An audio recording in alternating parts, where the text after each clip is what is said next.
You are now tuned into Then Radio. If you enjoy our videos, we ask that you consider joining our Patreon to support our channel. Don't forget to like and subscribe so that you never miss a new video. We hope you enjoyed today's episode, and as always, thank you for watching.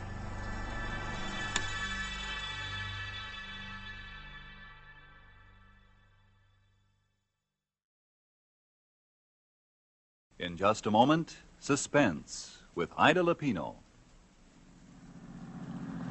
Phew, what a night. Yeah, it's a scorcher, Dad. You're lucky we thought of coming to the firehouse. If we'd had to sit around at that hen party your mother's giving. Hello, Mike. Hello, Hab. Say, you fellas want to put out a fire tonight. All you've got to do is turn the hoses on and squirt them anywhere. Yep, it's hotter than Hades. We're all sitting here listening to the radio. Dad, I wonder if they're listening to the Autolite show. What are you hearing, Mike? We're just switching to Autolite. Besides, we like their batteries, spark plugs, and ignition systems around here. Everyone does. And everyone likes their show, Suspense. Oh, here's the show.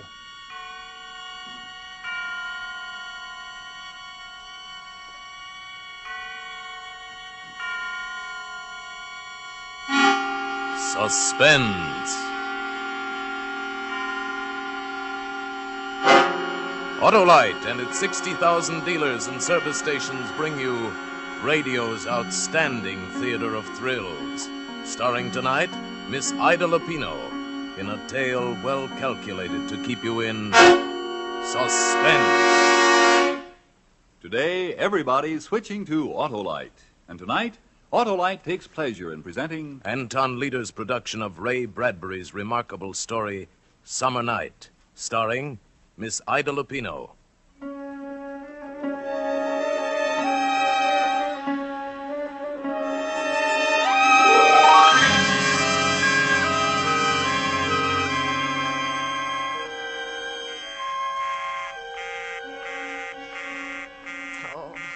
Is the line still busy? I just don't see how it could still be. Oh, it isn't the line, Miss McCauley. It's the circuit. I've been simply swamped all afternoon.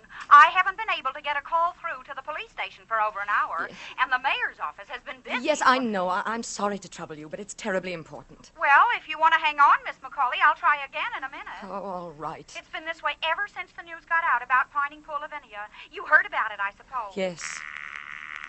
Oh, just a minute, Miss McCauley. I got another call. Yes, this is the operator. No, I'm sorry, that line is still busy. Yes, I'll call you just as soon as I can give you a connection. Oh, I'm sorry, Miss McCauley, but you see what I mean? Oh, dear. Oh, Miss Welsh, by the way, It was bad enough last week when they found that other poor girl, but this time the whole town is on its ear, and I can't say that I blame them, what with a maniac loose and nobody knowing who Yes, it I might meant be. to ask you, Miss Welsh. Are they sure that Lavinia... that it was the same thing as the Webb girl last week? Why, yes. Why, I thought you knew. I just knew she'd been found. Oh, goodness, yes. There was never any doubt about it. Whoever it was, he used a knife just like on the other girl. And then there was that same crazy cross on her forehead, you know, made with orange lipstick. That's why they're calling him, you know, the lipstick killer. Oh, yes. As I thought it must be that. But I wasn't sure. I didn't know. Oh, yes, they're looking all over the state for him by now. But, of course, they don't have much to go on. And the chances are that he's right here in this town anyway. Oh, I'll try to get your call for you now, Miss McCauley. Thank you. Oh. I'm sorry, Miss McCauley. That circuit is still busy. But it can't... Well, why don't I call you back when I get through? It shouldn't be very long. All right. But please try to hurry it. It's really important. Terribly important.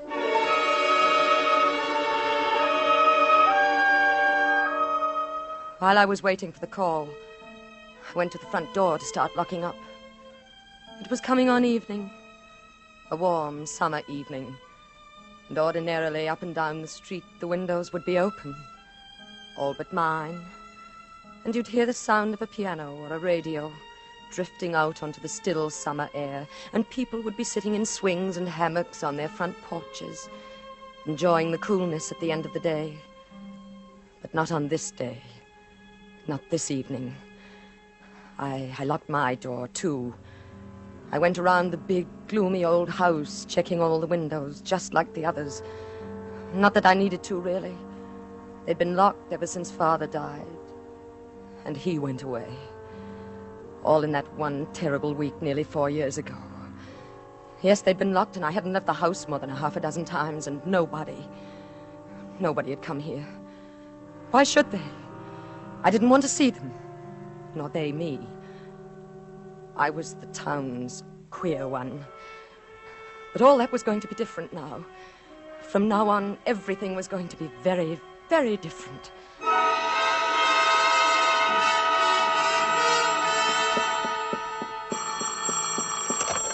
Yes, I've hello. got your party now, Miss McCauley. Go ahead, please. Oh.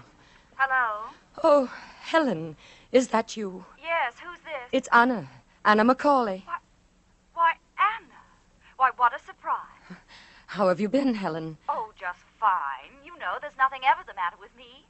But how are you, Anna? Oh, I'm well. You know, I've been living rather quietly these last few years. Yes, I know. I mean, I'd heard. It's been a long time, hasn't it, Helen? Why, yes. I haven't heard your voice for, well, how long has it been? Nearly 4 years. Has it? 3 years and 11 months this week, to be exact. Oh, that long has it? Well, it doesn't seem possible, and we were such good friends before. Helen, I hope you don't think. I mean, those last few times you called and I didn't answer. Oh, darling, of course not. I knew how you must be suffering, your father passing on so suddenly that way, and you'd always been so close. I wouldn't have even bothered you at such a time, only that we'd been such good friends, and I thought maybe I could help. And then, of course, I heard later anyway that, well, that is, Yes, I suppose you must have heard some rather strange things about me, Helen. Oh, not strange, dear, no. But we all knew you wanted to be alone in your grief, and we respected that feeling naturally. I know. But sometimes I've been afraid people didn't quite understand, though. Of course they did. Well, darling, now that you're back in the world again, so to speak, you must come over and see me. I'm staying with my mother now, but you know that anyway. Yes. Helen. Yes, dear. Helen, it wasn't just an accident, my calling you this way. Well, I should hope No, not. I want to ask you a favor. A tremendous favor. Why, of course, darling, anything. I want you to come over here to the house. I should say I would. I'll try to make it Friday or early next week at the latest, just as... No, I don't mean just sometime, Helen. I mean now. Right now. Right this minute. Now? Yes. But, darling, I don't see how I can. I mean, I don't know what Mother's plans are. Helen, you know I wouldn't ask if it wasn't serious. Serious? What do you... Please say you'll come. Well, I'll try. No, don't just try, Helen. Come.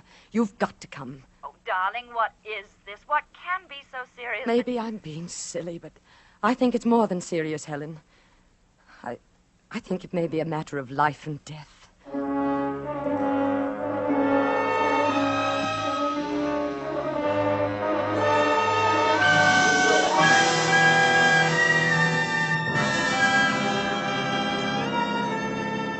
For Suspense, Autolite is bringing you Miss Ida Lupino in Summer Night, Autolite's presentation of radio's outstanding theater of thrills, Suspense.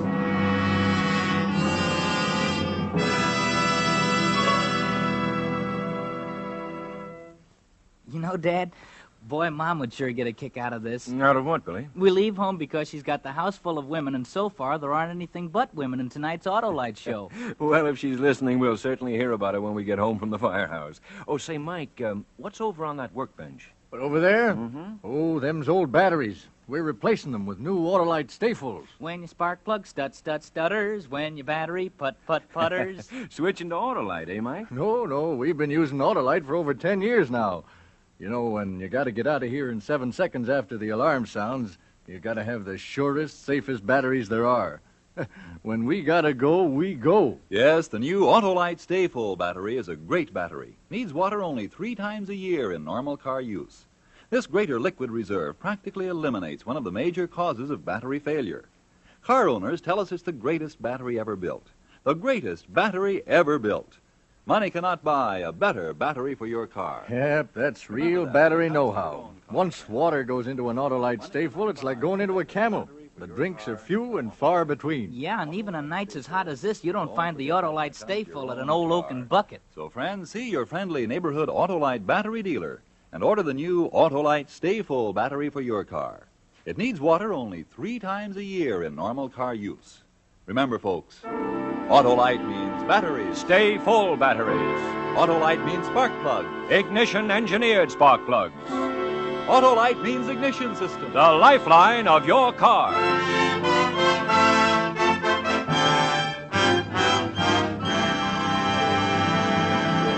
And now, Autolite brings back to our Hollywood soundstage Miss Ida Lupino as Anna in Summer Night, a tale well calculated to keep you in suspense.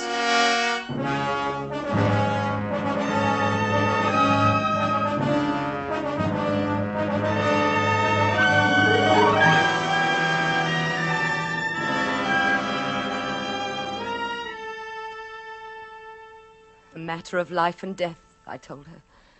I knew Helen would come to see me after that. It would be strange seeing her again. Not that we'd ever quarreled. She never even suspected, of course. But after that day when he went away with her, I'd simply put her out of my life and never thought of her again. Oh, to be strictly truthful, I'd thought of her a great deal, but in a rather different way than I had before when she'd been my best friend. And now she was coming to my house again, after all these years. It should be interesting, quite like a surprise party for both of us.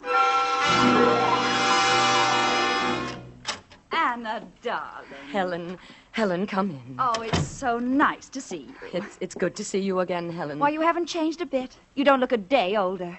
Now, tell me all about it. I can't stay but a few minutes. Ted Barton drove me over. You remember Ted. Oh, yes. And he's got to be back before 7, but never mind that now. Darling, what is the matter? Helen, I'm frightened. Frightened? Of what? I'm afraid I'm going to be killed. Going to be killed? Yes, tonight. But, darling... You see, I used to know poor Lavinia. I used to know her quite well. And the other girl, well, I didn't know her, but it happened to her right near here, in the little woods just beyond the tracks. Anna, please, dear, what on earth makes you think anything like that could happen to you? You're perfectly safe if you don't go out. Lock the doors. No, I'm not. I'm all alone here, Helen. And there's been someone prowling at night. A man? Last night he tried to get in. Are you sure? I heard him trying the doors, the windows. Well, did you call the police? No, I was afraid to. Oh, Helen, I didn't know who to turn to but you. Everyone thinks I'm crazy anyway. Oh, Anna, dear, that's ridiculous. Well, we'll call them right now. No, it'll be all right after tonight. I know it will. Please, I just want you to stay with me tonight. Stay with you? Please, Helen, just this one night. I can't ask anyone else. I don't have any friends anymore. But, darling, I don't even have any nightclothes. Oh, I'd already thought of that, Helen. I have everything you need for tonight. Well, I don't have anything for the morning. No face cream, not even a Why toothbrush. worry about that now? Maybe neither of us will even be here by morning. Oh.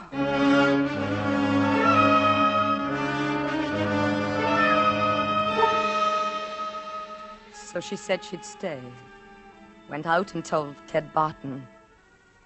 Ted Barton. That was typical of Helen. Only 2 weeks back from Cleveland, and already she had the county's most eligible bachelor squiring her around in his car. But that was going to be different, too. I fixed a little supper for both of us, and then we tried all the doors and windows. And then there was nothing to do but sit and talk to her until it was time to go to bed. No more, thank you. Afraid it will keep you awake, Helen? I'm afraid I won't need coffee to keep me awake. Anna, is it true? I mean what they say about these murders. Is what true? Well, I mean... You've been out in the world, Helen, more than I have lately. You should know more than I. Well, all I meant was... Well, you seem so frightened. I thought you might have heard something special. No. Is it true about the lipstick? Why not? Oh, it sounds so crazy. I thought it might be just something the newspapers made up. There was a cross on their foreheads. In lipstick. Orange lipstick. Anna, you do know something. Don't be ridiculous, Helen. How could I? But lipstick, Anna. Do you suppose perhaps it isn't a man at all? It's a woman. Oh, I'm sorry, dear. Did I do that? No. No, come along, Helen. It's time to go to bed. Yes, I suppose we might as well. You don't mind sleeping in the same room with me, do you? Why, of course not, dear. Oh, shouldn't you leave on a light downstairs? No. Didn't do any good last night. Oh. Well, I must say I don't blame you for being a little frightened, staying here all alone. It's rather a gloomy old place, isn't it? Oh, I don't think so. It's always been like this. It's the way Father liked it. What about your mother? I hated my mother. Oh, Anna. Well, it's true. Why not say it? But your own mother. What does that matter? Everyone has to have someone to hate, Helen.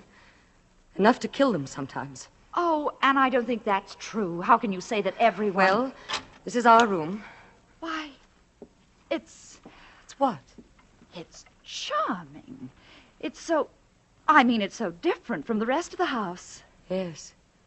This was to be my bridal room, if I'd ever married. Darling, I didn't know... Well, I didn't know you'd ever thought That was a long time ago. What's the news of Charles? Charles? Well, there just isn't any. You knew we were separated, didn't you? Yes. What was the trouble, Helen? Oh, I don't know. After the first year, he simply became impossible, that's all. You remember, even as a child, he was sometimes wild. And strange. Oh, yes. Yes, he and I were always the queer ones. Why, whatever do you mean? Oh, strange, different, a little apart from all of you somehow.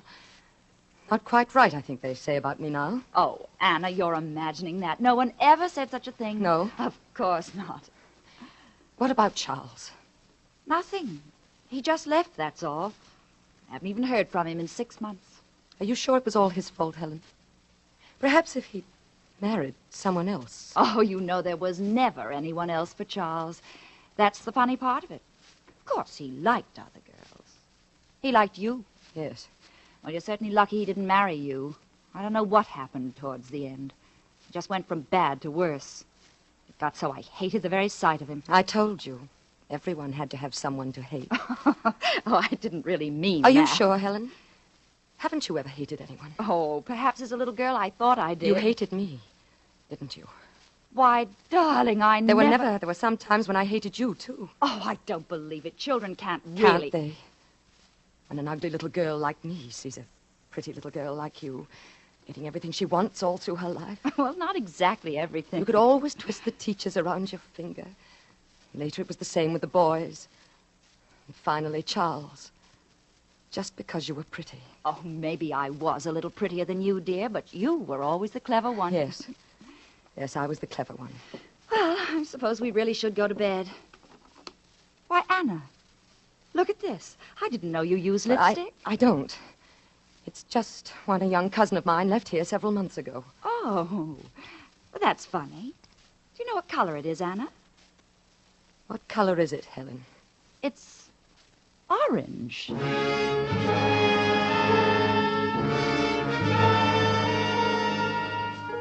No. Helen wasn't very clever. It amused me to watch her trying to think. Putting two and two together. And not being able to because she was afraid of her own conclusions. Because she was essentially a hypocrite, like everyone else. If she hadn't been, it might have saved her life.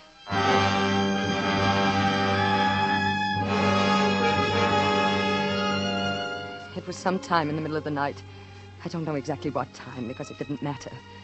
But Helen was sleeping as soundly as a silly child when I went over to the side of her bed and began shaking. Helen, wake up. Oh, what is it? Shh, don't make a sound. Anna, what's the matter? He's in the house downstairs. Who? I don't know. Whoever it was last night, he's gotten in somehow. Are you sure? I heard him. I've been listening for the last 10 minutes. Oh, Anna, what are we going to do? We've got to get out of the house before he starts upstairs. But how can we? He'll hear us. We'll be caught. No, we'll go down the back stairs and out through the kitchen. We can go through the back lot, over the tracks to Judge Brown's house. It's not far, but we've got to hurry. Oh, Anna, I'm frightened. What if he hears us? He won't if we're careful and if we hurry. The door between the kitchen and the front of the house is locked. Are you sure he isn't in the He's kitchen? in the front, I tell you. I heard him. Now get up, Helen. We've got to go right now. All right. Hold my hand. Yes. While I unlock the door, the back stairs are just to the right after we get out in the hall. Oh, Anna. Shh. Come along. Hold on to my hand and try not to make any noise. Here are the stairs. Just follow me. Yes, all right. Watch out. That's the last step. Yes, I've got it. We're in the kitchen now. Can you see anything? No, it's too dark. Let's stand right there. Right where you are and don't move. Where are you going? There's something I want to get before we leave. Anna, please. Shh. What are you doing? I've got it now. A knife. Here, take my hand again. All right. A knife? Shh, this way. Oh, I don't think I can for a minute. Oh, come along, Helen. In a little while, it'll all be over.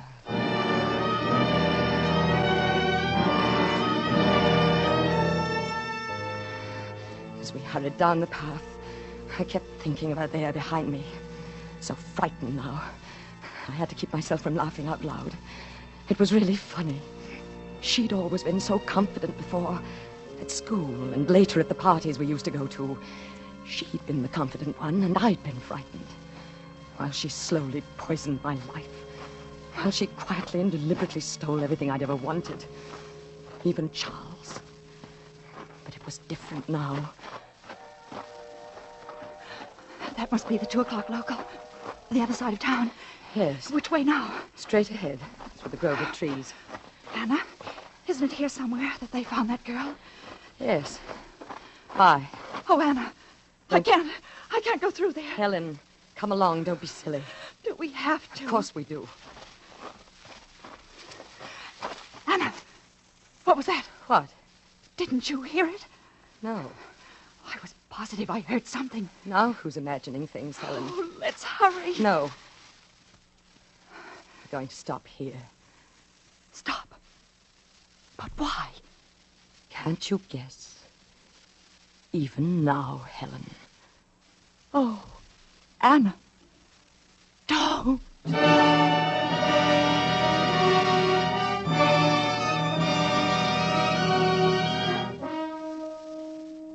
She didn't make a sound. I think she'd fainted even before I struck. She died without ever realizing why I did it. I made the cross on the forehead with the orange lipstick. It seemed such a silly thing as I was doing it. But of course I had to. And then I dragged the body off the path and started home. At the railroad tracks, I turned south a few yards to where they crossed the river and tossed the knife and the lipstick over the bridge. And watched them disappear into the muddy stream below. Not that it was really necessary. No one would ever think of questioning me. They would all, of course, assume that the lipstick killer had struck again. And then suddenly my heart was in my mouth. From the path ahead of me, cutting sharply across the moonlight, was a shadow. The shadow of a man. Can I help you? I didn't mean to frighten you. I just thought you must be in some kind of trouble to be out at... What? Anna. Why, it's Anna Macaulay. Charles. Oh, Charles. You did frighten me. Well, if you insist on running around town at 2 a.m. in your night Oh, clothes... Charles. Charles, this is really too much of a coincidence. Why, I didn't know you were anywhere near Boone Center. Theoretically, I'm not. Just passing through. Business trip. Missed the 2 a.m. local. So I thought I'd kill the time waiting for the milk train by looking the old burg over again. What's your alibi? My what? Oh, well, that's what I meant about a coincidence. I was looking for Helen. For Helen? No wonder you're surprised, Charles. But it's really very simple. First, there were these, well, what the newspapers have been calling the lipstick murders. I suppose you've heard about it. I've read something about it. Well, I suppose I was silly, but I got terribly nervous, living alone in that big house. I asked Helen to stay with me. And then in the middle of the night, she got frightened and said she couldn't stay another minute and rushed out to Judge Brown's house. How typical of Helen. Yeah, well, then after I thought about it, I got worried about her and went to look for her. But I guess she must have gotten there all right. I didn't find her anywhere. You're not alone in that big house now, are you, Anna? Why, yes, I thought you knew, Charles. My father died. Oh, I'd forgotten. Well, silly to be standing here, isn't it? You've got to wait for a train. Why don't you come back to the house with me? I'll fix you some coffee or something. Wouldn't that be nicer? Yes, that would be nice. That would be very nice.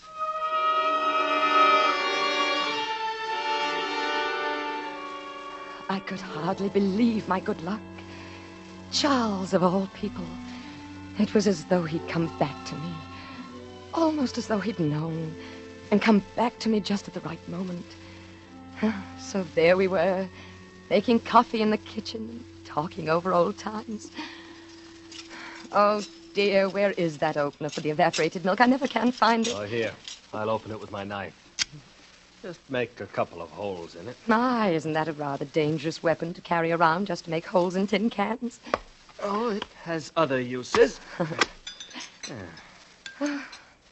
There we are. That tastes good. Charles, I was terribly sorry to hear about you and Helen. Me and Helen? That you'd separated, I mean.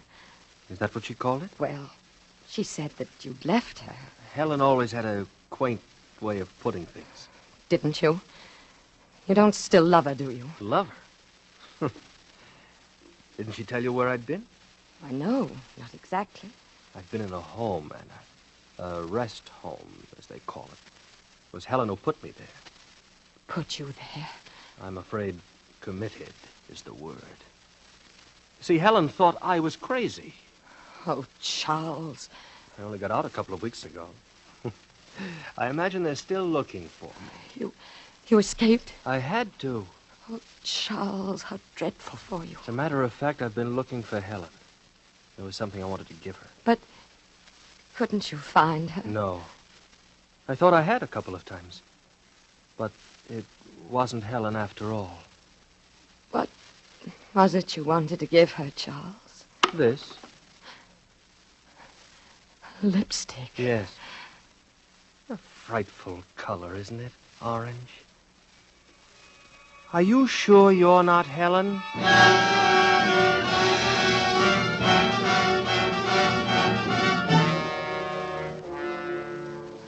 I heard the doctors talking a little while ago. They say I won't live through the night. But I don't care. Oh, it's been such a glorious day. The happiest since I can remember. People have been calling on me whom I haven't seen for years. They say I saved the town. I must have screamed. I don't remember. So they caught poor Charles. And for the first time in my life, I'm a really important person. I wonder when they'll find Helen.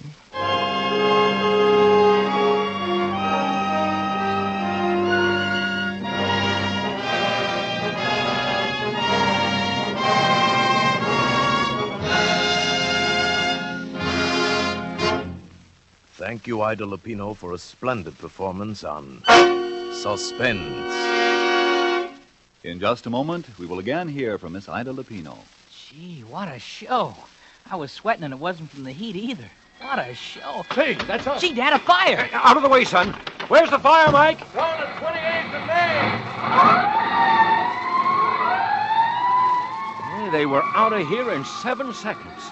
Almost before they stepped on the starter. Mike sure wasn't fooling about those Autolite Stay Full batteries, was he, Dad? No, sir. Talk about pistol packing action. Switch to Autolite Stay Fulls, and boy, you've got it. When your spark plug stutter, now don't you try to putter. Switch to Autolite. When your starter's just a grinder, why, it's a battery reminder. Switch to Autolite. Keep your auto right. Just switch to Autolite. Autolite. Switch to Autolite.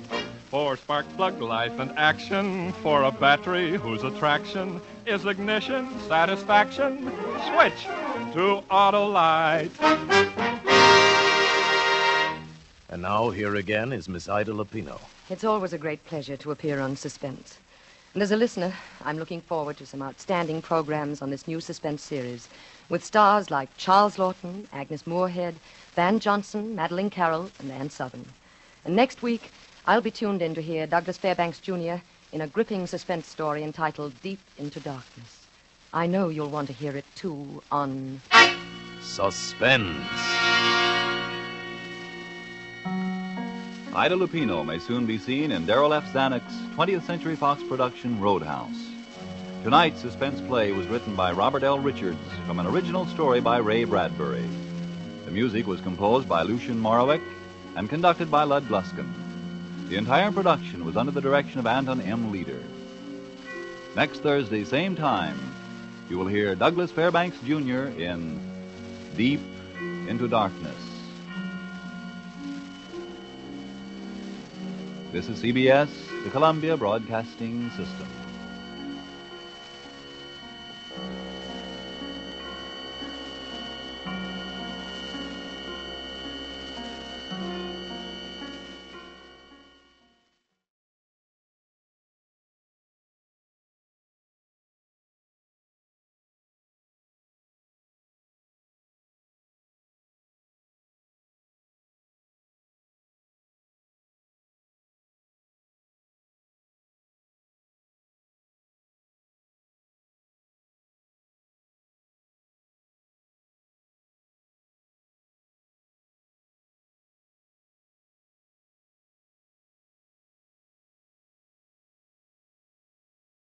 In just a moment, Suspense, starring Douglas Fairbanks, Jr.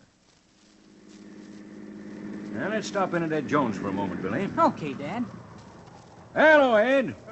How's the world's greatest ignition service station tonight? Hi, Billy. Hi. Yeah, I'm busy on a couple of cranky ignition jobs. Hey, how's the car running? Never better. Take a look. Sure, glad to. Hey, Dad, Ed's got his radio on. Is it the Autolite show? That's it, Billy. Suspense is my Thursday night special. Ignition systems, spark plugs, batteries. Ed, you've got everyone in town switching to Autolite. Billy, your dad's trying to take over the Autolite announcer's chore. Say, Doug Fairbanks Jr. is on Suspense tonight. You like him, Billy? Yes, sir. He's a self-starting, smooth-running humdinger. Why, he's got the pep of an Autolite ignition system, a set of spark plugs, and a stay-full battery combined. Uh-oh, here's the show.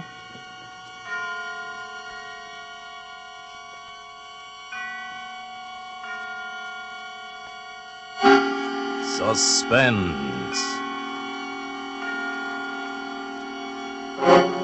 Autolite and its 60,000 dealers and service stations bring you radio's outstanding theater of thrills. Starring tonight, Mr. Douglas Fairbanks in a tale well calculated to keep you in suspense. Today, everybody's switching to Autolite, and tonight, Autolite takes pleasure in presenting Anton Leader's production of Deep into Darkness, starring Douglas Fairbanks.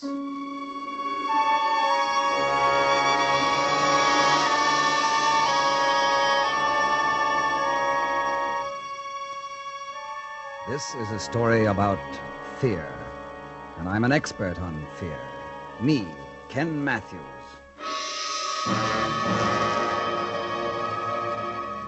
That cheap, broken-down hotel room is as good a place as any to start. It was all I could afford.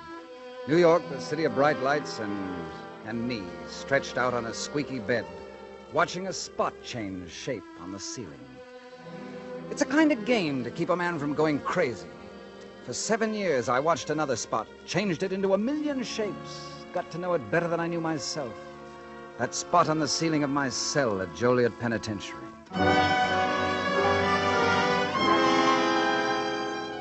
When it was over, when they were finally ready to let me go back into the world, the warden had something to say to me, some advice. Matthews, you're leaving us early because of your good behavior record. Now, if I were you, I'd start fresh on the outside. Stay away from Chicago. Go someplace new where they don't know you. I sort of figured on doing that, Warden. Good. You'll find it easier. I'd find it easier. I wonder how it is when it's tough. Nobody knew me in New York. Nobody wanted to know me. And as for a job, well, did you ever wash dishes? I washed 1,000,000. Now, any dirty jobs nobody wants to do, I did them all. That's how I built up my fortune. $17.50 United States currency. That's how much I was worth this one morning when I saw a sign out in front of a construction job. Men wanted, the sign said. I believed it. I looked up the form. Bill, what's that compressor? Come on, Jim, keep it moving. Looking for something, Bud? Yes, you have a sign out there. Are you hiring men? Could be. What do you do? Oh, just about anything. I can keep books, handle your time. I used to be an accountant. Oh, yeah? But if that's not what you're looking for, well, I can swing a shovel, too. I just want a job. I like that attitude. Got your discharge certificate with you? Discharge? Yeah, honorable discharge. I always like to give a break to ex-service guys. Oh, well, I wasn't in the service. Yeah, oh, 4F? No, I sat out the war. I was in jail. Oh, it's tough. You got a little mixed up in your accounting, huh? No, it was manslaughter. I killed a man. What about the job? I really need it. Look, buddy, I don't want you to think this is my idea, but... But you can't use me. No, I can't. You see... Yes, I see. Start fresh, you see. I got my orders. See, you know how that is. The bosses figure there's a lot of vets looking for jobs. I got to give them the first crack at things. Oh, if I was to... It's all right. It isn't your fault. Maybe some other war. Somehow that was the last straw. I started to hate. I hated everything and everyone. And then I thought of my fortune, my $17.50. And suddenly I knew there was something I wanted to buy. What you want to use the gun for, mister? I don't know. I just want to have it. Well, we're supposed to put something down there. I mean, along with your name and everything. Oh, well, put down target practice. That's good enough, isn't it? I guess so. What's the name? Put down Smith. Smith. Oh, it's like that, huh? Look, mister, I don't want to get into any trouble. I run a respectable place of business here. You want to sell the gun, don't you? Well, sure, but... You want the $14, don't you? Okay, so it's Smith. And you're going to do some target practice. Give me the $14 and get lost, huh? Thanks a lot. Funny thing, I still don't know why I wanted that gun. I swear I don't. Kill myself, rob a bank or a filling station? I haven't any idea. I suppose I just thought that having it would make me feel better. Only it didn't.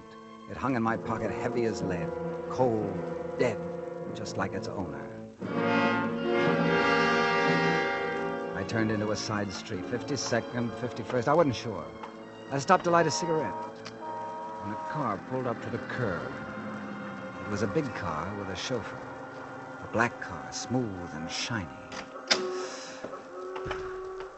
Then I looked at the man getting out, just one look, and wheels started spinning around in my head. I got dizzy. The sidewalk twisted and bounced around like it was having a convulsion. But when he spoke, the shock of hearing his voice straightened it all out. Made it cold and clear as hard crystal. Just a few words to that chauffeur. Wait for me, Davis. I won't be long. He turned and walked past me, right by me into the bank. But he couldn't walk. He couldn't do anything. That was Lee Burke I was staring at. Lee Burke, the man I'd killed 7 years ago.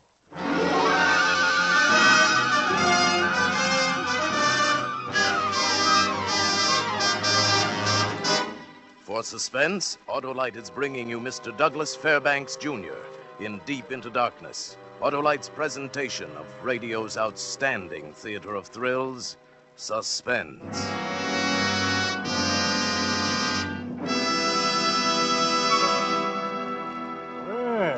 Sure looks like young Doug's got it, eh, Billy? Boy, I'll say he has. What a chip he's got in his shoulder. Billy, stop chipping and chirping like your mother.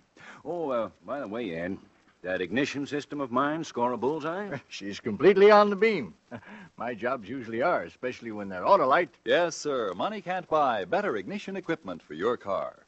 Autolite parts are made by the world's largest independent manufacturers of automobile electrical equipment.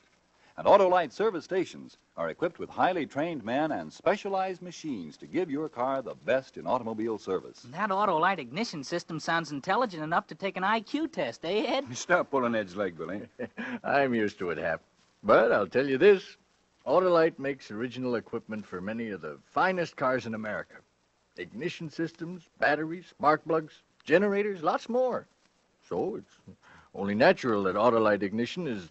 well, it's a perfectly timed team with smooth, on-the-dot performance. So when your car's electrical system needs attention, drive into your nearest Autolite service station or the dealer who sells your make of car and ask for original factory parts. Autolite? Autolite service stations are listed in your classified telephone directory under Automotive Electrical Service. And now, Autolite brings back to our Hollywood soundstage Mr. Douglas Fairbanks, Jr. as Ken in Deep into Darkness, a tale well calculated to keep you in suspense.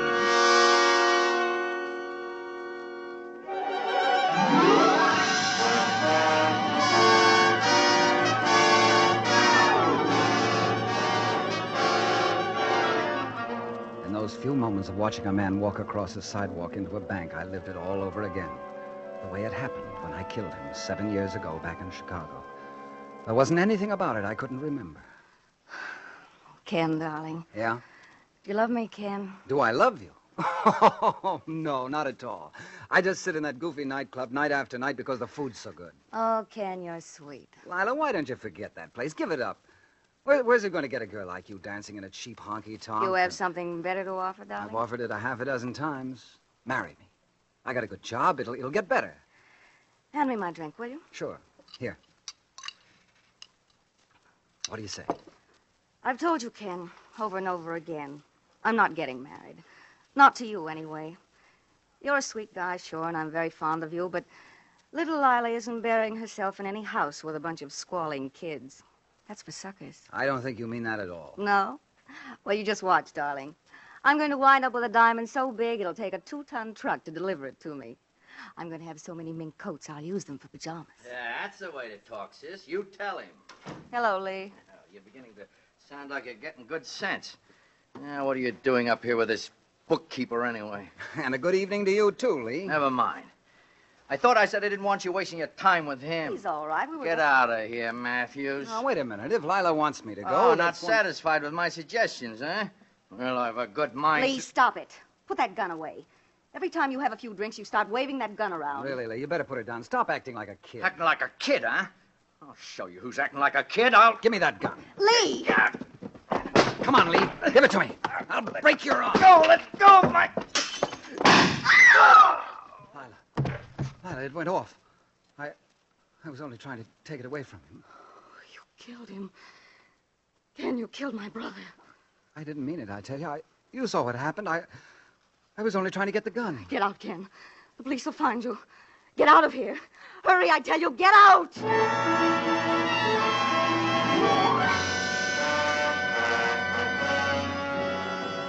I got out all right in a hurry. It was pouring that night, and I ran down the street with the rain slapping me in the face. I ran up a back alley into the darkness, and then I stopped. I didn't want to run. Not for the rest of my life. I went to the nearest police station, turned myself in. They took me back to the Burkes, and we found Lila sitting in a chair, glassy-eyed, just staring down at her brother, Lee. He was right where I'd left him, sprawled on the floor, face down. Lee Burke was dead, and they gave me 10 years for killing him. Only now he wasn't dead. He couldn't be. I'd just seen him walk into a bank. A nice car you got. Yeah. Must be an important man to have a car like that, eh? Yeah, he's a big guy. Lots of money, I suppose, huh? Yeah, he's crawling with it. That make you happy? His name, it doesn't happen to be Burke, does it? No, Wilson. Oh. Keith Wilson. He also happens to be a stockbroker. Anything else you want to know? Keith Wilson. Yeah, now beat it. The boss is coming. The boss? Now, isn't that something? All right, Davis. I'll go straight to the office now. Yes, sir. In a hurry, Lee? What? Oh, there must be some mistake. My name isn't Lee. Oh, pardon me.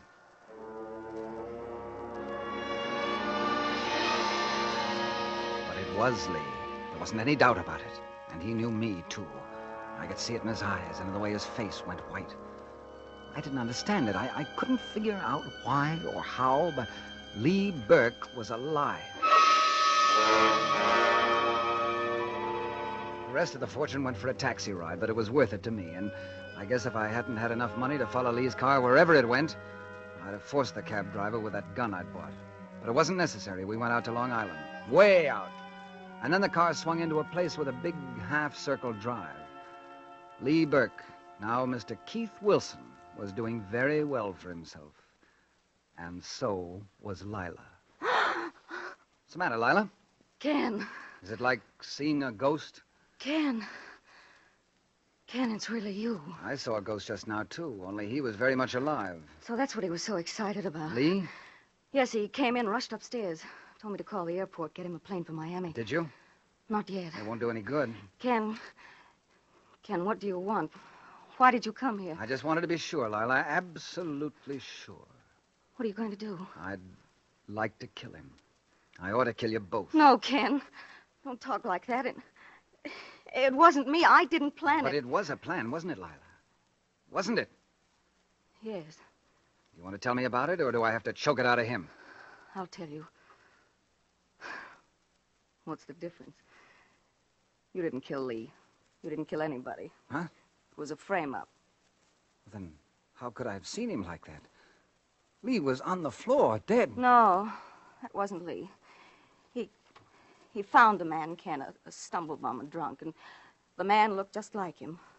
Close enough for what Lee had figured out. It was the crookedest scheme you ever heard.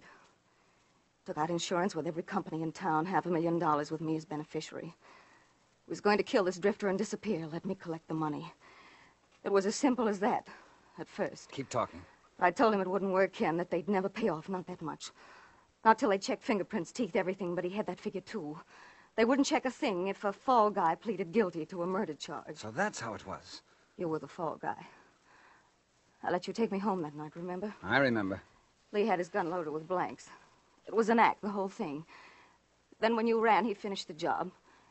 He had the drunk in the bedroom dressed in his clothes. He brought him into the living room. Killed him right in front of me.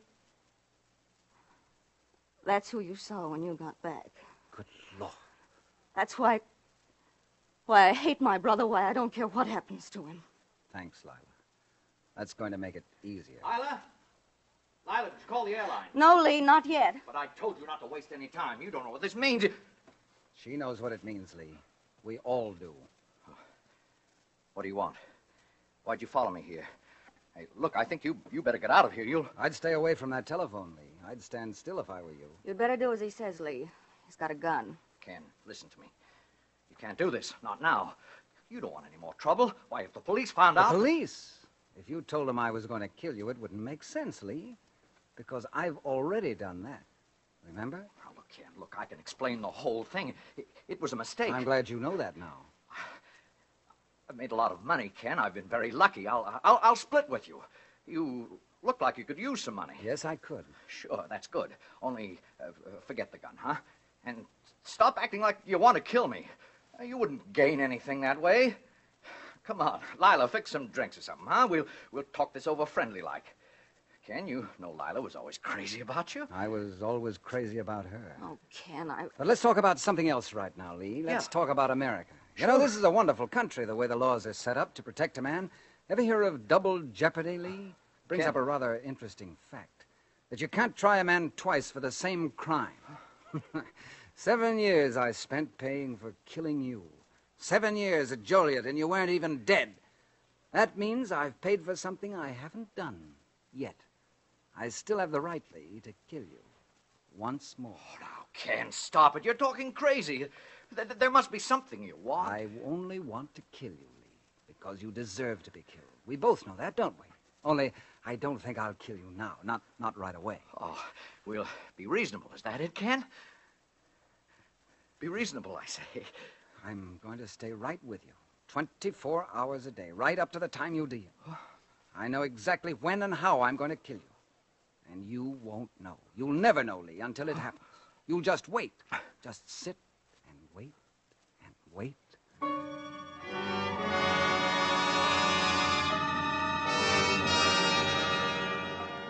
never left the Burke's mansion, never let them leave. I was with Lee from the time he got up until he went to bed. I stayed with him every waking hour, and I never stopped twisting his life like a piece of putty, putting fear in his mind until there didn't seem to be anything else left there at all. Just a trembling, driving fear in everything he did, everything he said. Lila, can't we do something? Get to somebody. Oh, Lee, what can I do? You could have said something to the servants. You had a chance before he sent them away. I didn't. It all happened too fast. Got rid of them as easily as he cut the telephone wires. Well, we gotta do something. Get in touch with somebody. With Madeline, maybe. Oh, yes? What will your blue-blood fiancé think of you now, when you suddenly stop calling 2 days before your wedding, and then don't show up? The wedding? Oh, Lila, don't you see? If anything should happen to the wedding now, I'd be ruined. Oh, he can't get away with this. He'll let down sometime. He's got to sleep. So do we. Lila's right, Lee. Oh, Ken, you were there by the door. You heard. About your wedding? Yes, Lee. I got back just in time, didn't I? Can I pour you a Manhattan? No, I don't want anything. Your funeral... No, don't say that. You're falling apart much faster than I thought, Lee.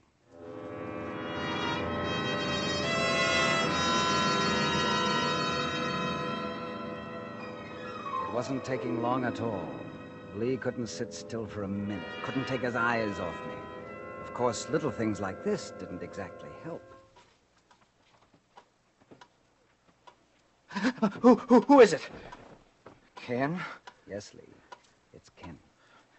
Got the gun? I have the gun, Lee. Oh. This is the time, huh? No, Lee, no, I don't think so. Here, drink this. What is it?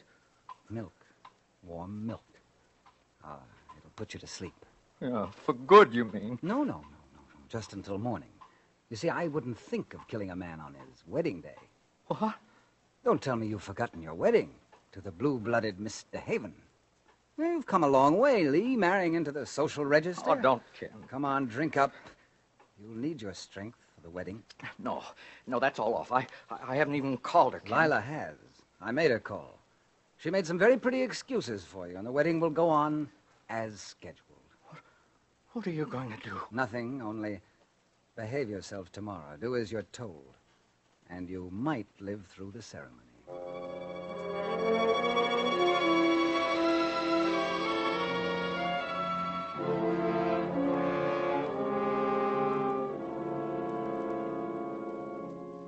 Wilt thou, Keith, take this woman to thy wedded wife, to live together after God's ordinance in the holy state of matrimony? Wilt thou love her, comfort her, honor and keep her in sickness and in health, and forsaking all others, keep thee unto her so long as ye both shall live? Say no. Ken, say no, or I'll kill you right here in front of them all. Say it, Lee. Mr. Wilson, the answer, please. No, I can't. I can't. Wilson, please, I can't. the answer. This must be...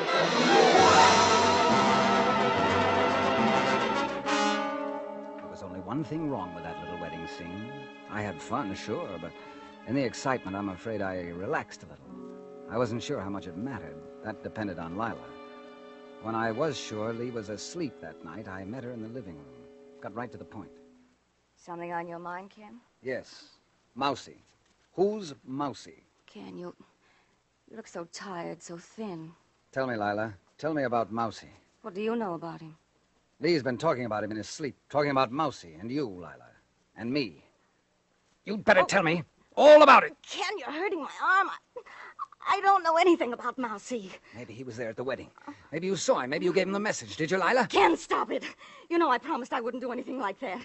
Don't you trust me? Trust you? Should I, Lila? Do you really think I should? But you know how I feel about you. Surely you don't think... Oh, Ken, darling. Get away from me. Ken! So that's it.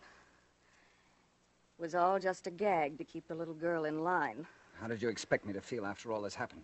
That's right. I was naive, wasn't I? Sure. Okay. Well, I won't be naive anymore.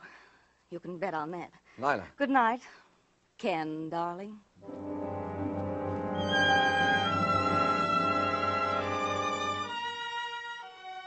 When I cooled off, I realized I'd gone too far.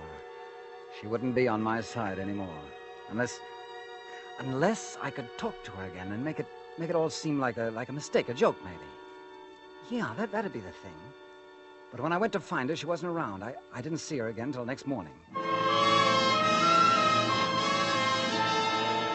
Every morning, I went out to the gate for the paper, but this time I waited for Lila to get up and come down so I could talk to her before Lee came in, try to fix things. And standing there in the hallway, I fixed things all right. Fixed them good. Lila. Yes? I want you to know that, well, that I'm sorry about last night. It's all right. No, it isn't, no. I didn't mean what I said at all. I guess I'd built up so much hate that, well, I was upset. I was blind to how you feel about me, how I really feel about you. Ken, you're asking me to be naive again. Yes, I guess I am. I like you that way. I looked for you last night to tell you. You weren't around. Where'd you go? Oh, Ken, No, it's all right. I don't care where you went.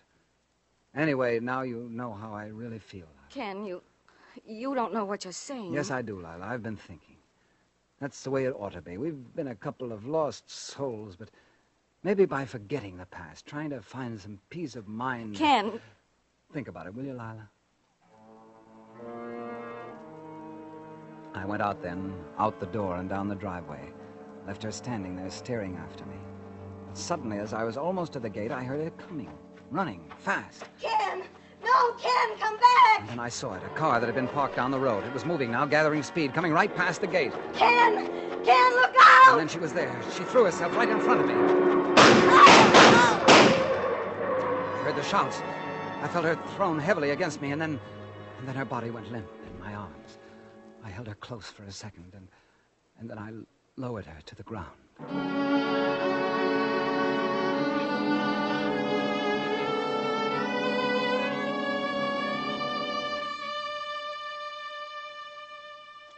I walked back up the drive, alone. Lee was out in front of the house, sitting on a bench in front of a big tree. He'd heard the shots, I'm sure, but he was just sitting there, probably waiting for Lila to come back and say that Mousie had taken care of me. He turned and looked up as I walked toward him. Lila? Oh, no. His eyes seemed to look right through me somehow. He was that full of fear, I guess. His fingers gripped the tree in back of him, dug deep into the bark. He was waiting for me to kill him.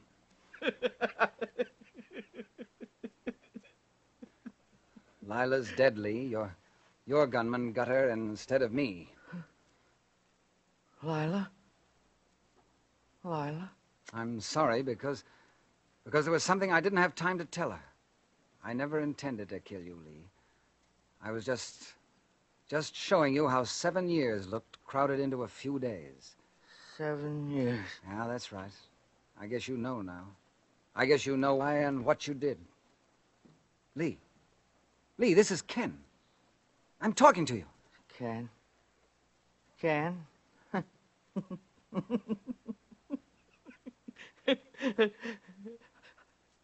I don't know any Ken. And he didn't.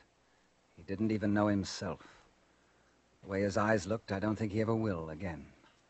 They weren't Lee Burke's eyes anymore. They belonged to someone else. Funny. The man who tried to be somebody else had finally made it. And it was not good to look upon.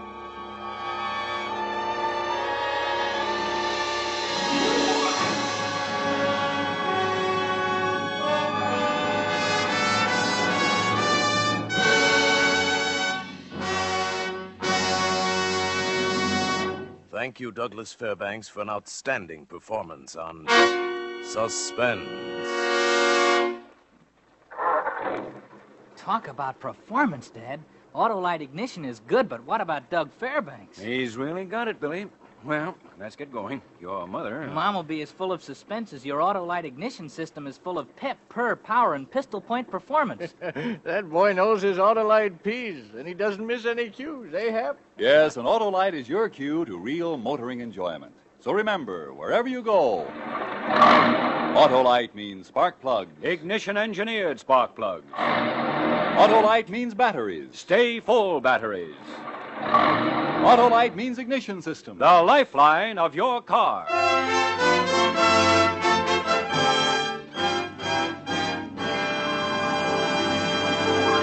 And now, here again is Mr. Douglas Fairbanks. I've enjoyed this appearance on Suspense very much. And I've noted with great interest, as a Suspense fan, that Agnes Moorehead will return to the soundstage next week, the scene of her splendid performances of the past. As one of the many who applauded her portrayal in the Suspense classic Sorry, Wrong Number, I'll be listening with anticipation next week for Agnes Moorehead in The Yellow Wallpaper, a powerful study in... Suspense.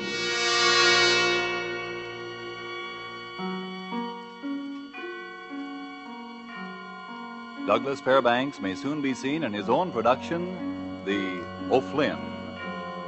Tonight's suspense play was written by Edward James, with music composed by Lucien Morawick and conducted by Lud Gluskin. The entire production was under the direction of Anton M. Leader. Next Thursday, same time, you will hear Miss Agnes Moorehead in The Yellow Wallpaper.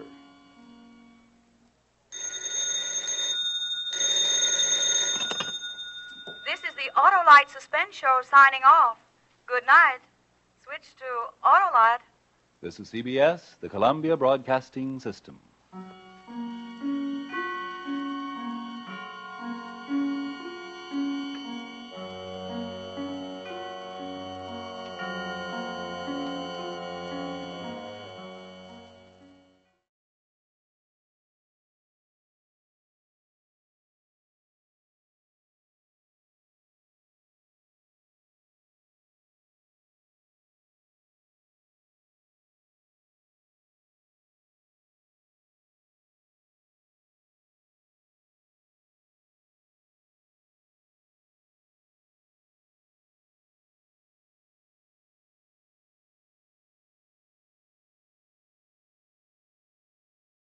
In just a moment, Suspense, starring Agnes Moorehead.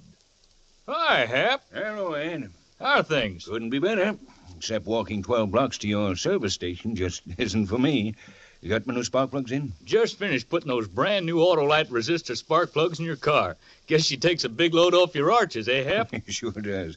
My feet have the pep, but not the pickup. What are you listening to tonight? Oh, it's Thursday, Hap. I'm listening to the Autolite Suspense Show. Never miss it. Well, here's where I rest my weary bones and listen to Agnes Moorehead. Hey, Hap, here comes Frank Martin, the Autolite salesman, to join us. Hello, Frank. Hi, Ed. Meet Hap Horton. Autolite spark plugs, batteries, and ignition systems. The lifeline of your car. Well, thanks, Mr. Horton, for the assist. And wait until I give you the real lowdown on those brand new Autolite resistor spark plugs Ed just put in your car. Say it later, Frank. Here comes Agnes Moorehead.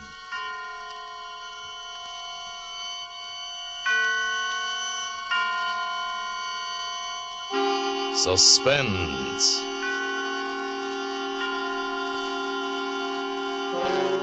Autolite and its 60,000 dealers and service stations bring you radio's outstanding theater of thrills. Starring tonight, Miss Agnes Moorehead, in a tale well calculated to keep you in suspense. Today, everybody's switching to Autolite, and tonight, Autolite takes pleasure in presenting Anton Leder's production of the famous short story, The Yellow Wallpaper, starring Agnes Moorehead.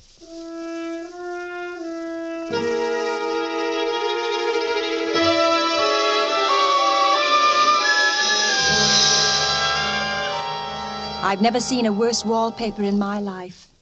All those strangled heads and bulbous eyes and fungus growths seem to shriek with derision.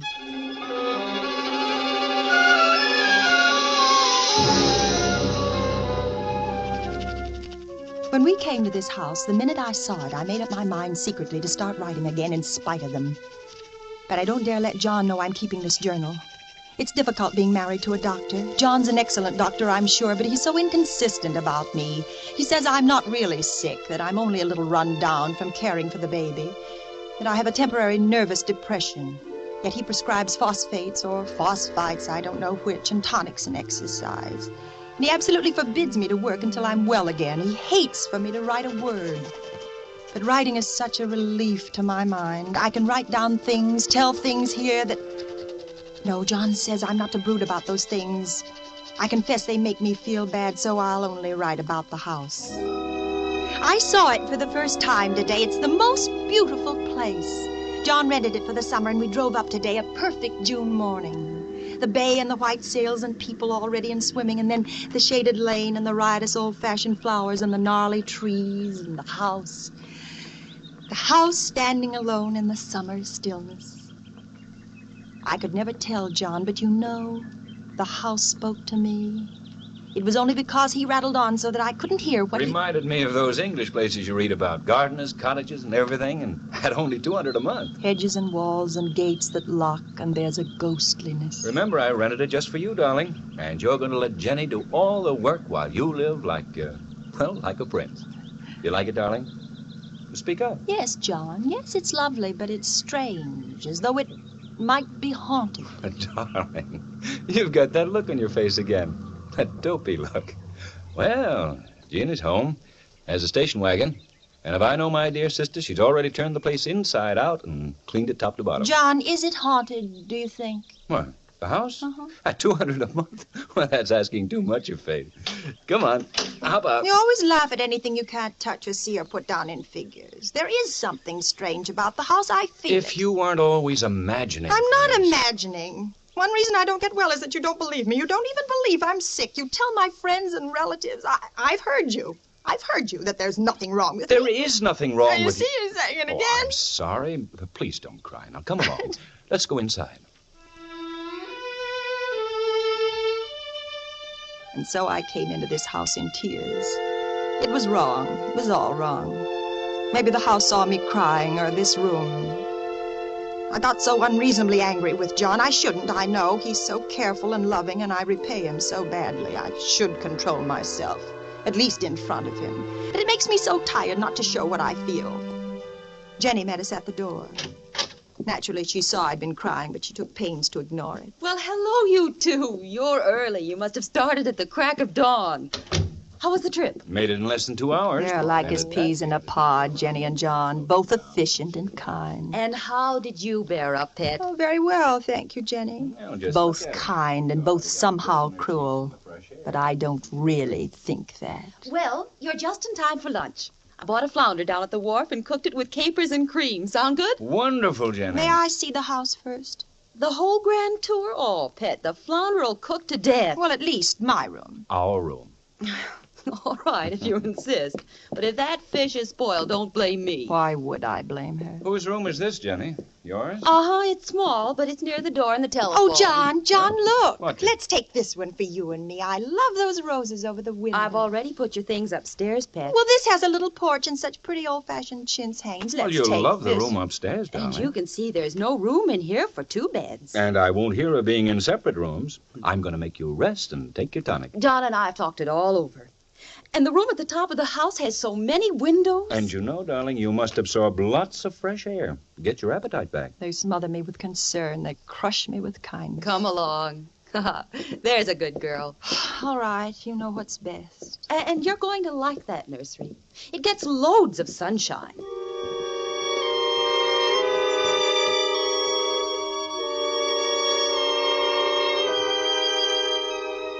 Up the steep, narrow stairs, 2 stories up to the very top of the house.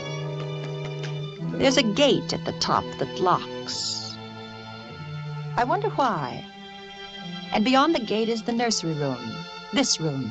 It is big and airy, nearly a whole floor with windows that look every way.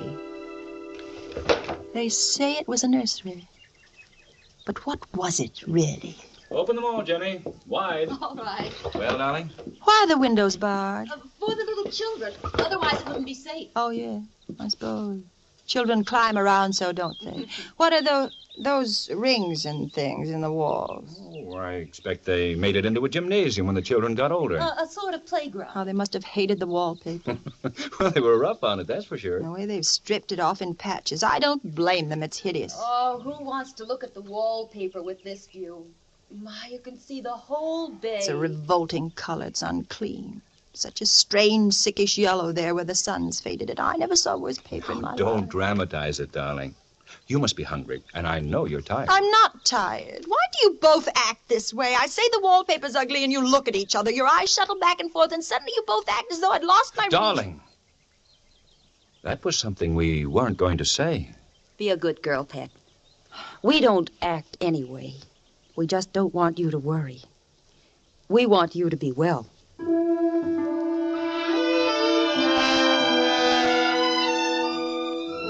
It's true, that's all they want. John laughs at me, of course, but one expects that in marriage. And he says I have foolish fancies, and he sometimes can talk them away, but not this time. No matter what he says, it's a smoldering, sulfurous, unclean, it's hideous wallpaper. No wonder the children scratched at it and stripped it down. No wonder they gouged the plaster with their little fingernails. No wonder they hate it. I hate it myself. And somehow, I feel it hates me.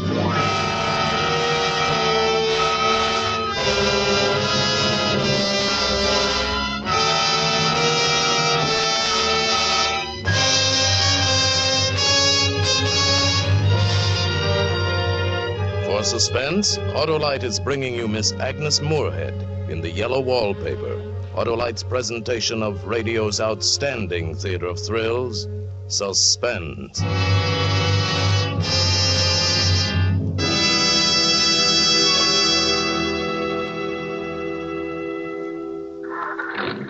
Say, Ed, isn't she terrific? Yes, sir. Agnes Moorehead is always terrific. She sure is. Say, car sure sounds good. I couldn't resist stepping on the starter. Yeah, these new Autolite resistor spark plugs sure make this a contented car. Yep, and you got the first set in town. Well, right now you can get Autolite resistor spark plugs almost anywhere in the United States. It's sensational. Why, no other spark plug will give and maintain such performance. Sounds like a good sales story. Where did the name resistor come from, Mr. Martin? Autolite worked with leading car and truck manufacturers, and they ignition engineered a 10,000 ohm resistor right into the Autolite spark plug. that permits a wider spark gap setting and maintains it far longer than any other spark plugs. Actually, Mr. Horton, when you replace your narrow gap spark plugs with a set of wide gap Autolite resistor spark plugs, you can tell the difference in your car. That's right from the book, I'll bet, eh, Mr. Martin? Well, guess so. But here's the simple lowdown. As a result of the wide gap in the resistor spark plug, your engine idles smoother. You have better luck with lean gas mixtures and save gas. And within established limits, you reduce spark plug interference with radio and television reception. Yes, and today you can get the resistor spark plug from almost any of Autolite's 60,000 dealers. That's the biggest spark plug news in years. And now Autolite brings back to our Hollywood soundstage Miss Agnes Moorehead as star in The Yellow Wallpaper, a tale well calculated to keep you in suspense.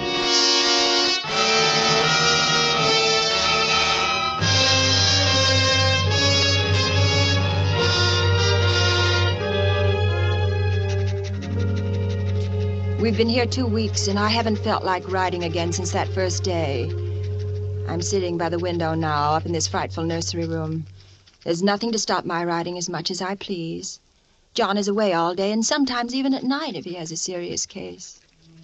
I'm glad my case is not serious. But these nervous troubles can be depressing all the same. I cry at nothing and cry most of the time. John doesn't know how much I suffer. He knows there's no reason to suffer, and that satisfies him. I suppose John was never nervous in his life. He laughs at me so about this wallpaper. No, I won't let you have your way, you silly goose.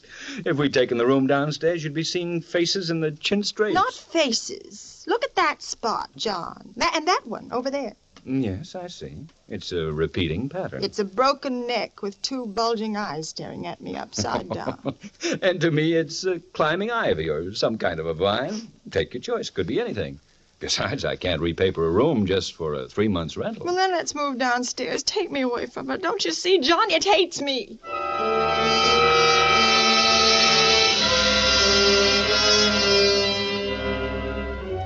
I wish I'd get well faster. Just use your will and your good sense, darling. I'm afraid. But you're so much better. When I married you, I meant to be such a help, but I'm only a burden. You are a help to me. You're my comfort. I can't even be with my baby. It makes me so nervous. Will I ever be well enough to see him again? Of course you'll be well, if you try. Then I'll try, I promise. From now on, I won't look at the wallpaper, and I'll stop seeing things out of the windows. Out the windows? Oh, I see people walking up and down the paths and in the arbors. I know it's silly, and it's only in certain lights when I look at the wallpaper from the bed that I see... See what? Nothing. Nothing. No, you're right.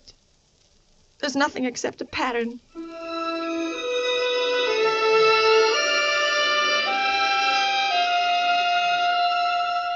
A front pattern and an under pattern in a different shade of yellow. It dwells in my mind so. I lie on that great immovable bed. It's nailed down, I believe, and follow that pattern about by the hour. And then where it isn't faded and when the sun is just so, I see a strange, faint, formless sort of figure lurking, waiting behind that front design.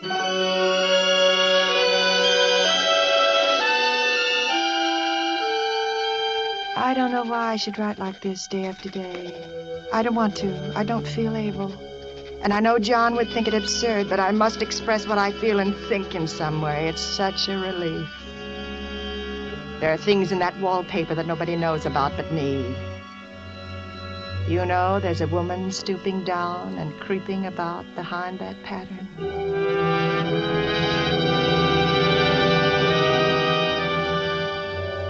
Last night it was moonlight, and the moon shines in all around just as the sun does. John was asleep, and I hated to waken him, so I kept still and watched the moonlight on the wall till I felt creepy. The woman behind the paper began to shake the pattern as if she wanted to get out. I got up softly and went and felt the paper to see if it did move. It moved! It moved, I'm sure of it. And the poor woman cried out as though her voice came a long way over water. Telegram! Let me in! Telegram! Let me in! Telegram! Let me in! Oh, the poor thing. Then I went back to the bed. John was awake. What is it, darling? Why, you up? Well, you shouldn't go walking around like that. You'll catch cold. The moonlight woke me. You are cold. You're shivering. John, I'm not really getting better. Won't you take me away? Our lease will be up in 3 weeks, darling. I don't see how we can leave before then. Of course, if you were in any danger, I would, but you really are better, dear, whether you see it or not. I'm a doctor, and I know. Oh, my appetite may be better in the evening when you're here, but it's worse in the morning when you're gone. Why, you're gaining flesh and I color. don't weigh a bit more, not even as much. Well, bless your little heart. You shall be as sick as you please. But let's go to sleep, huh? And talk about it in the morning. You won't go away? How can I, dear? And why should I, since you're better? Better in body, perhaps, but Darling, in my health. for my sake and your sake and for the sake of our child, I beg you not to let that idea enter your head, not for an instant. Can't you trust me as a doctor when I tell you it's a false and foolish idea? Answer me, darling. Don't you trust me? Yes, of course I trust you, only... What? I'm sleepy. Let's go to sleep. But I didn't sleep. I lay there for hours trying to decide if the front pattern and the back pattern moved together or separately.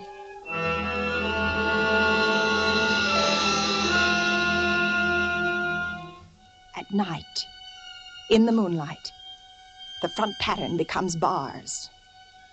And the woman behind it shakes the bars.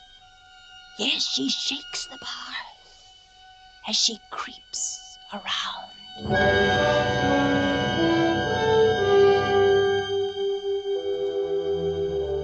I lie down ever so much now. John says it's good for me and to sleep all I can, but you see, I don't sleep. And that cultivates deceit, for I don't tell him I'm awake. Oh, no. Fact is, I'm getting a little afraid of John. He seems very odd sometimes, and it strikes me that perhaps it's the yellow wallpaper. I like this room now, and life is much more exciting than it used to be. I have something more to expect, to look forward to watch. And I really do eat better, and I'm quieter than I was. John is pleased to see me improve.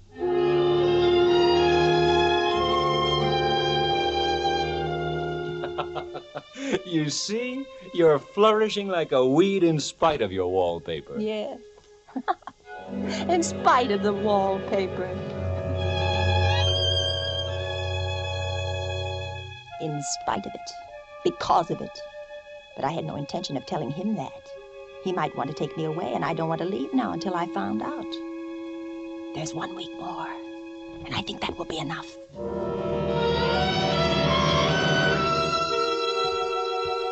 There's a funny mark on the wall low down near the mopboard. A streak that runs around the room, goes behind every piece of furniture except the bed. A long, straight, even smudge, as if it had been rubbed over and over and over. How was it done? Who did it? What did they do? Round and round, round and round, round. It makes me dizzy.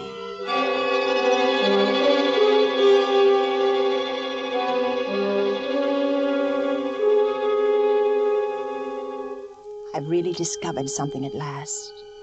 There are a great many women behind the pattern, and sometimes only one, and she creeps around fast, and her creeping shakes the pattern. She's trying to climb through and can't because the pattern strangles everything. But she does get out in the daytime. I know because I've seen her. When a car comes, she hides in the blackberry vines. I don't blame her. I'd hide too. I always lock the door when I creep by daylight.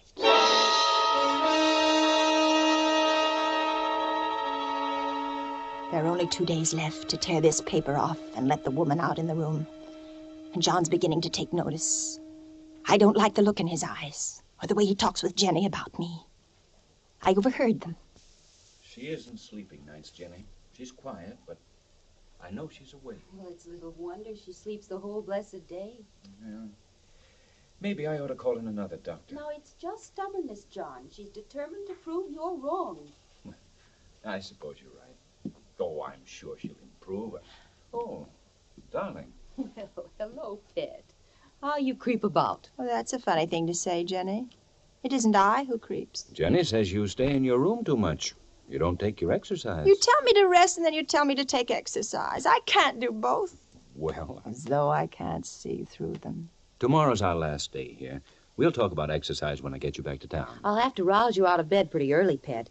You know, some of that furniture up there belongs downstairs, and the movers will be here at 9. Maybe you'll sleep upstairs tonight, Jenny, so you won't be alone, darling. You won't be here tonight, John? Well, not until tomorrow evening. There's a difficult case. If you're going to feel lonesome... Oh, no, Jenny. I'll rest better alone. I'm sure of it. Thank you all the same.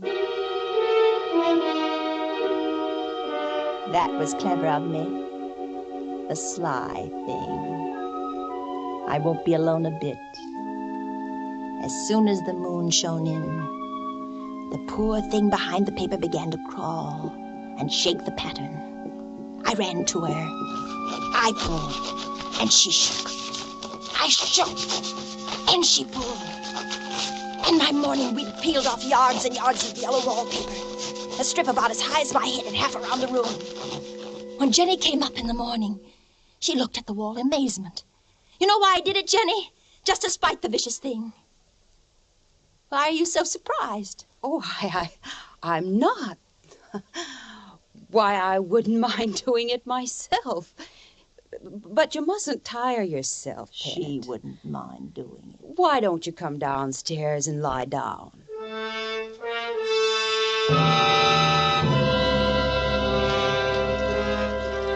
How she betrayed herself, that Jenny. She wouldn't mind doing it.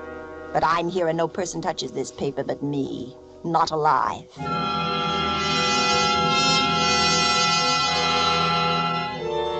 I've locked the door and thrown the key down into the front path.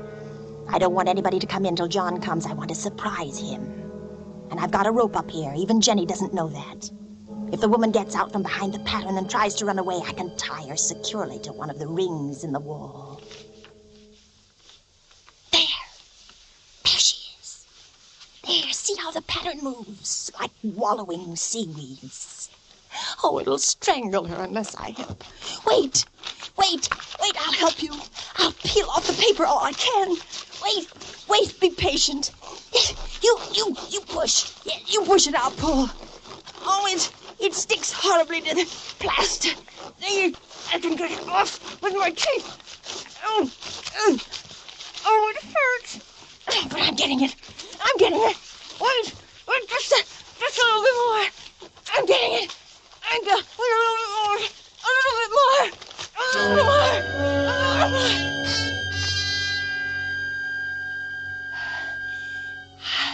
I wonder if they all came out of the wallpaper, as I did.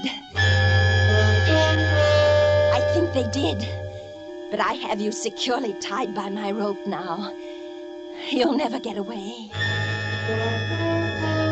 But I don't want to get away. It's so pleasant to be out in this great room to creep about as I please. It's so pleasant. But I suppose I'll have to get back behind the pattern when night comes. That will be hard to do.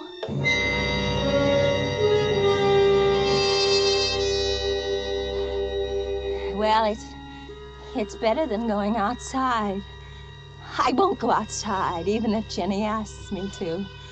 For outside, I have to creep on the ground where everything is green instead of yellow. And here, I can creep smoothly on the floor. Listen, she's coming now. Darling, open the door. You hear me? Open the door. Oh, it's John at the door. Open the door, darling. Open it, please, dear. How he does pound and shout. It's no use, Dr. John. You can't open it. Open it, do you hear me, dear? Open it! Jenny, bring me the axe. Hurry. Oh, no, he'll break down that beautiful door. John, dear, the key's down in front of the house under a plantain leaf. Please, my darling, It's please. down by the front door, John. Open the door, for heaven's sake, open it. I can't. The key's downstairs, John. It's under a plantain leaf by the front steps. It's under a plantain leaf, John.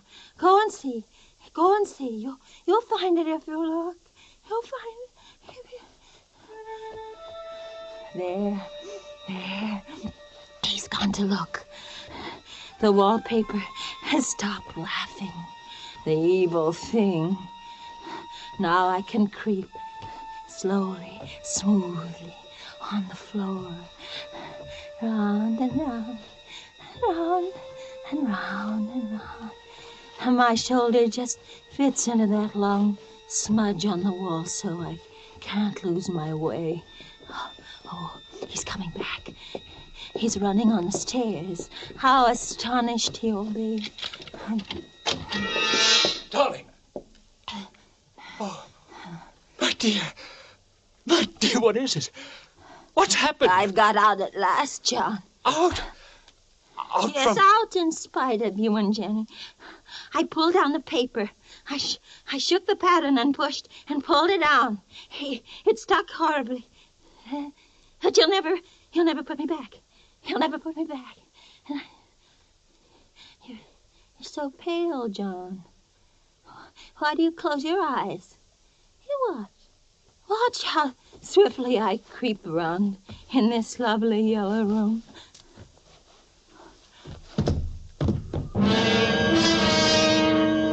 Fainted? Now why should that man have fainted? But he did. And right across my path by the wall, so that I have to creep over him every time. Round and round and round and round and round.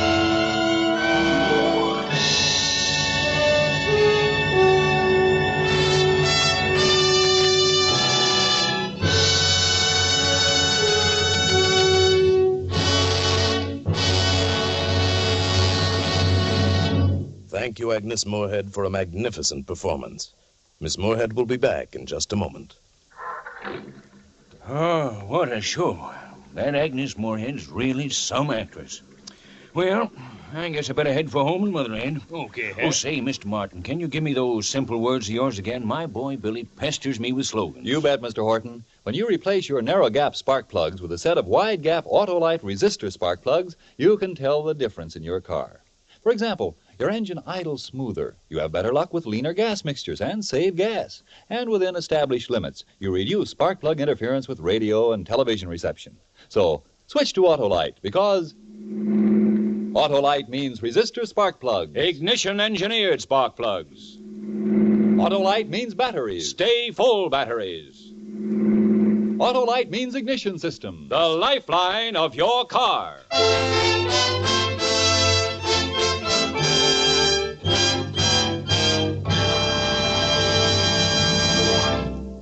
And now here again is Miss Agnes Moorehead. It's always a great pleasure for me to appear on Suspense. I've thoroughly enjoyed this appearance this evening. And next week, when I turn listener again, I'll join the rest of you to welcome Mr. Charles Lawton's return to these microphones in a role written especially for him. Next week, then, An Honest Man, starring Charles Lawton, on Suspense.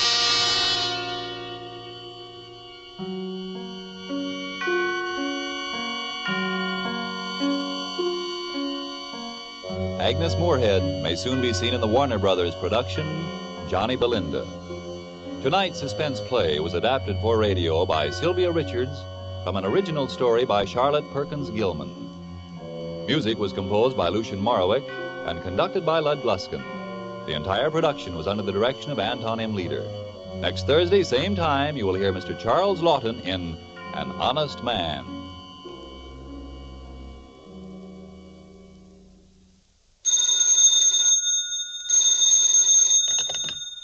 This is the Autolite Suspense Show saying good night. Switch to Autolite. This is CBS, where 99 million people gather every week, the Columbia Broadcasting System.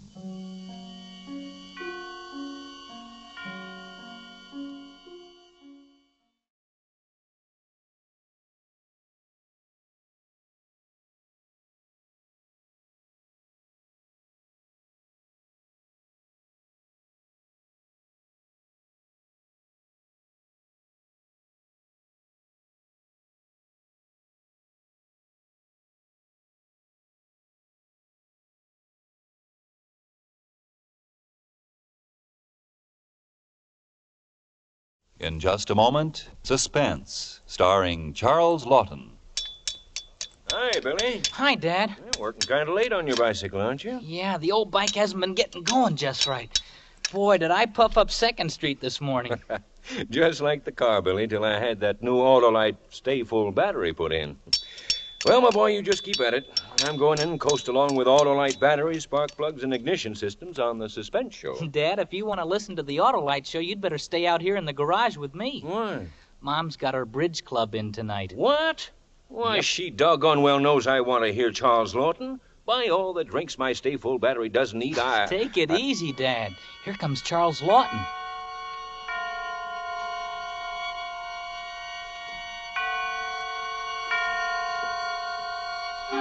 Suspense.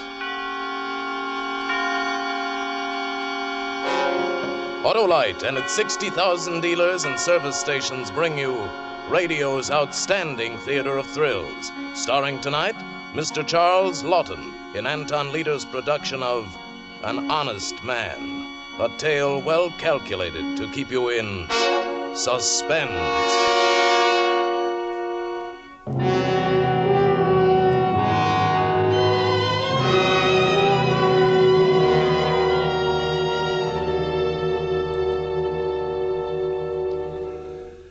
I couldn't sleep. I lay in bed that night listening to the stillness and loneliness of the empty house and tried to bring my mother back to me. Freddie, my son, I must leave you now. I know that you will miss me, but you needn't, for you are strong. I shall not be worried about you. I have taught you well. Taught me well. For the first time, the meaning of those words became clear to me. The tears dried in my eyes, my jaws clenched. That was the woman, my mother, to whom I'd been closer than anyone else in the world. Indeed, I'd been close to no one but my mother in all my 44 years. And after the tears, a flood of memories passed before my eyes, and after the memories came the realization that I was glad. My mother was dead, and I was glad.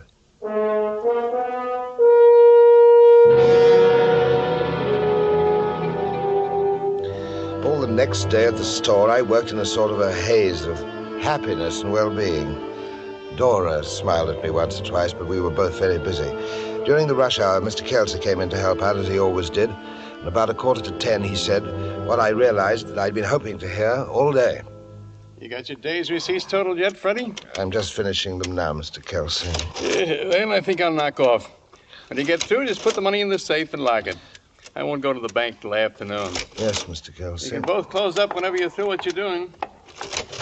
See you tomorrow. Yes, Mr. Kelsey. Good night, Mr. Kelsey.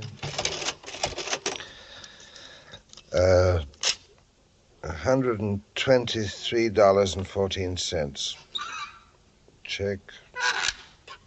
Mr. Kelsey sure trusts you, don't he? He should after 26 years. 26 years? You've been working here that long? Sounds like a long time when you said, but it doesn't seem that way to me. Well, I guess it's quitting time. Oh, boy, are my feet tired. 26 years. You gonna put out the lights? You want me to? Oh, I'll do that. Okay. Well, I'm leaving. So long. Miss Dora, Yeah? may I ask you something? Sure. What is it? Well, oh, isn't it a beautiful night? You sure that door's locked? Oh, yes. I was just wondering. Hmm. I was wondering if you'd mind if I walked home with you. It's a little out of my way. Well, sure. Why not?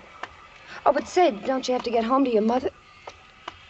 Oh, gee, Freddie, I'm sorry. That's all right. Must have been a terrible blow to you. Yes, it was. And you taking care of her all that time. 26 years, but you mustn't think that that was a hardship. You see, I owe everything in the world to my mother. Everything that I am or ever will be. Oh, I know what you mean. I always say a person's Miss mother... Dora, I've never told this to anyone, Say, but I've been meaning to ask you, the way you always call me Miss Dora, and I mean, the way you talk, it's so refined. Really. I bet you had a real good education once, didn't you? No, not formally. But you see, my mother was a governess, and she always tried to give me the same advantages as she would the children under her care. My mother was a highly educated woman. Well, I knew it must be something like that. Anyway, you don't have to call me Miss Dora. I mean, seeing we're kind of old friends. Say, what was it you was going to tell me before? Oh, that was something about my mother. Something she taught me. I'll never forget it as long as I live. You happened to remind me of it when you remarked how Mr. Kelsey trusted me. Well, what was it? Well, it was just before my 11th birthday. There was a motion picture that I wanted to see very badly. It was something about cowboys, I think. But my mother said we couldn't afford it, and so I took 10 cents from her purse, and she found it out. What'd she say? Well, she whipped me. It was the only time she ever did, until I could hardly walk. She said I'd done the worst thing that anyone could ever do, that I had been dishonest. I was a thief. You dishonest. Oh, that's a laugh. I never knew anybody more honest in all my life. Well, look at the way Mr. Kelsey Yes, always... but only because of what my mother taught me. I've been grateful to her all my life. For that I always will be. Oh, yeah, I know what you mean. Well, they say honesty's the best policy, and I guess it is all right, but... Now, you take Tom Bass. What about him? Well, I wouldn't exactly say he's dishonest, but he's sure having a lot more fun than you or me. But, Dora, I'm sure you'll agree that there are more important things in life than just having fun. Oh, sure, of course. I didn't mean it like that. And what I mean to say is, you couldn't admire a fellow like this Bass, could you? Tom Bass? Oh, I should say not. Thinks he's so smart with his wisecracks and his cheap jokes. I wouldn't give him the time of day. Is there anyone, that is to say, any man you do admire? Yeah, not me. Oh, I admire you, of course. You really? Well, sure. But if you mean, do I go out steady with anyone? Have you ever thought of the kind of man that you would go steady with? My dream man? Oh, sure. But you just don't find them growing on trees. Not that kind. What kind, Dora? Oh, when I say dream man, don't get me wrong. I don't go for those glamour boys. I've been around enough to know better than that. You just give me a nice, easy-going fella with a steady job. That sounds like a description of me. And a little money put away in the bank. That's the kind of fella I want. Did you say money? Well, sure. A fella's never going to get very far if he doesn't have a little laid aside for a rainy day. Oh, yes. Isn't that right? Yes, I suppose that is right. But how much money do you think such a fellow ought to have? Oh, $1,000. You know, just something for kind of a little nest egg. Yes, of course, yes. Well, here's where I live. Thanks for the walk. Dora? Yeah? If you were to find such a man... Who? A man with a steady job and money in the bank. Oh, him. I mean, would you consider, would you... Would I what? Oh, I get it. Well, sure, if I thought I could make him happy. Oh, I know you would. Why not? Well, till death do us part.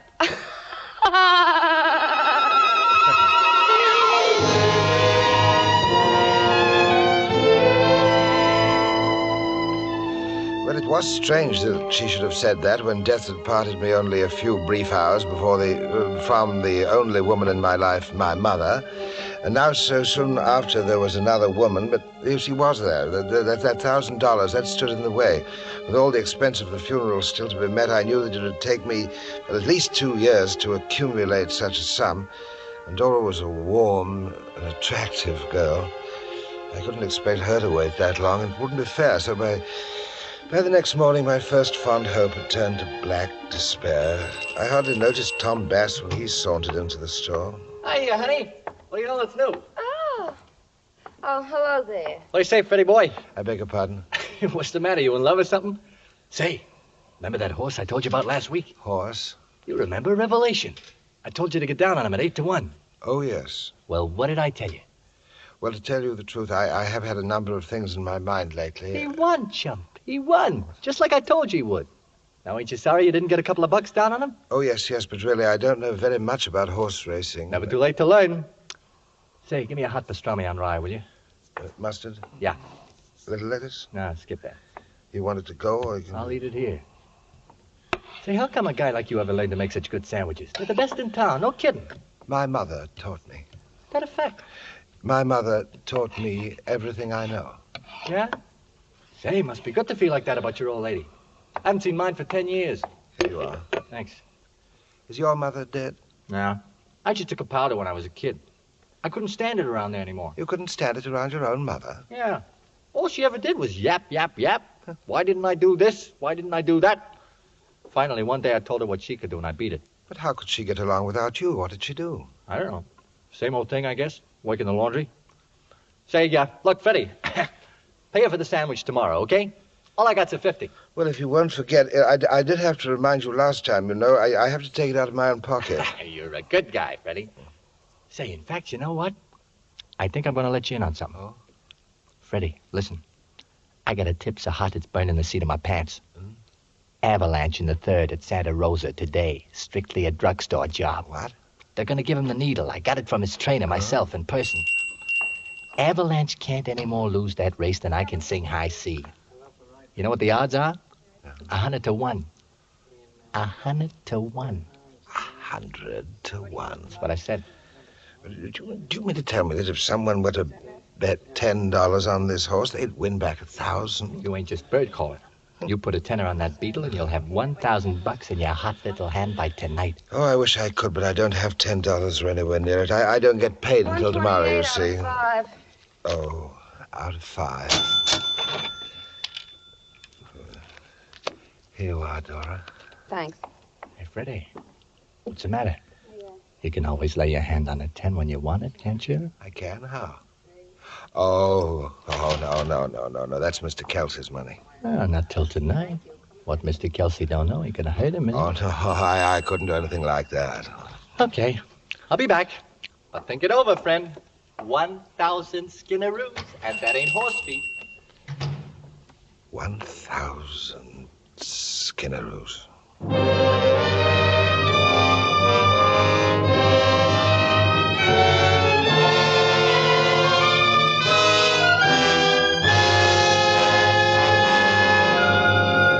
For Suspense, Autolite is bringing you Mr. Charles Lawton in radio's outstanding theater of thrills, Suspense.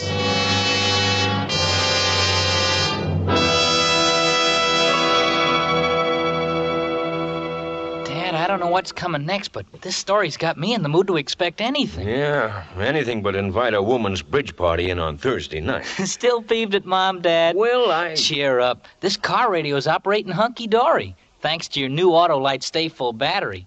Besides, Mom's partner probably just trumped her ace. So, let's listen to Frank Martin, the Autolite announcer. Yes, the new Autolite Stay Full battery needs water only 3 times a year in normal car use. This greater liquid reserve practically eliminates one of the major causes of battery failure. Car owners tell us it's the greatest battery ever built. The greatest battery ever built. Money cannot buy a better battery for your car. You know, Billy, the boys over at the service station tell me that these Autolite Stay Fulls are really setting up some long time between drinks records. Yeah, Dad, I guess it's like having a camel under your hood, huh? Oh, better than that. An Autolite Stay Full only needs a drink 3 times a year in normal car use. So, friends, see your friendly neighborhood Autolite battery dealer and order the new Autolite Stay Full battery for your car. It needs water only 3 times a year in normal car use.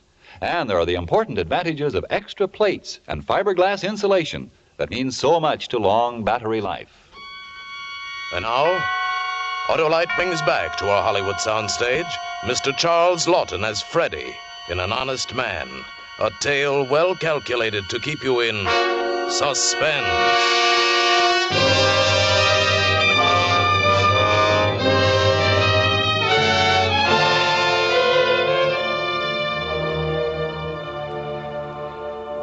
Well, of course, I could think of nothing else all morning. My mind was in a whirl. $1,000 with $1,000 I could propose to Dora. I could propose to her that very night. At the same time was the appalling thought of what I'd have to do. I would have to take $10 from the cash register. $10 that was not mine. That would be stealing. I would be a thief. But as I thought, I wondered. Perhaps Tom Bass was right. It wouldn't be stealing if I put the money back, and by tonight I'd have the $1,000. I could put it back. But that was it. That was the difference. When I'd taken the money from Mother that time, I had no prospect of replacing it. But this way, so the next time I went to the cash register to make change, I slipped $10 out of the drawer and put it into my apron pocket. After that, I found I was perspiring and my hands trembled so that I nearly cut myself a dozen times working at my sandwich board. Then I saw Tom Bass coming through the door. Tom! Yeah? What's the matter? Up to $10. $10? Oh, yeah. Say, now you're getting smart. Give it to me. I'll place it on that. But Tom, are you sure? Are you absolutely sure? I tell you, the nag is in at a walk. I got a few skins down on this one myself, don't forget. All right, but when will I get the money? 6 o'clock tonight, the latest. I'll bring it around myself. Give me the 10. Here. You won't forget, will you? Forget? With $1,000 in my kick, how could I forget? Relax. You got nothing to worry about. Freddie? What was you and Tom talking about just now? Oh, he was just telling me about some horse or other. Well, you better be careful how you talk to him about horses. Why do you say that? Well, that's the way he makes his living, ain't it? Yes, I should rather imagine it is. Oh, Dora. Yeah? Would you care to, that is, when we're through work, would you care to go somewhere with me this evening? Go where? Oh, why, Freddie. Are you asking me for a date? Yes, I suppose I am. Oh, Freddie, that's real cute. I might even take you up on it. You mean that you will go? I might. I'll tell you at quitting time. Why can't you tell me now? Oh, something might come up. What could come up? I don't know what could come up. Anything could come up. One of us might drop dead.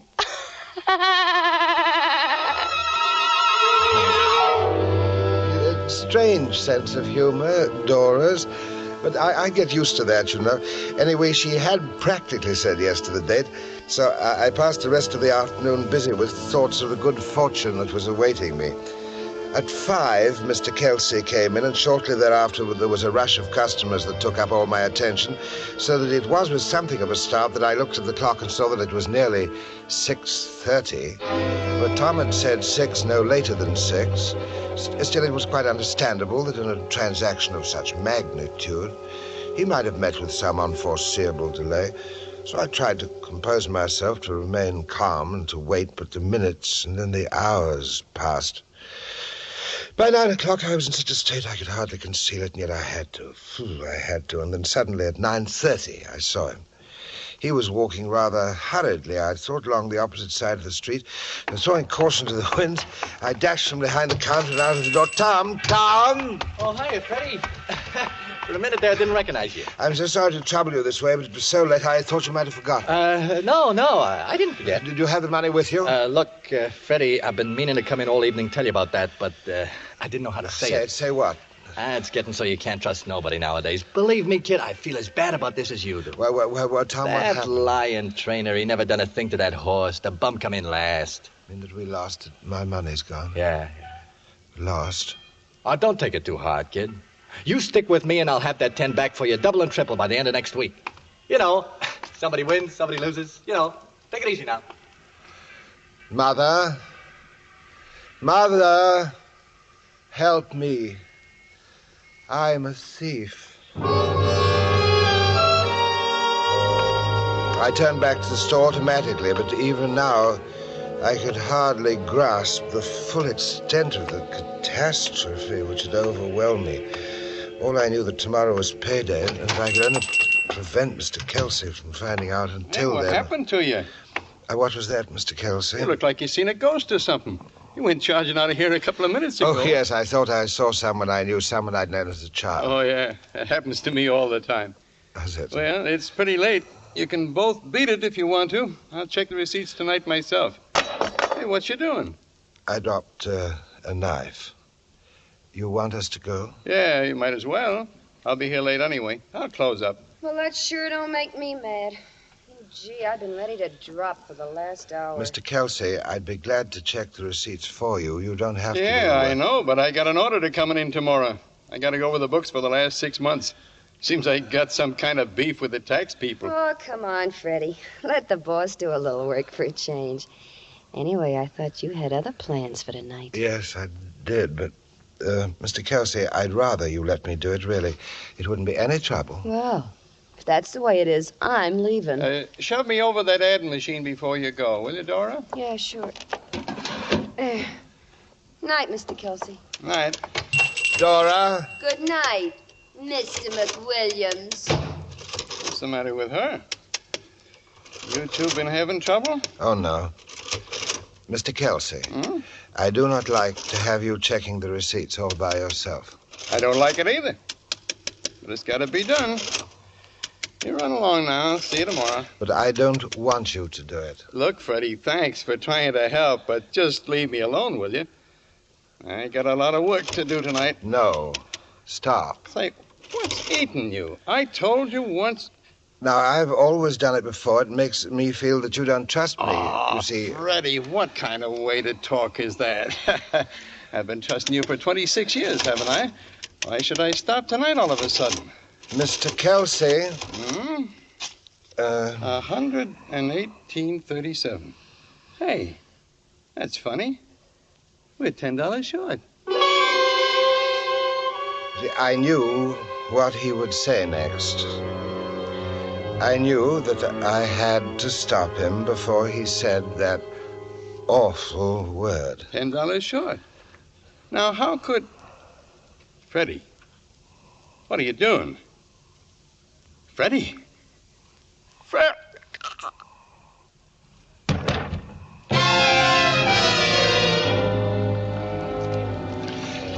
I washed my hands most carefully at the sink and dried them on my apron.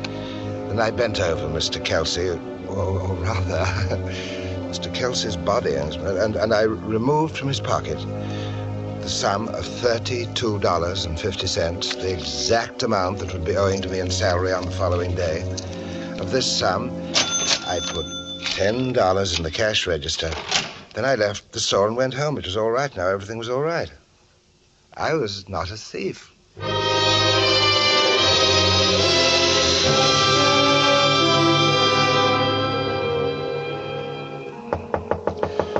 I was so exhausted when I got home and just dropped in my bed. I must have fallen asleep that way because I was fully clothed when I was awakened some hours later.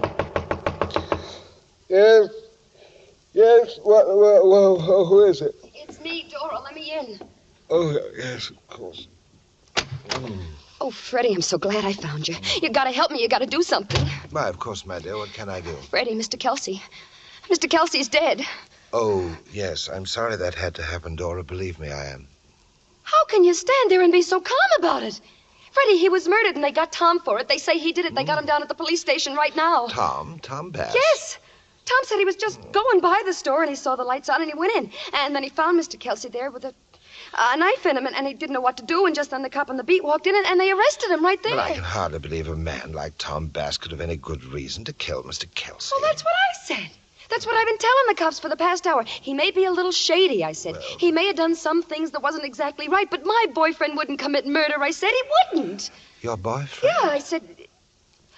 Oh, gee, Freddie, I'm sorry. I didn't mean to... Yes, but you told me that there was not anyone. Well, there wasn't, honest. That's the truth. I'd just been out with him 2-3 times. I didn't know he meant anything. I didn't even think I liked him. But when I saw him down there and I saw what they were doing to him... Your boyfriend. Oh, Freddie, please. Please, don't be mad at me. I was half crazy. I didn't know who else to come to. You gotta do something for him. Dora. What? Do you love him? Yeah. I guess I do. I see.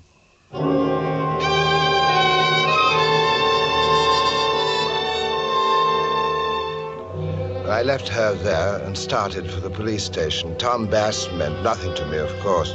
He meant less than nothing now. But, of course, Dora, that was something else again. I didn't know exactly what I should do, but the sergeant helped me to make up my mind. Well? I understand that you have a prisoner here who is accused of killing one Henry Kelsey. That's right. You his mouthpiece? Oh, no. Well, at least say I was an employee of Mr. Kelsey's for 26 years. McWilliams? Frederick Aloysius McWilliams. Yeah, we know about you. We may want to ask you a few questions tomorrow. But you got nothing to worry about. We got our man. You have all the evidence you need? Of course we got all the evidence we need. Or why would we be holding him? We caught him red-handed. And he's got a record since he was 14 years old. Dear me. But supposing that I had positive evidence that the prisoner Tom Bass did not kill Mr. Kelsey. This had better be good, I'm warning you. Tell me, it would be dishonest to withhold that information, wouldn't it? You're doggone tootin' it would. I mean, you see, it would be like stealing, wouldn't it? I mean, it would be stealing. It's stealing another man's life. But are you trying to kid somebody? No. I've never been more serious in my life. All right, if you know so much, who did kill Kelsey? I did.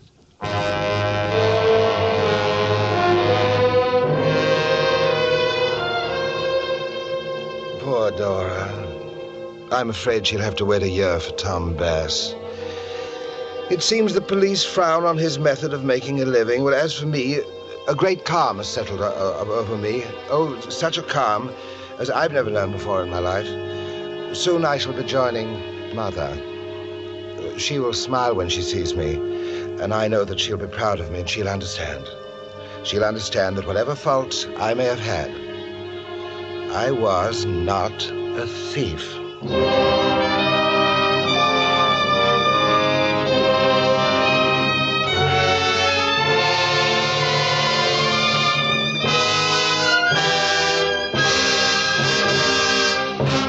Thank you, Charles Lawton, for an extraordinary performance. Mr. Lawton will return in just a moment. Say, Billy, Charles Lawton was certainly in the groove tonight. I'll say. Hey, Dad, here comes Mom. I just thought you two'd be out here puttering, you and your bikes and batteries, with Charles Lawton on the Suspense program, too. Mary, did you listen to Suspense? Why, of course I did.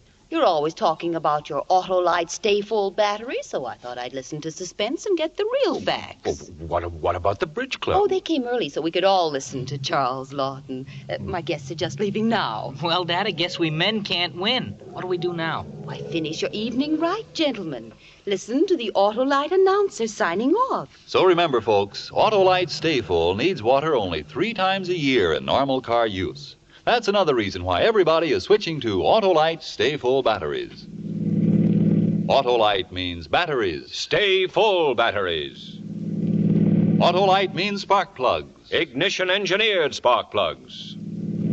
Autolite means ignition system. The lifeline of your car.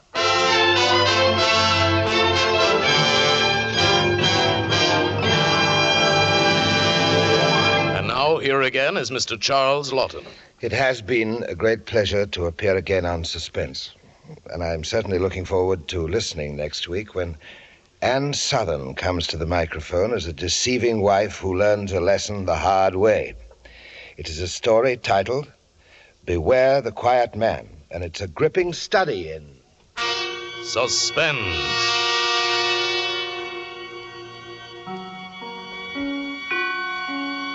Charles Lawton may currently be seen in Paramount's The Big Clock. Tonight's suspense play was written by Robert L. Richards, with music composed by Lucien Morawick and conducted by Lud Gluskin.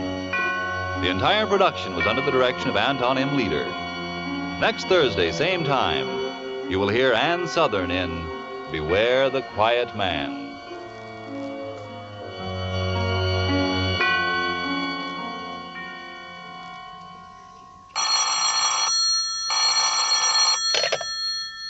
Autolite Suspense Show.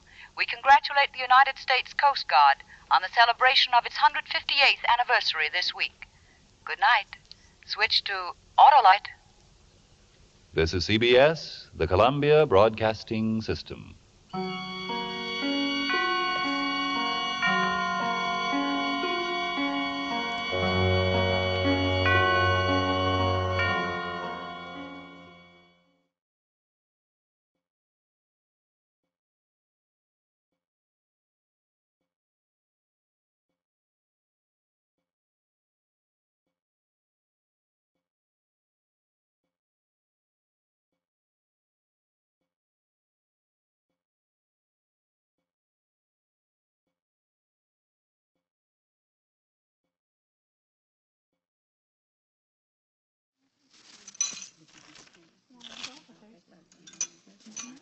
In just a moment, Suspense with Ann Southern.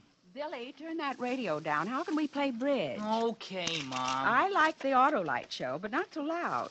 Whose deal is it, May? Mine, Mary. My husband Ed always listens, too. When he's home on Thursdays, our house sounds just like his service station. I know what you mean. Tonight's probably spark plug night. You'd think the announcer with his commercials would be enough, but no. It's switched to Autolite resistor. Spark plugs. I know. Batteries and ignition systems. Well, Dora, what are you dreaming about? Oh, Autolite? You mean the show with Ann Southern? Oh, Mary, tell Billy to turn up the radio again. I wouldn't miss Suspense Billy, for will you turn the radio up? Your Aunt Dora went... Yes, ma'am.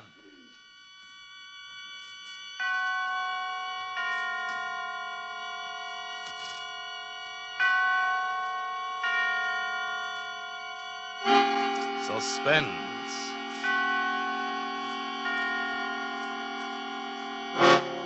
Autolite and its 60,000 dealers and service stations bring you radio's outstanding theater of thrills. Starring tonight, Miss Ann Southern in Anton Leader's production of Beware the Quiet Man, a tale well calculated to keep you in suspense.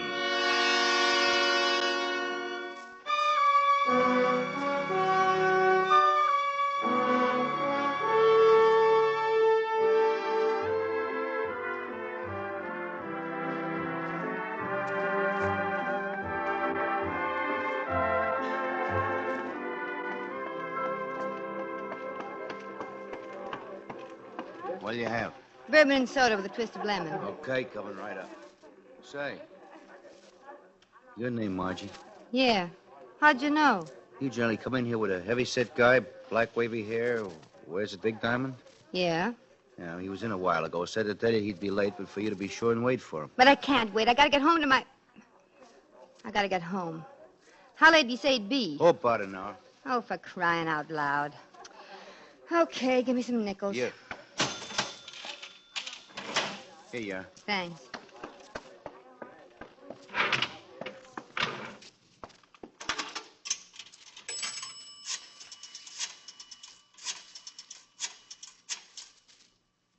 Hello? Mr. Banning, please.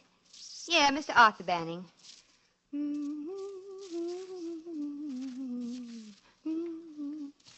Arthur? Margie. I'm going to be late for supper. Yeah, I ran into a girl I used to know at Lincoln High. She wants me to have a drink with her. Yeah. And say, will you pick up some hamburger on the way home and start the potatoes? I'll be there as quick as I can. Bye. Here's your drink. Well, here's mud in your eye.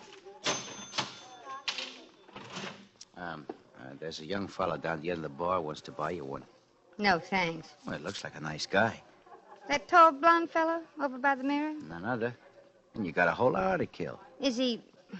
He isn't drunk, is he? Nah, he's had a few, but he always carries it good. It might help pass the time.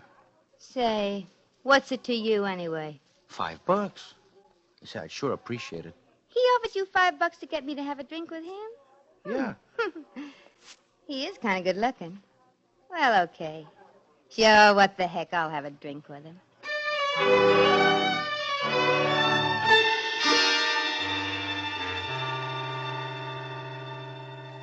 Okay, so you're married. Nothing wrong with having a drink together, so what?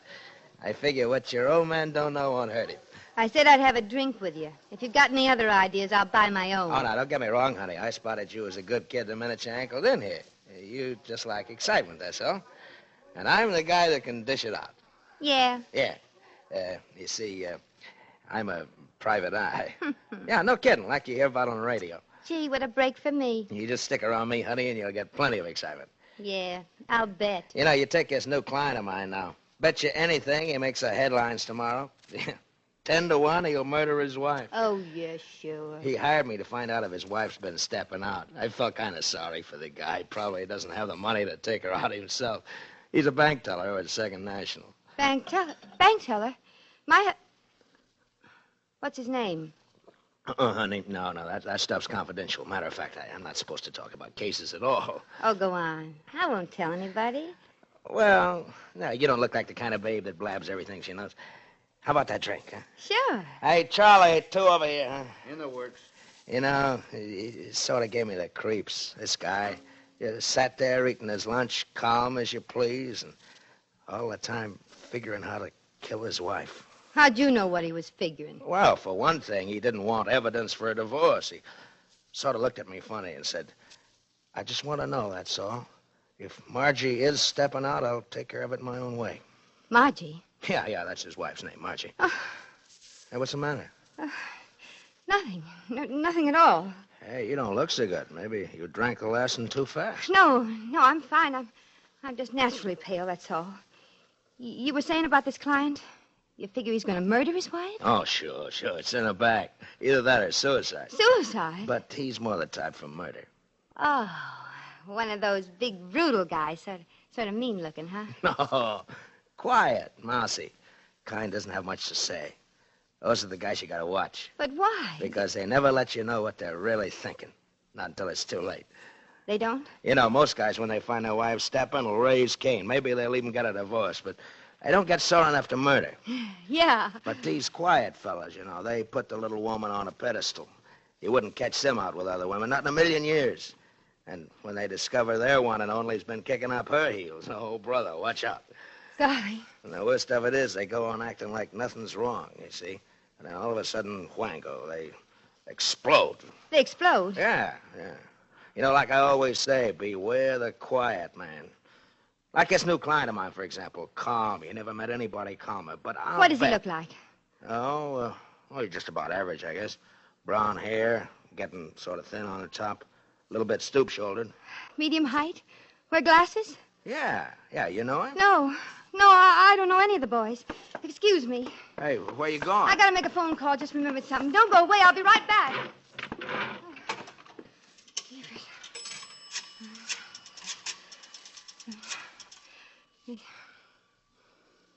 Ralph? Margie. I can't see you this afternoon. No, I'm not sorry about you being late. But whatever you do, don't come into Charlie's place. Yeah, that's where I am now.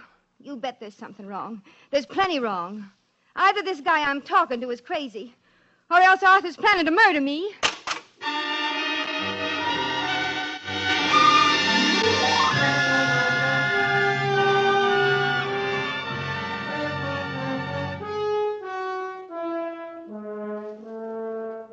For Suspense, Autolite is bringing you Miss Ann Southern in radio's outstanding theater of thrills, Suspense.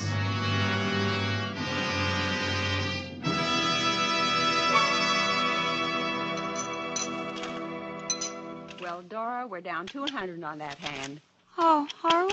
It's easy to see there's no playing bridge with you girls with Suspense on. So let's stop playing and switch to Autolite spark plugs or whatever for the rest of the half hour, huh? Oh, Mary, I could kiss you. You're such an understanding sister-in-law, and I don't want to miss a single word. What about you, May? Dora, did you know that my husband knows Frank Martin, the Autolite salesman? He does? Well, then let's listen to Mr. Martin. Right now, you can get Autolite resistor spark plugs almost anywhere in the United States. They're sensational. Why, no other spark plug will give and maintain such performance.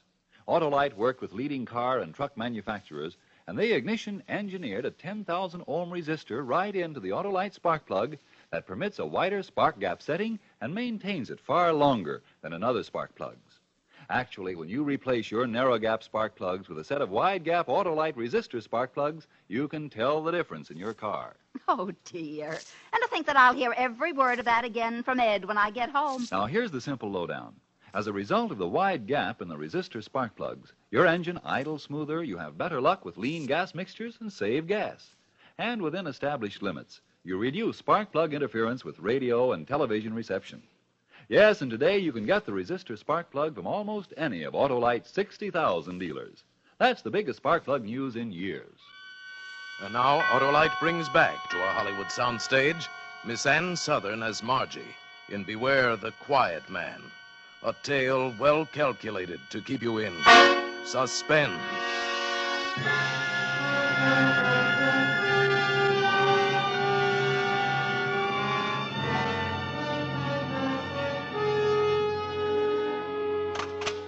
I stood there in the phone booth a minute after I hung up.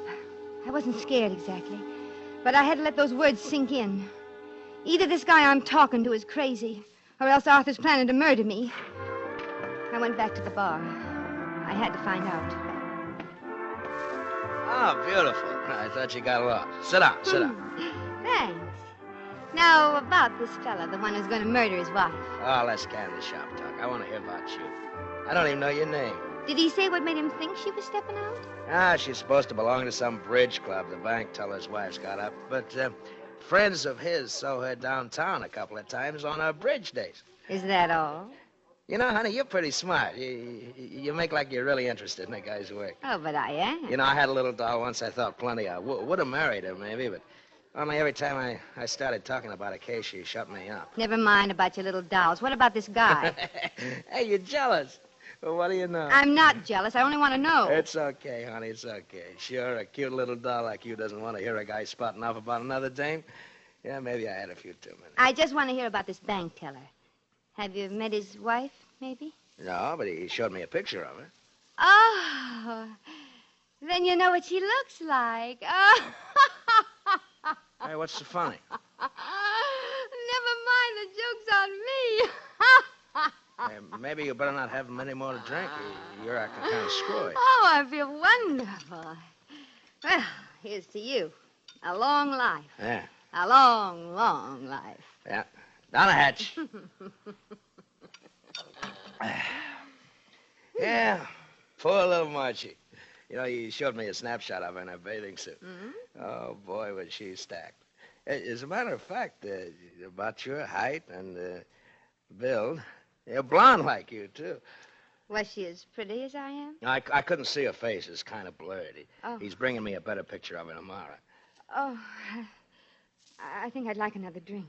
You know, honey, you better start taking vitamins or something. You're pale as a sheet. I said I wanted another drink. Oh, sure.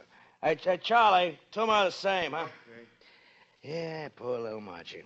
You know, that's one thing I can never figure out. The cute little dolls with flirtatious eyes always pick some homely, quiet gink when it comes to settling down. And the handsome He-Man who has to beat off the dames with a club, what does he do? He marries a drab little pigeon. Yeah, that's why we get so many axe murders, I guess. Axe murders? Only in this case, he'll use a gun. But he doesn't have a... I mean, most bank clerks don't own guns. Oh, well, this one does. Now. Give me a light, will you? Yeah, sure. There you are. Hey, maybe if you lay off a booze, honey, and take a tonic or something, you'll feel better. Look at your hands. They're trembling. How do you know he has a gun? Oh, I get it. Why'd you tell me? Tell you what? You got a squeamish stomach. All this talk about guns and shooting. Oh, honey, I'm sorry. I won't say one more word about it, I promise. I'm not squeamish, and I don't need vitamins. I want to know how you know this bank teller guy has a gun. All right, so I'm going to a pawn shop and buy one. You know, honey, I could really go for you. It's a funny thing, we never even introduced ourselves. That's something we got to do. My name's Cluson. Lem Cluson. What's yours? You mean that man bought a gun and now he's home waiting to murder his wife in cold blood? Oh, no. He won't do anything till he gets my report. Oh. You see, tomorrow I check with her friends to see if she's been going to bridge club like she's supposed to. Yeah. And I meet my client for lunch and get a picture of Marchie. Mm. And I take it around to the downtown bars to find out if she's been seen with anybody. And then I give my client the report when he gets off work. Yeah. And then?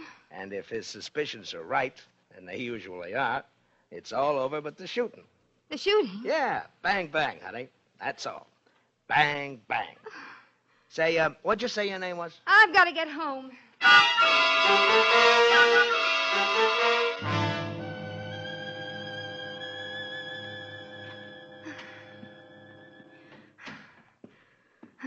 Hello, dear. Hello, Arthur. Oh, I was beginning to worry about you. Well, I really couldn't help being late for dinner. I wanted to leave, but Maybelle, that's her name, you know, the girl I used to go to school with, she kept talking yatta to yatta, and I just couldn't walk out on her in the middle of a sentence. That's all right. I didn't mind. Say, the potatoes are all ready like you told me. Shall I, No, I'll hurry dinner. You just sit down and read the paper. Huh? Well, thank you, dear. You all right? You look a little flushed. Oh, I'm fine. I was just rushing, that's all. It'll be ready in a minute. Did you have a hard day, darling? Oh, usual. People are taking out more money these days than they're putting in. Yeah, prices are awful, aren't they? Nothing unusual? I mean, nothing happened today? Oh, a funny thing. Man came rushing in this morning, first thing the doors were opened. Wanted to withdraw all the money from their joint account before his wife beat him to it. Seems she was leaving him for another man. Oh, how awful. Oh, yeah. While he was there, she appeared. You should have heard her carry on. She was a real shrew. Well, what happened? Oh, nothing. He didn't say a word. He was a gentleman. But I'll bet if he'd had a gun, he'd have killed her. Oh, well, seems things like that happen all the time. Newspapers full of it. Are you mad at me, Arthur? Are you mad at me? Am I mad at you? Why, no. Should I be? Arthur, darling, I've got something to confess. Well, fire away. I didn't go to bridge club last week. No? I thought you'd die before you gave up bridge. Oh. Really, honey, you look awfully seedy. No, I'm fine. I feel fine. I had sort of a quarrel with Lorraine. I didn't want to tell you because you're always talking about how women can't get along with each other. Instead of going to bridge club, I went shopping. Instead. Fine. Only I hope you didn't go over the budget. Oh, no. That's good. I always said bridge was a waste of time. Then you're not angry about anything? Why, no. Why should I be? Oh, Arthur. What's the matter now? I don't deserve a swell husband like you. Oh, I'm not so hot. Oh, you always do the dinner dishes and bring me my breakfast in bed on Sunday mornings. The only morning you have to sleep. Arthur, I'd feel terrible if anything ever happened to us. Well, what's going to happen? Suppose someday you got real mad and exploded. Exploded? Yeah. What if you got a gun and shot me dead? Oh, for heaven's sakes, Margie. Where do you get those crazy ideas? You mean no matter how mad you got, no matter what I did to make you mad, you wouldn't shoot me dead? Well, Margie, you know I'd rather die than hurt one hair on your head. Oh, Arthur, not suicide. Say, how many drinks did you and Maybelle have? Arthur, I want you to know I'm going to change. I'm going to be a better wife from now on. I'll stay home all the time and darn your socks. You? Darning socks. You just wait and see. I'll get up every morning and make your breakfast. Oh, Margie, you know you won't do any of those things. I will, too. Nonsense. Women like you never change. I will, too. I'll change right away. Tomorrow. Besides, I don't want you to. Oh, come here, baby. I want you to stay just exactly the way you are right now. Just exactly, Arthur? I love you very much, just the way you are. Oh, Arthur. Hey, that reminds me, I made an appointment for you tomorrow at 10. You're having your picture taken. My picture? I showed a fellow that old snapshot of you today. The one we took at the beach. It was so dog-eared he couldn't see what you looked like, and I realized we didn't have a single decent picture of you at all, so But why have it taken tomorrow? Well, the studio next to the bank is having a special advertising the new 60-minute service. 60-minute service? Yeah. That way I can pick up the finished picture before I go to lunch. I don't want my picture taken. Well, now you're being silly. I won't do it. Oh, honey, what's the matter? Don't touch me. I won't have my picture taken. I won't. Good night.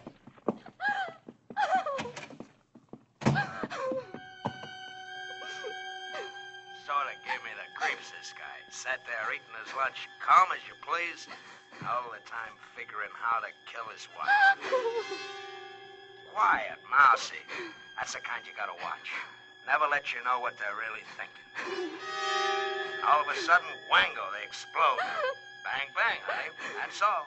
Bang, bang. No. There must be some mistake. Arthur wouldn't hurt me. He wouldn't. I won't think about it.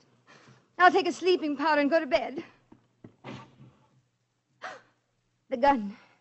He did buy a gun. It's all true. Every word of it's true.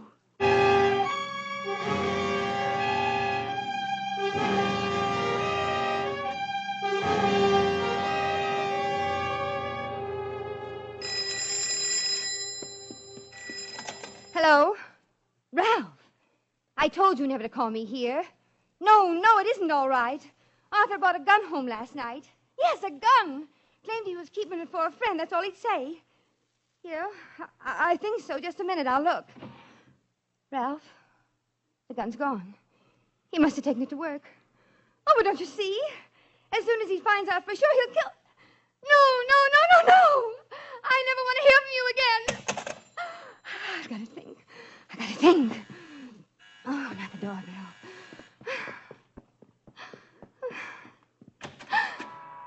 Oh, Lorraine. Well, who'd you expect, darling? Frankenstein? Aren't you going to invite me in? Well, I was just going out. Don't be silly. You're not dressed. I'm in a hurry, Lorraine. Well, so am I. I'm late at the beauty shop now. But I was driving past anyway, so I thought I'd drop in and give you the latest on the girls at the bridge club. Well, some other day. Honestly, Margie, this is choice. You know what I heard about Mrs. Dentler? You know, she's the wife of Ben Dentler, the new teller at the bank. The one from Chicago. Lorraine, if you don't mind. Oh, that's right. You haven't met her. Of course, you haven't been around lately. Well, she's kind of a pretty little thing in a plucked eyebrow sort of way. But you should hear what her husband told my husband. Lorraine, Of course, I promised Ed I wouldn't breathe a word. For crying out loud, Lorraine. Well, what brought that on? I haven't time to stand and gossip. What's wrong with you today, anyway? You're as nervous as a cat. I'm all right, perfectly all right. But here it is, 10:30. 10:30? Good heavens, I'm a half hour late. Well, goodbye. I've got to run. Oh, darling. Be sure and read the Gazette tomorrow. They're running a story about our bridge benefit. Okay, goodbye. Pictures and everything. They didn't have time to take a new picture, but I gave them the one we took at the Valentine party. The one I was in? They're publishing it? Why, sure. I don't want my picture in the paper. But yours was the only flattering one in the group. The reporter picked you out right away. He seemed quite smitten. He? Oh, yes. He asked all about you. Of course, I told him that you didn't come to meetings very often. The Gazette doesn't use men reporters for society. Well, they do now, dear. He didn't sound much like a reporter, though. He kept calling me honey. Tall, blonde, fast talker? Why, yes. And you gave him my picture? Well, of course. What was his name? Oh, well, let's see. Yeah. Funny name. I think it was Clusen. Lem Clusen.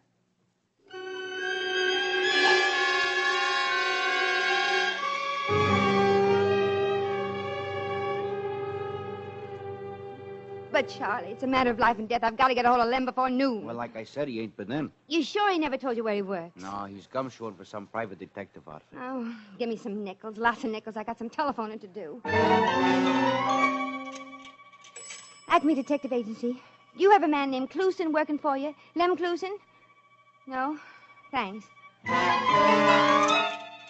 Brandon Agency? I want Mr. Clusen, Lem Clusen. Oh. Yeah, I guess I have the wrong number. Hawkshaw Detectives. I'm looking for a man named Lem Clusen. No, I don't want to hire you to find him. But you're the last one in the book. He's got... Okay, sorry.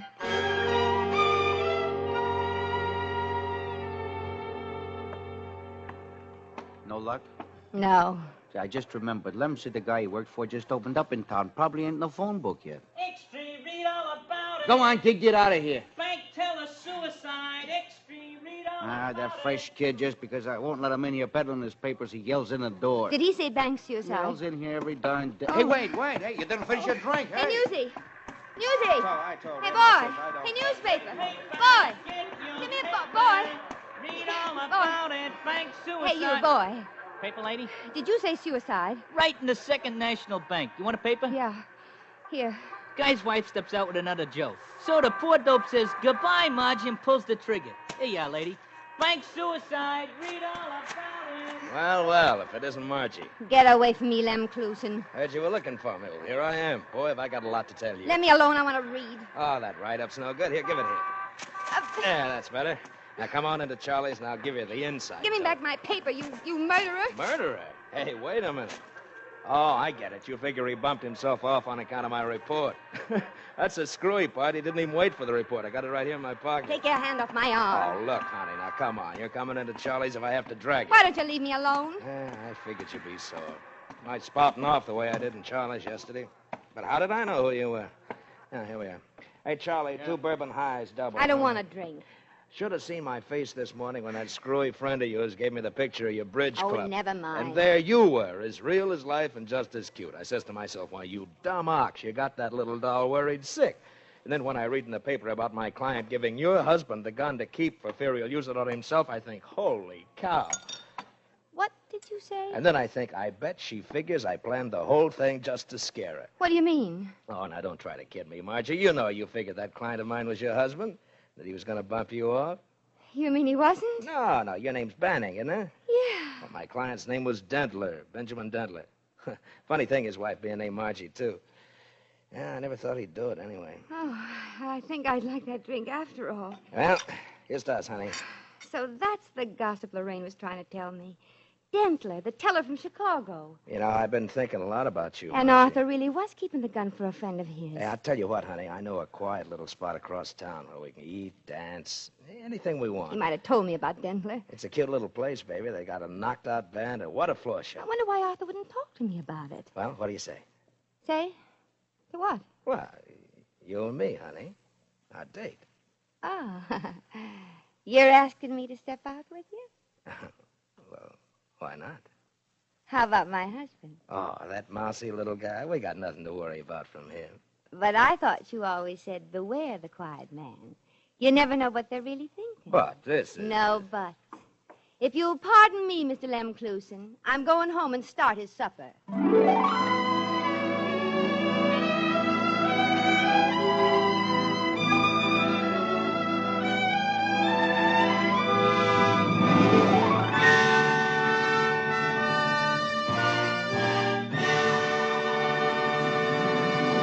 Thank you, Ann Southern, for a splendid performance. Miss Southern will be back in just a moment. Dora, I apologize. That show was better than a 6 no-trump hand. Why, Mary, first thing you know, you'll be in Ed's class, quacking about Autolite resistor spark plugs like Donald Duck. Deal me a great big hand, Mary, and watch me get back that 200 we went down. You know, I must get me a set of those spark plugs. Why not? Ask Ed tomorrow to put a set of those Autolite resistor spark plugs in your car. Oh, well then, May, will you tell Ed I'll be over tomorrow? I certainly will. My old car is going to get Autolite resistor spark plugs, too. Yes, switching to Autolite is safe, sane, sound, sober judgment, and a sure way to spark plug satisfaction. That's why everybody's switching to Autolite. Autolite means resistor spark plugs. Ignition-engineered spark plugs. Autolite means batteries. Stay full batteries. Autolite means ignition system. The lifeline of your car.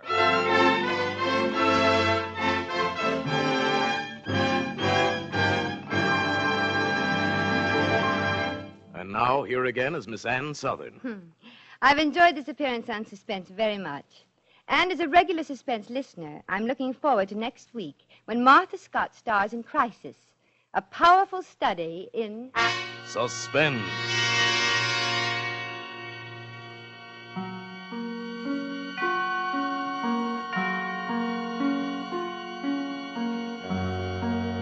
Ann Southern appears by courtesy of Metro-Goldwyn-Mayer Studios, producers of Julia Misbehaves, starring Walter Pidgeon and Greer Garson. Tonight's suspense play was written by Toby Hall, with music composed by Lucien Morawick and conducted by Lud Gluskin. The entire production was under the direction of Anton M. Leader. Next Thursday, same time, you will hear Martha Scott in Crisis.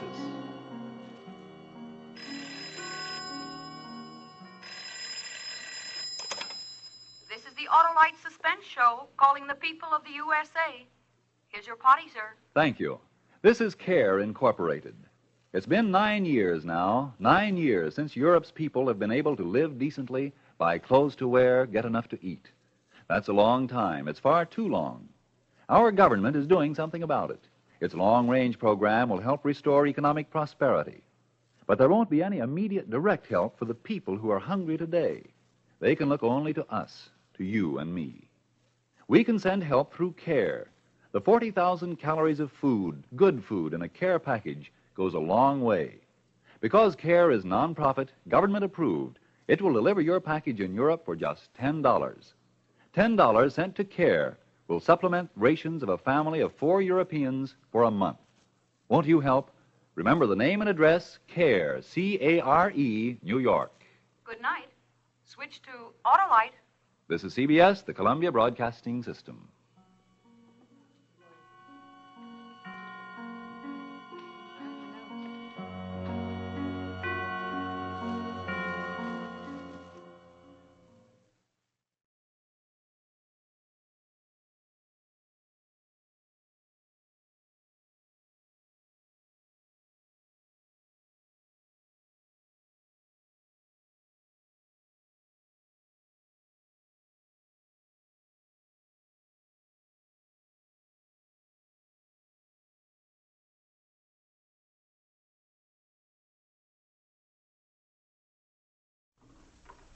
In just a moment, Suspense with Martha Scott.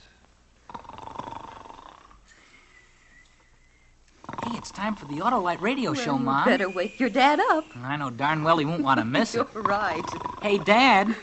This'll get him. Dad, who makes the Stay Full batteries? Autolite. And who makes spark plugs and complete ignition systems for your car? Autolite. And what radio show do the Autolite people put on over CBS every Thursday night? What? Hey, it's time for Suspense. Switch on the radio, Billy. The radio's on, dear. Just be quiet and listen.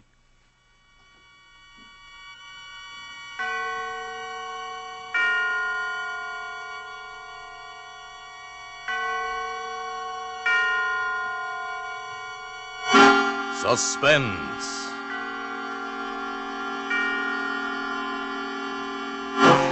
Autolite and its 60,000 dealers and service stations bring you radio's outstanding theater of thrills. Starring tonight, Miss Martha Scott in Anton Leder's production of Crisis, a tale well calculated to keep you in suspense.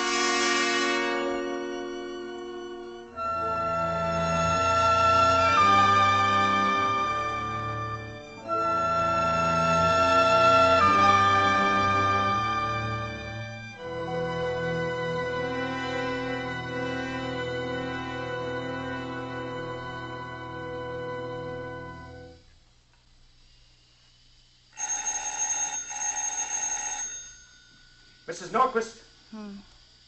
Mrs. Norquist? It's the doctor, Mrs. Norquist. What? Coming.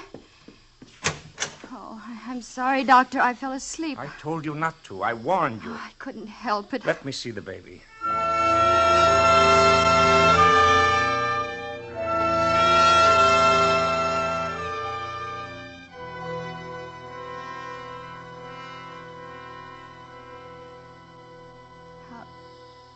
How is he? Is he better? Well, pneumonia's tricky. Temperature 106. Oh, all day long it's been 106. If he'd only move, if he'd only cry. Oh, Doctor, you've got to do something. Mrs. Norquist, get hold of yourself. Fasten that sheet down. It's important that you don't let any of that steam escape. All right, it's just that I'm so tired. When will the nurse be here? There won't be a nurse. No nurse, but you said there... I've tried everywhere. It's the worst epidemic since 1918. The hospitals are full. Oh, but I can't go on without a nurse. I can't. Well, isn't there someone who can help you? Some neighbor? There's no one. Well, what about your husband? When's he due back? 2 or 3 days. Maybe you'd better send for him. You don't mean the baby? Well, you can't keep this up. You need help. Oh, I didn't want to worry Paul. This business trip's so important to him. Besides, I expected to get a nurse. Why, he doesn't even know the baby's sick. You'll have to do it alone, then. How's the sulfur holding out? I have enough. Good. Now, don't neglect the steam for an instant. Keep up the warm alcohol sponge bath. Don't leave his side. I'll try to get back in the morning. And don't sleep. No matter how tired you get, no matter how you scream for it, you must not sleep. Here, take these pills. They'll help you. Thank you, Doctor. Doctor, is little Kurt going to make it? Well, that you'll know one way or the other before morning. Oh? Crack that temperature tonight, and he'll pull through. It's the crisis.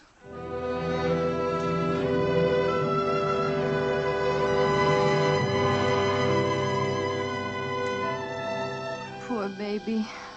Little thin legs. Kick the covers, darling. Kick them. That's what legs are for. You don't want to give up now, Kurt. You're just beginning. You haven't seen half there is. You've never thrown a snowball or hit a home run or gone fishing with your dad. Oh, Kurt. Kurt, you should be in a hospital. Not in a homemade croup tent with a kettle of steam under your bed. In a hospital with nurses in white starched uniforms. Nurses who are awake. Whose hearts don't break when they look at you. I mustn't think about it. Steam. A kettle under the bed. Steam to breathe. Another kettle on the stove. Sponge baths every few minutes. Every few minutes. Temperature 106. Temperature 106. Temperature 106. How many times I took it, I don't know. Nothing in the room seemed real or tangible anymore. Nothing but the steam. Steam. I watched it, hypnotized. Now it was an eraser on a blackboard removing today's problems. Now it was a windshield wiper pushing aside the rain so I could see ahead of me. The vision slowly cleared. And then I saw it. A light. No, 6 lights. Bright flames, birthday candles, 6 birthday candles on top of a white cake. Happy birthday to you. Happy birthday to you. Happy birthday, little Kurt. Happy birthday to you. 6 years old. You're a big boy now, son. I want my present. Oh, mercenary little creature, isn't he, Paul? Okay, Muggy, here it is. Here, son, let me help you. Leave it alone. What? Don't you dare touch it. Oh, now look here, Kurt. Please, Paul, it's his birthday. All right. Go ahead, unwrap it. Well, Kurt, don't you like it? No. Oh, why, Kurt Norquist, how can you say such a thing after your daddy bought you a wonderful fire engine? Why didn't you get me one with 1 seat? But what's wrong with 2 seats? When it's got 2 seats, you gotta let some other kid ride with you. But don't you want to share your fun with your little friends? I don't like nobody to have fun but me. Kurt, you come back here. Let him go, Paul. Oh, but He's Mary. just a little boy. He'll get over it. Well, I hope so.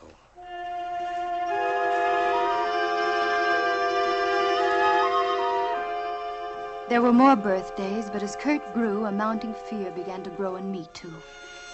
He looked like a choir boy, but there was something else hiding back of those innocent eyes. At 8, he forged his report card. At 10, he stole some things from the dime store. By the time he showed promise of being taller than his father, his personality, in spite of everything we tried to do, was really beginning to frighten us. You wanted to see me, Father? Yes, I did. Your mother and I are very concerned about you. Again? Why weren't you in school all week? It bores me. Well, where were you? What have you been doing? Thinking. Just thinking. What about, Kurt? What is it you think about? Is there something bothering you? Yes. Well, what is it, son? School. I hate it. But you like to read. That's different. I read what I like. I don't like to be told what to do. But don't you understand? Everybody has to be guided and told what to do. Sure, I understand. But I don't have to like it. And I don't like it. Kurt, I'm surprised at you. Is that all, Father? Yes, that's all. I'm disappointed. I thought you were going to beat me. Why, you insolent... Paul, Kurt! Please. There's someone at the door. What? Why, Mr. Johnson. Kurt home? Why, yes, he is. Hello, Paul. Oh, Fred. Well, what is it this time? Are you going to tell them, Kurt, or do you want me to? I don't mind. I stole a watch from Evans's jewelry store. A swelled wristwatch. A watch? Oh, Kurt. We were going to buy you one for your birthday. You didn't have to steal it. It was more fun stealing. Lots more fun. This time I'll have to take him to juvenile court, Mrs. Norquist. Oh, no. Fred, let me bring him down. You go on. I want to talk to him. Paul's face was gray with hurt. His cheeks sagged and his eyes were bleak as he turned to Kurt. I didn't want it this way, son, but maybe it's the only solution. Maybe it'll help straighten you out. You're not going to put me in a reform school. Kurt! Kurt! Paul was savage as he ran up the stairs after him. Kurt slammed the bedroom door in his face, and as Paul flung it open... You've had this coming to you for a long time. Oh, no, you don't. Keep away from me. Kurt! Wild lust was on Kurt's face, and a gun was in his hand, his father's revolver. I knew he'd do it even before it happened. Kurt! Paul went limp as he turned to me with a look of shocked surprise. Mary. Paul!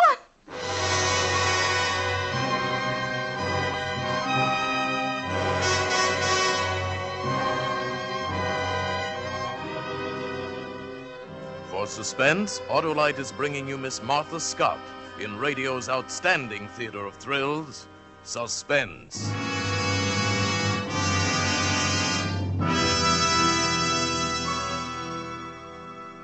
Whew. If that didn't wake you up, Dad, nothing will. Wake me up? Why, I wasn't asleep a while ago. I was just fooling you. Fooling, huh? Then tell me what I said. Just before Suspense started? Yeah. You asked me who made the Stay-Full battery. Naturally, I said Autolite.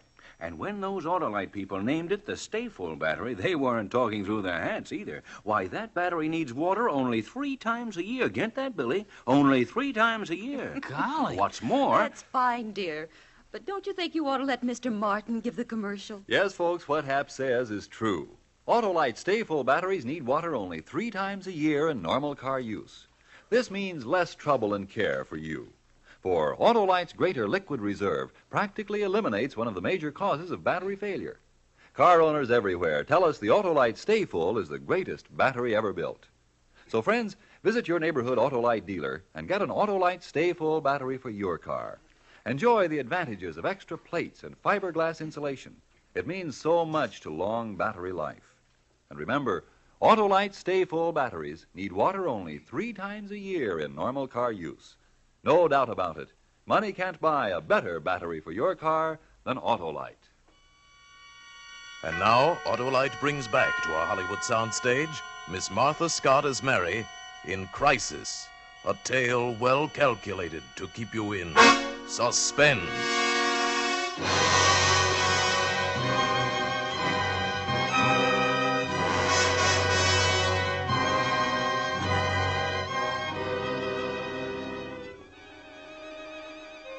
The visions continued to rise out of the steam clouds.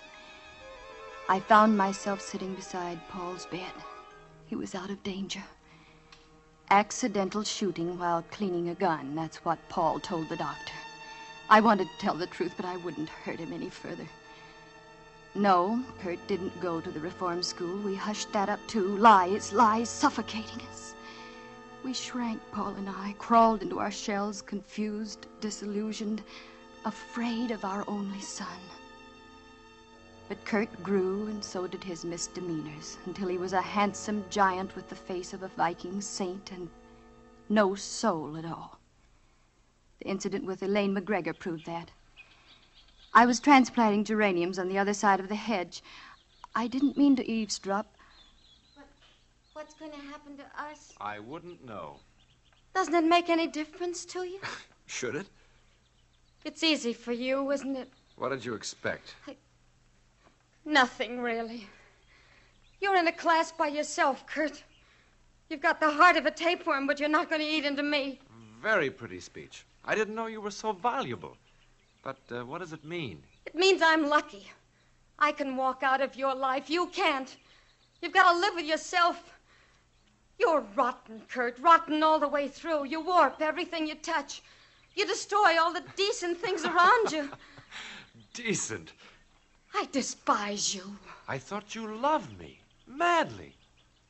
You can't love a snake. You can only be charmed by it. Goodbye, darling. Mother, you can come out from behind there. Kurt, how could you? Mother, I knew you were there all the time. I didn't mean that. I mean the way you treated Elaine. Oh, Kurt, maybe marriage would be good for you. Come, Mother. First you want me to get a job, any job.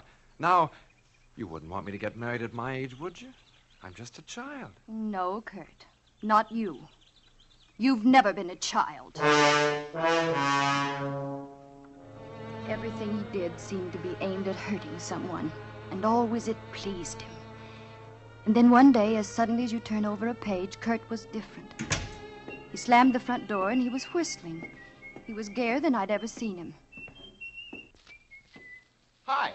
Well, what are you so gay about? The proverbial leaf has been turned, and you see before you a hard-working young man. Kurt, you've got a job. That's right, Mother. A job. Oh, at the lumberyard. Don't be silly. I'm a banker. A banker? What bank? First National. Mr. Cox was very nice about the whole thing. Your father's bank? Then Paul got you the job. You talk like the old man owns the place. He's just a teller. Then how did you get the job? I talked to Mr. Cox. Kurt, what did you tell Mr. Cox? You should have been there, Mother. I melted the old boy's heart. He swallowed the whole thing. Swallowed what? What did you tell Mr. Cox? Don't get melodramatic, Mother. I merely told him that I had to go to work because we needed the money, that I liked the idea of working in a bank. You know, like father, like son. Oh, needed the money? Oh, Kurt, you didn't. You didn't humiliate your father that way. But you wanted me to get a job. Kurt, ever since you've been old enough to think, you've been bad. You caused your father nothing but heartache. You're aging him, draining all the joy out of his life. And now this crowning humiliation. But I'm warning you, Kurt. If you cause your father any more sorrow, if you hurt him just once more, I'll... Kill me? Bravo, Mother. Now let's have the second act. You fiend! It was the first time I ever slapped him. But I knew then there would never be any peace for us. That he would go on and on until there was nothing left. No honor, no decency, nothing. But even I didn't suspect the depth of his malignancy until it was too late. Paul was coming up the walk alone. His step was slow, his back was stooped, and his face was lined and tortured. I opened the door for him. Paul, what's wrong? I've been fired. Fired? After 22 years? There was a shortage this morning. $1,000. $1,000? Oh, surely they don't think you took it. You've handled millions of dollars down there and never touched a penny of it. How could... Kurt took it, didn't they? Yes. And you took the blame. Not exactly. He's very clever, Mary. He's devilishly clever. He worked hard. He did his work well. I tried to kid myself anyway that he was outgrowing his badness. It was all part of a warped scheme. He won the respect of everyone in the bank, and very simply stole the money and planted the evidence that led straight to me. Why didn't you tell Mr. Cox what we've been through, what a bad boy he is? There are records at Juvenile Hall. We could prove it. You know what Mr. Cox said to me? He said he wouldn't prosecute because of my wonderful son. My wonderful son. I never had a son. I couldn't look at him, Mary. When I walked out of the bank, Garvey in cage 1 didn't even say goodbye or good luck or too bad or anything. He just got suddenly too busy to look up. He forgot all about the months we lay in the mud together at Taro and the Navy Crosses. We went on the same day. Garvey was too busy to look up. I couldn't tell him the truth. I'm not strong like you, Mary. I can't take it anymore. He was looking at me, but he didn't see me. His eyes were covered with a film of tears. Then he turned and staggered out of the house. He walked like he was drunk. Yes, that's what he was. Drunk with despair. He got in the car. I wanted to go to him, to hold him in my arms, but I couldn't. I was frozen. The car lurched away from the curb, skidded around the corner. It was like a madman driving.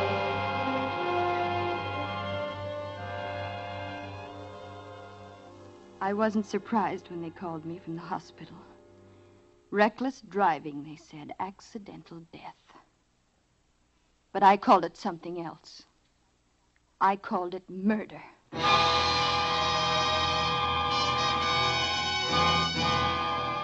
At that moment, I died, too. Oh, I went through the motions of living at the cemetery and after. I kept on, not counting the days coming or going, and one day I realized Kurt was 25, a man, a handsome, ruthless man. We lived in the same house, but we had nothing to do with each other.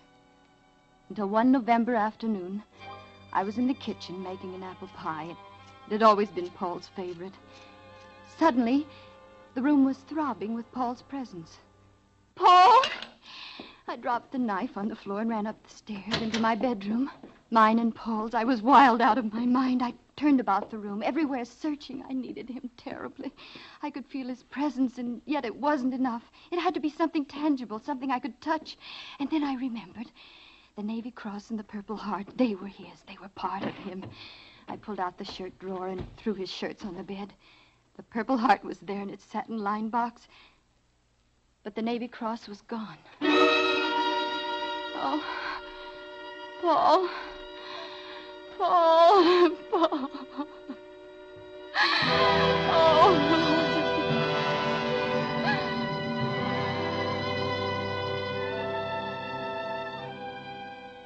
The room was dark. I lay there for quite a while. I had no reason to get up.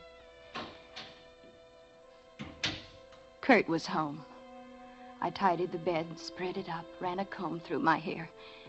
I walked along the hallway to his room. Yes? You want something? I'm in a hurry. Yes, I do want something. Your father's Navy Cross, where is it? Oh, that. I was holding 3 aces when I ran into a straight. Jack Carnes said he'd take the cross in lieu of $5. How do you like a guy like that? I looked at Kurt for a long time. Then I walked away. It didn't matter. Nothing mattered. Not that day or any other day. Not even later when the policeman came to the door. I have a warrant for the arrest of Kurt Norquist. On what charge? Murder.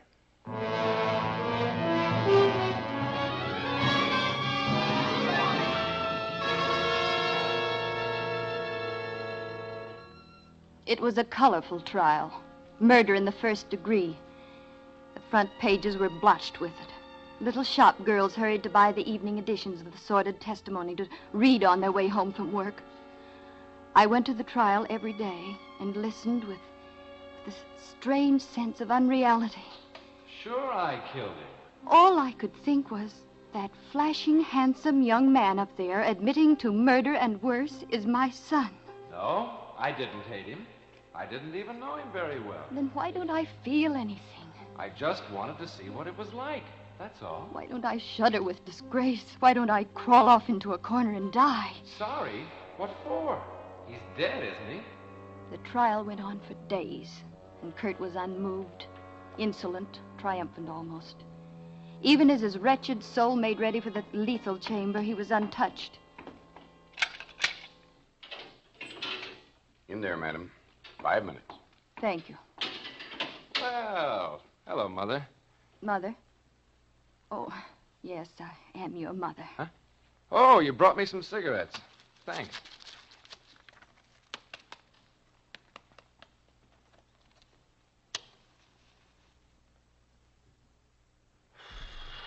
Well, I wonder what it's going to be like. What? You know, that last mile. I'm a queer guy, all right. I don't feel sorry about anything. As a matter of fact, I don't feel anything at all. Never did. Except that maybe this is a good smoke. I looked deeply into his face, beyond the pale blue eyes, into the black soul.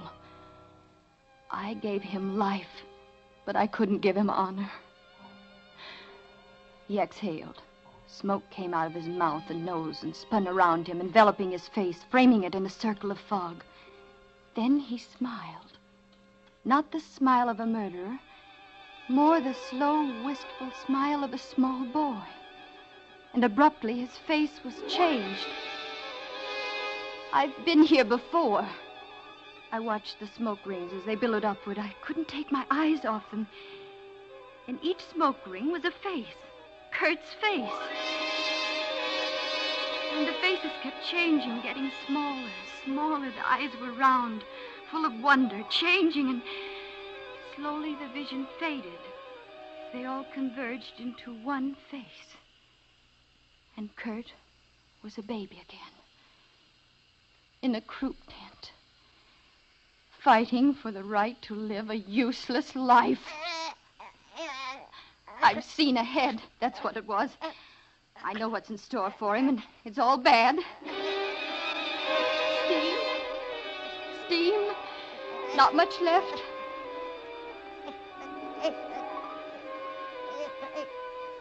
In a moment, there won't be any. Oh, let him go. He'll turn out bad. No good, not worth my tears. It won't be wrong. Let him go. Steam. It's gone. I won't get the kettle. It isn't wrong. Let him go. No. Oh, no, little Kurt, wait. Don't go. Oh. The steam. Kettle. Get the kettle. Don't take him. Oh, please don't take him. He's just a little baby. He doesn't know. Steam. I must take his temperature. Oh, I'm afraid. Crisis. Temperature 106. 6/10. 107. Oh, no, no. He's gone. He's gone. He's dead. Oh.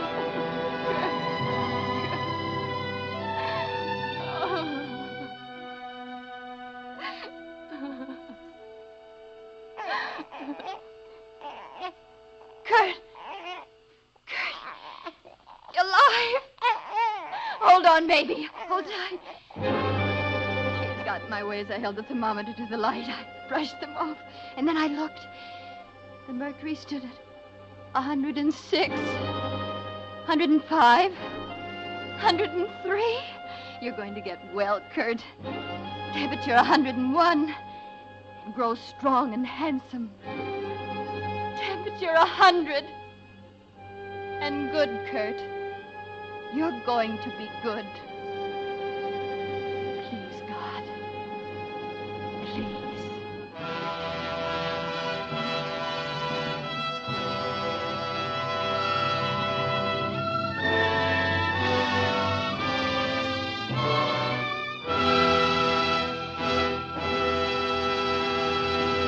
Thank you, Martha Scott, for a splendid performance. Miss Scott will be back in just a moment. Billy, would you mind getting me a glass of water, dear? You ought to install a stay full battery, Why, Mom. Billy. Sure. Then you'd only need to take a drink 3 times a year. Oh, you men. Can't you talk about anything but that Autolite battery? Now, look, honey, if you wanted to go downtown tomorrow morning and the car wouldn't start, you'd be pretty mad, wouldn't you? Why, of course I'd be mad. Sure, so would anybody. That's one reason why we have a stay full battery in our car. And listen to this. Yes, friends, Autolite Stay Full batteries are designed to save you trouble and care by practically eliminating one of the major causes of battery failure, lack of water. You see, Autolite Stay Full batteries need water only 3 times a year in normal car use. And remember, when it comes to automotive electrical parts, Autolite means batteries. Stay full batteries. Autolite means spark plugs. Ignition-engineered spark plugs. Autolite means ignition system. The lifeline of your car.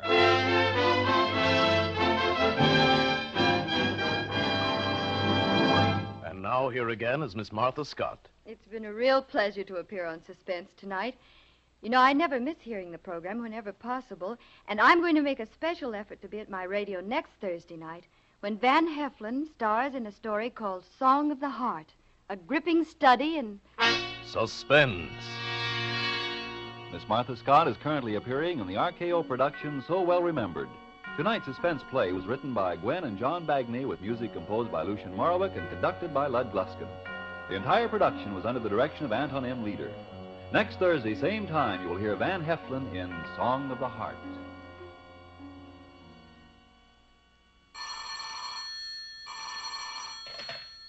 This is the Autolite Suspense Show. Drive carefully. Save a life. It may be your own. Good night. Switch to Autolite. This is CBS, the Columbia Broadcasting System.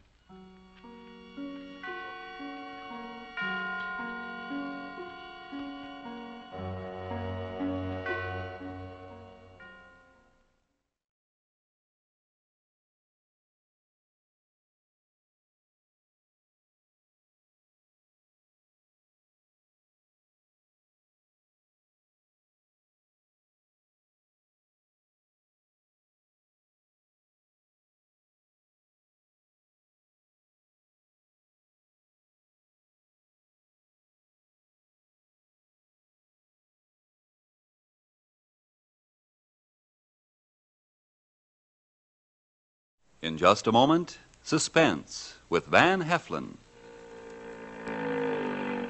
Hi, Mr. Martin. Hello, Frank. What are you doing out here? I've been fishing, and not for Autolite customers this time, App. Autolite customer? No, I don't think you'll find many cars in the middle of the bay. Autolite resistor spark plugs either. No cars, but there's plenty of Autolite in powerboats. You know, more Autolite ignition systems are used in marine craft than any other brand. Old Reliable is the first thought of boat owners, too, eh? It'd be hard to get back to town if you had a breakdown out here. Yeah, we wouldn't get back to hear your suspense show if that happened. Well, tie up alongside and let's listen to it here. I've got my portable.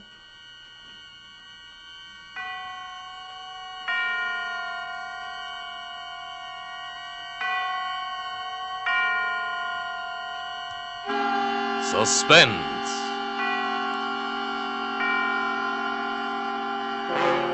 Autolite and its 60,000 dealers and service stations bring you radio's outstanding theater of thrills. Starring tonight, Mr. Van Heflin in Anton Leader's production of Song of the Heart, a tale well calculated to keep you in suspense.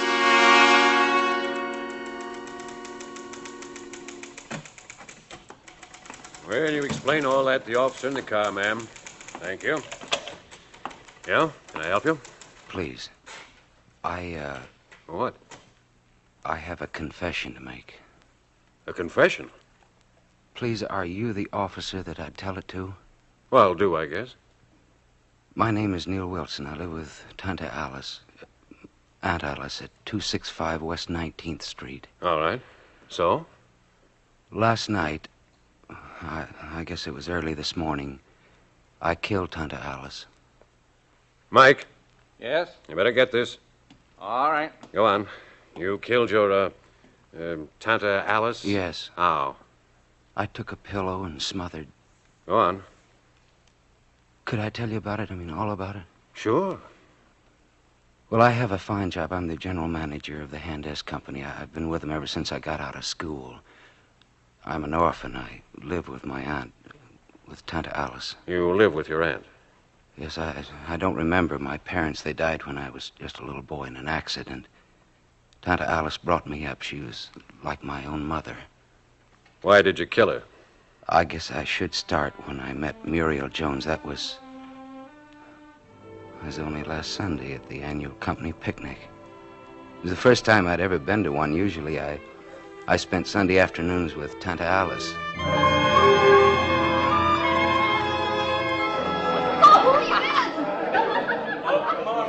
Everyone was at the picnic, from shipping clerks to executives, everyone. But I sat off to the side by myself, and, well, that's the afternoon that I met Muriel. Having a good time? What? Oh, yes, thank you. Isn't it a lovely day? Yes, it is.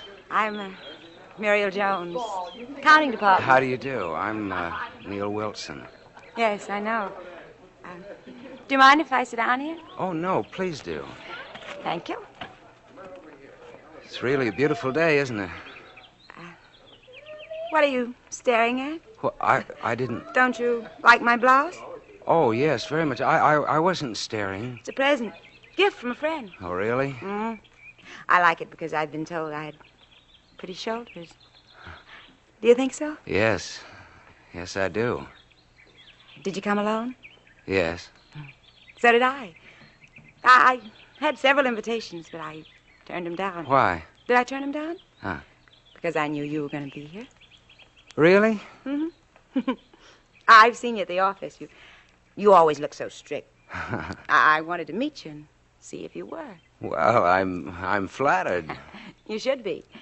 Most of the time, all the men chase after me. This is the first time I ever did anything like this. Got a cigarette? Oh, yes, I'm sorry. There you are. Thanks. Match? Yeah. Thanks. And don't you smoke? Well, not just now, thank you. Would you like to take me home? Well, yes, I would. Should we go now? All right. Aren't you going to help me up? Oh, yes, I'm sorry. Why, Mr. Wilson, how strong you... You smell of sunshine. What a pretty speech. Do you always kiss young ladies when you first meet them? I never have before. Never met a young lady like me before, have you? No, I haven't. Don't kiss me anymore here. Take me home.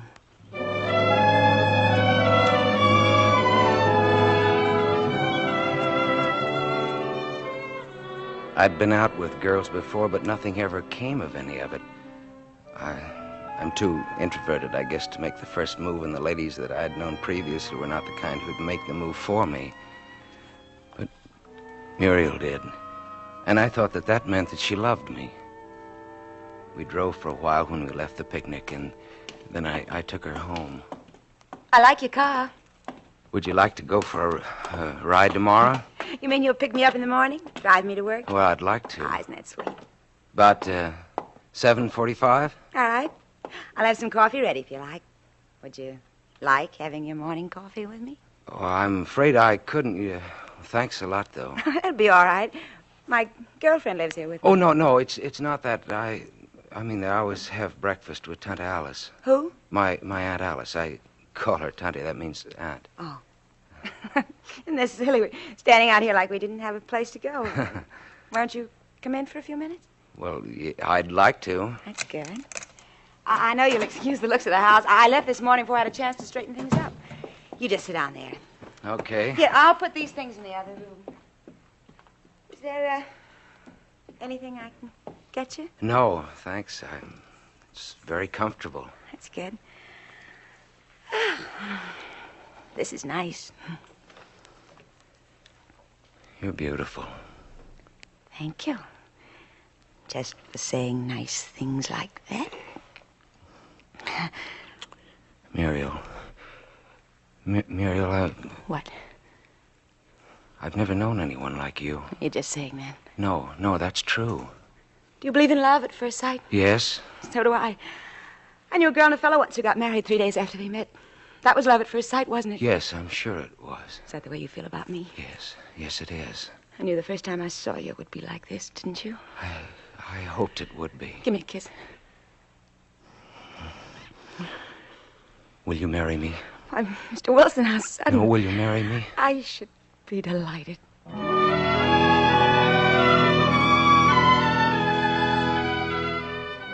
I drove home without knowing where I was going. I felt as though I'd never breathed before that day. I felt that I was the luckiest man in the world. Neil, dear? Oh, yes, Tante Alice. Did you have a nice day at the picnic, dear? Oh, I had a wonderful day. Well, aren't you going to kiss me? Oh, sure. Why, Neil, dear, what's that on your mouth? What? Where?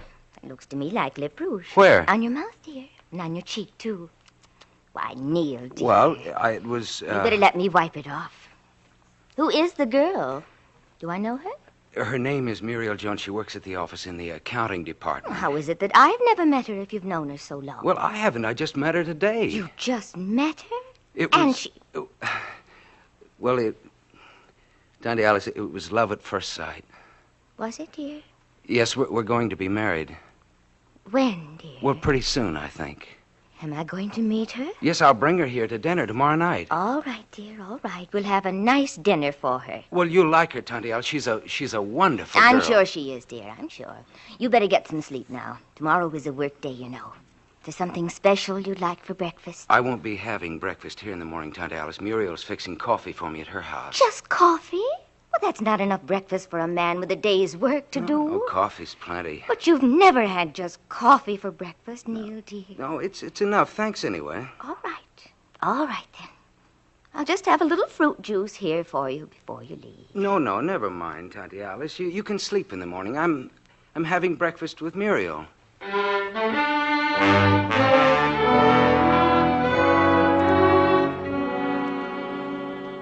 I don't know what time it was when I woke up that night. I'd been dreaming of Muriel. I remember the street lights were out. What woke me was some music from downstairs. Tante Alice hadn't gone to bed yet. She was playing one of her old phonograph records. It was a sweet, sad record. And it's a song that I'll never forget as long as I live.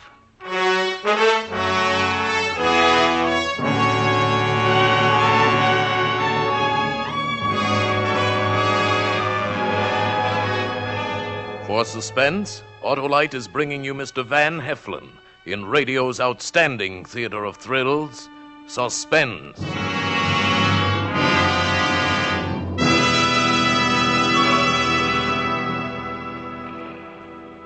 Sweet little radio you have there. I'm sure glad we met you, Mr. Martin. Dad and I wouldn't miss Van Heflin for anything. He is great, isn't he? Can always count on him for a top performance. Just like Autolite resistor spark plugs, eh, Frank? Yes, Hap. And right now you can get Autolite resistor spark plugs almost anywhere in the United States. It's sensational.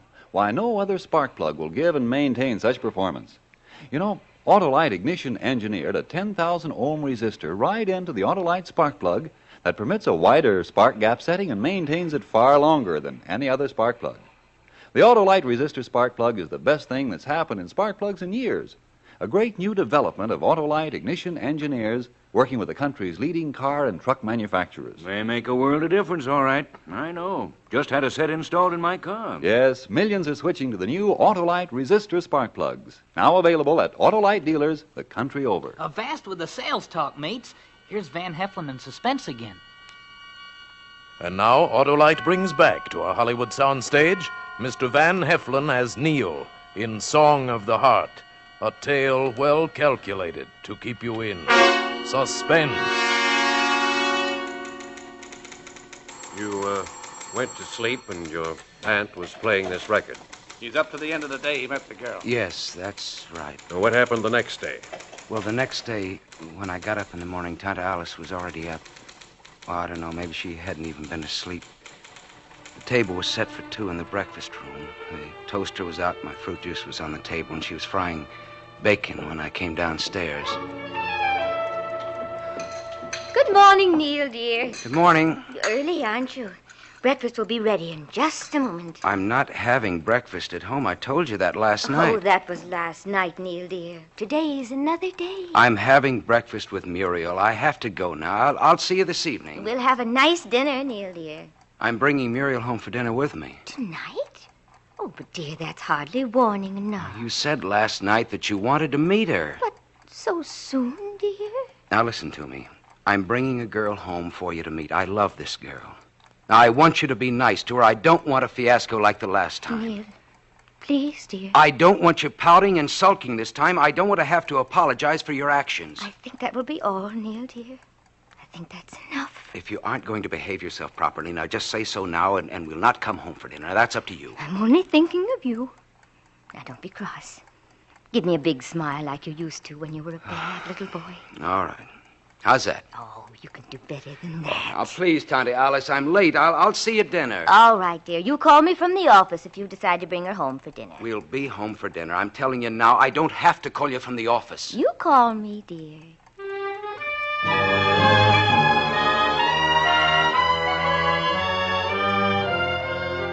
You see, the last time I'd tried to bring a girl home, Tante Alice had acted just the same way. She'd behaved so badly that I'd never done it again. That had been after the junior class party at high school. It's 13 years ago, and I'd never done it again. I waited for Muriel after work that evening, and we drove toward my home together. Hold your head still so I can kiss you. Let's get married tomorrow. Why, Mr. Wilson, how sudden. No, really. Well, what about your Aunt Alice? What about her? She won't be angry at me, stealing you away from Why her? should she be? Well, the way she's hung on to you. For instance, why doesn't she live by herself? Well, I don't know. We've been together so long, I guess. Sure, but after all, she's only your aunt. You've got a life of your own to lead. She's got enough money to live by herself. Oh, it's not money. She's quite wealthy. How did you know she had money? Oh, I heard someone at the office talk about it. Oh. Look, incidentally, Aunt Alice might act a little strangely when I bring you in the house. Just don't pay any attention to her. If she tries to do anything or say anything to upset you, promise me that now. Huh? I promise you. I can understand her being upset at someone taking you away from her, though. After all, it takes one to know one.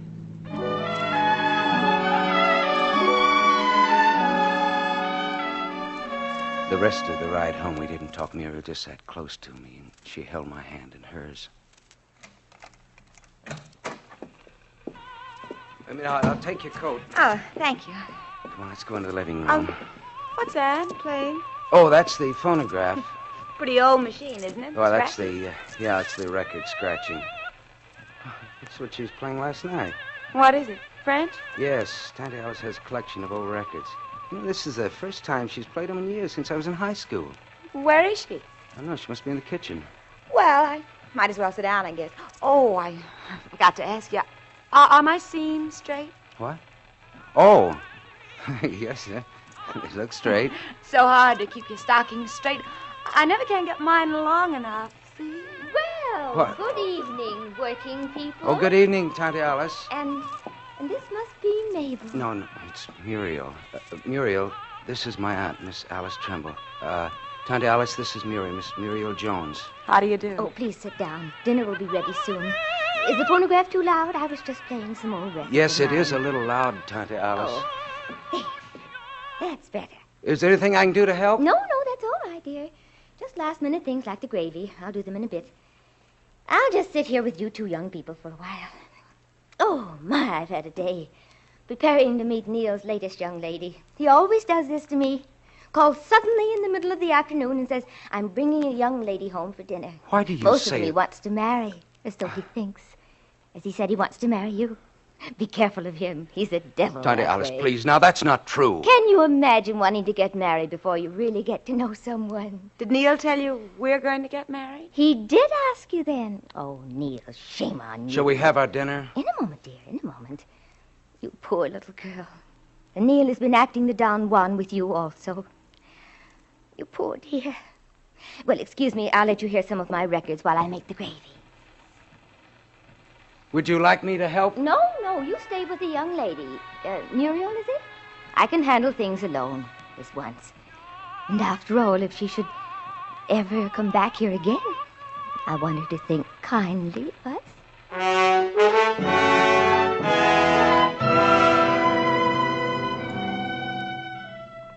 Wasn't that a nice dinner? Very nice, thank you. Did you enjoy your dinner, Neil, dear? Yes, it was very nice, Tante Alice. Muriel, would you like a cigarette? Thanks. Neil, dear, don't you think you should take the girl home now so that we can go to bed? Well, you can go, Tante Alice. We'll sit here for a while. Well, all right. I'm very tired.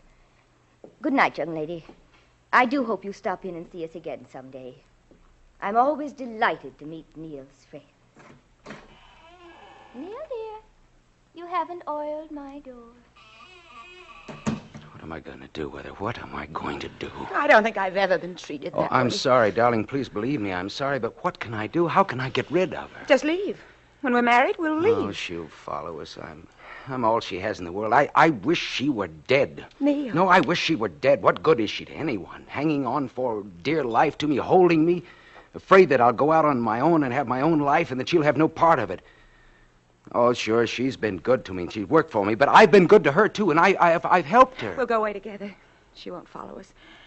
Have you enough money? Well, I think so. Yes, I have enough. And then there's always her money. She has it lying all over the house. She doesn't believe in banks. Well, you could take some of that. I think that's fair. Oh, listen, we better be quiet. She'll hear us. Well, I'll turn the phonograph on, then she won't. You're right, though. About what? What use is she? She has money which she doesn't need. She's unhappy living alone. Would kill her to live alone, and yet... I hate to say this, dear. I won't live in the same house with her. No, I don't blame you. I was thinking there are a lot of people whose time's finished. Yeah. You know, that they've done all they're good for. I read once where Eskimos put their aged people on ice floes and push them out into the ocean. No ceremony, no sorrow, just that it's the end of their time of usefulness, and that's that. Neil. You know, it would be doing her a favor. She wouldn't know. Well, you did say she wouldn't live long without you, Neil. That she'd probably die of loneliness. She's never been alone. And if she is going to follow us, like you said, then I'm sorry I can't marry you, Neil. And that's hard for me to say because I love you. I don't think I've ever been in love before. Never before you. I need you, Muriel, very badly. I think that we should have the opportunity to make good with our lives. Sure we should. But how? As gently as possible. Yes. You know, I think, What? well, after she's asleep tonight, just put a pillow over her face. No one will ever know. It would be doing her a favor, Neil. Look, they couldn't tell. I mean, they... How could they? Well, she's old. She's smothered in her sleep. Yeah, that's right. And we could use her money to go away. After all, she won't need it. That's true enough. It's here in the house? Well, all of it that's in cash, $5,000 or something. Muriel, look, you do love me now, don't you? You know I do. Kiss me. What was that? Oh, Tante Alice. Yes, Neil, dear. I was listening to the record playing. I'm so glad you children enjoy it. Isn't it a lovely song? You know what it means? No. No, I don't. Turn it off, please, Neil, dear. It's all right. Oh, I feel so odd tonight. I think I should like to tell you a story before I go to sleep. Would the girl mind? Go ahead. That record tells a story about a boy and his mother. The boy lived at home with his mother, and the boy met a girl. And the mother didn't like the girl and warned the boy away from her. But the girl used all her wiles on the boy, and the boy turned against his mother. And the girl told him that proof of his love for her would be that he killed his mother. And proof of the killing would be that he brought the girl his mother's heart. And so the poor boy killed his mother and took her heart to bring it to the girl. And on the way, he stumbled and fell, and the heart escaped his hands. And before he could get to his feet again, or even see if he was injured from the fall, the heart spoke, and the heart said to him, "Are you hurt, my son?" I cried when I heard that song the first time. Such a sad... You'd better go to sleep now. It's late. Good night, Neil, dear. Sleep well. Sleep well.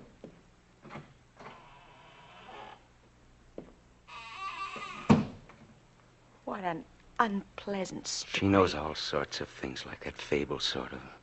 She gets older, she quotes them to me at great length. Will it take her long to go to sleep No, now? no. She's told me a story now. She'll go right to sleep now.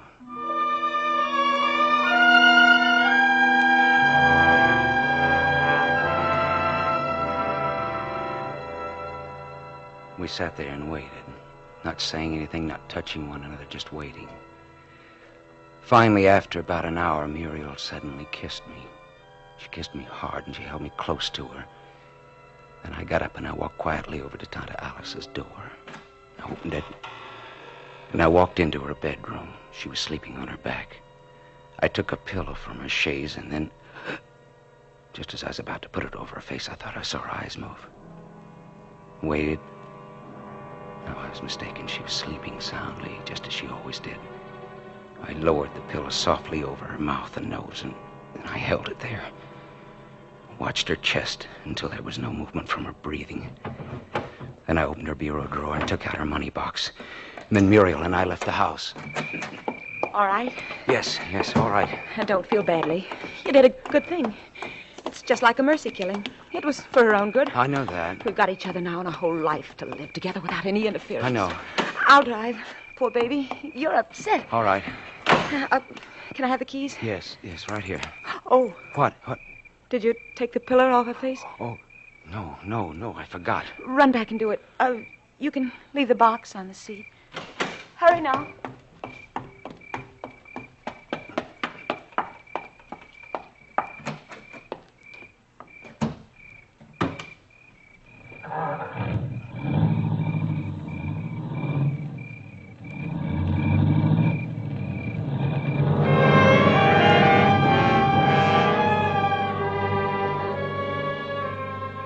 I heard the car leave, and I knew what it meant. And I didn't do anything about it. I just stood there. I wanted to cry. I didn't go into Tante Alice's room. I just stood there. After a while, I opened the front door again. Went and sat down on the steps and waited for the light to come. And all night long, I heard the record playing in my brain, and I heard Tante Alice saying, "And the heart spoke, And the heart said to him, "Are you hurt, my son?"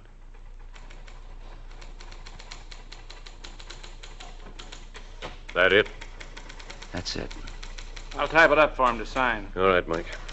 She's driving my car, but I don't care. I mean, if you want to catch her, she's driving my car. We'll catch her.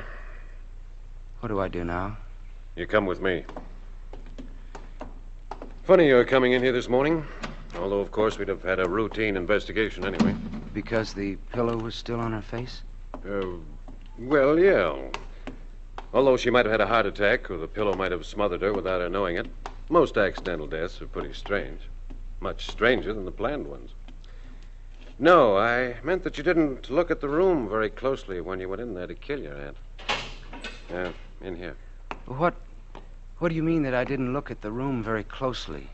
Your aunt was a pretty smart cookie, and I guess she was really looking out for you, warning you with that song, anticipating what you were planning. We were over there this morning. The door was open, the prowl car spotted it and went to see what was cooking. Must have been after you left to come down here. They found your aunt's body, but they turned in a sort of routine report. Routine? Yeah. This case looked open and shut. Because right next to the bed on her night table, in her own handwriting, your Tanta Alice left a suicide note.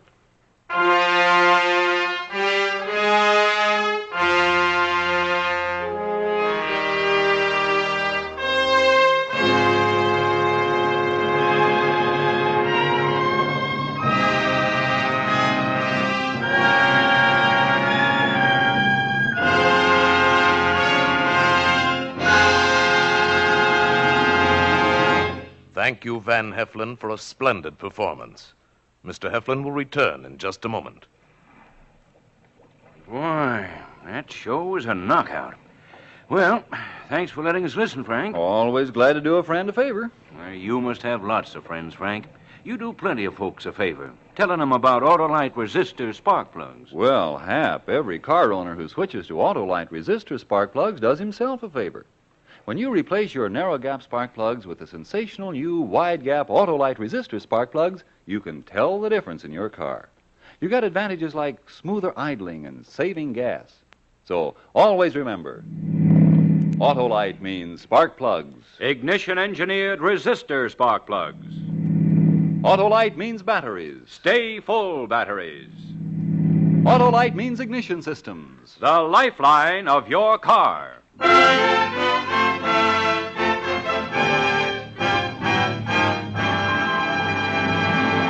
And now, here again is Mr. Van Heflin. It's always a great pleasure to join Tony Leader and his fine cast of suspense actors on radio's outstanding theater of thrills. And speaking of thrills, there are plenty in store for you next week when Suspense brings you wonderful Madeline Carroll in The Morrison Affair, another gripping study in Suspense. Mr. Van Heflin appeared by arrangement with Metro-Goldwyn-Mayer, producers of Julia Misbehaves, starring Greer Garson and Walter Pidgeon. Lorene Tuttle played the part of Tanta Alice, and Betty Lou Gerson was Muriel. Tonight's suspense play was written by Elliott Lewis, with music composed by Lucien Morawick and conducted by Lud Gluskin. The entire production was under the direction of Anton M. Leader. Next Thursday, same time, you will hear Madeline Carroll in The Morrison Affair.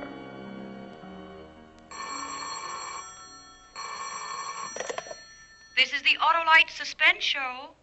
Go slow. Death and danger travel in fast company. Good night. Switch to Autolite. This is CBS, where 99 million people gather every week, the Columbia Broadcasting System.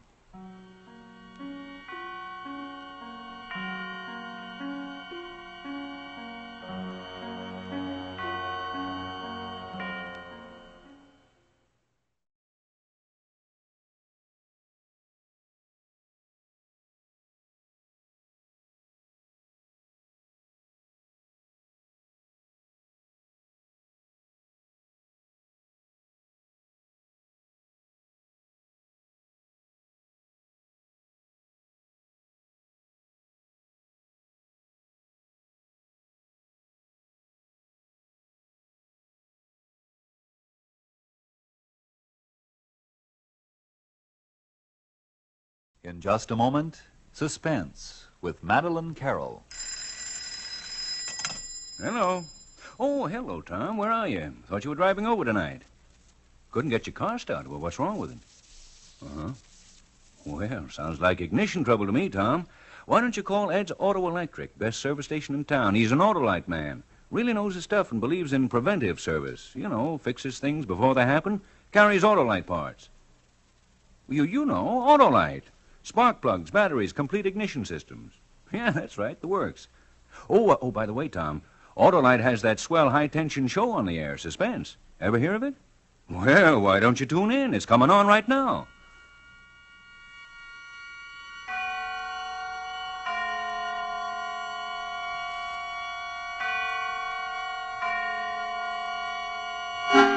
Suspense.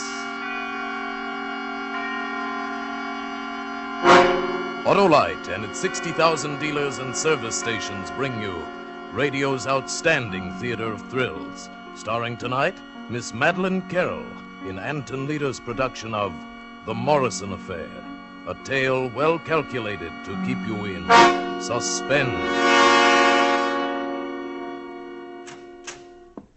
Oh, Mr. Ballou, there's a woman outside. She doesn't have an appointment, but she must speak to Mr. Ballou privately. All right, I'll see her. I'll lay you 6 to 5 it's a divorce. She's got that nothing must get in the paper look. Will you come in, please? Thank you. Thank you very much, Mr. Ballou. Please sit down. Dottie, buzz me when it's 1:30. Okay, Mr. Ballou. We can't be overheard here, can we? No. Now then, Mrs. I'd rather you didn't take notes. Oh, well, all right. But I do need your name. I'll tell you later. Do lawyers have any kind of code or rule against revealing confidential information? Like priests? Yes. However, you want me to promise before I hear your case? Yes. All right, if it makes you feel better. I've handled hundreds of divorces. Oh. And never lost a patient. It is a divorce. Yes, in a way. But he's dangerous, and there's a child. The courts usually lean toward giving the mother custody. I know, but Mr. Ballou, I'm in desperate trouble. I'm afraid. You can't understand till I tell you. Well, then? You see, I'm English. My husband is American. He grew up here in Boston, a very prominent family. The Morrisons. He's Dr. Paul Morrison. Yes, I know Dr. Morrison. Oh? That is, I've heard of him. Then you know he's a surgeon. I met Paul in London in 1939. We were married very soon after we met. And then England went to war, and Paul decided to stay in England to help out. He was different then. So deeply concerned over human suffering. The war changed him hideously. For those first 2 years in London, we were happy. Almost completely happy.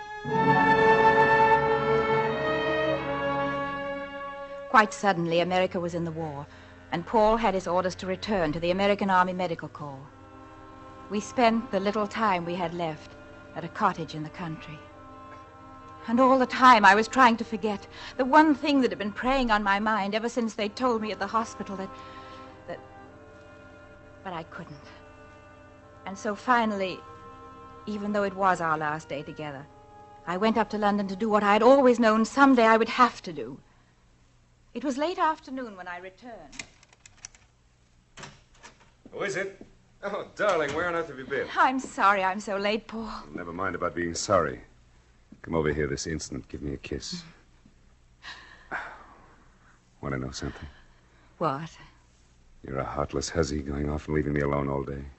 Our last day. Do you think I'd have gone if it hadn't been important? Now, look, darling, I'm a doctor, too. I don't know what doctor you went to see this time, but none of us can perform miracles. I don't believe in miracles, Paul, and I didn't go to London to see a doctor.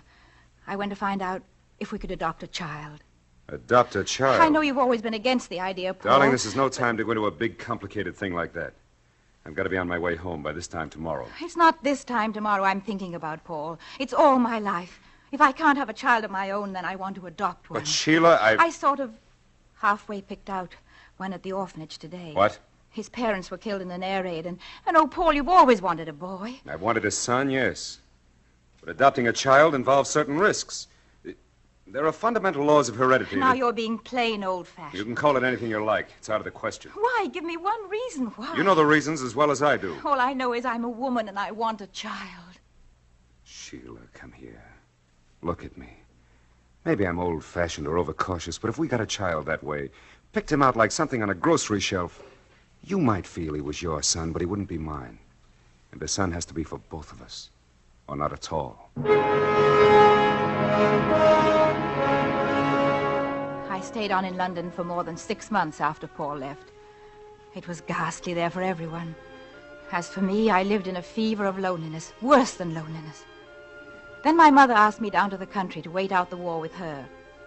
It was a summer evening when I took a crowded train from Paddington, and I sat alone in the compartment, numb with my hunger for Paul.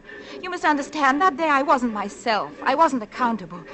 You see, I had a double kind of loneliness.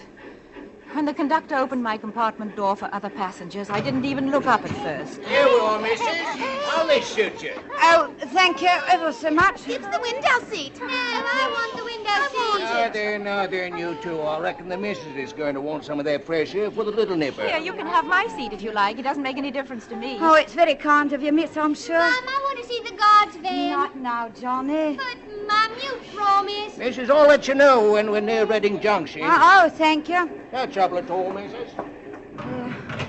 I hope Mary's not taking up too much room on the seat, miss. No, not at all. Well, she's shoving and pushing me, Mum. Now, Mary. I'm not either. I just need more room than Oh, now him. stop, you two, stop it. Mary, stop rummaging in my carryall. There's nothing in it to eat. Oh, dear. Children can be such a trial. Now, hush, now, hush. Yes, I know you're hungry. Can I hold him for a minute? What, miss? Pig yourself. Do you two like to look at pictures? Here's a magazine with all sorts of pictures about America. My husband sent it to me. Oh, that's kind of you, miss, I'm sure. Now, thank the lady, thank her. Thank you, Mum. Yeah, that'll keep them quiet.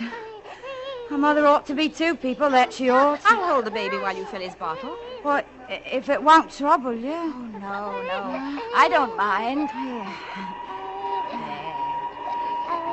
I sat there, scarcely breathing, looking down at the baby in my lap. It was as though I'd never felt warmth before. He stopped whimpering and looked up at me with very big brown eyes that seemed to hold recognition. He's taken a real fancy to you, miss, and no mistake. What's his name? Jamie. It was his father's name. He was killed last week in a bomber over Germany. Oh, I'm terribly sorry. But at least you have the children. Oh, yes, miss.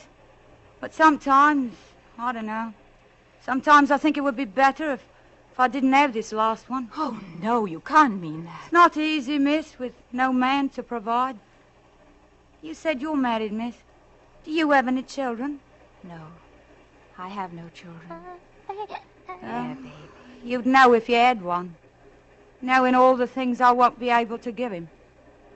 I can't help thinking he'd be better off if I left him on someone's doorstep, so to speak.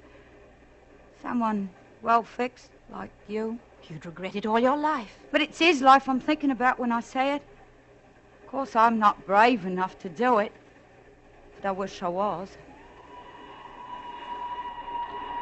Oh, well. If wishes was horses, as they say.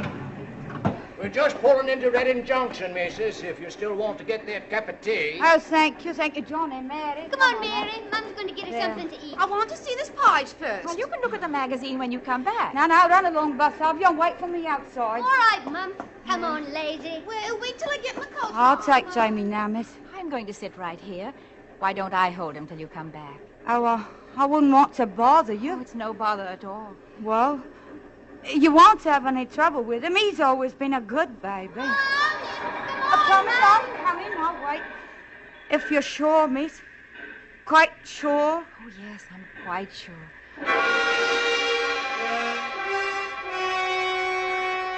Maybe you'll say what I did was wicked, that she didn't tell me to take her child. But I know she did. She made her decision and I made mine. After a few minutes, I got up and carried the baby down the corridor. I was trembling so I was afraid I'd drop him. I managed to get off the train and made my way across the crowded platform. It was nearly time for the train to pull out. Hurry up now, train's leaving. Then I saw the woman, her two older children coming toward me. I stepped behind a post. Oh, she's a pig. Mary's a wicked pig. Too bad. Come on, now we've got to hurry. Don't stop worrying now. We have to hurry. I stood there and watched the three climb onto the train. Then he began to move. And it was the brakes or a train whistle. If only I hadn't imagined it was something else. Above the racket of the train, it sounded like a woman screaming.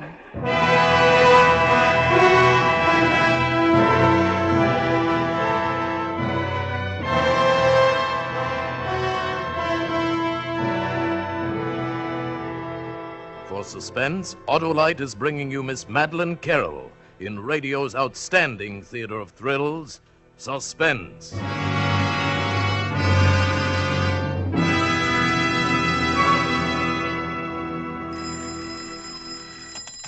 Hello.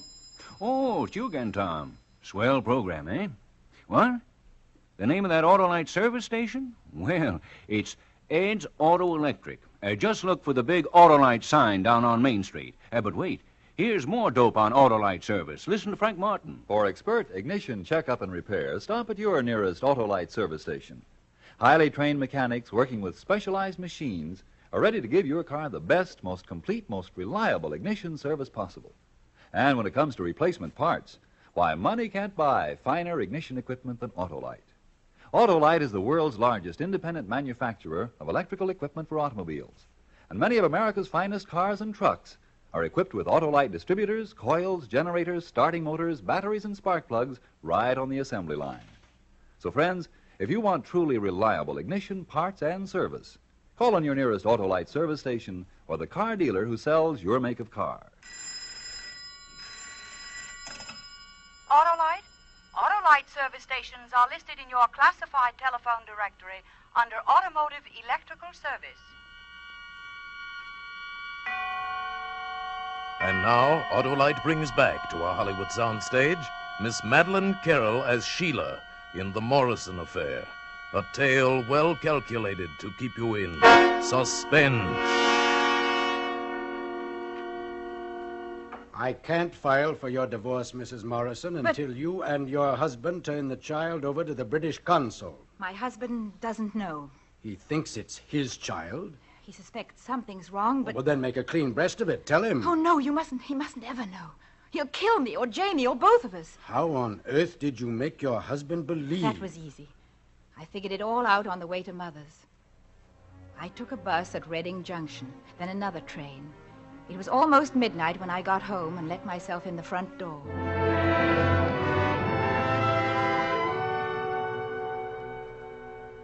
Mother was waiting up. Is that you, Sheila? Yes, Mother. Oh, you've had me worried almost. Sheila. Is the fire still lit in the kitchen, Mum? Oh, yes, but... Don't ask questions now, please. He's hungry. I'm going to heat him up some milk. Whose baby is it? He's mine now. What do you mean, Sheila? Whose was he? I don't know. Here, hold him while I get the milk. Oh, shh, baby, shh. You mean you've adopted him? I stole him. Sheila. I don't ask you to understand, Mother. I only ask you to help me. Because I'm your child and because I can't ever have a child of my own. But Paul won't let you keep this child. If he thinks it's his own, he will. Oh, look, the poor little mite's starving. Yes.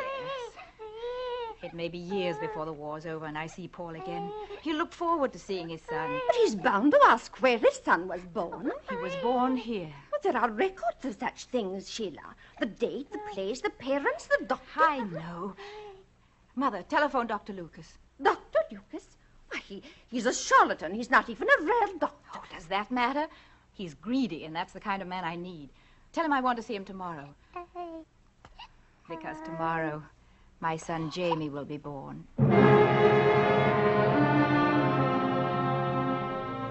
That night, before I went to bed, I cabled Paul at his last APO address. Why haven't you answered my letters? Or don't you like my news? His answering cable came in the morning. What letters? What news? We'll phone. It was going to be easy. Paul had traveled so much. New York, Baltimore, 3 months in the Pacific. It would be easy to make him believe that some of his mail had gone astray. I waited all day for Paul's call and for Dr. Lucas. That miserable little man took his time about it.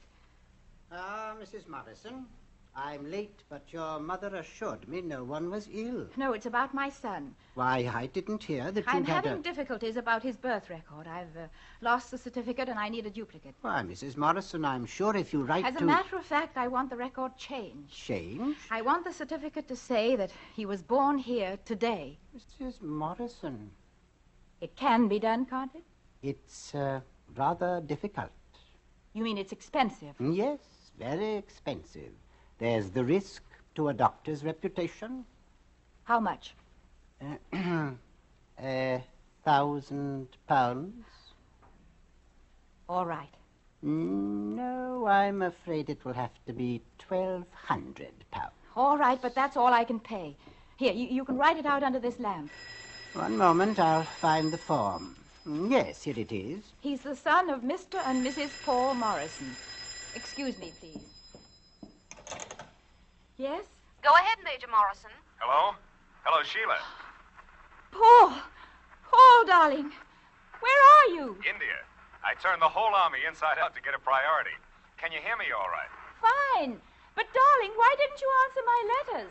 Well, I answered every one I got. Then the important ones got lost or something.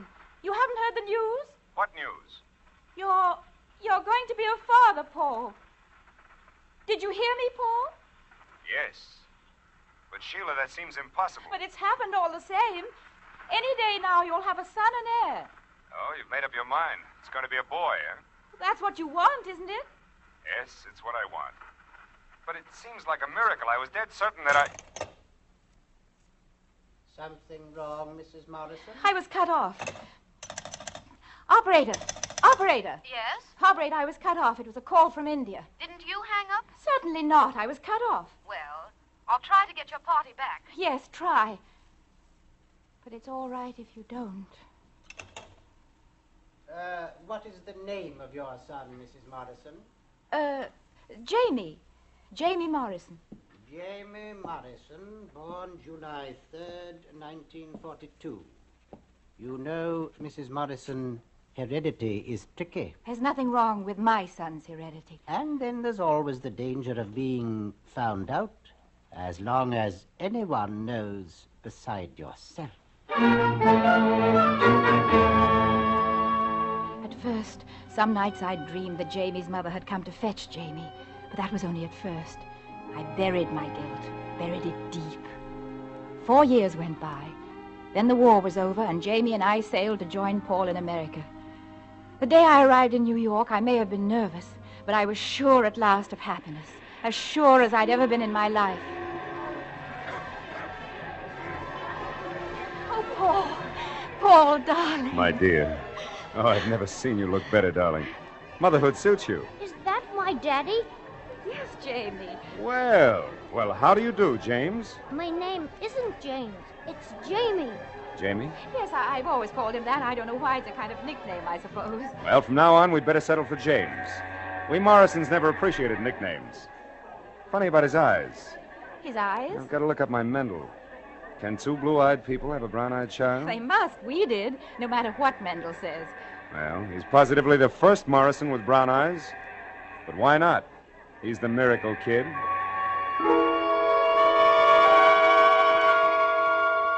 The miracle kid.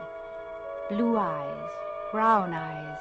I rolled the phrases around my mind, hunting their real meaning. I was oversensitive, of course, but from the first day I felt that Paul was hostile to Jamie.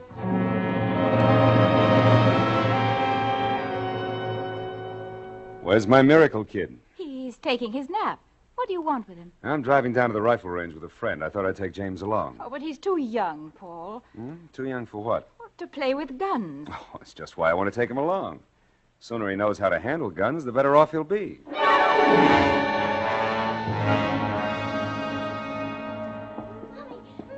where are you, Mommy? Here I am, Jamie. Mommy, I fell off. Oh, darling, what's happened? I fell off the horse. He went too fast and jumped around, and I fell off and hurt my knee. Yeah, I brought the iodine. He's more scared than hurt. Oh, not iodine. Use peroxide. It won't sting. I told you he was too young to ride. Oh, it was a gentle horse. Jamie lost the seat when it started to trot, that's all. We'll do better next time, won't we, kid? I guess so, Daddy. There won't be a next time. Yes, there will be, Sheila. Jamie, go up to Mother's room. I'll be along in a minute to fix your knee. All right, Mummy. There's candy in my bureau. You know where. Yes, Mummy, I know. Paul, what are you trying to do? I'm trying to make my son like my son. He's my son, too, you know. What you're doing to him, Sheila, he's not anybody's son. He's a zombie. I swear I'd rather see him dead than what you want him to be. I suppose it was then that I first realized what I would have to do. That someday soon, I'd have to get Jamie away from Paul. I was frightened. I even began to carry a gun in my bag, and I began to make plans. I'd start again, build a new life for myself and my son. Then yesterday, I knew that I'd have to hurry, that I couldn't postpone my decision any longer. I found out when Paul came home from the hospital. He came directly to my room. Ah, there you are. I want to tell you something, Sheila. What is it? What's happened? A big day at the conference. Oh, you mean the medical conference? Yeah, a psychiatrist from Chicago named Drake read a paper on psychosomatic medicine. Terrific. And then there was a curious report on euthanasia. You know, mercy killing. Interesting but extreme. In what way? Well, the doctor delivering the report favors not only the mercy killing of incurables, he advocates weeding out and purifying the race by studying heredity and eliminating those whose heredity is questionable. Real crackpot. Horrible. Sheila, while his report was going on, though, I began to wonder about you and Jamie. About me and Jamie? Yes. I wanted to ask you, is there something about Jamie's heredity that you don't want me to know?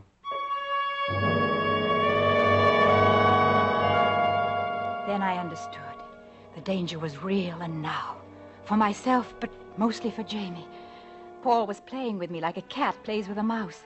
This talk about mercy killing, heredity, this subtle, cruel talk, threatening me with Jamie's death, announcing in advance the mercy killing of a child who is inferior because he isn't a Morrison. That's why I've come to you, Mr. Ballou. I can't risk Paul's getting custody. I have to take Jamie away first, far away where Paul can't reach him, and then get a divorce. Mm-hmm. I want you to tell me where it's safest for us to go and get the papers I need. Mrs. Morrison, I promised that whatever you told me would be confidential. I'm sorry I made that promise. If I hadn't, I'd go to Dr. Morrison and tell him that his wife carries a heavy load of guilt, a very heavy load, and it's coloring everything she does. You think I'm insane? I think you have dangerous delusions. And you won't help me? I can't, Mrs. Morrison. A psychiatrist might help you, but only if you go to him now before it's too late.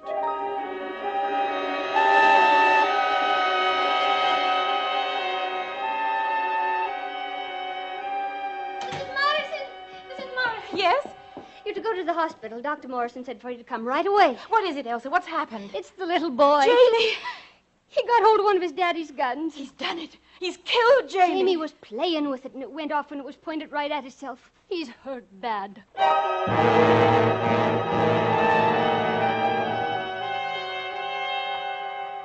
Take my blood, Paul. Take it. I'll do anything. Sheila, get hold of yourself. You're hysterical. We have to know his blood type first. The lab should be calling back any minute. Paul, I'd rather you didn't operate. Ask Dr. McDonald. This isn't McDonald's kind of a case. Don't you trust me, Sheila?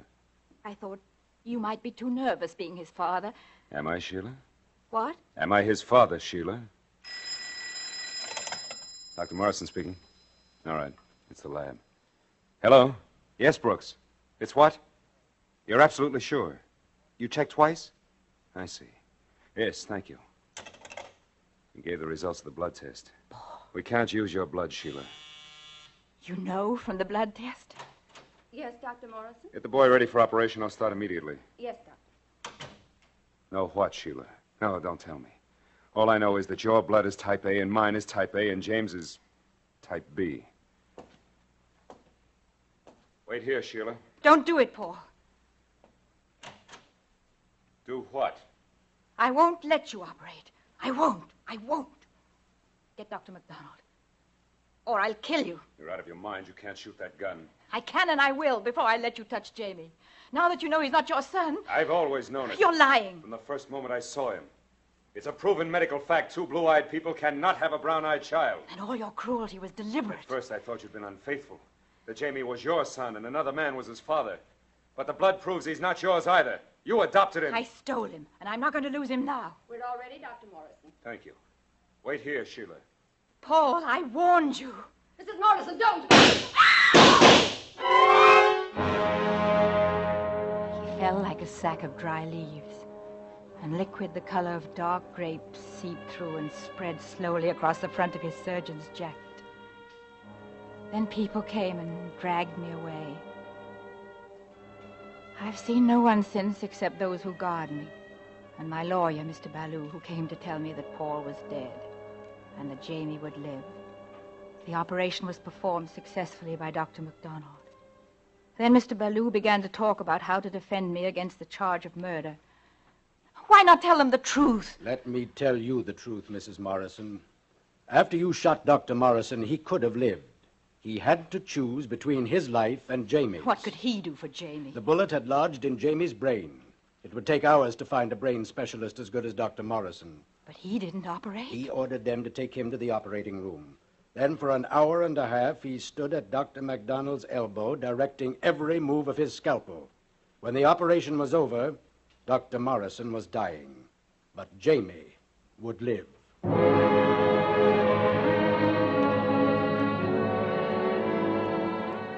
And so, in my defense, Mr. Ballou intends to plead insanity.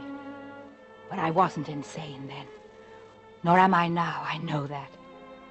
I'm merely a selfish woman.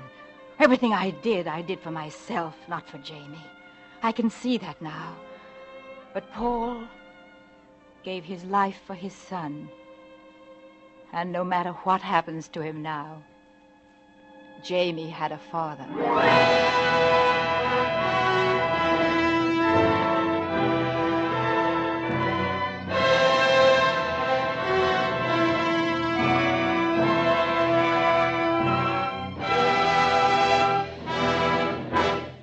Thank you, Madeline Carroll, for a splendid performance. Miss Carroll will return in just a moment. Hello, Tom. Yeah, I knew it was you. What? You just called to say thanks for telling you about Autolite? Well, don't thank me. Frank Martin's your man. Well, friends, you'll thank and congratulate yourself for depending on your Autolite serviceman because of the way your car will perform after it's had his expert care. He's got the skill, equipment, and those great Autolite parts to put your ignition system in top shape. Look up your nearest Autolite service station. It's listed in your classified phone book under Automotive Electrical Service. And keep in mind, wherever you go, Autolite means spark plugs. Ignition engineered spark plugs. Autolite means batteries. Stay full batteries. Autolite means ignition system. The lifeline of your car.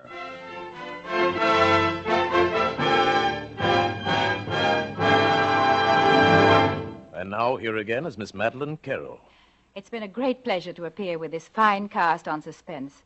It's a program I've always enjoyed hearing, and I'm looking forward to next week's story, in which that rising young star, Burt Lancaster, appears. It's another gripping study in Suspense.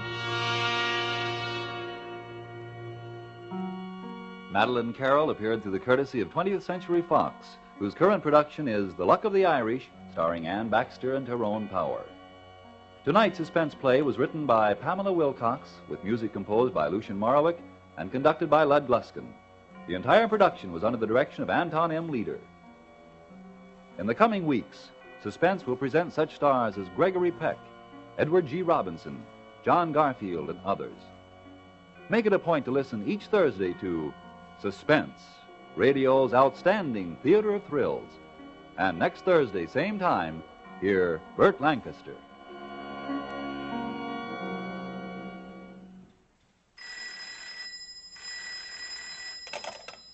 This is the Autolite Suspense Show. Drive slowly. Death and danger travel in fast company. Good night. Switch to Autolite. This is CBS, the Columbia Broadcasting System.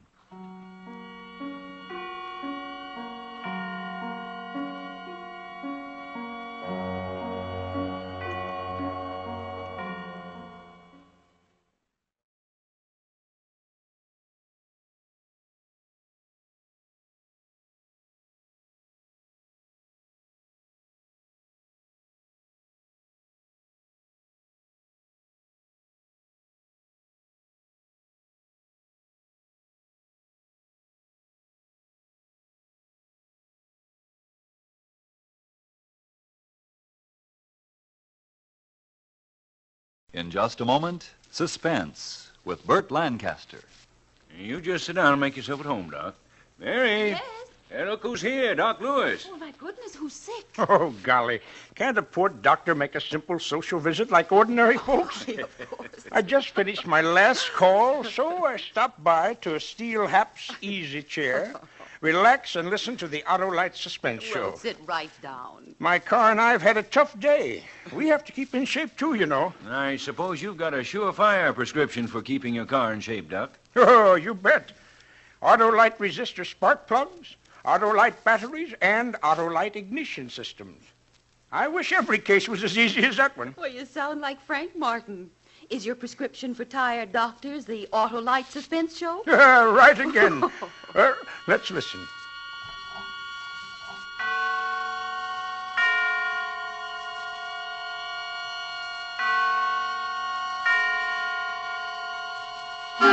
Suspense.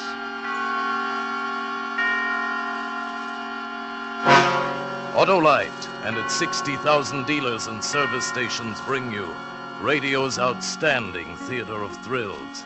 Starring tonight, Mr. Burt Lancaster in Anton Leader's production of The Big Shot by Brett Halliday. A tale well calculated to keep you in suspense. You gotta be tough to be a big shot. Especially when you're cursed with yellow curly hair and a pretty baby face. I learned about that early, when I was a kid, and the other kids started razzing. I learned that if you bounced a brick off somebody's head, the razzing stopped, and you were somebody. It was a very profitable lesson, which paid off as I grew up, and I found it pays dividends whether you're on East 10th Street or down in Mexico. Morton! Charlie Morton! Yeah? Well, welcome to Mexico. Well, thanks. You're Quinn, I suppose. Right, glad to meet you. Same here. Well, it's lucky you were the only American on the bus, or I'd never have recognized you. No? No. Collins wrote he was sending a young fellow out just from engineering school, but I didn't expect him. Listen, Quinn, never mind my looks. You asked for a mining engineer, and you got one. Any complaints? Why, of course. Well, if there are, you can pay me off my guarantee, and I'll get back on that bus. Now, wait a minute, Morton. I didn't mean to offend you. I got no complaints as long as you can do the job. I can do the job. Yes, I guess maybe you can. Now, how about a drink? Sure. Right over here at the corner. In Mexico, there's always a bottle of tequila not too far away. That's one thing makes it attractive. Must be the only thing, then. Oh, I don't know. Some of us like it down here. Is that so? Why'd you come, then? Well, that's easy. They told me there was money in it. Yeah. Yeah, there is. In here.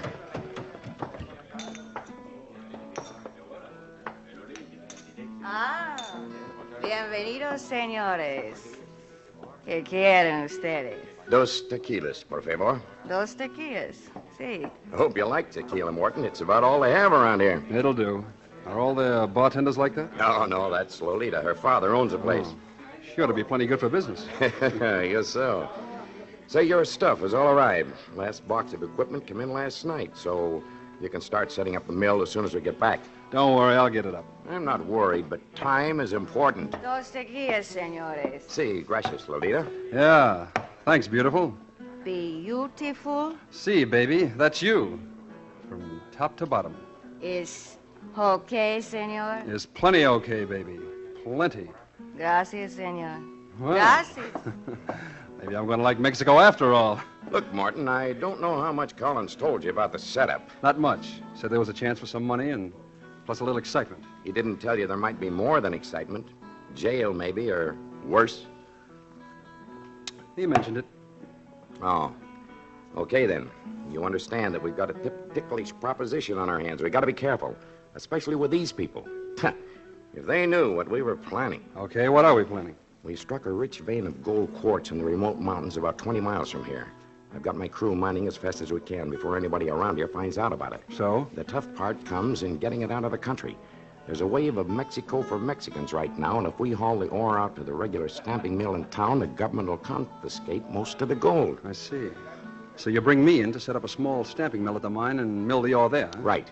We figure that in the next month we can sluice out maybe $500,000 worth of free gold, then get out quick before anybody gets wise. $500,000? Yes, but we'll still have to smuggle it out of the country. It's going to be a tough job. Kid stuff. Yeah?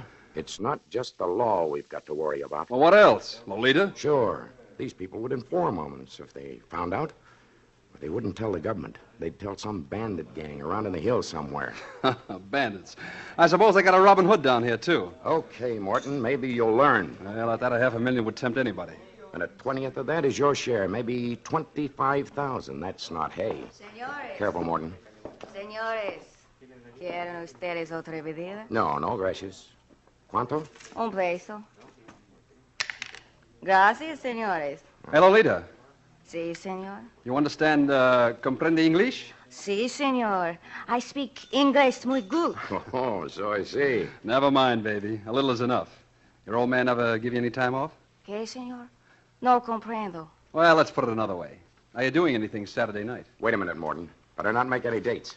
Well, why not? The guy can't work all the time, especially with stuff like this around. You don't expect me to stay up there... Be quiet, you fool. Okay. Never mind, beautiful. See you later. Comprende? Sí, señor. See you later. Yeah, you get the idea. Hasta luego. Look, Morton, I warned you. Be careful. I'm a big boy. I can take care of myself and her. Just remember, there's $500,000 involved. Yeah, $500,000. Maybe, altogether, for the company. 25,000 for you. $500,000. Listen, Morton. And 25,000 for me. That's not enough for you? It'll do for a start. You think you're a pretty big shot, don't you, Morton? And you don't like it, is that it? I don't like you. That bus is still out there. And you could get another engineer down here in maybe 6 weeks. Something tells me I ought to take you up on that, but I don't have to like you. As long as you do your job and stay out of trouble. Okay, then let's leave it at that. Whatever happens, it won't be me who'll have any regrets.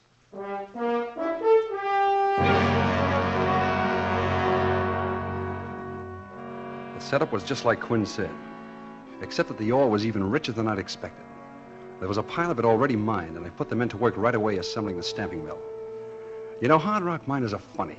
They hate being bossed by an engineer who's learned all his mining out of books. And they didn't like it either that I was getting a bigger share of the net than they were. And of course, to add that, my looks, the yellow hair, and the baby face. I knew that sooner or later I'd have to show them that they couldn't draw any wrong conclusions from my face. Well, it didn't take long for the showdown to come. Come on, Hank, let's knock off. Chow's ready. Okay. Wait a minute, Logan. Yeah? That sluice is not tight. You better get down there and tighten up those bolts. You can wait till tomorrow. Chow's ready. I said get down there and tighten up those bolts. Who's gonna make me? A dude engineer? I am. Why, you measly little... Tougher than you do. Yeah, but you're not tough enough, little man. You got to watch. Oh! Me, will you? I'll show you. Well, look out. Look out. You're too close to the gully. Morton, look out. Morton, you knocked him over the cliff. He went down in the gully. I saw him. Hurry up. Get down there, man. He's probably hurt bad. Must have fallen 30 feet. Morton, where are you going? Somebody said supper was ready. You didn't have to do that. You didn't have to knock him over the cliff. Yeah, well, they asked for it. But you didn't have to fight like that? Like you meant to kill him? They wouldn't take orders, and I had to show them. Okay, Morton. Quinn! Hey, Quinn! Yeah? He's dead. His neck's broke. So, you got to show us all how tough you are, don't you, Morton? Even if it amounts to murder. If nobody else wants any supper, I do. I'm hungry.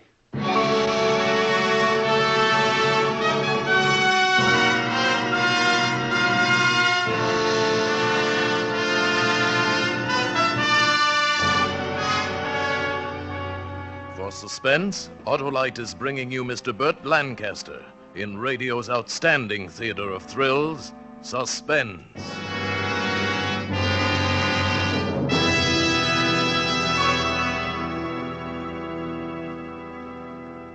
Oh, my.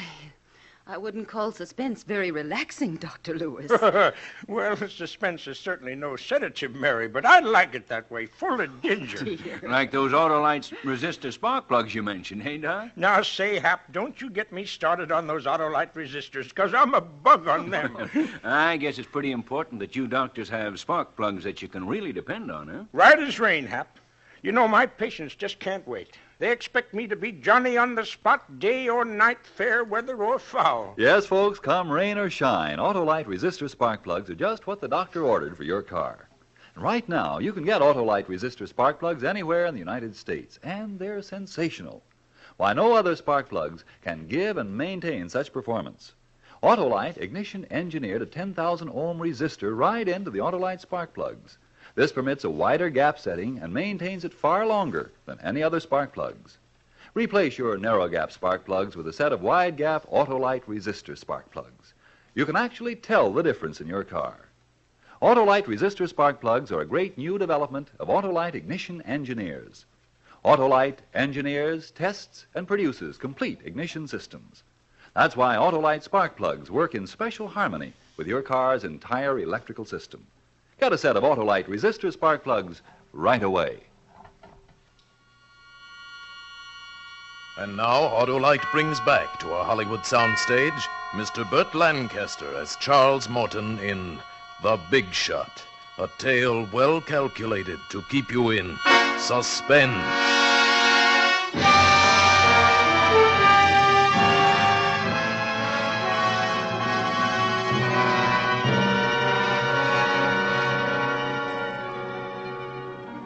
You gotta be tough.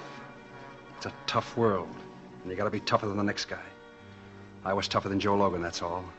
I beat him in a fair fight. If he slipped and fell over that cliff, well, it's just too bad. While they buried him, I ate my supper. After that, I had no more trouble with the men. The first Saturday that everything was running smoothly, I went up to Quinn's tent. Quinn! Yeah? Oh, come in, Morton. I was just looking over the take so far. What's your guess? Maybe 100,000? Yes, maybe. We'll pull at least 250. We'll get that $500,000, don't you worry. If nobody bothers us. Don't be so jumpy. Nobody's going to bother us. I hope not. Say, Morton, I got to admit you've done a whale of a job so far. Forget it. Don't worry, Morton. I don't like you any better. But I can appreciate it when a man knows his job and does it well. Okay. Look, I'm going into town. You want any supplies? I'm sending Andy in for him. Well, there's no use of the two of us going. Morton, I'm the boss here. Are you? Yes. You told me as long as I did the job, that was all you cared about. That's right. Okay, I've done the job. It'll take the crew 2 days to catch up. I'm going to town. I'll tell Andy you'll get the supplies.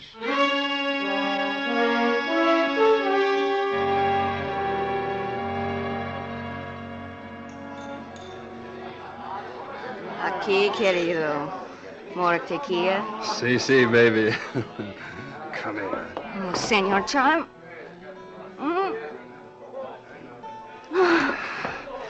Love me, baby?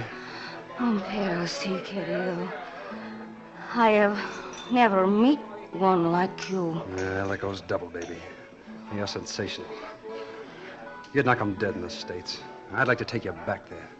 I'd like to dress you up in fancy clothes with diamonds in your hair. Diamonds? Oh, senor, you must be very rich. Not yet. But give me time. It's very interesting. Tell me more, querido. Later, baby, later. Right now, let's blow this joint. But, Senor Charlie, is it not you must go back to wherever you go? They can do without me for a while. I like it here better. Okay? Okay, senor. Vaya, ándale! Well, what was that? What'd the kid say? It's nothing, Senor Charlie. It's a game they play. Well, what'd he say? He say, beware El Chico. Oh, who's El Chico? It's nobody, senor. You must not mind. Sounds like a Mexican goblin or something. El Chico is, they say, a bandido. He not like Americanos. He rob, kill them. They see me with Americano, they say, beware El Chico. It's a game. I get it. He's the Mexican equivalent of Superman, eh? An imaginary Robin Hood in a sombrero. Oh, no comprendo, senor. Well, never mind, baby. Forget the fairy tales. That kid ought to be home in bed anyway instead of running around a saloon. He's my little brother. Oh, I get it now. This is the family game to scare off the Americanos, eh? No, senor. Well, I don't scare easily, baby. I don't scare at all. Ah, bueno. No, sorry, Say. ¿Qué? What is the matter, Senor Charlie? Nothing, baby, nothing. I just had a great idea, that's all. Thank your little brother for me, baby. He's just given me a great idea.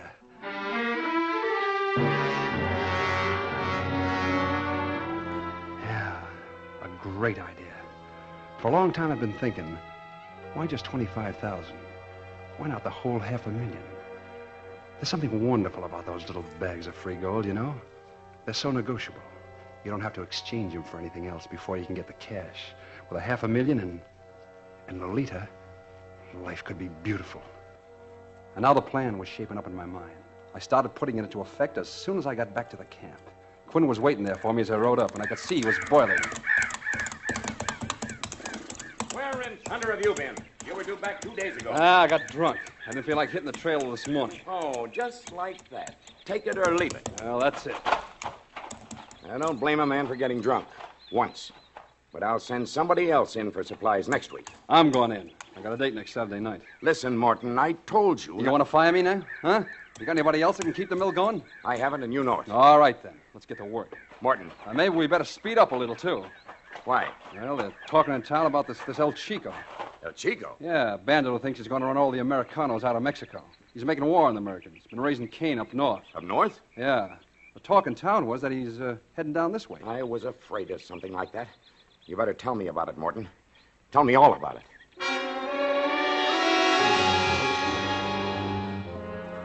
It was a cinch. From the very first, he swallowed it all. By the next Saturday, he was begging me to go back to town. Keep my ears open, find out all I could. Of course, I heard plenty. Then Quinn was hurrying them in, trying to figure out a way we could get out. But the way I told him, El Chico had complete control of the province to the north and blocked our way back to the States. The only other way was across the mountains to the west, and they were impassable without native guides. Now, he knew that, but I reminded him. And then the next time I went into town, I brought back the map. A greasy, crumpled, dog-eared pencil map, scrawled on butcher paper. It was a masterpiece. It should have been. It took me a whole night to draw it. And it showed an old wagon road going out over the mountains to the coast. I told Quinn I bought it from an old Mexican. It was the prelude for my trump card. Okay. Map looks genuine, all right. And if it is, that road can't be more than 10 miles due west of here. Well, I figure less than that. Straight over there in that low pass. My golly, I think you're right. Sure. All we got to do is to get across this one canyon right here. And how do you figure we do that? With wings? It's 300 feet deep and 100 wide. No, it's easy. Yeah? That tequila you've been swilling in town's got you goofy. Well, why not throw a bridge across? I love the way you say that. Like, why not have another flapjack for breakfast? Look, I'm an engineer, remember? I'll put a bridge across there in 3 days. Morton, you do that, and I'll take back everything I ever said about you.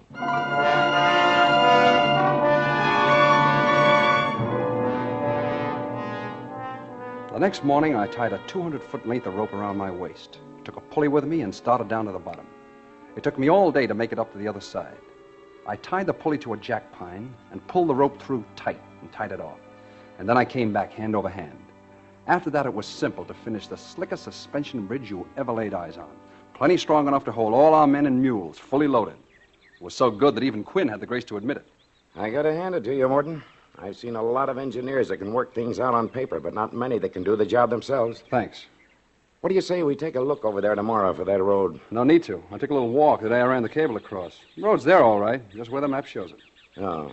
All right, if you found it, I guess that takes care of that. Sure, we're all set. Thanks to you. I guess I owe you an apology, Morton. Maybe we all owe our lives to you.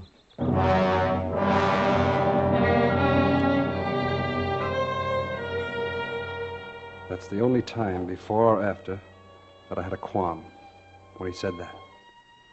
But you gotta be tough. I couldn't forget that. It was too late now to back out. Everything was ready. We were all set to leave on short notice. Quinn wrote a letter to Collins in the States, telling him to meet us on the coast with a boat. Quinn gave me the letter to mail in town. But of course, I never mailed it. I spent my time in town getting the necessary mules and the gear. And then I went to Lolita. Querido mío, I have missed you. Well, it's the last time you'll have to miss me, baby. This is it. The diamonds, the fancy clothes, all of it. Yours. Mine?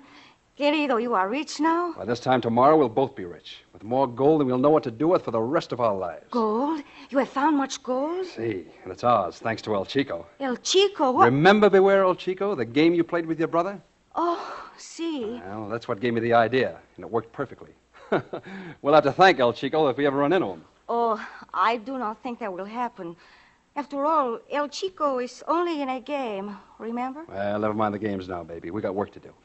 Now, get some clothes, but keep it light. We'll pull out of here at midnight. And tomorrow we're rich.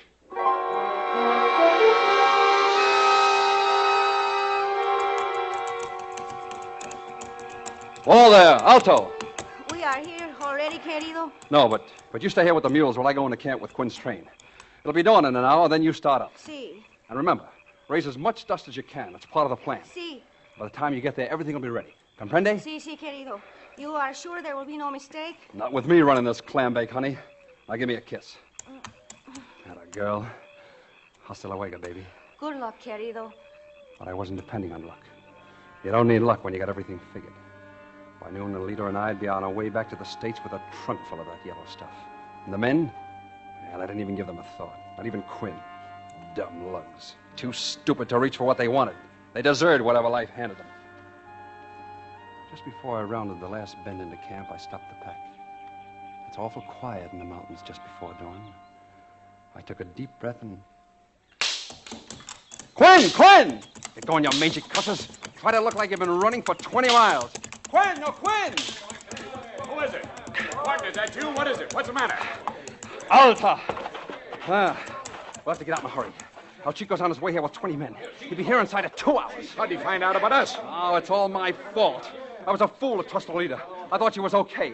She sent word to old Chico about the gold. You blasted idiot. I told you to keep your mouth shut. I know. You can kick me anywhere. I've been kicking myself all the way up here. I'd like to kill you. Well, I wouldn't blame you, Quinn. All right, men, get those mules back. We're getting out. The gold first. 2 saddlebags for each mule. Hurry. Over there. I worked like a demon alongside the men, getting the stuff packed.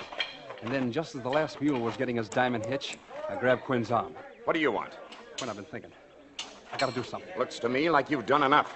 Don't you see? It's my fault. It's up to me to do something now. This is no time to beat your breast.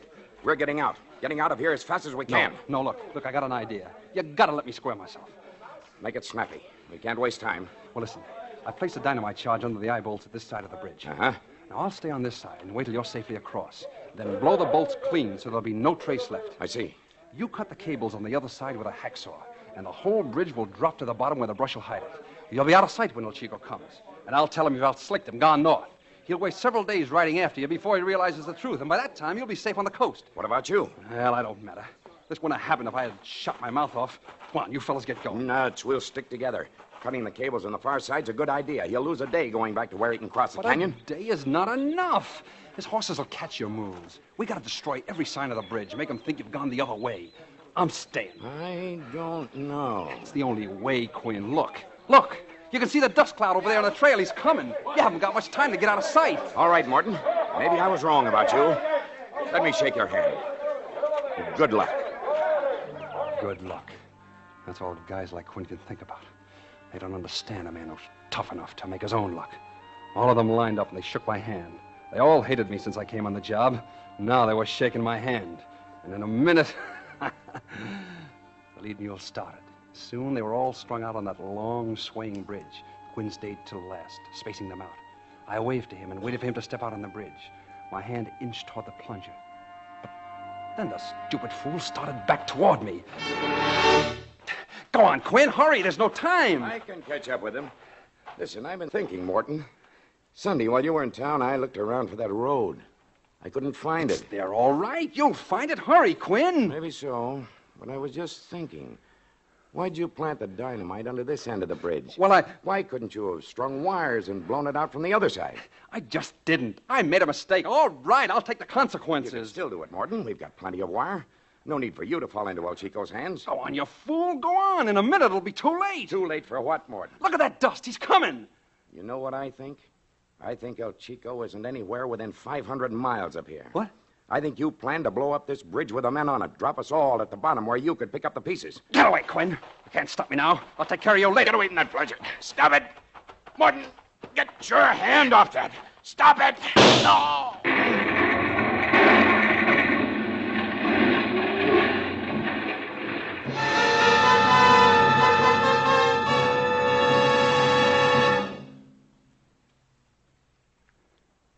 The concussion had my head reeling for a few seconds. When the landscape swam back into focus, I could see the bridge was gone. The bridge and the men and the mules. But I couldn't seem to figure out what happened. Quinn lay beside me, very still. I could see blood. How did... I seem to remember hearing a shot. But where did it come from? Charlie, Lolita! You did it! You shot him! You're wonderful! We did it, baby! We did it! Look it down there, $500,000, baby! 3,000,000 pesos in gold! And all we gotta do is go down and pick it up! Yes, indeed. A good job, senor. I stared stupidly at the little man in the big sombrero, who stepped out of the manzanita and grinned at me. A smoking revolver dangled from one hairy paw, and the other was pulling Lolita toward him. My Lolita. She put her arms around him and kissed him in a way that she never kissed me. We will pick up your gold for you, senor. You are a very smart man, Senor Charlie. I should like to be your friend. Except you are gringo. And you mistake to make the love to the sweetheart of El Chico.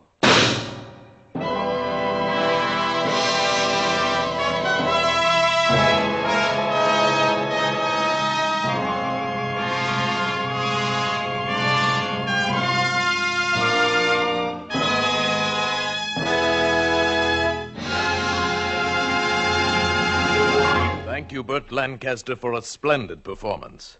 Mr. Lancaster will return in just a moment. Doc, what do you do for an acute case of goose pimples, huh? Well, if I knew, I'd prescribe some for myself. What you both need are some cool, calm, carefree Autolite words from Frank Martin. Now, Mary, can't a couple of old jalopy men talk about spark plugs? Everybody's talking about Autolite resistor spark plugs. Why, they're the best thing that's happened in spark plugs for years. Replace your narrow gap spark plugs with the sensational new wide gap Autolite resistor spark plugs. You can actually tell the difference in your car. You'll enjoy immediate improvement like smoother idling and gas saving. Buy a set of Autolite resistor spark plugs tomorrow. So remember, Autolite means spark plugs. Ignition engineered resistor spark plugs. Autolite means batteries. Stay full batteries. Autolite means ignition system. The lifeline of your car. Yes, and Autolite also makes in its 26 nationwide plants more than 400 automotive, aviation, and marine products famous the world over for engineered dependability.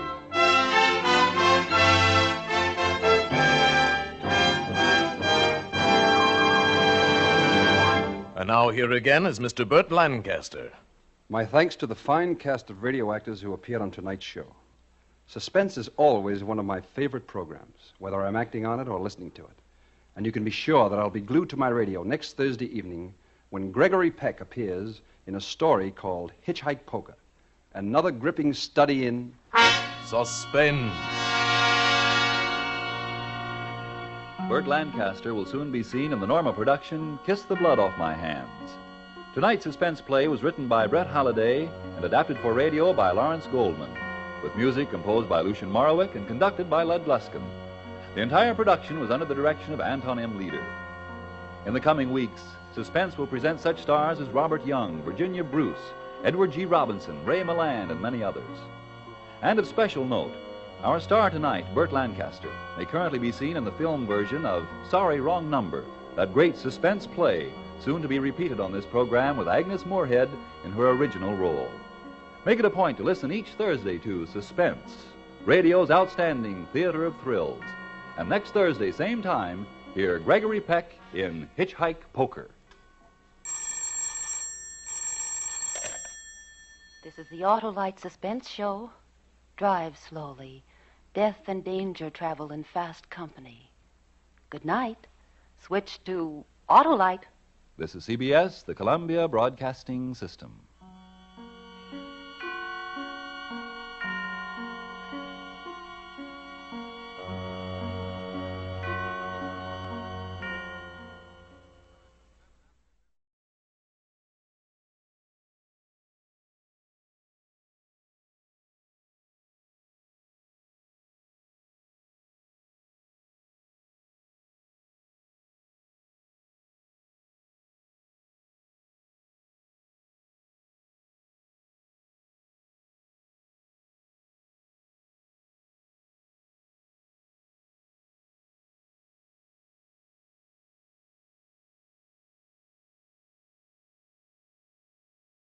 In just a moment, Suspense with Gregory Peck.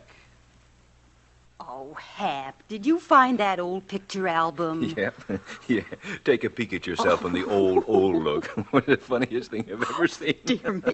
Oh, Mary, here's a shot of our first car. Rolled down curtains and everything, remember? Oh, yes, and weren't we proud of it? Mm-hmm. But what an arm breaker. Crank, crank like a rusty old coffee grinder. What a whale of a difference the quick-starting Autolite stay-full battery makes. Are you going to thank Autolite again, honey? For stay-full batteries? Mm-hmm. Oh, you said it, Mary. Why, I wouldn't trade that thirst-free powerhouse in our car for all the tea in China. Same goes for our Autolite spark plugs and Autolite ignition system. I don't suppose you'd care to trade this small talk for a half hour of suspense. Oh, sure, Mary, sure.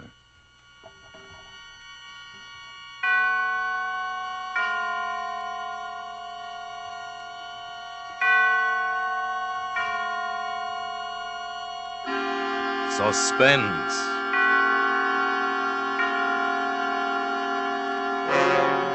Autolite and its 60,000 dealers and service stations bring you radio's outstanding theater of thrills. Starring tonight, Mr. Gregory Peck in Anton Leader's production of Hitch-Hike Poker, a tale well calculated to keep you in suspense.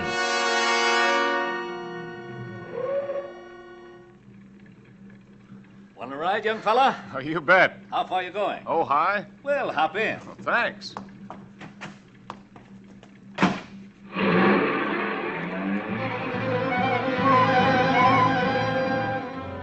That's how I met J. Stewart Belden in his canary yellow convertible. That's how I took the ride. I'll be a long time forgetting. He looked to be about 45, and he wasn't bad looking for a guy that old. He was well built, about my size, no gray in his hair. And that coat he was wearing, boy, I'll bet plenty of camels went under the clippers for that one. So you're a student, eh? I graduate from Berkeley this year. I suppose you're a vet. Oh, yes, more than half the guys are vets. What's your name, son? Ridge Fowler. Married? Not me. Don't tell me you're a woman hater.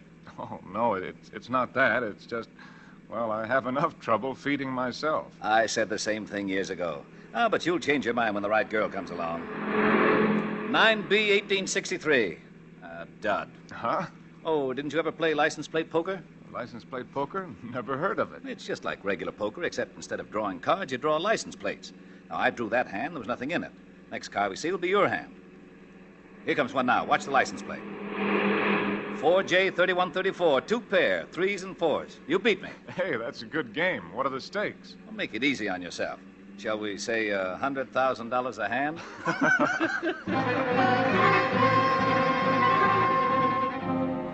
See what I mean? A good Joe, a lot of laughs and small talk, and all the time that convertible eating the miles up. What a car. We practically flew through Salinas, San Luis Obispo, and Santa Maria. Well, son, what do you say to a hamburger?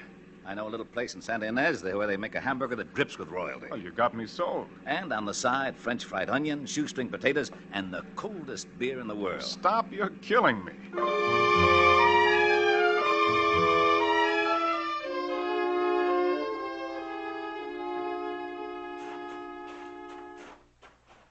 Now, tell me, did I overrate the place? Boy, that was terrific. The trouble is they give you too much food in there. I've got to quit eating like that. My clothes are getting tight. Especially this coat. Well, that coat sure is a beauty. I'm nuts about camels here. You are? Say, I've got an idea. Why don't you try it on? Oh, no, Mr. Belden. I didn't mean Go ahead. You're just enough thinner than I am that it ought to fit you fine. Well, gosh, I Here, would... go ahead. Try it on. College boy can always use a coat. Oh, well, it's a good fit. It was made for you. Well, I don't know what to say. That's a coat for a king. Well, I guess that makes you a monarch then, son. Because it's your coat now. I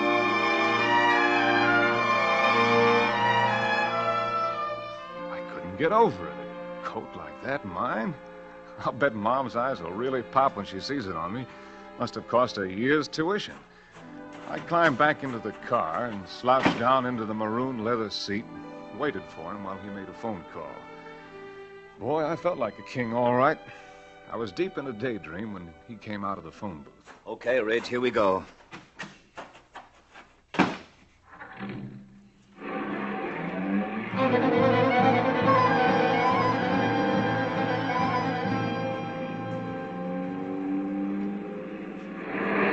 Hey, look, a straight.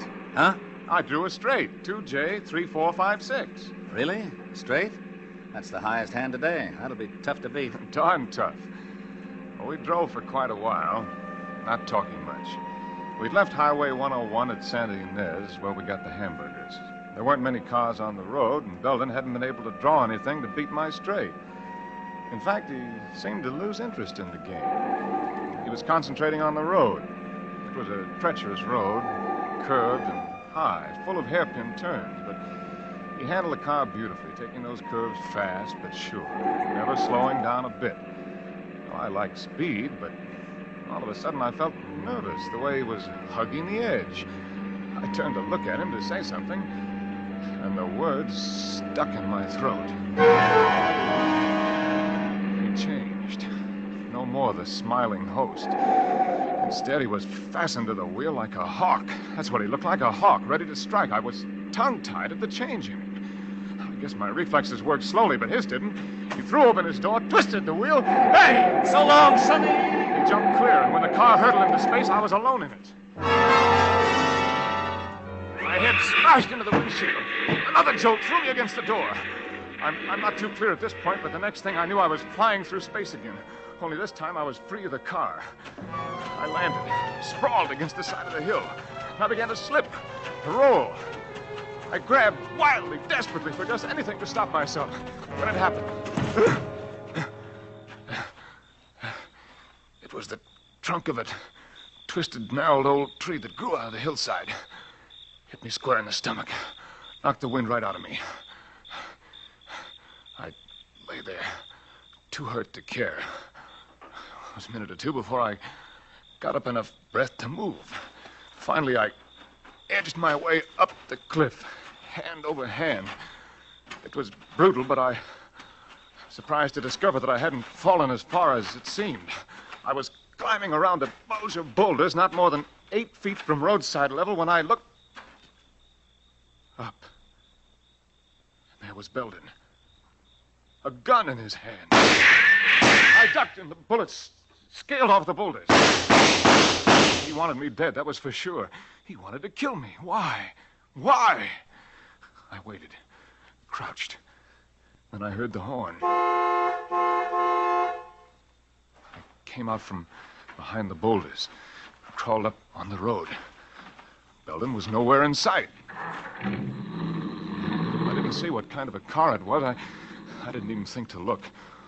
All I saw was he beat my straight. 4L5555. That was the license. 4L5555. 4 of a kind. All of a sudden, I was shaking. I looked at myself. I was beat up, cut, filthy. But what was worse, the camel's hair coat was a mess. King? I had to laugh. Belden was king. I was just the joker.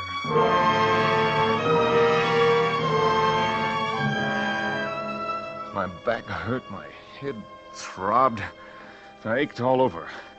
But I walked every inch of the way back to Santa Ynez. It was dark by the time I got there. When I stood in front of the police station, I realized for the first time the meaning of the word sanctuary. I took a deep breath. I wanted to tell the police as straight a story as possible.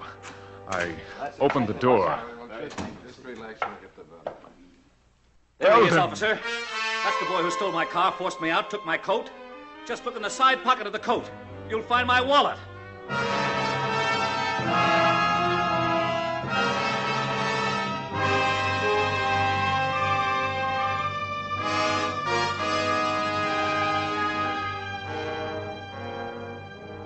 For Suspense, Autolite is bringing you Mr. Gregory Peck in radio's outstanding theater of thrills, Suspense. Say,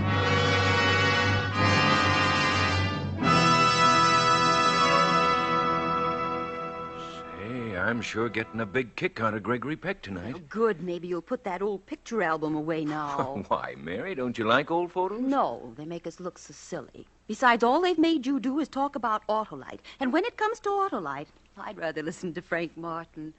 He really knows what he's talking about. Autolite new Stay Full batteries need water only 3 times a year in normal car use. This means less trouble and care for you. For Autolite's greater water reserve practically eliminates one of the major causes of battery failure. Autolite Stay Full batteries are a great new development of Autolite engineers who produce complete ignition systems for many of America's finest cars. They work in complete harmony with your car's entire electrical system. Car owners everywhere tell us Autolite batteries are the greatest batteries ever built. Heck, Mary, I could have told you all that and never stopped looking at this album. Quiet, Hap. So, friends, stop at your neighborhood Autolite dealers and get an Autolite Stay Full battery. Then you'll know what fast starts really are. And remember this, the Autolite Stay Full battery you buy needs water only 3 times a year in normal car use. You know, Mary, I can repeat every word Frank Martin said about Autolite Stay Full batteries. Autolite Stay... Here's Suspense again. And now, Autolite brings back to a Hollywood soundstage Mr. Gregory Peck as Ridge Fowler in Hitch-Hike Poker, a tale well calculated to keep you in suspense. This couldn't be. What was Belden doing here in the police station? What was he trying to pull? I knew even before I put my hand in the coat that Belden's wallet would be there. And I knew, too, that the police would never believe me, no matter what I said. I was trapped. The desk sergeant was waiting for me to talk, but my throat was dry, my tongue was paralyzed, my brain spinning. Well, what do you got to say for yourself? Oh, you don't understand. You see, he gave me the coat. I didn't know about the wallet. That the best you can do? But I tell you, he picked me up when I was hitchhiking. I was going home from school for the weekend. Then he forced me off the road. He tried to kill me. He shot at me. Sergeant, let the boy go. But, Mr. Belden... I've changed my mind. I don't intend to press charges. But this kid's crazy. Easy, Sergeant. He's a war veteran. Oh, I see. Oh, no. Lock me up, please. Don't believe him. Everyone is entitled to one mistake. Any boy who is big enough to come into the police station voluntarily, give himself up, deserves another chance. If I could have erased the memory of his face when lock him up, twisted that wheel and screamed, "So long, Sonny." All these benevolent words would have fooled me like they were fooling the desk sergeant. Belden was bursting with sweetness and light. But every word he said to release me only tightened the web tighter. And I knew just as sure as I was standing there that he wasn't through with me. That walking out of that door would be like releasing the clay bird at a trap chute. Well, it's up to you, Mr. Belden, if you're sure he won't cause any more trouble. I'm positive that after tonight, this young man will be no trouble to anyone. No trouble to anyone. After tonight, I had to get away from there. I had to run. Yeah, come back.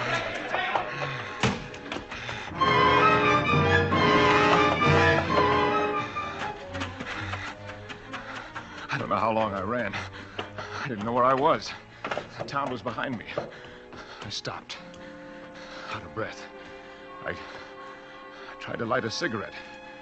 My hands shook like I had the palsy. It was like the South Pacific. Snipers and trees, but what trees? Where?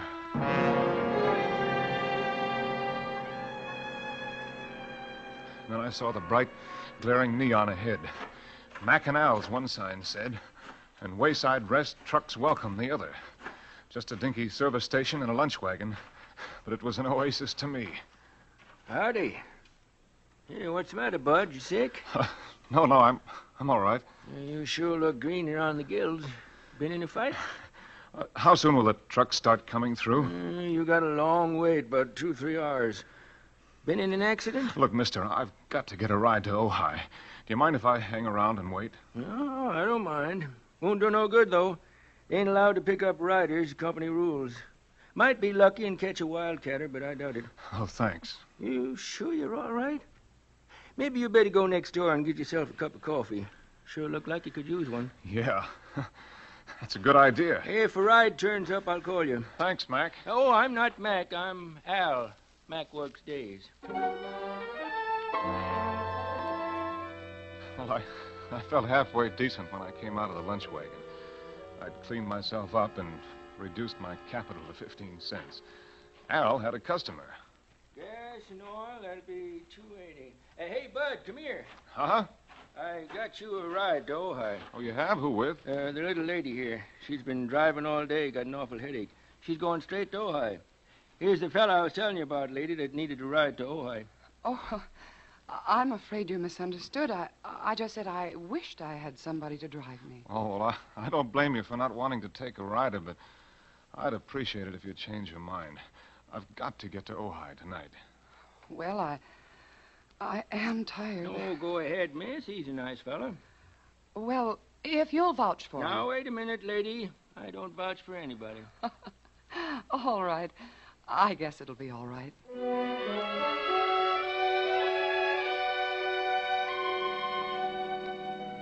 It was a pleasure to drive for her. She didn't say much, and I didn't feel like talking. She just sat there beside me, her eyes closed, resting. Once in a while, I snatched a quick look at her. She had long, dark eyelashes resting on her marble-like cheeks, hands folded in her lap.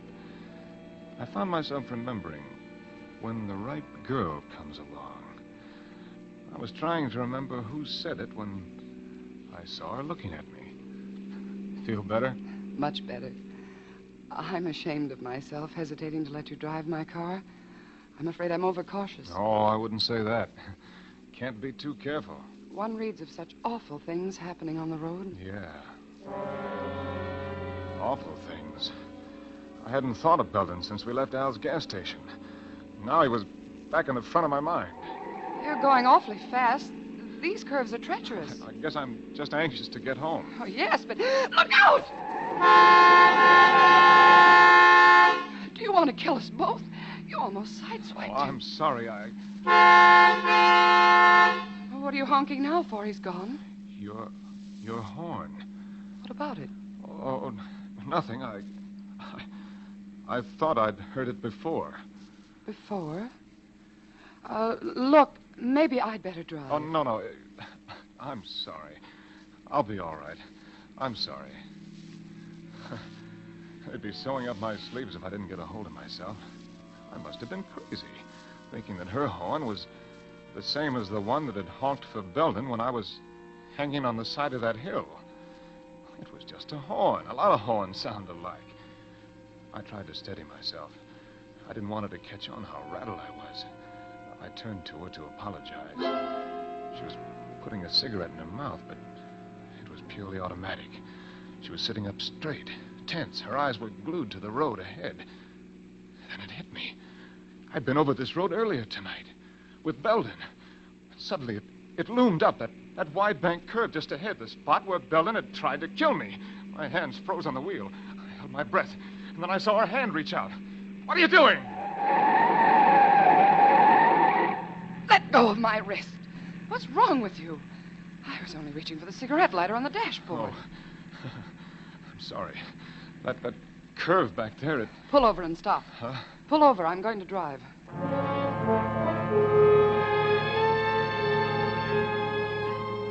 She drove about a mile, I guess. Neither one of us said anything. Then, without any warning, she took a sharp turn off the highway and down a rutted dirt road. Hey, miss, you're leaving the highway. We better stop a while. You don't look so well. Oh, I'm all right now. You don't look it. Better have a drink. I'll reach in the glove compartment to find some scotch. Oh, no, really, I'm all right. Well, then maybe I need it. Maybe it was the drink. Maybe it was the girl. Maybe it was just relief. But I felt peace for the first time that night. I watched her inhale. The glow from the cigarette lit up her high cheekbones. I couldn't see her eyes until she turned her head. What's your name? Ridge. Mine's Virginia. Hi. Hi. You must think I'm pretty much of a jerk the way I've been acting. It's all right. Things like that happen to everybody. Yeah, I guess so. Look, I'm all right now. I could drive. What's your hurry? Well, I thought... What's the matter? Don't you like to sit here with me? Oh, no, it's just... I thought you were in a hurry. I'm not now. Are you? No, I'm in no hurry at all. She didn't seem to be moving. It was so gradual. I caught a trace of warm perfume in her hair. She smiled at me. One of those Elusive smiles, half innocent, half... Her head touched my shoulder. I accepted the invitation. I like you, Ridge. I like you a lot. Yeah. You know, tonight back in the filling station, when I first saw you, What's the matter, Ridge? The miniature license tag on your key ring. Yes? 4L5555. Four of a kind. You play license plate poker? I'm afraid so, Ridge. 4 5s. It's the license of the car that picked Belden up after he tried to kill me. That's right. Then you're in it with me, Sonny. I fell right out of the car, hard, my face buried in the dirt. I didn't black out, but it would have been much easier if I had. Only my mind functioned. Everything else seemed paralyzed. Well, you took your time getting here. I was delayed. You were supposed to be here waiting. What if I hadn't been able to keep him? Oh, I knew I could depend on you, darling, to detain him. What is that supposed to mean? Did you have to go as far as you did? Did you have to let him kiss you? Do you know a better way to keep a man on ice? Perfect wife, a little helpmate. Oh, shut up. Put him in the back seat. Now, just a moment, darling. I'm going to do it right this time. There'll be no slip-ups. You fool! Put that gun away. Why? Don't you realize if a bullet is found in the body, it won't be accidental death? You're always so right, aren't you, darling? Only because you're so stupid. Stupid, am I? Who planned this whole thing? You did, and badly. If you'd handled it right in the first place, his body would be burned up by now, along with the car. Now put him in the back. Belden's wife. But what? Why did they want to kill me? Why? Belden picked me up, threw me in the back of the car. Uh-huh. Hand me the wrench, Virginia. Stewart! This time, warm, black oblivion rushed over me. After a second, the pain was gone. And so was I.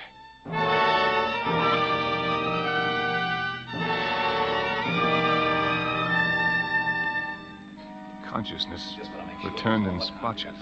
Oh, we've plenty. My head was like a shortwave receiver, now static, now clear, now clear, now static, now. Anything behind us? Nobody.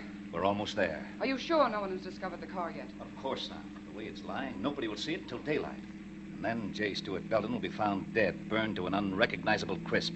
We can shake this place, go to South America. You can go. I have to stick around, remember, to collect the insurance and pretend I'm heartbroken you're dead. Will that be so hard? You didn't talk like this when you married me. But of course, there was a lot more money then. Yes, swindled from suckers. Since when have you become fussy about where money comes from? What's changed you? The schoolboy? Don't be a fool. All right, we've got to work fast. Give me a hand with him. Wait. Huh? Here comes a car. The end of the line. But anyway, now I knew why. I was a stand-in for a corpse. Do you have your wallet? I'll put it in this pocket as soon as I get out of the car. All clear? Yes. This was it. They were on either side of me. I had to think straight. My body still felt numb.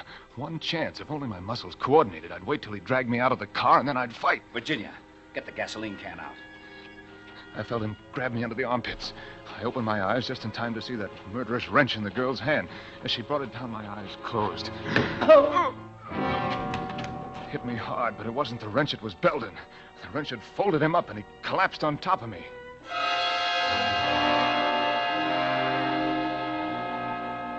Every nerve in my body was alert now. I didn't know what would come next, but I was ready for it. She pulled Belden's body off me.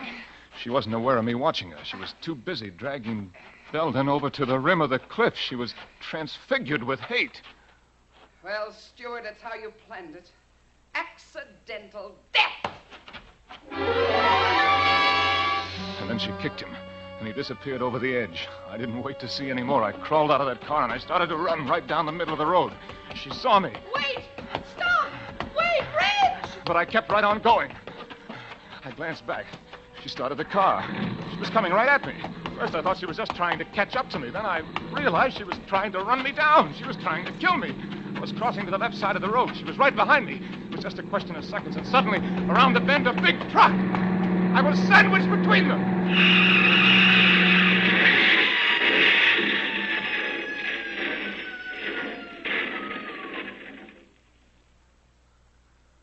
stood, stunned with horror, her scream ringing through my head, and the picture of her in the car, swerving off into space, into the canyon below. Hey, Bud, you all right? Yeah. What happened? She went off the road. A crazy woman driver. We'll have to report it. Come on, I'll give you a ride into town. Do you hear me? Don't you want a ride? Yeah. Yeah, sure. What are you staring at? Your license plate. CM1111. Hey, it wasn't my fault. You saw how it happened. 4 aces. 4 aces. I'd won. I'd taken the last hand. But as long as I live, I'll jump out of my skin whenever a car pulls up and a voice asks, "Want a ride, young fella?"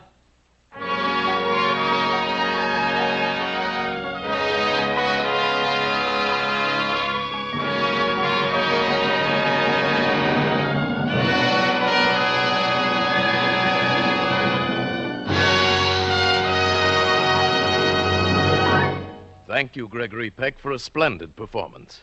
Mr. Peck will return in just a moment. Well, think you'll get back to your old picture album after that performance, Hap? No, guess I'll just listen to Frank Martin and go to bed. Probably dream I'm in the Sahara without an Autolite Stay Full battery. Yes, friends, like the faithful camel of the Sahara Desert, the Autolite Stay Full battery you buy goes a long time between drinks. It's a trouble-free battery and needs water only 3 times a year in normal car use. Autolite Stay Full's greater water reserve practically eliminates one of the major causes of battery failure. Get an Autolite Stay Full. Money can't buy a better battery.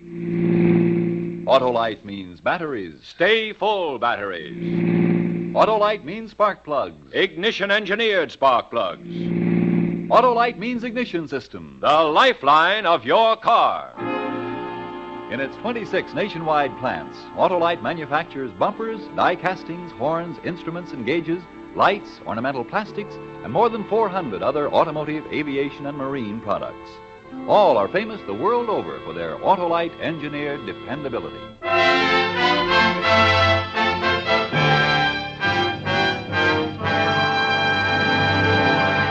And now here again is Mr. Gregory Peck. It's been a great pleasure to appear here tonight with this fine cast of suspense actors. And I'm expecting almost as much pleasure from listening next Thursday when radio's outstanding theater of thrills brings you Robert Young and Virginia Bruce in Celebration, another gripping study in Suspense.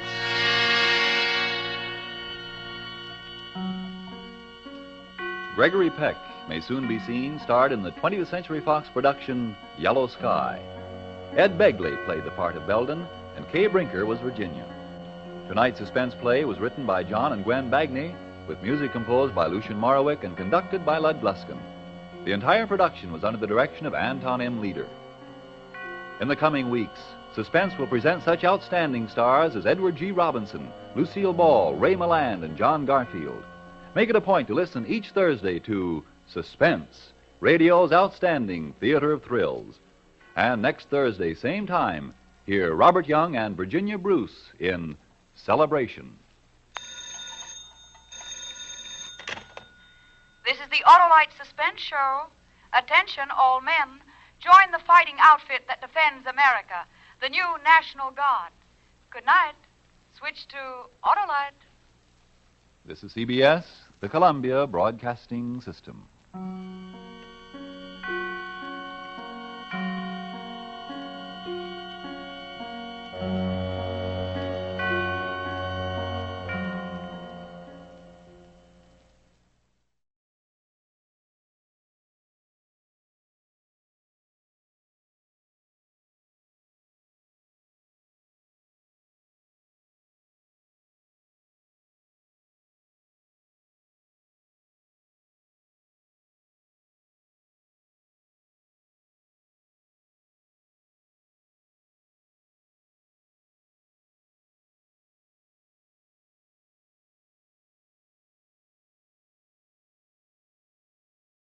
In just a moment, Suspense with Virginia Bruce and Robert Young. Hey, Mary, have you noticed there's a big dent in the left rear fender of our car? How'd it get there? What's that, dear? The dent in our rear fender. Oh, the dent. Oh, yes, of course. Well, dear, it's very simple. Yes? You see, I was going down to see Frank Martin. He's the Autolite salesman, you know. Yes, I know Frank better than you do. Well, you know the Autolite people, dear. They make those spark plugs you always talk about. Autolite resistor spark plugs, Mom. That's right. And Autolite makes stay-full batteries, Yes, too. I know. And Autolite makes complete ignition systems and over 400 other automotive, aviation, and marine products. But what about that dent? Well, dear. Oh, shh.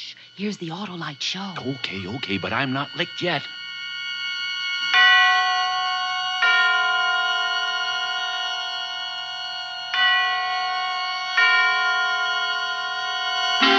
Suspense.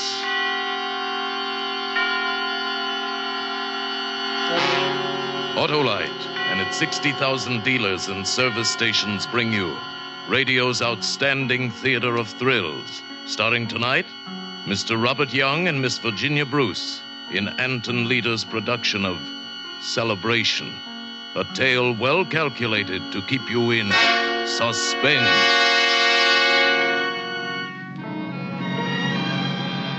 Just a couple more miles and I'll be there. I wonder how she is today. If there were only some way to get through to her, to make her understand. Well, I can't put it off any longer. For her sake.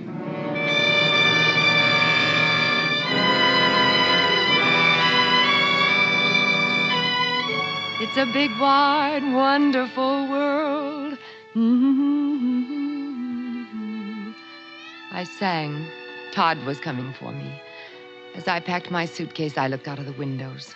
The gardens were lovely, the patio with the peasant furniture. Some of the girls were playing badminton. Some were in the pool. Todd was coming for me, and I had a surprise for him. It's a big, wide, wonderful world. Oh, let's see, where's my pink bed jacket? Bottom drawer. It was here, I think. Well, where's the white one? Oh, dear. I couldn't seem to find anything, but I didn't care. Todd was coming for me. It's a big, wide, wonderful world. I knew what he'd say. Oh, Emily. Emily, how I've missed you. He'd hold me so hard and rub his cheek on my hair and kiss me. And I'd tell him about the surprise. I'd say... Mrs. Ward? Yes? It's Mrs. Halleck. Oh, one moment, Mrs. Halleck. I pushed my suitcase under the bed. Come in, Mrs. Halleck. Your husband just phoned, Mrs. Ward. He'll be here soon. Oh, Todd, such a darling. Thank you, Mrs. Halleck. You've been so kind to me. Well, I try to be to all the ladies. I just have to put on my perfume. It's Passionate Night. Do you like it? Grand. Oh, careful, you're spilling it. Oh, I can't seem to hold things. Well, it didn't break. Stand back. I'll wipe it Oh, out. thanks. Heavens, I used to fill this dress out, and now I look like a scarecrow in it, don't I? You look grand. Now, you have everything. Your hat, gloves, purse. Oh, of course. Well, you remember last time you went for a drive. Last time? Oh, I didn't see your suitcase. Well, I was just packing it. I thought I wouldn't come back tonight. Well, did you want to get this bunch of letters in your suitcase, too? Of course. Give them to me. They're Todd's letters. Todd simply adores me, Mrs. Halleck. I'm sure he does. Just listen to this letter and you'll see. Darling, you are my happiness. I can't live without you. You're as necessary as... When I looked up, she was gone. She had left while I was reading. I knew what she'd do. She'd tell Todd I dropped that perfume. I think you should understand, Mr. Ward. I could hear her talking to Todd downstairs in the vestibule. I appreciate all you've done for her, Mrs. Halleck. As I told you in the letter, she would be better off in a place where she'd get personal attention. I'll take care of it. That woman, that two-faced... She came in and told me Todd was waiting downstairs. I danced down the stairs to Todd. Oh, darling. Oh, Todd. Todd. And now, if you'll excuse me, please. Oh, of course. Thank you. Emily, come here. Oh, Todd. Emily. Oh, Emily, how I've missed you. Darling. You know, dear, today's an important day. Our 8th wedding anniversary. Why, Todd, we were married only 6 weeks ago. What? I mean, I never can remember dates. Well, we're going to celebrate. Oh, darling. Really celebrate this anniversary. We're going to all the places we used to go. The lake, Lover's Lane. Come on, darling, let's go. How can I tell her? What can I say? How can I do the things I must do? If only we could really turn back the clock. Back to before she fell down the stairs. Back to a time before the doctors told me about the pressure on her brain. The fact that any operation would prove fatal. If we only could go back to those wonderful days so long ago and keep them forever. But there's no turning back the clock. Not ever. Smell those pines. Yes. Todd, didn't you wonder why I brought a suitcase?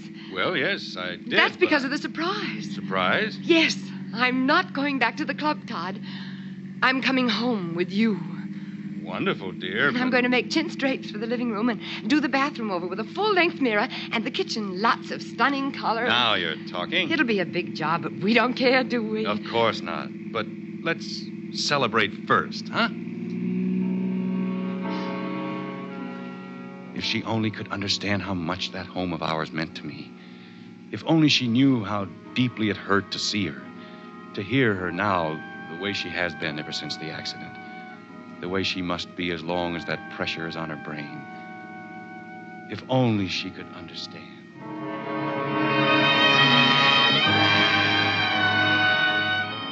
Todd didn't want to go home.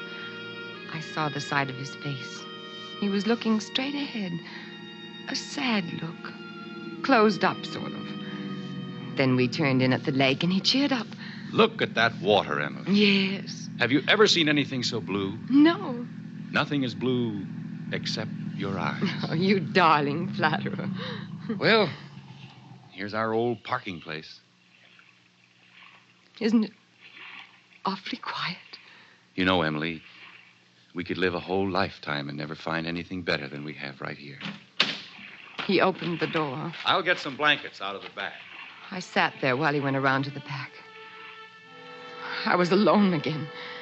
People were always going away and leaving me alone. Oh, now, put a brave face on it, Emily. Powder your face and fix your lips. I opened my purse and groped around for my lipstick. Oh dear, it wanted to spill like that. I reached down to pick up my things. Lipstick, compact. And my hand touched something. A little box. It was heavy. I read the words on the label. 38 caliber soft-nosed shells. Bullets.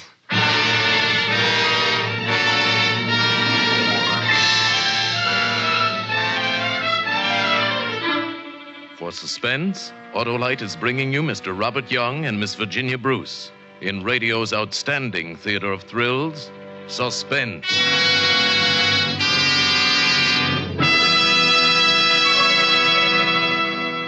Say, Dad, who's taking the hard knocks on this show, Emily or Todd? I don't know, Billy, but speaking of hard knocks, I still haven't gotten the lowdown from your mother on the knocking about she gave the car.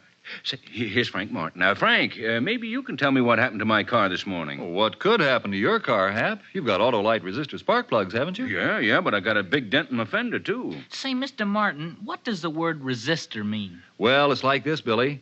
Autolite ignition engineered a 10,000 ohm resistor right into the Autolite spark plug that permits a wider spark gap setting and maintains it far longer than in any other spark plugs.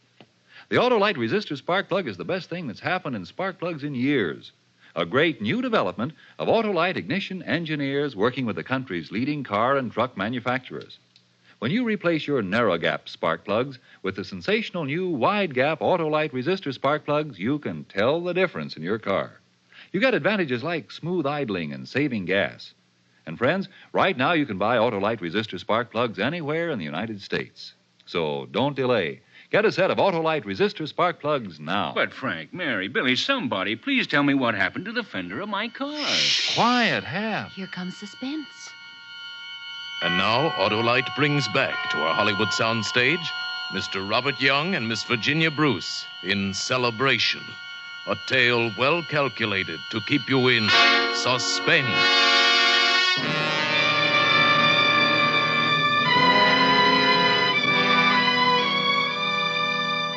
Everything was so lovely until I found that little box. I opened it, looked down at the bullets in it. What did Todd want with bullets? The box was only half full. I could hear Todd still rummaging around in the back of the car. I put the cover back on the box when I heard him coming around to the side. All set? I've got the blankets. I held the box of bullets under my purse. Come on, darling. Let's get out on that beach. You lead the way. Okay. I followed Todd 3 or 4 steps. And then I let the box slip out of my hand. Here we are. I'll spread the blankets. Come on, Emily. Let's curl up and take it easy. Thank you. Look at that lake. Todd, what were you going to do with those bullets in the car? What bullets? That imagination of yours. Oh, but I saw them, held them in my hands. The box was about half full. Come on, dear. Close to me, here. Todd, I'm sure I saw... Darling, please. My head aches, Todd. No, rubbing's the thing. Oh, you're hurting me. I'm sorry, darling. Oh, no. Something the matter? Oh, man. Yes. What do you want? I heard her cry as I was passing. Well, she's all right. Mm-hmm. Nice car you got over there. Yes. Thought the missus wasn't feeling well. She's all right. Lonely place here, huh? Well, I'll be getting along. Where did he come from? I thought we were alone here. Alone? We have so few moments together, Emily. I get so scared. I look it, don't I?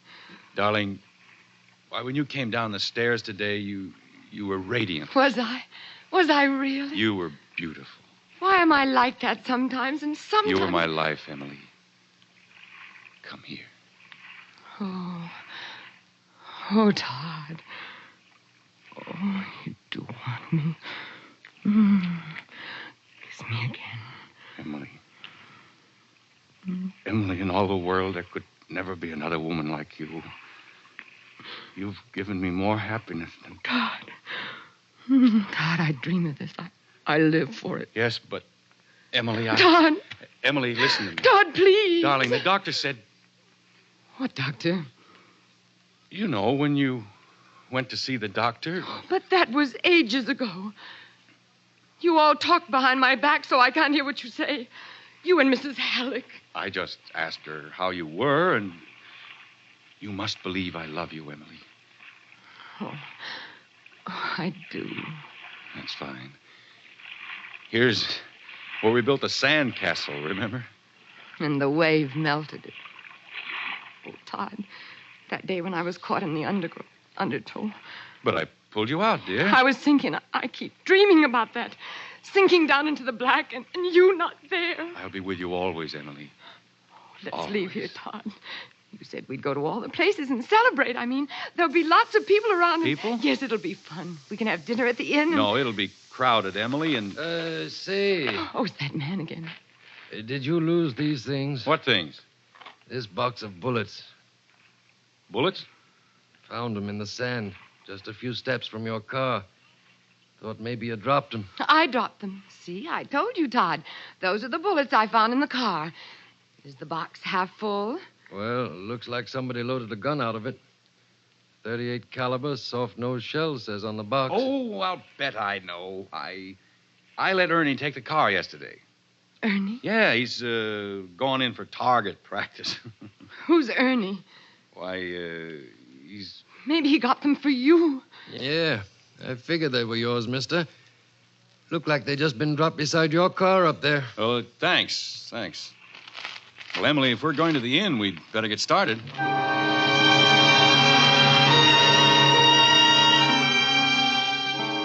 That was too close. She nearly caught me. But it's too soon for her to know.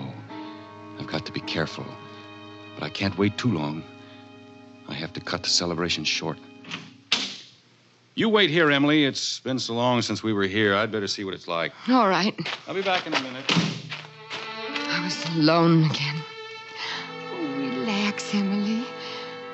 If Todd didn't come out in a minute, I'd go in after him. What I needed was a cigarette. I opened the glove compartment. Handkerchiefs, map, flashlight, gloves. No cigarettes. I pulled out an envelope. An envelope addressed to Todd at his office, marked personal. I unfolded the letter. Dear Mr. Ward, Dr. Kernitz today confirmed that Mrs. Ward's condition is becoming progressively worse, and she needs more personal attention than we can give her. And since we are not equipped to care for hypomanic patients, we request that you make other arrangements for her at your earliest convenience. Sincerely, Bertha Halleck. Mrs. Halleck! I threw the letter back in the glove compartment and slammed the door. This place is terrible. Is it? It's all run down. We'll drive out into the country, find a quiet spot. Oh, no, Todd. Drive into town. We can have dinner at the hotel. There'll be music and we can dance. You know, excitement isn't good for you. Please, Todd. Please take me. Anything the matter here, mister?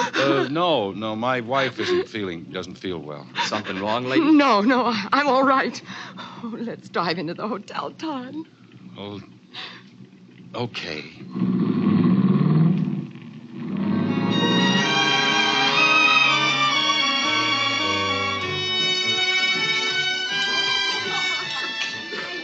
Isn't this wonderful, darling? Wonderful. Let's drink to us, dear. To us? Mm-hmm. Oh, Todd, you do really mean it. More than anything in the world. Would you care to order now, sir? Yes. What would you like, Emily? Roast beef, southern fried chicken, lobster thermidor, duck with orange? I'll have the southern fried chicken. Good. I'm afraid the chicken is all gone, madame. Oh, that's the one thing I want. Southern fried chicken and everything that goes with it. I'm sorry, madame. Well, maybe there's just one order left. I'll see what I can do. You, sir? Lobster thermidor. Yes, sir. A rumba. Shall we dance? Oh, yes, let's. Come on. The way your face lights up, darling. Being in your arms again. Oh. Just relax, dear. Oh, excuse us, please. I'm sorry. Well, the music isn't right, and why is everybody bumping into us? Let's go back to our table. All right. Oh, thank heaven. There was just one more order of chicken left, sir. I'll serve you in a moment. Oh, that's fine. Thank you. Where's my purse?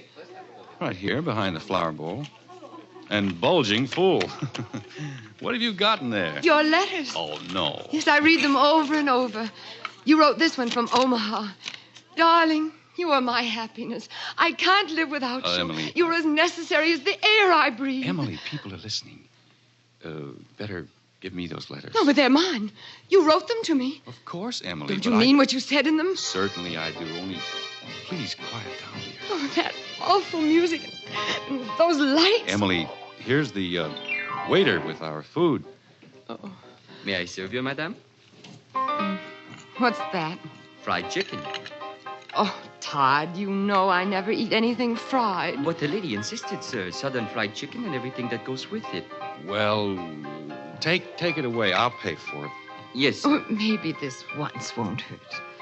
Very good. Here you are, madame. The lobster, sir? Thank you. Not very appetizing chicken, is it? Why not try it? Go ahead, darling. Oh, there's no taste to it. Why are all these people making so much noise? Todd, take me home. I'm not hungry. I want to go home. Emily, we sublet our house 3 months ago. Don't you remember when you... When I want... Darling, we have no... Emily, dear, you must realize that we no longer have a place. Todd was talking, but I couldn't seem to hear what he was saying. Inside, I was all stirred up. The best thing we can do is get out of here. Come on, darling. We got up and left. Got into our car out on the parking lot. Where are those keys? Let's see, Todd, are you taking me home? We're going out where we can be together, alone. To our lover's lane, remember? Where it's quiet and peaceful. No, Todd, I want to go home. This is our 8th wedding anniversary, Emily. We're celebrating. Oh, Todd. Where are those keys? Well, maybe they're in your top coat in the back seat. No, they're not there. What makes your coat so heavy? Oh. What are you doing with the revolver? Give it to me. I'll put it in my pocket so it... Oh, here are my keys. Todd, those bullets were... Emily, please. Now I see what you... Now I know. Yes, now she knows. There's no time to lose. I've got to drive fast, get there and do it. Only she could understand. Understand that it will be better this way. Better for both of us. Emily, try not to get so excited. But those bullets, you said they were Ernie's. Who's Ernie? Half an hour ago, I told you I loved you. Remember? Yes, I know you did, but... Well, I do. I love you more than living. Why are you slowing down? Here's our lover's lane. You used to call it our paradise, remember? It's so dark now. Here's our magic circle. Under our big tree. Todd, Come, darling. Come into my arms. There. You do love me. You do want to be with me, don't you? Forever, Emily. The one way we can be together forever, dear, is... No, Todd. Put that gun down. I want to live with you. I have to tell you, darling. Listen carefully. You're not well, Emily. You're never going to be well again. Oh, yes, I will, Todd. Yes, I will. I'll be a real wife to you. I'll be everything you want me to be. I can't stand living without you. We'll go together.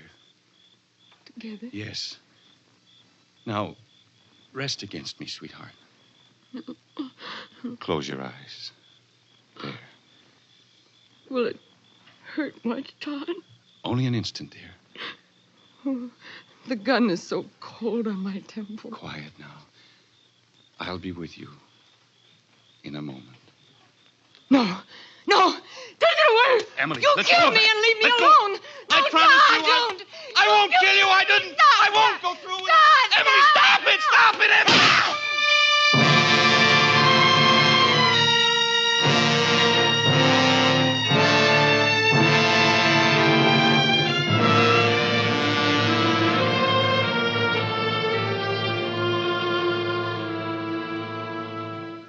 Slowly, I became aware of pain in my head. There was a smell, like a hospital. I fought to remember what had happened. I'd fallen downstairs. Oh, no, that had been a long time ago. There was a gun. Todd and I struggling. That was it. Then I heard Todd talking. Doctor, I want to tell you what happened. I think I know, Mr. Ward. Your wife suffered a head injury some time ago, which caused the bone to press on the frontal lobe of her brain, causing acute hypomania. Isn't that right? Yes, but you see... I've seen many people, Mr. Ward, whose loved ones faced a living death, so I can imagine your thoughts. Yes, but you must understand. I meant to end it. For both of us.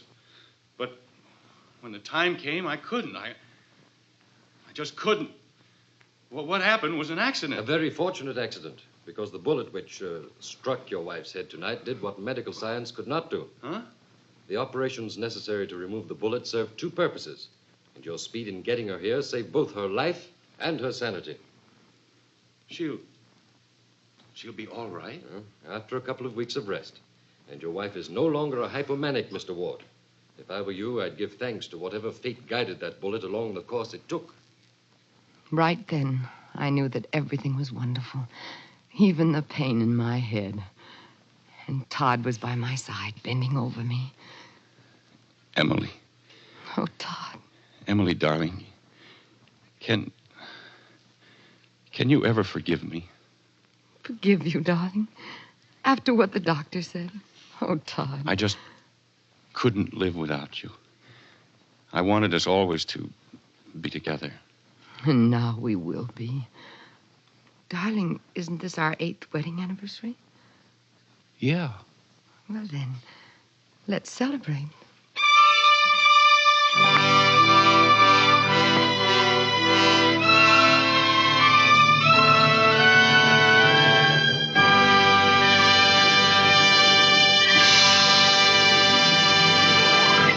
Thank you, Robert Young and Virginia Bruce, for such splendid performances tonight. Our stars will return in just a moment. What a show.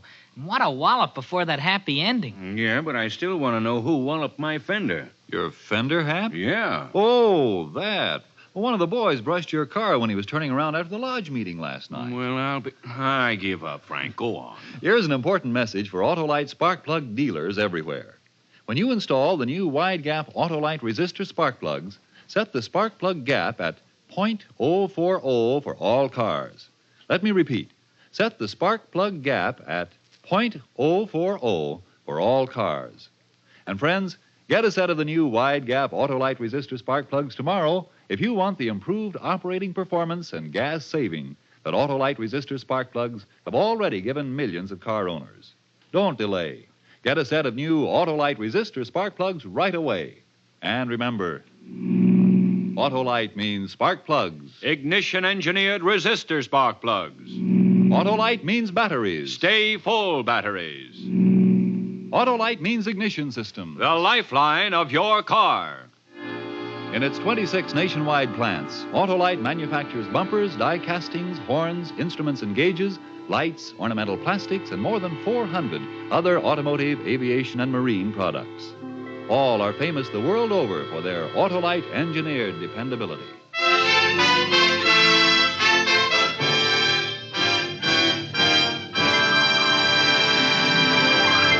And now, here is Mr. Robert Young. It's been a pleasure to appear again on Suspense, and doubly a pleasure when it meant co-starring with beautiful Virginia Bruce. Thank you, Bob. It's been a pleasure for me, too. But there's another pleasure I'm looking forward to, hearing next week's Suspense. We all are. Because next week, Edward G. Robinson will star in an unusual story called The Man Who Wanted to Be Edward G. Robinson. Another gripping study in suspense.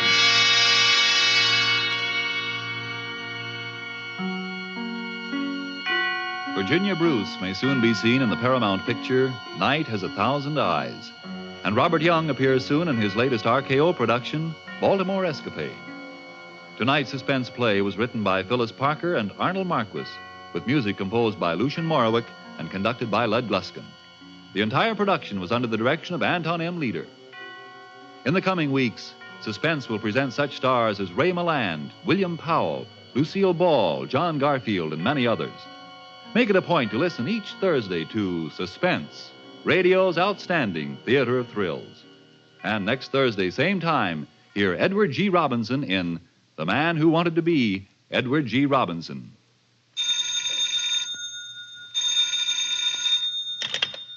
This is the Autolite Suspense Show. Drive as if your life depends on it. It does. Good night. Switch to Autolite. This is CBS, where 99 million people gather every week, the Columbia Broadcasting System.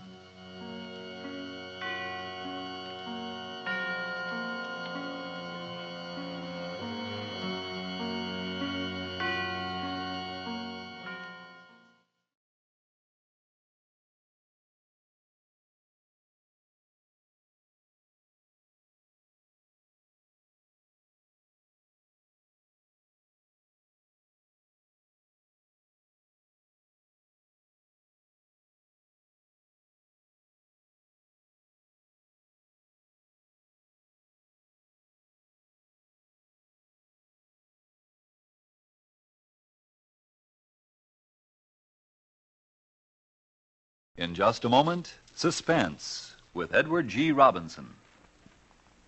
Boy, have I got the hiccups. I'll say you have. And the way you're sputtering, you sound like a car that needs a set of new Autolite spark Now, plugs. Hap, it isn't funny. Billy, have you tried drinking a glass of water while you hold your breath? Mom, I'm so full of water now, I feel like an Autolite Stay Full battery. Men never take anything seriously. Maybe what Billy needs is a hiccup. A checkup at an Autolite ignition service station. It might help if I could get my mind on something else. Say, I know what'll make you forget those hiccups and give you a bunch of thrills to boot.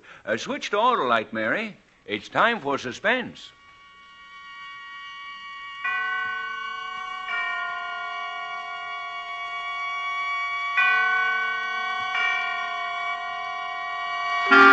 Suspense.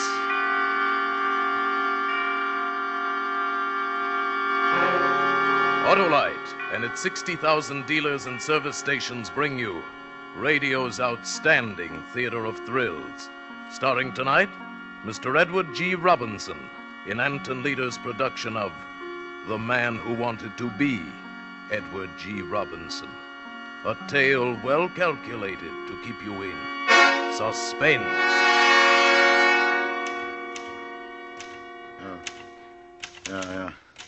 I'm making this statement in accordance with a promise to a very dear friend. It's a complete statement in every detail, even including those matters which are to me personally most incriminating. Because my trust in my friend is such that I haven't the slightest concern on that score, or any other. What follows concerns primarily two persons. Myself, Homer J. Hubbard, and my wife, Ada Samsey Hubbard. Even when I was courting Ada, I was aware that hers was a strong and domineering personality, to say the least. And after we were married, well, at first I put up with Ada's constant nagging and petty persecutions as best I could. I put up with them for 20 long years. It wasn't until a memorable evening a little over a year ago that the first dim outlines of an escape and finally a plan began to take shape in my mind. You see, I never was much of a one for movies, but Ada and I had gone to see a picture called Little Caesar. It was a reissue, I think they call it, with an actor in it whom I'd never even heard of before. Oh, so you thought you rat on me, huh? Well, get this. Nobody rats on Little Caesar, see?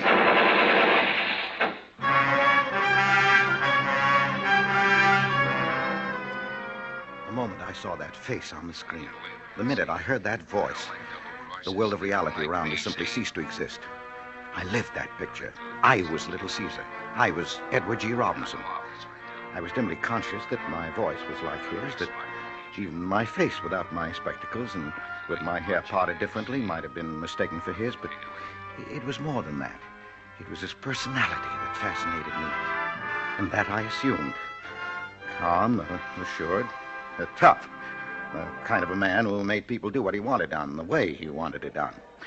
Walking out of the movie theater afterward, I knew something had happened that was going to change my whole life.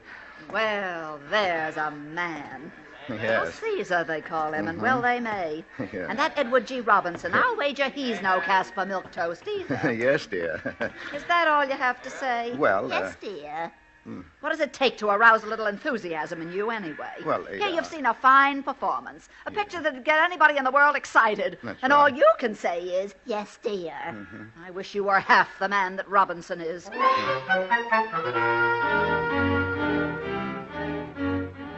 But from that moment, I no longer really cared what Ada wished or thought. I'd begun my escape into a dream world of my own making, a world in which I was Edward G. Robinson. As the weeks went by, I began to identify myself with him more and more. I imagined myself in countless dangerous situations, and when no one was looking, I imitated him and I affected his mannerisms. I would start daydreaming at my desk, wondering what the other people in the office would think if I suddenly exposed this hidden side of my personality. Okay, everybody. Stay where you are. Will you? Hold your hands over your head. What is this? I don't want any monkey business, see? Now stand back there, Ryan. Any funny stuff from you, and I'll let you have it. Hubbard, this is preposterous. What do you mean by such behavior? Is this your idea of a joke? You'll see whether it's a joke or not if you make one false move. Now, this isn't a water pistol I'm holding here, you know. Hubbard, you're fired. Leave this office immediately. Well, I'm getting out all right, but I'm not fired, see? I'm leaving well heeled, and that's where you come in, Mr. Ryan. Oh, please, Hubbard, be reasonable. Now, shut up and do what I tell you. Keep your hands up in the air, will you? Walk over to that safe. Open it up. Get all the money out of it and put it right here on the desk in front of me. Now, get moving. I don't want to have any trouble with you, Ryan. I'm going to count 3, and if you're not moving when I finish, you'll never move again, see? 1, 2... Hubbard. Huh? What are you doing daydreaming? Oh. You'd better get busy, or I shall be forced to report you to Mr. Pemberton again. Yeah. Oh, I'm so sorry, Mr. Ryan. I'm terribly sorry. I can't understand what could have come over me. Well, that's the way it went. At the office, walking down the street, riding home on the bus. My life, outwardly calm and well ordered, possibly even dull, was actually 24 hours of harrowing adventure, with myself as the central figure. I saw every Edward G. Robinson picture that came out. It was the day after seeing Key Largo for the 3rd time that Ada finally caught me. I was lathering my face and talking to myself. Okay, you rat, you asked for it. You don't come out, see? We're coming in and get you, see? And we're coming in shooting, see? What's that? Oh, yeah? Well, only a dirty yellow rat would say that. Okay, boys, let him have it. Well, I never. Of all the fool performances I ever heard of, this beats everything. Yeah. What in the world are you jabbering about in here? Well, it's really nothing, dear Ada. I was just sort of trying to imitate Edward G. Robinson. You were what? Edward G. Robinson? Yeah. Oh, that's rich. You trying to imitate Edward G. Robinson? Yeah. Don't stop. Don't let me interrupt the performance, Mr. Movie Star. Come on. Do your act for me. Well, dear, I don't see anything so funny about it. Oh, maybe you don't, but you're the only person in the world who wouldn't. Oh, my. Oh, well, I'll leave you to your rehearsing. Why don't you imitate Eddie Bracken or Margaret O'Brien? I think you'd find it easier. It was right then that I decided to kill her.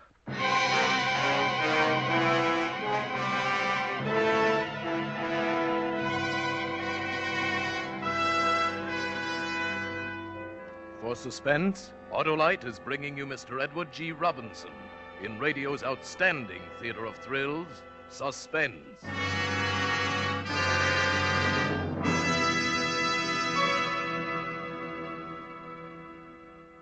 Mary, looks like Billy's all over those hiccups, thanks to Edward G. Robinson and Suspense. Shh, don't mention hiccups again. He might get 'em back.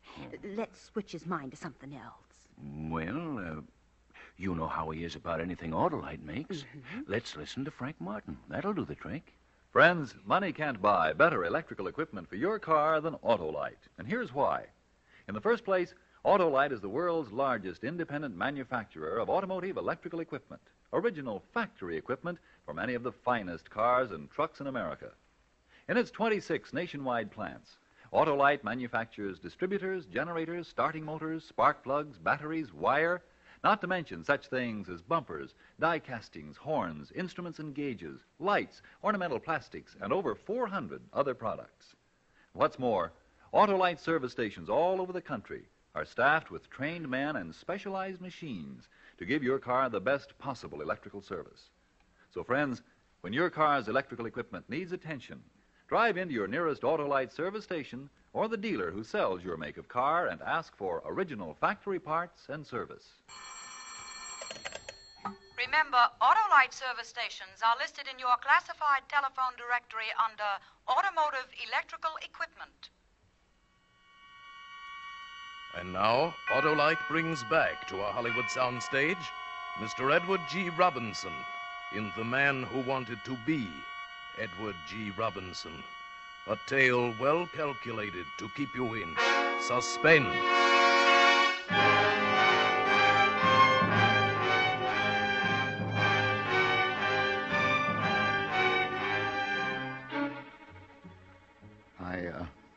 I might have decided to have mercy on her if she'd only let me alone.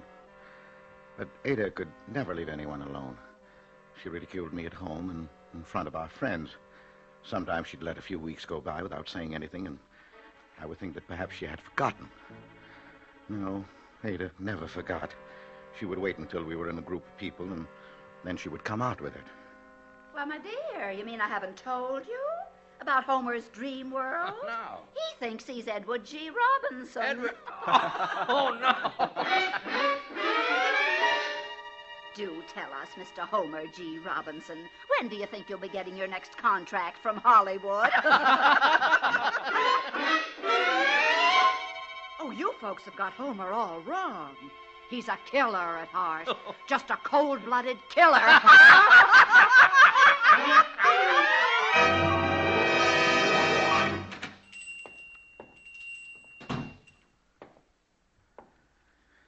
I want to buy a gun. Yes, sir. What kind of a gun? I don't know much about guns, but that one looks all right. Yes. It's a nice little gun. Yes, isn't it? $28.50. Do I have to have a license? Oh, not unless you're going to carry it on your person. Oh. Otherwise, we just register it for the police records under your name. Oh, yeah. What's the name? Edward G. Robinson. I beg your pardon? You heard me, Mug. Edward G. Robinson. See? I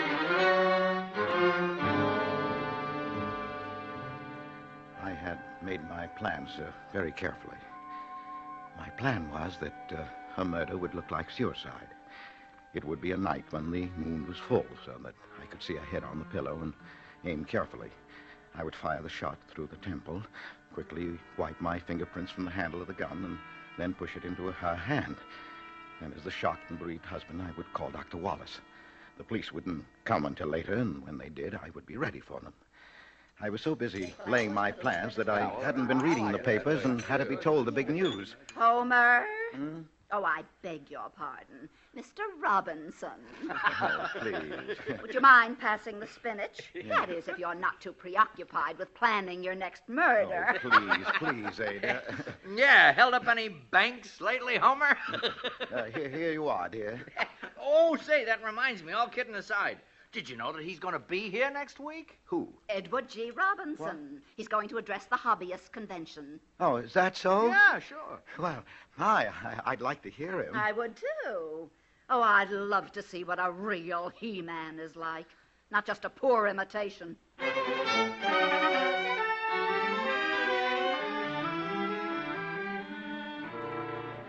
We went, and at first it was the most terrible disappointment of my life. Because he wasn't tough or hard-boiled or anything like it. He seemed to be a mild-mannered little fellow, a little shy, almost like me. And he talked about orchids and modern art. They were his hobbies, he said, raising orchids and collecting paintings, modern paintings. Yes, but as the lecture went on, I began to understand. By the time it was over, I knew. And so, ladies and gentlemen, I consider myself twice blessed. Every man is blessed who has a hobby, but I am among the fortunate few who have two hobbies. And as the fellow said, whose fiancée had a twin sister, I love them both. Thank you very much.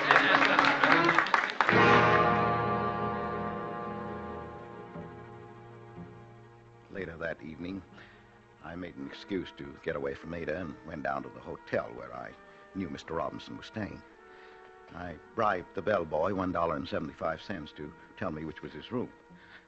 I went down the hall and knocked at the door of 708. Yeah? Western Union. Come on in. Just put it on the... Well, say, Western Union dresses their boys up pretty snappy in this town, don't they? I must apologize for adopting the subterfuge, Mr. Robinson, but I have something of the utmost importance to discuss with you, and I was afraid you might not see me since, well, we've never been formally introduced. Formally introduced. Why, that's all right. What is it, autograph? I'm afraid it's something a good deal more serious than that, Mr. Robinson. Yeah? Well, you caught me right in the middle of shaving, as you see, but if you don't mind my finishing the job while you talk, why, come right along inside. Tell me all about it. Thank you. Well, now, what's on your mind? Well, Mr. Robinson, I have a problem, and I feel you are the person best fitted in the world to tell me what to do. That's so. Well, what is the problem? Mr. Robinson, suppose, of course, this is purely hypothetical, but suppose you were going to kill somebody. Kill somebody? Yes, in your own home, somebody who's, shall we say, related to you. Yeah, now, hold on a minute, Mr. Hubbard.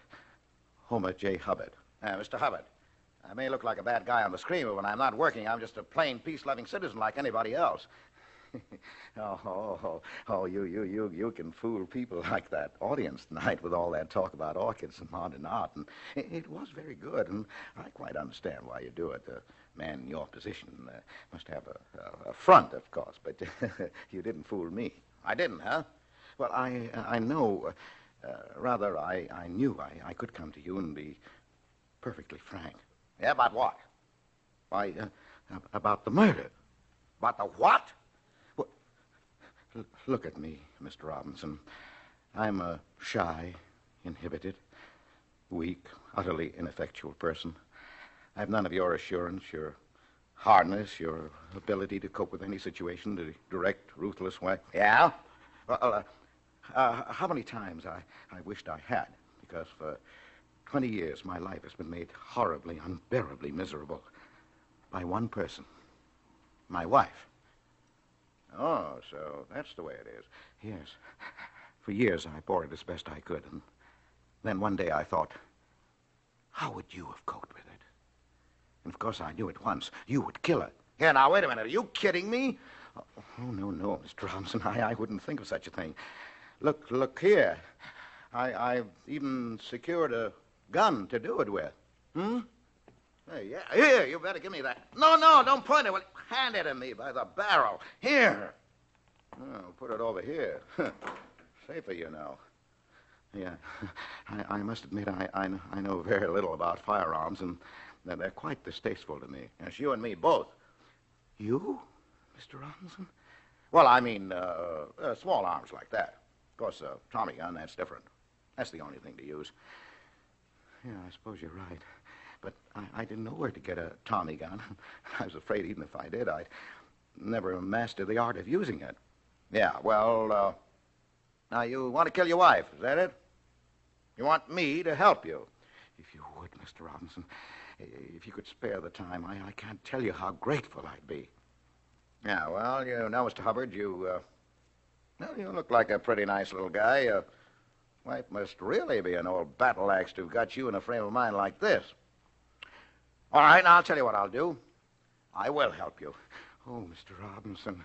Yes, but it's got to be done my way, see? It's got to be done right. You got to plan these things. Yeah, now, take this gat, this little flea, for instance, that you got over there. That's no kind of a rod to kill your wife with. Why, the caliber is all wrong. The ballistics would be all wrong. Things would be on your trail just like that.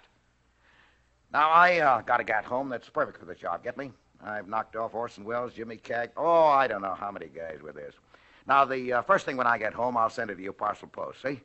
Would you, Mr. Robinson? Oh, sure. Now, when you get it, just lay low, see? Now, don't do a thing till you hear from me. I'll lay this thing out with some of my boys, and then I'll get in touch with you, okay? Oh, yes, Mr. Robinson. I don't know how to thank you. Ah, forget it, pal. What's a little murder between friends?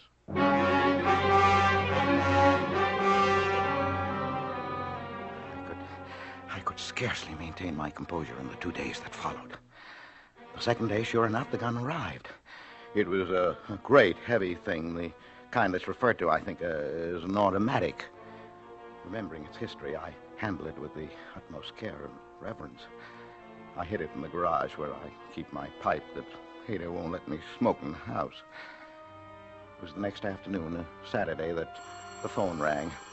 I rushed into the bedroom to answer it and close the door after me so Ada wouldn't hear in case it was. Hello, Homer. Yes? This is Eddie. Eddie? Yeah, you know, Eddie Robinson. Oh, yes, miss. Eddie. You get that package I sent you? Oh, yes, I got it. Okay, but don't fool around with it, will you, until the time comes. Kind of tricky. Oh, no, I won't. Now, listen. The deadline is tomorrow night. Midnight, got it? Yes? Now, here's the layout. Tomorrow night, you go to bed, just as always, but have that gat handy and leave the front door open, see? I understand. Oh, say, wait a minute. I meant to ask you, is it safe to talk where you are? Oh, yes. The phone's in the bedroom and the door is closed. The bedroom, huh? That's swell. Well, now, listen. A little before midnight, you get up, see? When she's asleep, you take a spot just outside the bedroom door, see? Where you can keep an eye on her and on the front door, too, see? Yes? Well, at midnight, I'll contact you. We'll do your job and then make a quick getaway, and you can hold up in the hideout until the heat's off. Get it? Tomorrow night, midnight. I'll do everything just as you say, Eddie. I followed his instructions to the letter. Now, it seemed hours before Ada went to sleep that night. It seemed days until my watch finally crept around towards midnight. But at last, the time had come. I crept out of bed, got the gun out of my coat pocket, and took my position on the landing outside the bedroom door as he had told me to. And then suddenly the phone rang. The plan was ruined. Even Edward G. Robinson couldn't have foreseen this. I rushed back into the bedroom, hoping against hope that I could catch it before Ada woke up. But she already had the light on. Homer! What in the world are you doing prowling around at this time of night with a gun in your hand? Why, I thought I heard a burglar. Burglar? When I've answered this phone, I want to talk to you, Homer Jeremiah Hubbard. Yeah. Hello? Yes. What? Oh. What? Homer, there is a burglar. Is there? Someone just saw him trying to get into the house. Oh, are you sure? Of course I am. A man just phoned that he saw the burglar. Well, don't just stand there. Yeah, no. You've got a gun. Go on down and stop him. Yes, but Ada... Go on. Do you want us to be killed in our beds? No. Go on, I say. Oh, Ada, why do you have to spoil everything? There was nothing to do but go. I crept down the stairs in the darkness. I knew what Edward G. Robinson would have done. He would have gone down and captured the burglar without the slightest trouble and turned him over to the police after giving him the beating he deserved. But somehow I didn't feel much like Edward G. Robinson just then. It was at that moment that the terrible thought occurred to me that maybe it wasn't the burglar. Maybe this was Edward G. Robinson.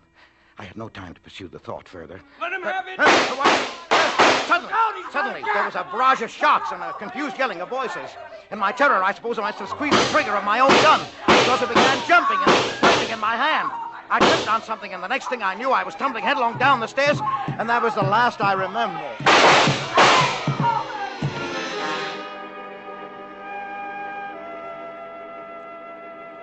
When I woke up, Ada was holding my head in her arms, and she was crying. They made me stay in bed for a couple of days, but I really didn't mind. There were reporters to see me and take my picture for the paper, and all kinds of people. Even Mr. Ryan and Mr. Pemberton came to see me. And Ada? Well, Ada was simply a changed person. Nothing was too good for me.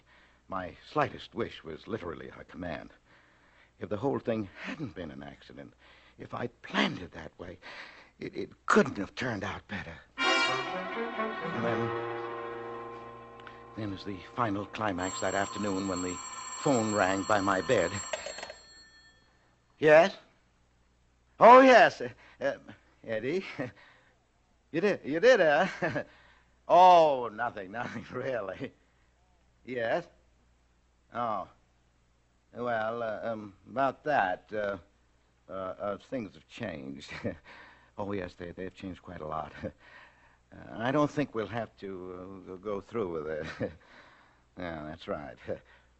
Oh, sure. She's right here. Just a minute. Eddie wants to talk to you, Ada. Eddie? Yeah, Eddie Robinson. Quite a pal of mine. You mean Edward G. Robinson? Oh, yes. We had quite a little chat that night. He was in town after I left you. He got pretty chummy. Here, go on. Hello? Oh, yes. Oh, yes, Mr. Robinson. Oh, I know he is. Oh, I certainly will, Mr. Robinson. Yes, I know. I'm very lucky. All right, Mr. Robinson. Goodbye. Oh, Homer, he knew all about it. He'd seen it in the papers. Yeah, so he said. And he said you were a hero. A real hero. Bigger than any movie hero that ever was. He did, huh? Oh, Homer. Well, if Eddie Robinson says I'm a hero, well, I guess maybe I am.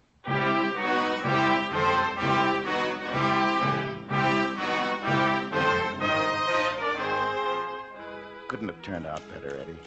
You know how grateful I am. I'm a regular little Caesar around town now, and my married life is all I've ever wanted to be. Of course, there are some things about the whole thing that confuse me a little. It has even occurred to me, I'll confess, that you might have had more of a hand in it than was generally known, and that the gun you sent me might have contained blanks. I believe you called them, because in spite of all the shooting, there wasn't one bullet hole anywhere in the house. And the gun had disappeared, which confused the police somewhat, too, and the burglars might have been some of your boys playing a little joke. But I don't think you would do a thing like that to a pal, Eddie. Would you?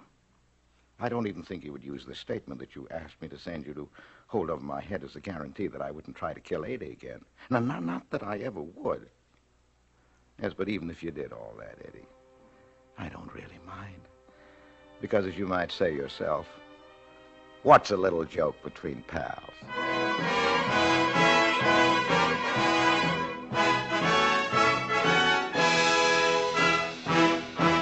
Thank you, Edward G. Robinson, for a splendid performance.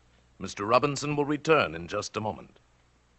My, that was a wonderful performance, wasn't it, Hap? Sure was. Oh, say, Billy, how are the hiccups? All gone, Dad. I think I lost them during Mr. Martin's last Autolite commercial. Yeah, that's fine. Well, I guess it's time to... Oh, my gosh. Now I've got them. Mary, turn up Frank Martin again, quick. Autolite original factory parts and Autolite service stations work as a team to help you maintain carefree, economical performance for your car. So, friends, when your car's electrical system needs attention, drive into your nearest Autolite service station or the dealer who sells your make of car and ask for original factory parts and Autolite service. Money can't buy better electrical equipment than Autolite. And remember, Autolite means spark plugs. Ignition engineered spark plugs. Autolite means batteries. Stay full batteries. Autolite means ignition system. The lifeline of your car.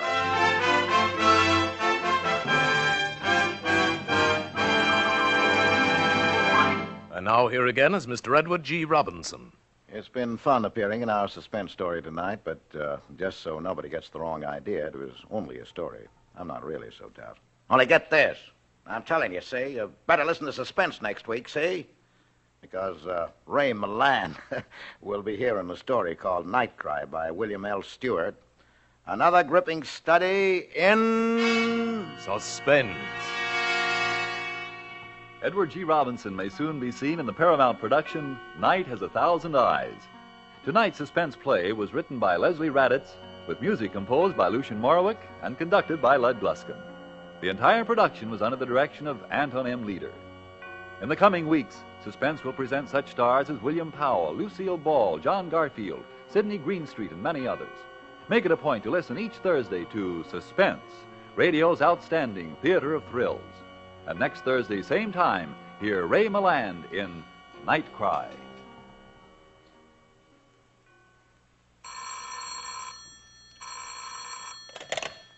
This is the Autolite Suspense Show. Drive as if your life depends on it. It does. Good night. Switch to Autolite. This is CBS, the Columbia Broadcasting System.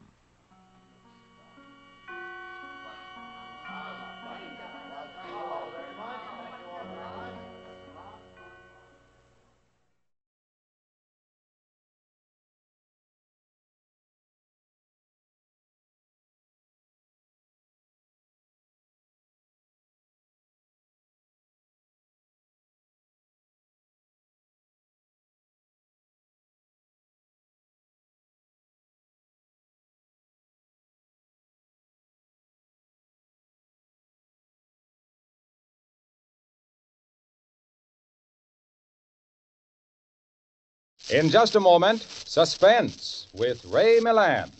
Say, Harlow Wilcox, do you know what day this is? Do I know what day this is? Does a dame know what a date is? Does a truck driver know what a spark plug is? Well, Why, listen, my Autolite friend. This is the day you plagued me with silly questions when I tell you about Autolite resistor spark plugs, Autolite stay-full batteries, Autolite ignition systems, and 400 other Autolite... I guess I got you, Harlow. That's not the answer. Why, Hades, ladies, of course that's not the answer. Here's the answer. This is SP Day, Autolite resistor spark plug day.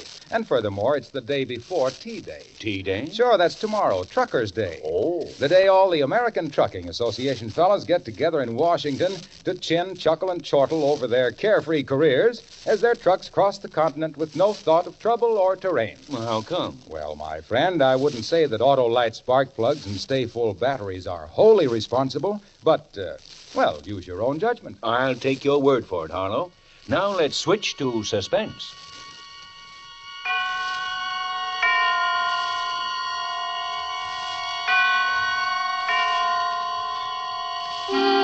Suspense.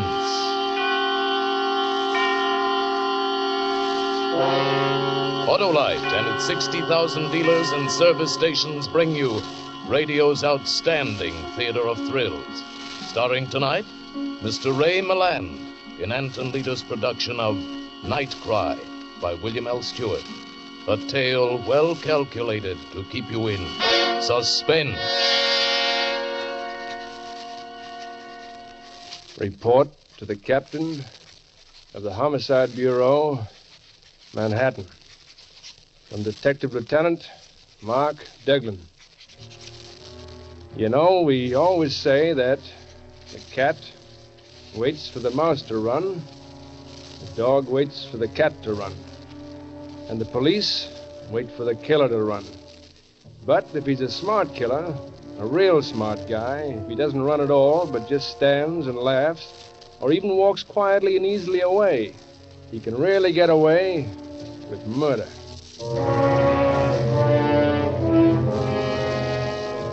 There's a lot of murder around Homicide Squad beside the stiffs we work on. Like the knifing I got when they passed me up and made you, Lieutenant Knight, an acting captain and head of the squad. Funny how a little promotion goes to a guy's head. It was Friday that you got your promotion, and that evening, after you'd sent for me, I had to warm a chair outside until you were ready to see me. Remember? Captain Knight will see you now, Lieutenant. Well, that's sweet of him.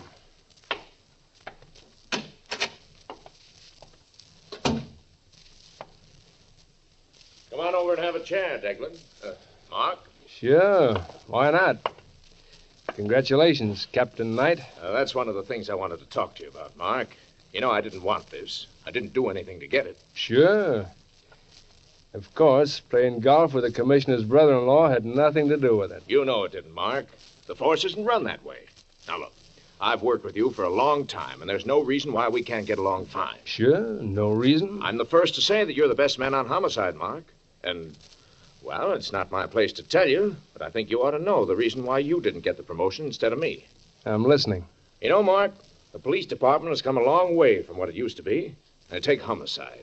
It's no longer a question of one man going out and sapping some poor devil until he gets a confession.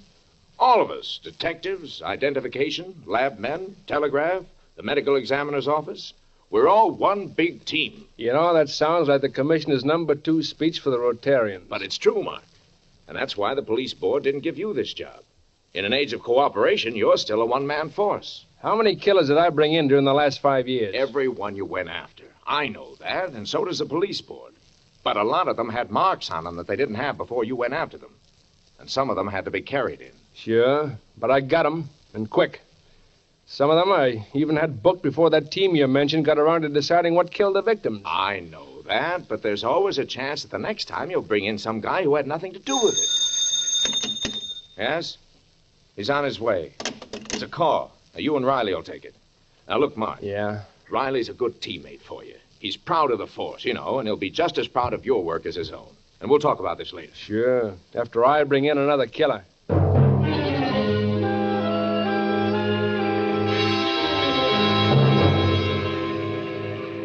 Where's the killing, Riley? In the 70s, near Riverside, a gambling joint. Some guy rolled a 7 the wrong way? Could be. Mark, I was sorry to hear about Forget about it, Dan. If I'd wanted a desk job, I wouldn't be a cop. I'd rather bring him in than look at him after they're brought in. Come on, let's go.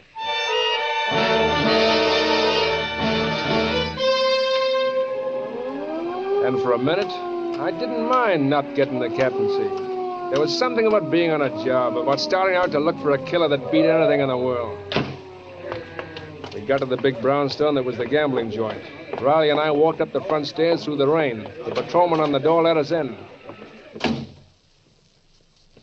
There were 3 guys in the foyer.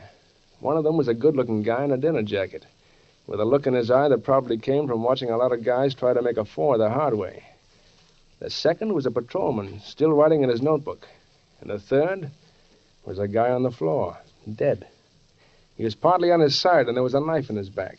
He was wearing a suit that had cost plenty before he spoiled it by bleeding all over it.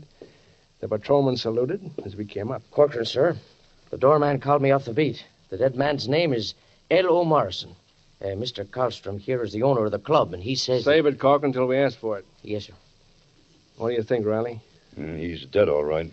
Well, take another look at that stiff. He's got a fresh cut over one eye, which he must have gotten before he was killed. Yeah, you're right.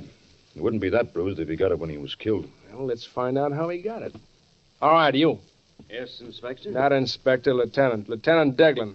Oh, yes, I've heard of you, Lieutenant Deglin. Well, stick around. You'll get some first-hand knowledge. What kind of a joint is this? Well, this is a private club. The members have their own keys and let themselves. Oh, a key club, huh? Yes, that's right. Who'd the dead man have a fight with? Well, I don't like to say this, but he had a fight with Kendall Payne. I asked Mr. Payne to leave. Kendall Payne, isn't that the guy who was a war hero? Yes, that's right. War hero, huh? And he's still fighting the war. Well, having a key, he could come back after you threw him out. Yes, he could have come back. Was he alone? No, Miss Morgan Taylor was with him. Where does Payne live? Well, Here's his address book, Lieutenant. Payne is in here. Thanks. Okay, Dan, you can finish up here. I think I'll look up this war hero. Mark, don't you think you ought to wait for the medical examiner and the ID boys to arrive? Why? I don't need the ME to tell me this guy is dead, nor identification to tell me he had a fight with Payne. This murder is tailor-made, and I'm going down and try Payne on for size.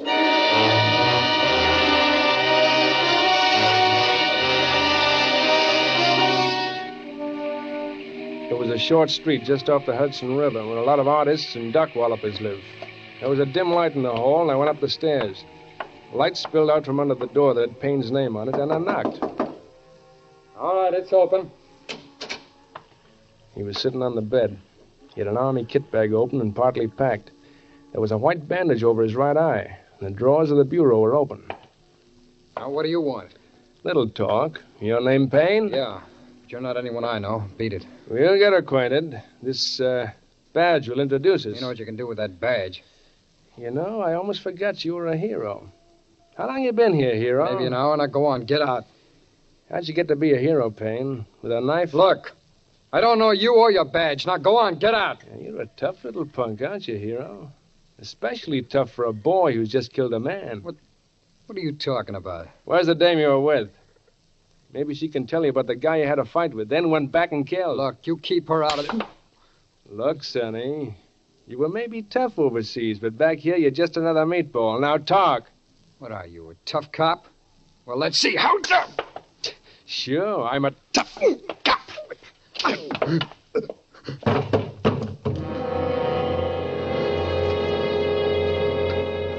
hit him 3 times. No more than that. He fell. His head hit the edge of the bed, then he slumped to the floor. His breathing was heavy for a minute, and then it stopped. I stood looking at him, rubbing my knuckles. Then I reached down and felt his wrist. He was dead. Well, it was another trial the taxpayers wouldn't have to pay for. I got up, went to the phone I'd seen in the hall.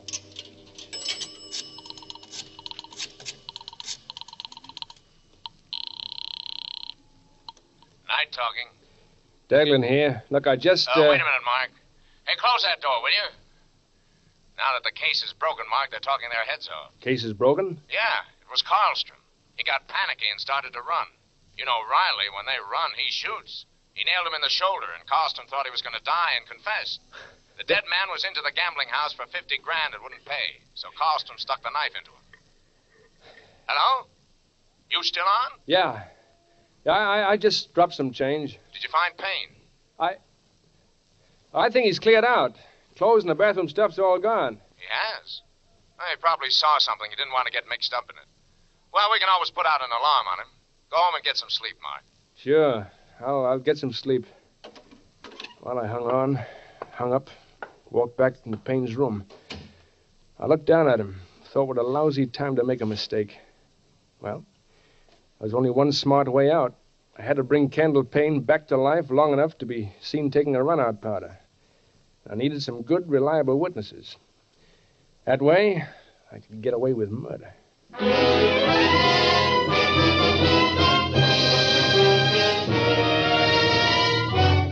For Suspense, Autolite is bringing you Mr. Ray Milland in radio's outstanding theater of thrills, Suspense.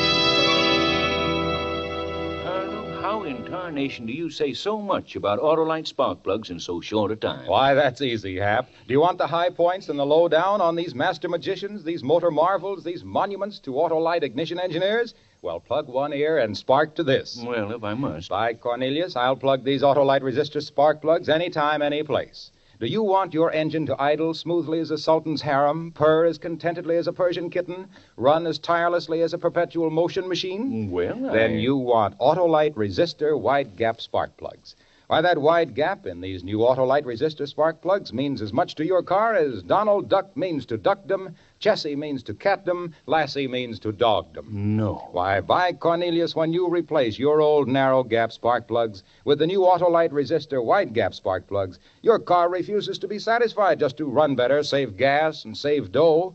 With Autolite resistor spark plugs, you cut interference with radio and television reception. That's important, mighty important.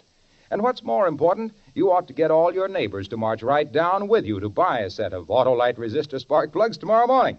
Do it right away, Hap. Don't keep me in suspense. Okay, Harlow. Here is Suspense. And now, Autolite brings back to our Hollywood soundstage Mr. Ray Milland as Detective Lieutenant Mark Deglin in Night Cry, a tale well calculated to keep you in suspense.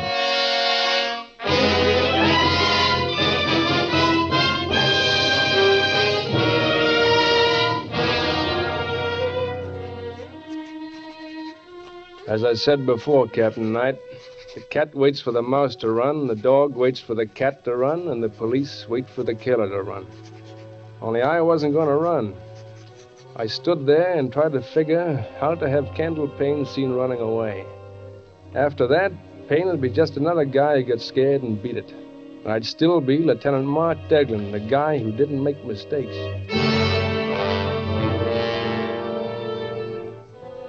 It took me a while, in the night and the rain, to do what I had to do. Quite a while. But I finally got to my own apartment. I still had Payne's kit bag with his name stenciled on the side, but I could get rid of that later. I tossed it on the floor behind my desk and went to sleep. When I got to headquarters the next morning, it was late. Payne's disappearance had the DA demanding we find him. Dan Riley was already out trying to trace Payne, and I could just imagine him bulldogging along from one witness to another. And then you said... Suppose you go up to Connecticut, Mark, and talk to Payne's girl, Morgan Taylor. Just routine. Just routine? Okay, I'll take care of it.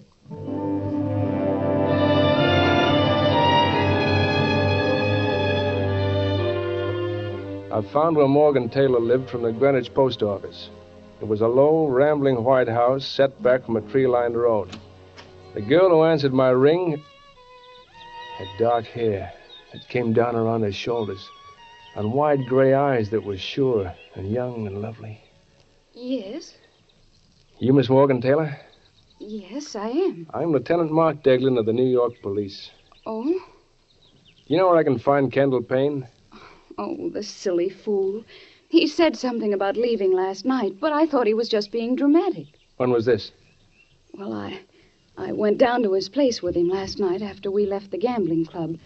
I've been seeing a lot of Ken, but I just couldn't keep on. He was always getting into fights and picking arguments. So I told him I wouldn't see him anymore. That's when he said he'd leave. And that's the last time you saw him? Yes. But there's something else. Well, yes. It wasn't time for my train yet, so I walked around in the rain. Then I remembered that I had a date to meet Ken in town tonight, and I went back to tell him I wouldn't be there. But he wasn't in his room. I had no idea he'd really left. You think he might have gone back to the gambling club? Why do you ask that? Well, after you left the club last night, a man was killed. The man Payne had a fight with. And you think he ran away because of that? He might have. Ken was, well, pretty neurotic. You in love with him? Oh? I'm very fond of Ken. But that's all, Lieutenant. But I'd hate to think that anything happened to him. You've no idea where he is now. If you'll wait a minute, I'll go with you. I was just getting ready to leave myself. He might show up to keep that date with me tonight at Morney's on Bleecker Street. We can wait for him there.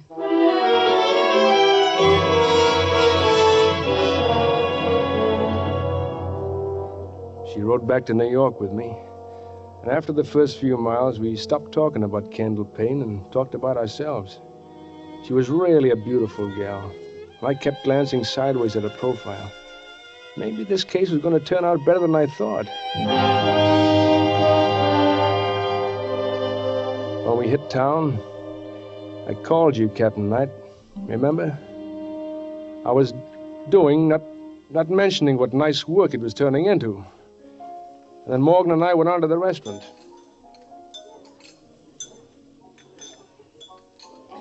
Since then, I've just played around, I guess. I know what you mean.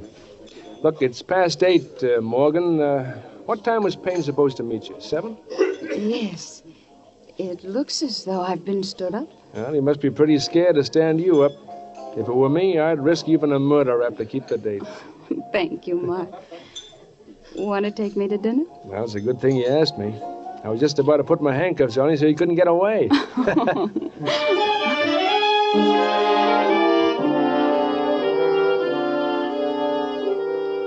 I got into headquarters early next day. I just finished calling Morgan to say good morning and make a date for that night. And the desk sergeant said that you wanted to see me. I went in, and Riley was with you. Well, we got a couple of things on Payne, Mark. We wanted you in on them. Sure. Dan, that was a nice job on Carlstrom. He was certainly a scared guy. You know, one thing about killers, they always make a break for it sooner or later. Yeah, most of them do.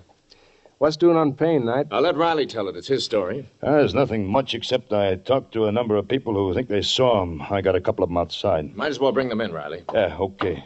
Come on in, Gold. Sure. This is Captain Knight and Mr. Lieutenant Gold? Deglin. Hi. Gold.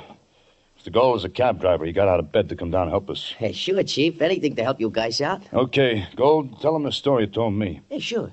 Well, like I said, I picked up this fare downtown last night about 1 o'clock. Big guy with a bandage over one eye.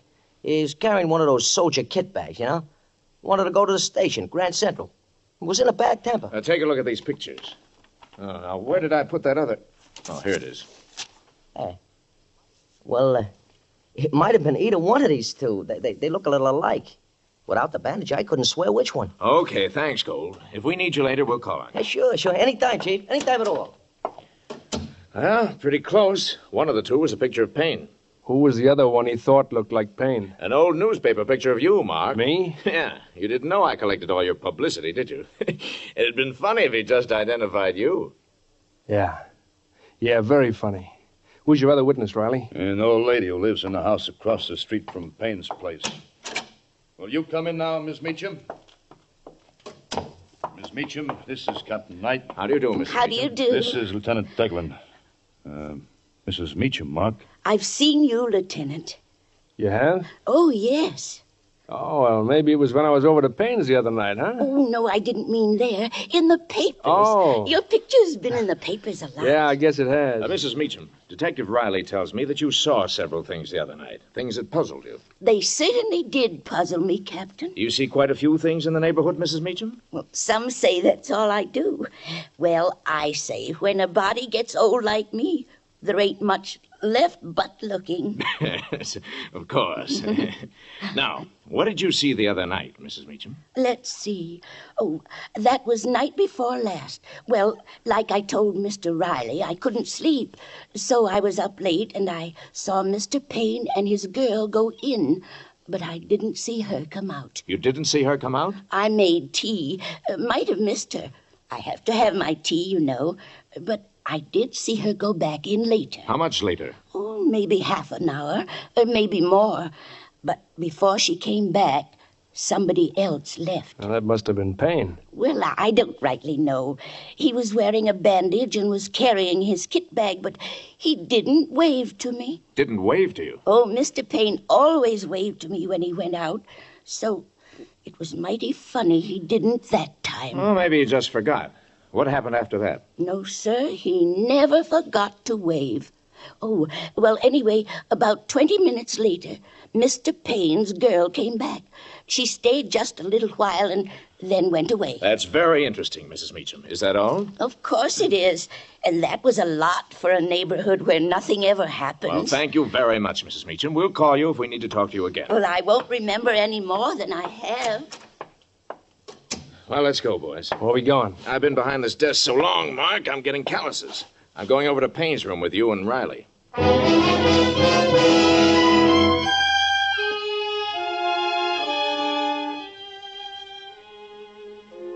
The room was as I remembered it, except there wasn't any body on the floor and the police technicians were there. Now, let's see now. The old lady says she saw the girl come in twice, but never saw her go out. Any other way out of here, Riley? Through the window. Let's take a look. You men through with this window? Yeah, all through, Captain. Found plenty of prints of some guy, probably this Payne. A few prints of a small man or woman. Uh-huh. Let's look at this window. I stood watching. They weren't going to find anything looking out of the window. Maybe they'd see the pry marks in the wood and find the satchwaits were missing. But that wouldn't mean a thing. Suddenly, Riley let go of the window and... Hey, watch it! It almost took my fingers off. Yeah, I'm sorry. Hey, Al. The sash cords have been cut and the sash weights are missing. So what? I see what you mean, Dan. The river's near here, isn't it? That's what I was thinking. Okay. We'll call the harbor patrol and see what we get.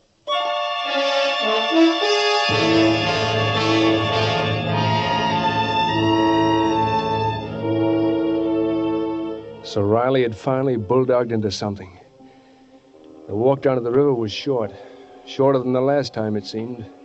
The police tug was stirring the mud of the river bottom with its grappling hook. When Payne's body finally came up, the dirty water cascaded from the blanket shroud and the sash weights dripped in mud. Well, that's that, boys.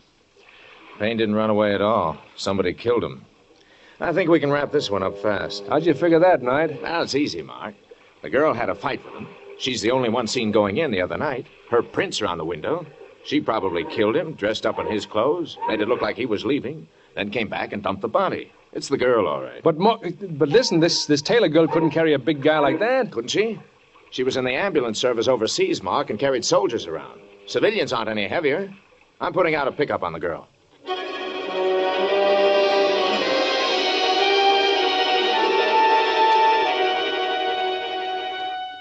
Well, that's the way it was. I had an out, but it was the one out I didn't want. I didn't want the chair getting Morgan Taylor, not when I wanted her. I'd have to fix it some way. I had to go home and think. Well, I hadn't been there long when...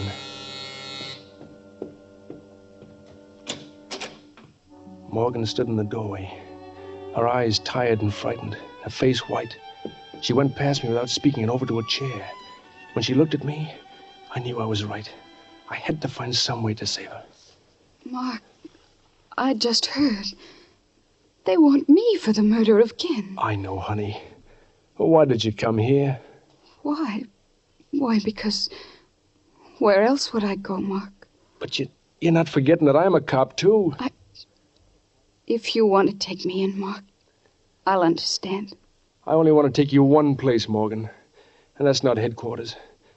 But I've got to take you in. Whatever you say, Mark. But I'll get you out, honey. You won't be in there long enough to remember even what it looks like.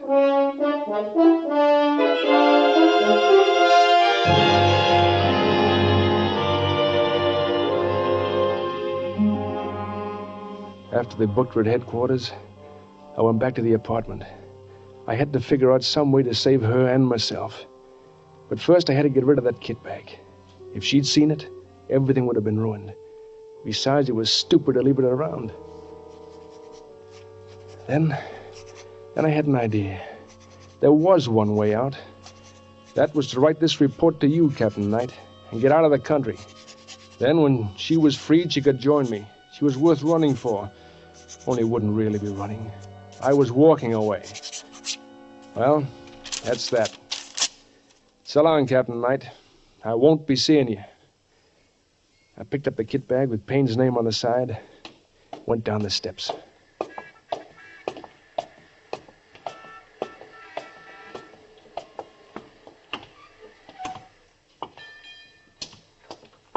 Hello, Mark. Riley, what? I think I got a lead on the girl, and I thought you'd want to be in on the kill. But I got her, Dan. I just turned her in. What? Well, where'd you find it? What's the bag? Oh, nothing, Dan, nothing. Kendall Payne. Mark. Look, I found it. Where? In his apartment. I was there yesterday, and we were all there today. Look, what's the matter? You think I'm lying? I don't know, Mark. Say, what time were you at Payne's the other night? Look, Dan, I got something to do. Look, we'll talk about this case later, huh? Wait a minute, Mark. That cab driver picked out your picture as well as Payne's. The old lady said she'd seen you. Maybe they knew what they were talking about. Listen. You weren't surprised when we found those sash weights gone, or even when you saw Payne's body dragged out of the river.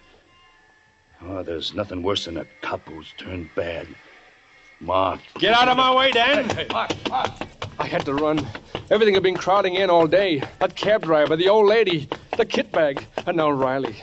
Pushing in like a bulldog with his questions. I had to run and keep running. I had to get away before he could ask another question. Mark, don't run, Mark. Don't!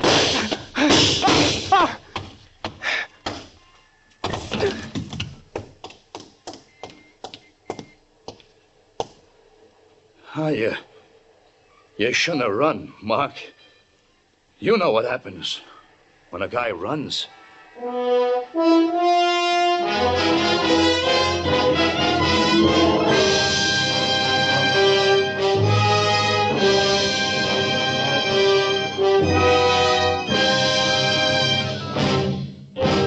Thank you, Ray Milland, for a splendid performance.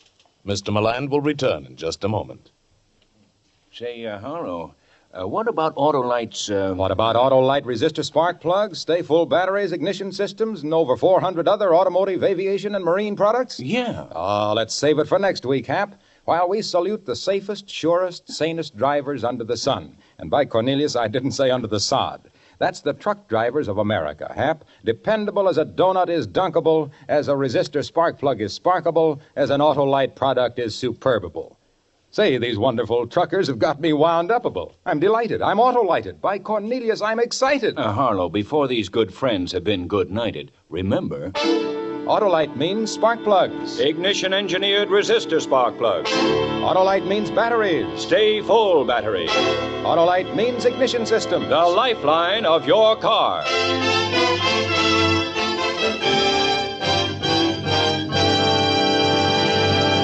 And now here again is Mr. Ray Milland. It has been such a pleasure to appear here tonight with this great cast of suspense actors, and I'm expecting almost as much pleasure from listening next week when radio's outstanding theater of thrills brings you Lucille Ball in A Little Piece of Rope, another gripping study in...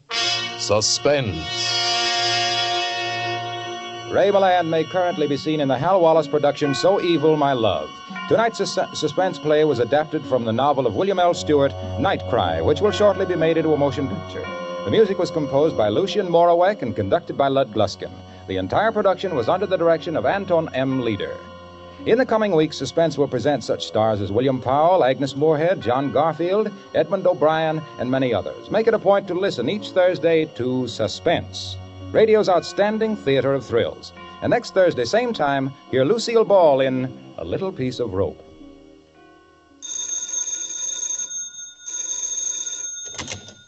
This is the Autolite Suspense Show. Drive as if your life depends on it. It does. Good night. Switch to Autolite. This is CBS, the Columbia Broadcasting System.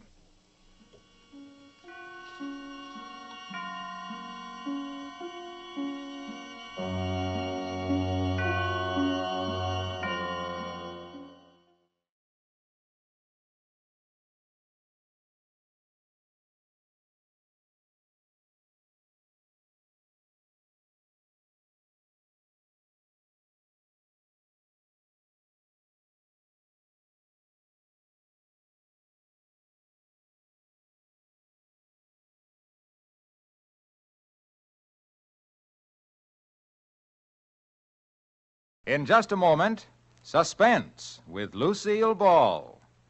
Hi, Harlow. Well, look who's here. Say, it's mighty nice of you to be sitting around all week just to hear me tell more about Autolite. Oh, I haven't been waiting around all week. Why, I was way up in Oregon. Oh, that's swell. That's swell. Hey, Hap, do you know the real story about Autolite Stay Full batteries? Well, sure, I know the real story about Autolite Stay Full batteries. Needs water only 3 times a year in normal car use. What a battery. Stay full, that is. Why, by Cornelius, an Autolite Stay Full battery has more liquid reserve than a centipede has legs, than an ocean has waves, than a rabbit has, well, rabbits. Water, whales spout it, geysers gush it, people drink it, but Autolite Stay Full batteries carry good old Aquapura so long and so well, they take a drink about as often as you have a birthday, a wedding anniversary, and a New Year's celebration.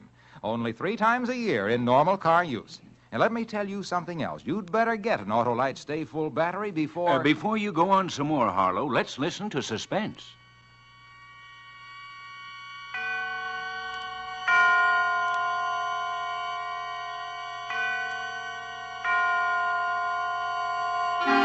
Suspense.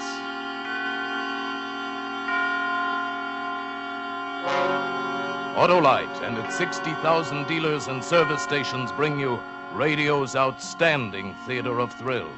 Starring tonight, Miss Lucille Ball in Anton Leader's production of A Little Piece of Rope, a tale well calculated to keep you in suspense.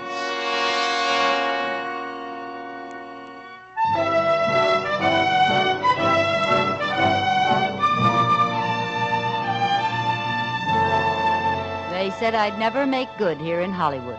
Everywhere I went, it was the same story. Sure, they'd see me, but the minute they took a look at my baby face, all I'd get was advice and excuses. No job.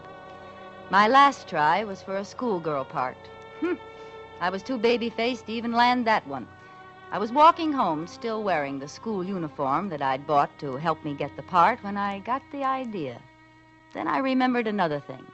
It was years ago, reading an old copy of the Police Gazette in Grandpa's attic. Printed about 1880, I guess. With their falsely youthful faces, dressed as innocent schoolgirls, these vicious females haunt the vicinity of select young ladies' seminaries. And with their airs of artless girlhood, they entice and trap unwary gentlemen, some from the best of families.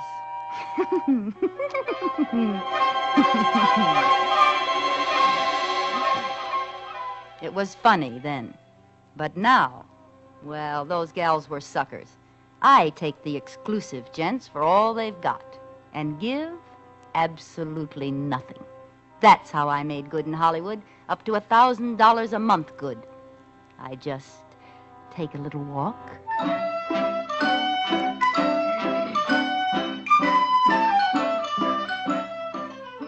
I've got uniforms for all the best schools, and I still have the baby face. So help me, lots of those kids look older than I do. When school's out, I let some old wolf pick me up. They always want to park up in the hills or some other lonely place. I drop my compact. He bends over to pick it up. I let him have it with a special little blackjack I carry.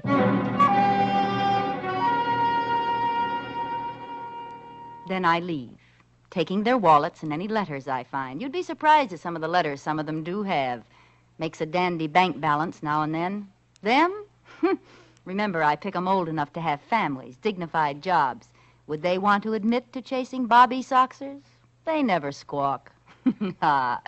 My landlady thinks I'm the ideal tenant.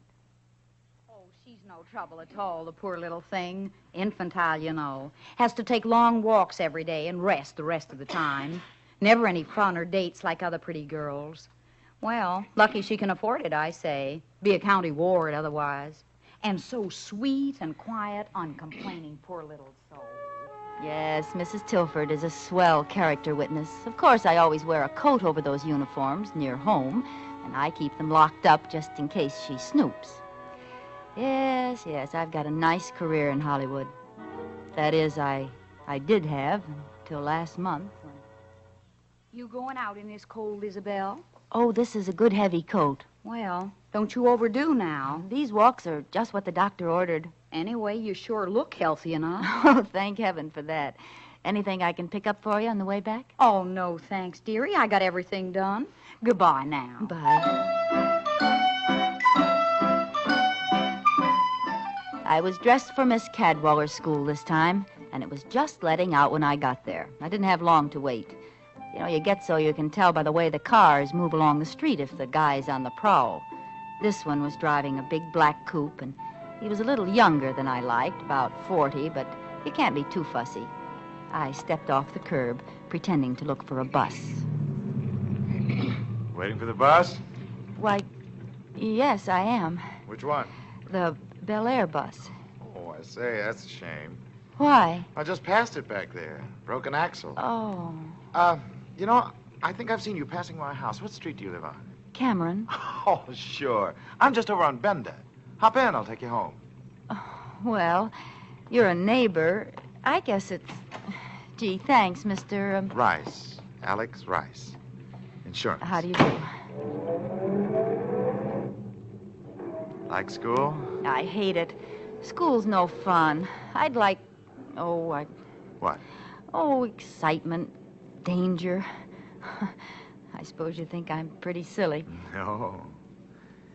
No, I think you're the kind of girl who'll get excitement and danger. Really? Yes, really.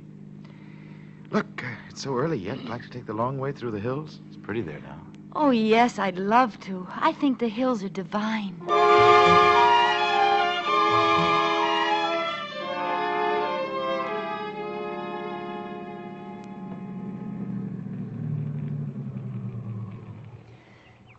Oh, isn't it just out of this world? Yes. Yes, indeed. Oh. What's the initial on your bag for? The initial? Yeah. Irma? Oh. Inez? Ingeborg? Oh, Ingeborg, you made that up. No, it's Swedish. Imogene? No, Irene. Irene Taylor. A pretty name for a pretty girl. I'll bet. You have beautiful hair and eyes and a beautiful throat. Well, throat. Irene, you're very exciting. Oh, Mr. Rice, I dropped my compact. You don't need it. But it might get stepped on. You won't need it. But I want it now. All right. Don't yell so. Here, I'll get it for you. Oh! Character, huh? Well, here, roll back a little. There. Well, what do you know? Rope.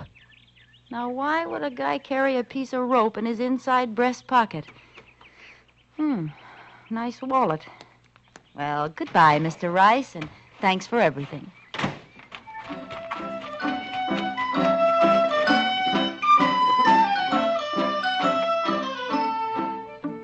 Back home, I showered and changed and settled down to see what was in this wallet worth keeping. Only about $50. What made it so thick was a lot of newspaper clippings. Oh, no, it can't be. But it was. Those clippings were all about the strangler who'd murdered 5 girls in the last year, left them in the hills with a piece of rope around their necks and never a clue. And Alexander Rice carried his press notices. Alexander Rice carried a little piece of rope in his inside breast pocket, picked up girls, drove into the hills. And Alexander Rice wasn't his name. No, his driver's license said Benjamin Carney. I had picked up and slugged the strangler. My latest sucker was the most dangerous man in the country.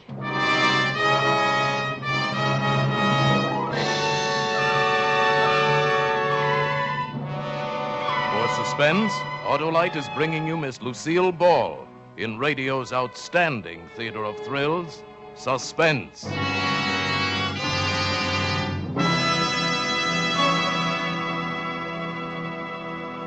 Say there, neighbor. I didn't get going very well on those Autolite Stay Full batteries. Now, look here, Harlow Wilcox. Never mind. I'm right back in there pitching. Gee, if I could only tell you about every one of those 400 Autolite automotive, aviation, and marine products. Well, that takes real breath, lots of breath. And while I'm not as short on taking breath as an Autolite Stay Full battery is on taking a drink, not by a jug full, even I just haven't got enough breath for that. Well, if you just stop talking so much... I can sure wind up and sound off on those Autolite Stay Full batteries, though. Making camels look like topers is just the beginning with them. They've got oversized electrical capacity plus fiberglass insulation. You know what that means, my friend? Well, sure, I know what that means. It means you should find out for yourself how long these batteries are bound to live. You'd have to hibernate like Rip Van Winkle. I guess you could at that if you had an Autolite Stay Full battery in your car. I've got an Autolite. Why, the way those Autolite engineers designed that Autolite Stay Full battery is so darned ingenious by Cornelius that you could pay as little attention to your Autolite Stay Full battery as Rip Van Winkle did to old Father Time. Go down to your Autolite dealer and get one right away. There's no better buy in batteries, my boy, because no better batteries be behind the byline of Barlow Bilcox. Now, look, Wilcox. Oh, you got bees in my bonnet now. If you'll only pipe down, we'll hear some more of Suspense. And now, Autolite brings back to a Hollywood soundstage Miss Lucille Ball as Isabel in A Little Piece of Rope. A tale well calculated to keep you in suspense.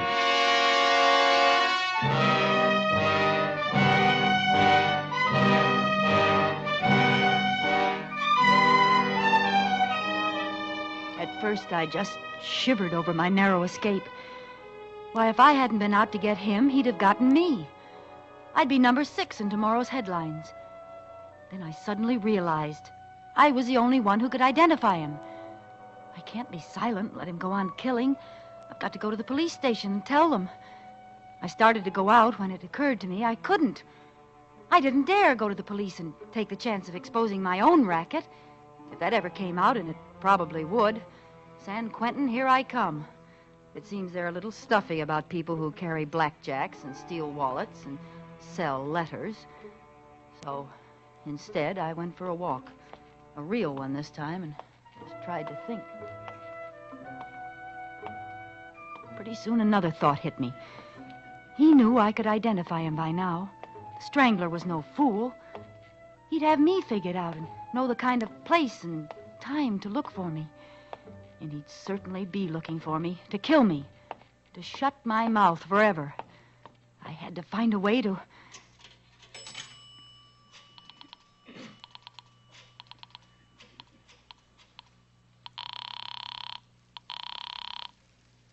City desk, Thompson.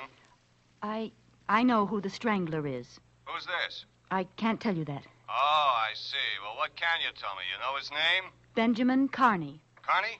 C-A-R-N-E-Y, 11568 Boydell Street. Yeah, description? About 40, 5'9" or 10, 160 pounds, dark hair, eyes, skin, even features. Not ugly, not handsome. Drives a big black coupe, late model. Got it. Any identifying marks? Mustache? No, nothing. And how do you know this guy's the Strangler? I just know. Goodbye. Hey, wait a minute. So you can trace the call?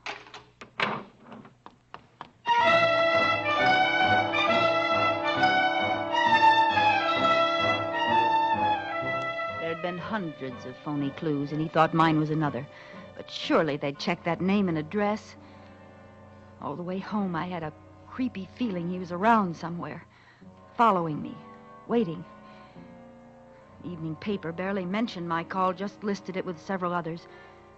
Radio wasn't very much better. An unidentified woman phoned in a description of the killer as a 40-year-old brunette, medium height and weight, with no distinguishing features, driving a new black coupe.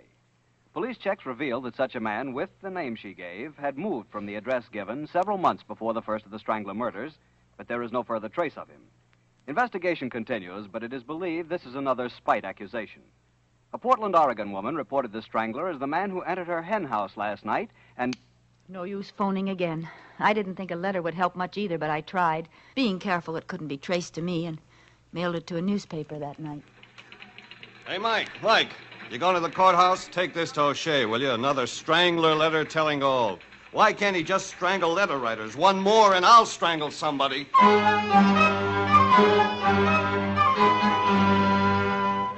Another failure. The letter wasn't even printed. I was getting jumpy from being cooped up like a prisoner. What if he couldn't find me as long as I stayed home? I was losing money every day I didn't pull my act. I could leave town, but why should I give up this good thing, my perfect setup? I'd been doing fine. In another year, I could quit the racket, make friends, invest my money, maybe even get married. But now this had happened. I'd never be safe, not as long as we both lived. I finally faced it. I have to find him and kill him.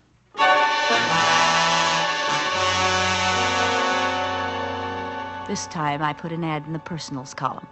Would he see it? Well, I'd run it till he did. A.K. Rice can book your rope act for mutual profit. Have immediate out-of-town engagement. Signed, Slugger. Rope act. Mutual profit, huh?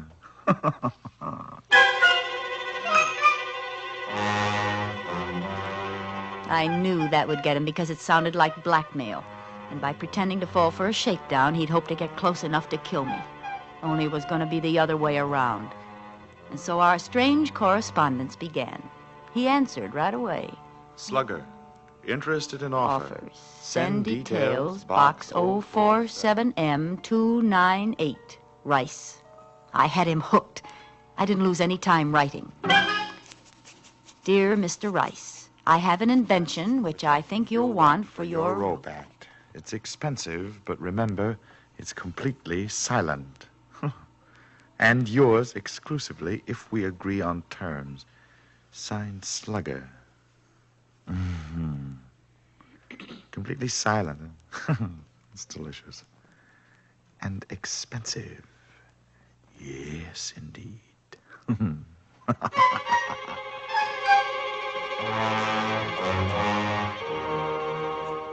Slugger, give price and details of contract. Rice. So close now. I couldn't afford the slightest mistake now or... Dear Mr. Rice, 5,000 cash buys complete assortment of paper and leather goods. Time and place of meeting must be my choice, but decide fast. I must leave town immediately. Signed, Slugger. P.S. You should never have left that snapshot in your wallet. It's awfully good of you. Snapshot? I thought Oh, no. I didn't burn it. So, the little lady's in a jam. Needs money to hide out. And I can help her make her get away. Oh, I can indeed.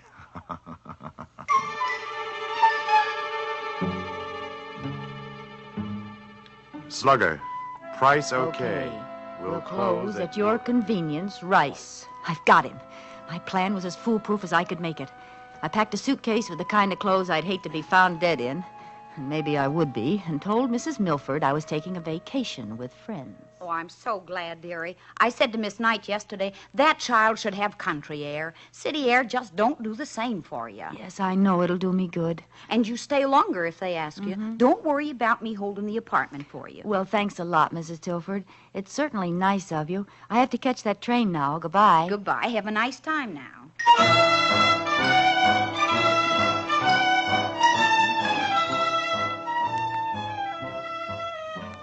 I took those awful clothes to the bus depot, changed, washed, and let the soap dry on my face till it was white and shiny and 10 years older.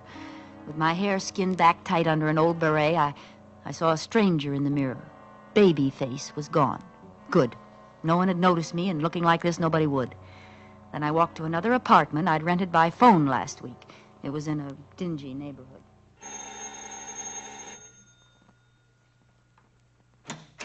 I'm Miss Sproat. Oh, Miss Sprout, you can move right in. The people left yesterday. Here, this is the key. It's the first door at the head of the stairs. Fine, I'll go right up. It ain't clean yet. Them stairs bother me so. No, I'd really rather do it myself, thank you. Well, I'll just leave you alone then. Now I was Miss Annie Sproat, librarian, and I looked as much like Isabel Towns' baby face as There's an alley cat, looks like a Persian. I sat down to write the last letter. Dear Mr. Rice, come to 609 Fitzgilbert Place at 10 p.m. Friday. And don't try to come near me, or I'll scream my head off. Tap 5 times, come in, and stand right by the door while we make sure neither of us is double-crossing the other. Have the money in an unsealed envelope. I want that traveling money, but I'd rather take a chance on the cops than on you, so follow instructions. Slugger. You fool. You baby-faced fool.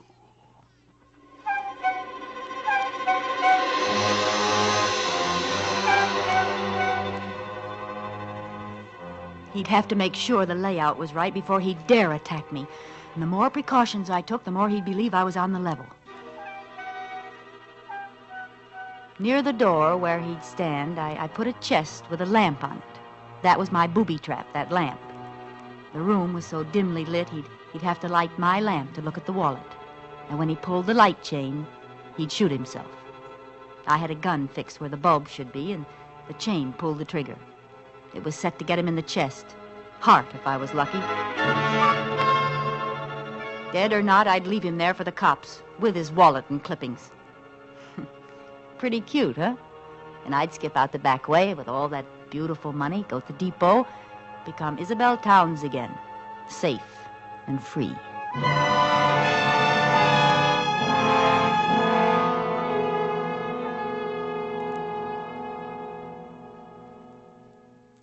I wore gloves all the time I was there, and the suitcase with Isabel Towns' identity in it was ready by the back door.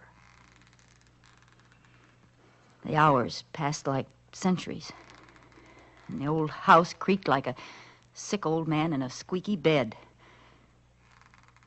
Of course, it might be the house, or it might be someone on the stairs.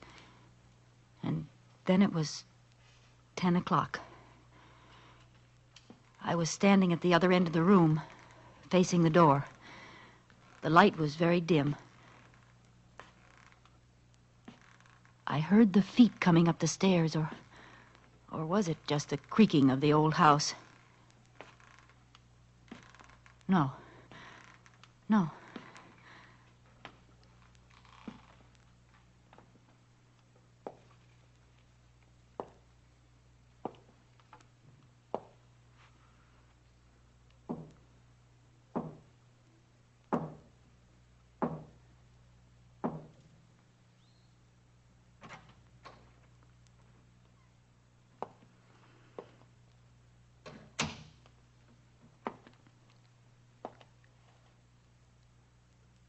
Good evening, Slugger.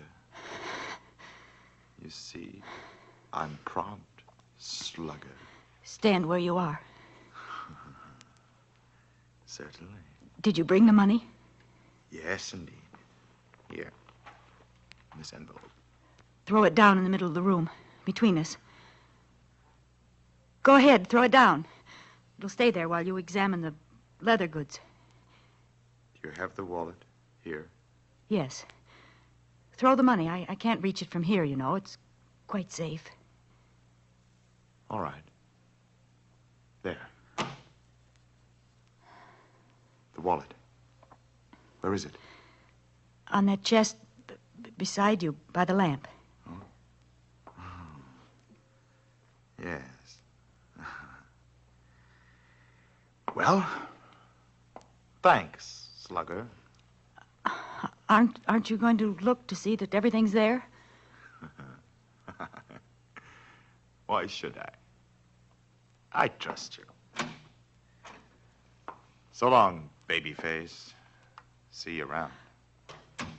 He's gotten away, alive. He must have guessed I'd done something to the lamp, so he was still alive and still dangerous. But at least I had the money, the $5,000. I picked up the envelope and opened it. There was nothing in it but pieces of newspaper cut to the size of bills. Why, you dirty cheat! I ran to the door and opened it. I looked out, but he wasn't in sight. Maybe I could catch him before he got out of the house. Oh, you won't get away with this. I stepped into the hall, and before I could turn, I felt the rope around my neck. His hands were pulling it tight. Oh, baby. I told you I'd see you around. Didn't I?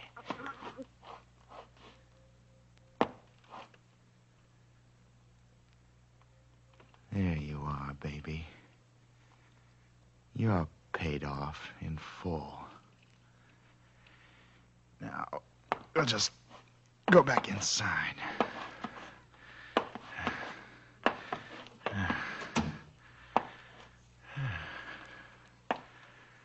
Let's see. I guess you'll be safe on the floor while we finish our business. Now, I'll take a look at that wallet, baby. You might have held out some of those clippings. I'll just turn on this light. Ah!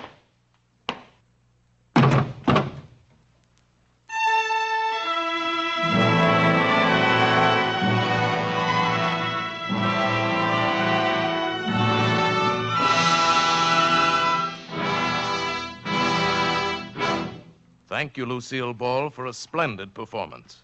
Miss Ball will return in just a moment. Say, Hap, you going back to Oregon? Well, how long? That's a nice trip if you can get it with an Autolite Stay Full battery. You know, I'd advise you to get a sign for your thumb saying, any car with Autolite Stay Full batteries can carry me. I forgot my canteen. But how long? Of course, you could buy an Autolite Stay Full battery and simply insist that whoever picked you up use your battery. But you couldn't get back to Oregon that way. No, sirree. They'd never let you out of the car just so they could keep that wonderful Autolite Stay Full battery. Let's see. After you got to Oregon, you could go to Washington, Montana, Minnesota, Maine, New York, and But Florida. Harlow, I've been trying to tell you I've got an Autolite Stay Full battery. Oh, well, then you know that Autolite means batteries. Stay full battery. Autolite means spark plugs. Ignition engineered spark plug. Autolite means ignition system. The lifeline of your car.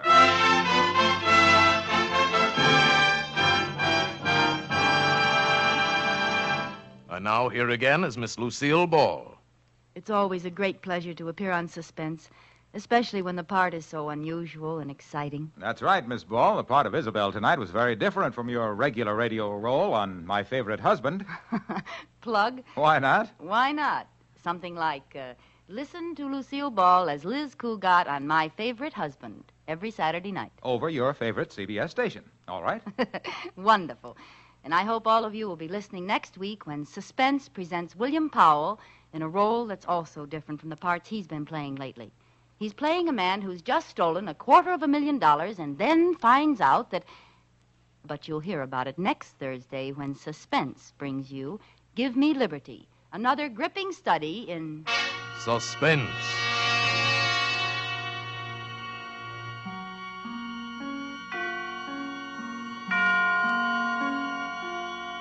Lucille Ball may soon be seen in the Paramount production Sorrowful Jones.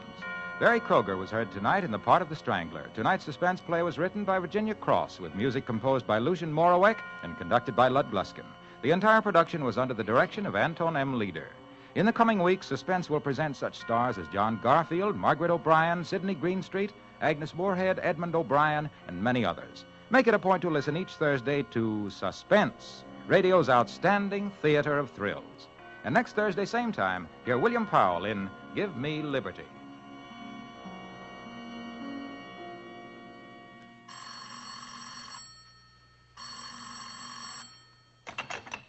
This is the Autolite Suspense Show. Here's your party, Miss Ball. We should all support our local community chest in their drives for funds. Money is badly needed for aid to the handicapped, child care, hospitals, clinics, and a host of other humanitarian services. Subscribe to your local community chest. Everybody benefits, everybody gives. Thank you. This is CBS, the Columbia Broadcasting System.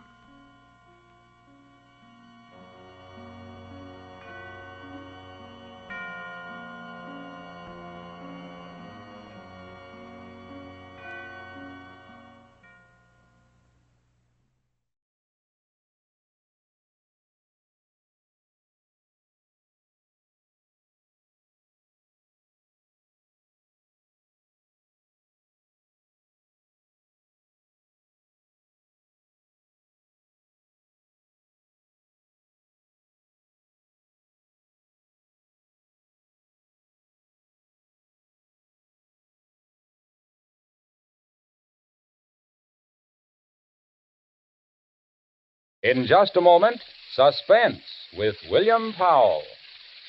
Oh, Hap, here comes Harlow Wilcox. Now, Betty forgets I already have 2 sets of Autolite resistor spark plugs and tries to high-pressure me into buying another one. Well, hello there, friend. Mr. Wilcox. Hello. Hey, Hap, you look a little worried. Car not running right, maybe? Why... Spark plug trouble? Well, none at all. Listen, pal. What you need is a set of those sensational new ignition-engineered Autolite resistor spark plugs. But, Harlow, Why, the get-up-and-go a spark-weary engine gets from Autolite resistor spark plugs will turn your gloom to glee. Look, Harlow, I already have... Why, when you replace your old narrow-gap spark plugs with wide-gap Autolite resistor spark plugs, why, Cornelius, you can actually tell the difference in your car. Your engine idles smoother. Harlow, wait a minute. I'll listen to you and my engine later, but... Yes, but right now, let's listen to Suspense.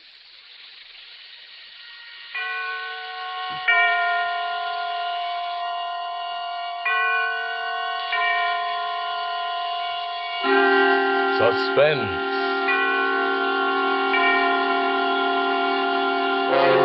Autolite and its 60,000 dealers and service stations bring you radio's outstanding theater of thrills. Starring tonight, William Powell in Anton Leader's production of Give Me Liberty. A tale well calculated to keep you in suspense. I embezzled $250,000.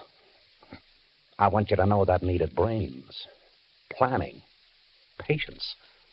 I devoted 3 years of my life to the trick, and I got away with it. $250,000. Of course, they caught me very easily, but they couldn't find the money. So they handcuffed me, brought me back to stand trial. The judge was as big a fool as the others. 7 years is a long time, Mr. French. The insurance company will agree to a much lighter sentence if you will reveal where you've hidden that money. But I only smiled. So my right wrist was handcuffed to the left wrist of a detective, and they put me aboard a train bound for the penitentiary. I could see that the detective had instructions to soften me up.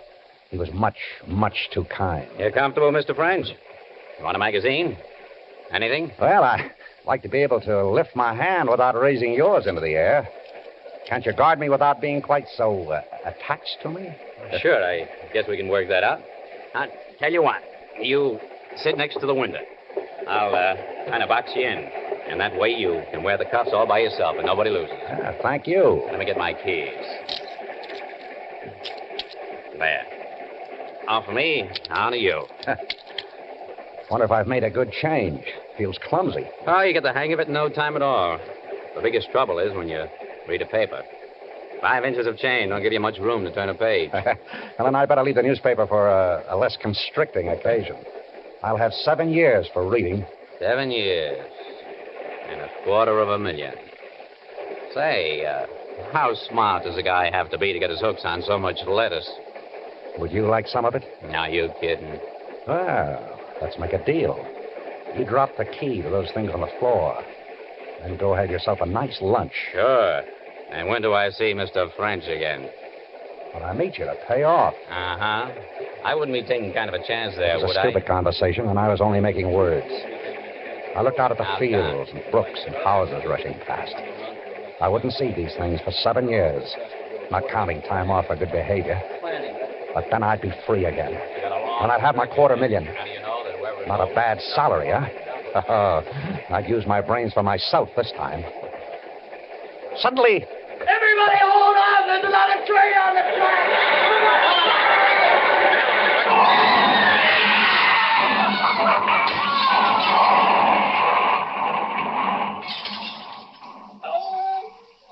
French.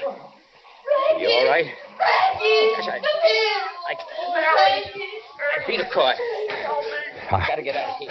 A car lay on its side, in flames. And those passengers who could move scrambled through the broken windows, paying no attention to a helpless man in handcuffs. French. Give me a hand. It was the detective. His legs pinned to the wreckage. Move, will you? You want to see me roasted? What can I do with my hands like this? What do you carry the key? What do you want with a key? You can pull me out by an arm, can't you? You can grab me by the head. You thick-headed fool, we'll both die here if I can't use my hands. You can use them good enough. Where's the key? I can't find it. French, It ain't in my pockets. Look on the floor. You're a liar. French, my shoes, they're on fire. Please. The only weapon was Help a suitcase. Me. Yeah. I kicked him in the face. Oh. I bashed the suitcase on his head.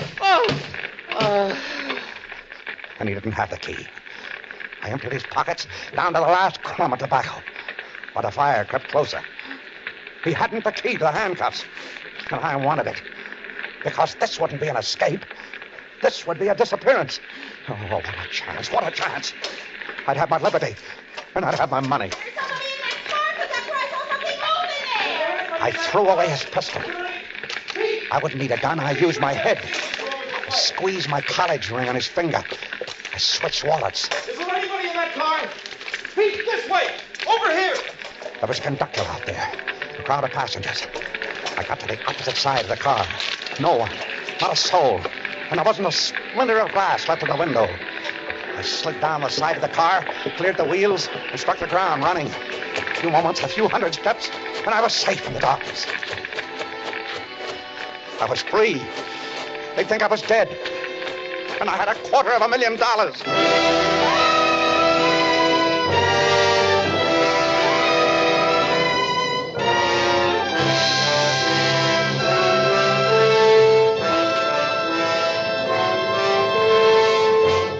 For Suspense, Autolite is bringing you William Powell in radio's outstanding theater of thrills, Suspense.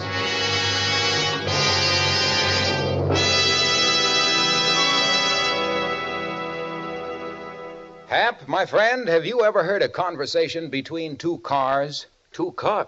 Harlow, Wilcox, are you crazy? Crazy like a fox. Listen, a sorrowful-looking sedan came up to me on the street the other day and said, "Pardon me, pal, but have you got a potent pill for a sput-puttering engine that keeps popping along on poor firing spark plugs?"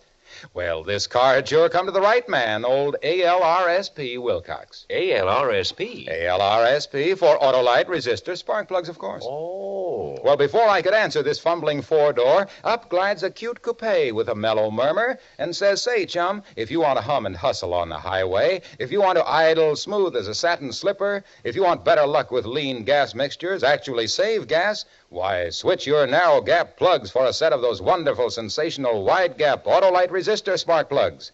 What's more," continues this chatty convertible, "Autolite resistor spark plugs cut down spark plug interference with radio and television reception. Really, the spark plug of the future.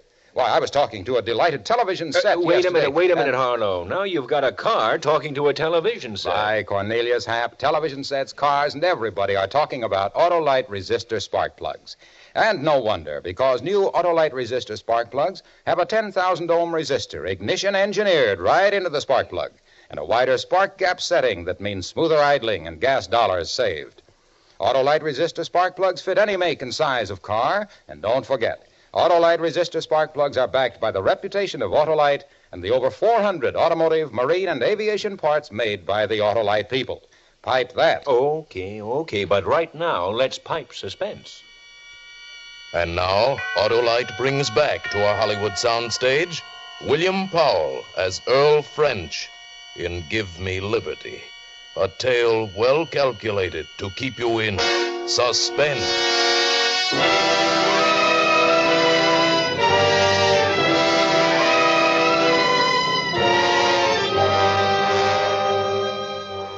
My first job after escaping was to break out of those manacles.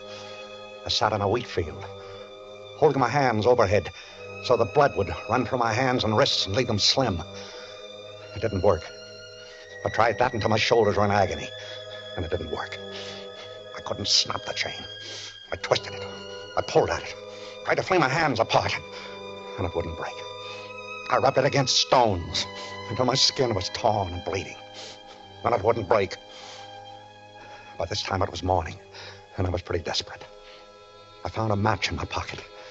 I went into the woods that bordered the field and built a fire. First the chain grew hot, and then my wrists. But I held them over the fire until I couldn't keep back the scream. And not until then would I believe that I needed help. I pushed through the wheat and the corn beyond it, and I stumbled down a slope into a barnyard. Down, Jack, down! A woman was standing near one of the hen houses, pan of chicken feed in her hand. What do you want? There was nothing to say. She'd seen the handcuffs. Come on, speak up. Look, What do you want? I'm innocent, I swear to you. I'm innocent. Where you from? How'd you get away? Well, we were going up to the prison, and there was an accident. Well, what do you want from me? Could you lend me a file? And if you could spare some food, I'll be glad to You pay don't for... have to pay me for anything. Wait here. Jack, you're watching. The fool went into the house, and the dog sat down on its belly and placed its nose between its paws, and its eyes never left my face for an instant. And then through the stillness, I heard the cranking of an old-fashioned wall telephone, and I knew what she was doing. I ran like a whirlwind.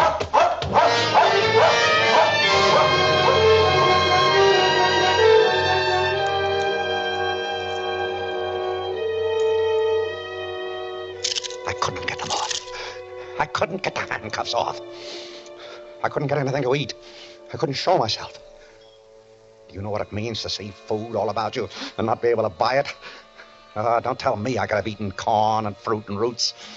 I can tell you the nature of every dog in that area, and the feel of every barbed wire fence, and the spang and roar of every rifle and shotgun. That was him, Harry. That was him down in the brush. Get around to the other side.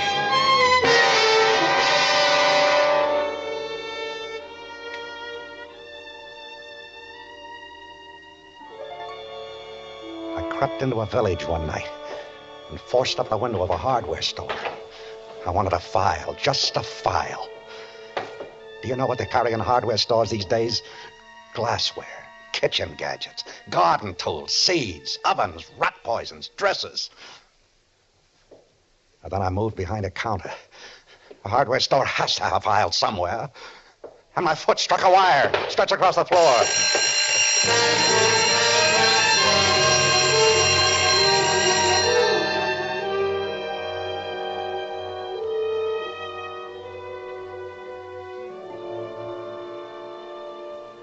How tired have you been? Have you ever been so tired that your eyes felt like stones in your head? So weary that your jaw hung slack and your tongue seemed thick and heavy in your mouth? There were times when I thought I'd die. And on the evening of the 4th day of my liberty, I crawled quietly to the garbage cans back of a roadside diner and began to paw about for something I could eat. There was a step behind me. I whirled about. It was a boy. We looked at each other for a long moment. He was waiting for me to speak. I said, "Hello, Sonny. Hello. You live in this neighborhood?" Yeah. I don't. I'm traveling. With handcuffs on? Oh, these? Yeah, a friend put them on me for a joke. Say, that gives me an idea, Sonny. Would you do me a big favor? Depends upon how big. Well, big to me, anyway. Sonny, it's worth $10 to be able to have these handcuffs off before my friend shows up. Look, can you get me a file or chop them off with an axe or something like that so I can have a laugh on him? Nope. Look, I'll let you keep them. They're fun. Nope. Oh. Well, then, would you do something else for me? Depends. I'm a little embarrassed about going into the lunch wagon like this. Look, would you step in there and buy a few hamburgers for me? How much? Same $10. For a couple of hamburgers? Why not? Then maybe you'd change your mind about the file. Let's see the money. I got it right here in my pocket, ready to jump into your hand. Hey, there are lots of things that a boy can buy with $10. Ah, there we are. How do I know it's good? Don't you trust me? Drop it on the ground. Drop it? Why? You drop it and back away. Then I'll pick it up. Oh, say, that's very smart. Yeah, how's that? Far enough? I guess. He picked it up and began to walk around the diner. But when he was out of reach, he broke into a run. Pop! There's a convict out back. Pop, a guy with handcuffs on. Pop, and if there's convicts back of the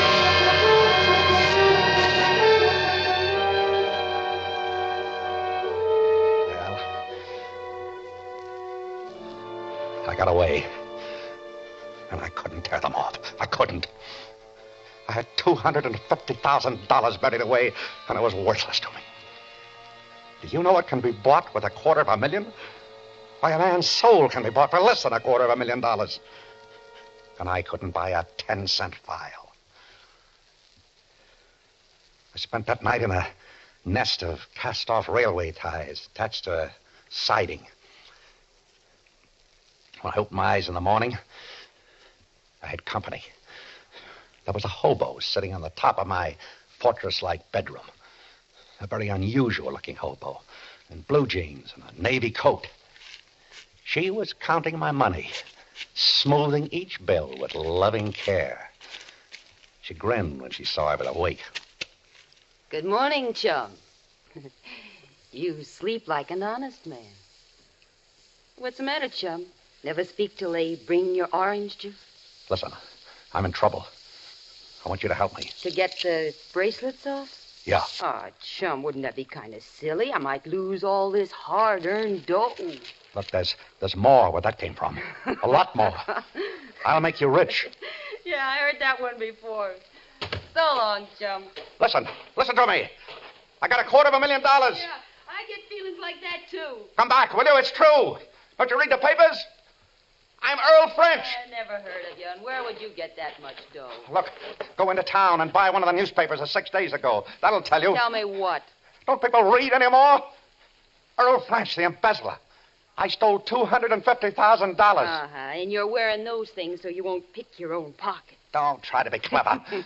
I died in the train wreck near Scottsville. You're so sure about that, chum. You croaked only a few days ago. No, you fool. They only think I did. Now, you get those newspapers. You come back here with a file and some food. No, don't order me around, chum. If you're a corpse, I won't take it from you. And if you're not a corpse, I'll poke you in the eye. Just play it easy, huh? Yeah, maybe I'll be back. Could happen. I waited for her all through that long, blistering day. Crouching within those four walls of railway ties. I lay there like a trapped animal. And yet I knew she'd be back. She couldn't resist it. Cheap little thing like that. I knew she'd be back. Chum, it seems you were a very important guy in your time. You saw the papers. Yeah, and I got good news for you. Mr. French, you're now burnt to a crisp. That's the way they found you in the train. Recognize me by the ring on my finger? Yeah. Well, you're dead, all right.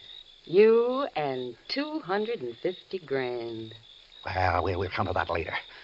You get to work with the file. No. You're giving orders again, and I told you I don't like it. Give me that file. It's right here in my jeans. And that's where it stays until you lead me to my share of that dough. Oh, you'll get it. Chum, listen to Mama. I can pick up 500 fish by turning in an escaped prisoner, or you can dig up that treasure chest and buy this file for half the plunder. It's 400 miles away. That's a fair distance. But I can't ride a train or a bus with these on my wrists. That's okay, chum. We'll walk. 400 miles? A cinch. I've done it before. We'll be seen. Not at night. How'll I eat? Where will he sleep? You'll sleep in the woods, and I'll bring the grub to you. Me, I'll sleep in town, where I'll be snug and safe. You don't take this file from me, chum. Not till I see my half of that dough.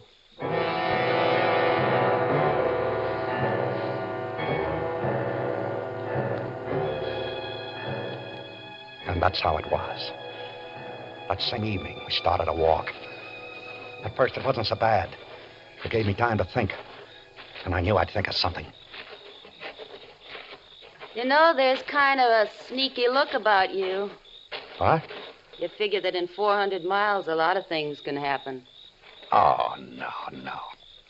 After all, I want to do what's fair. Let's split. If we don't, I'll split your skull, and don't kid yourself that I won't, little chum. Been waiting a long time for a break like this.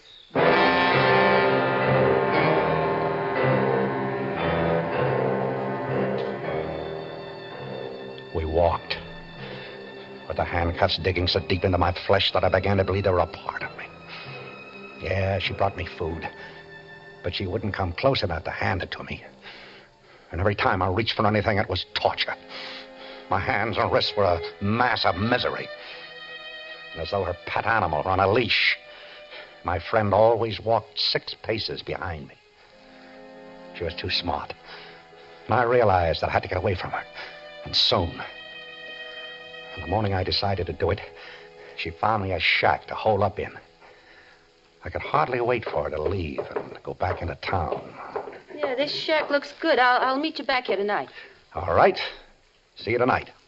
That's the way I like you, chum. Nice and agreeable. Why not? Why shouldn't I be?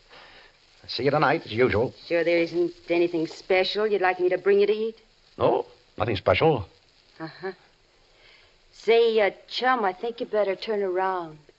Why? Big... Hey!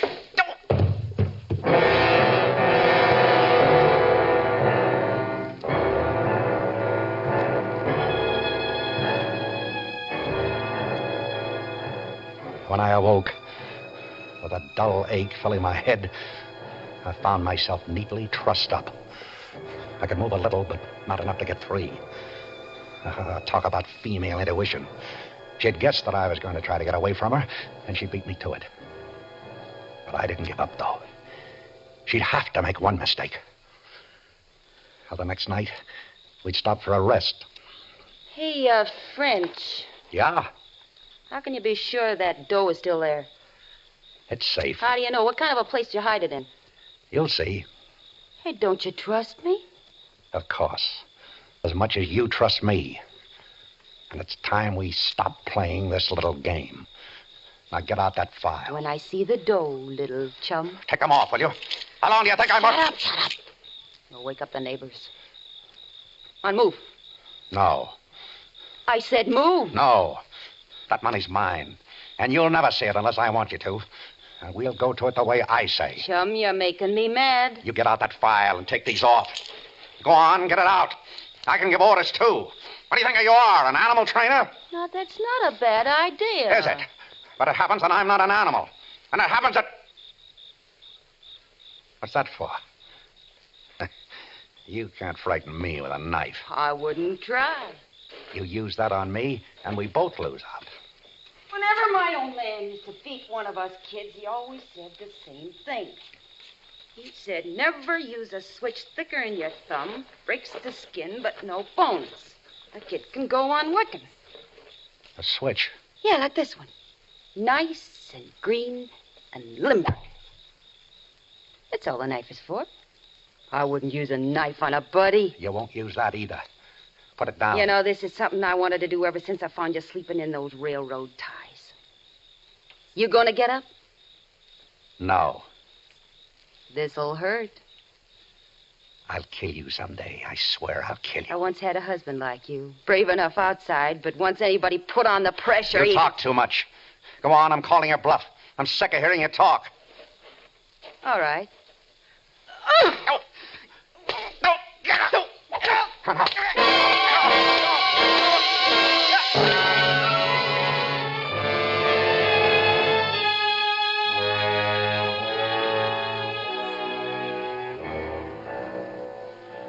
We walked.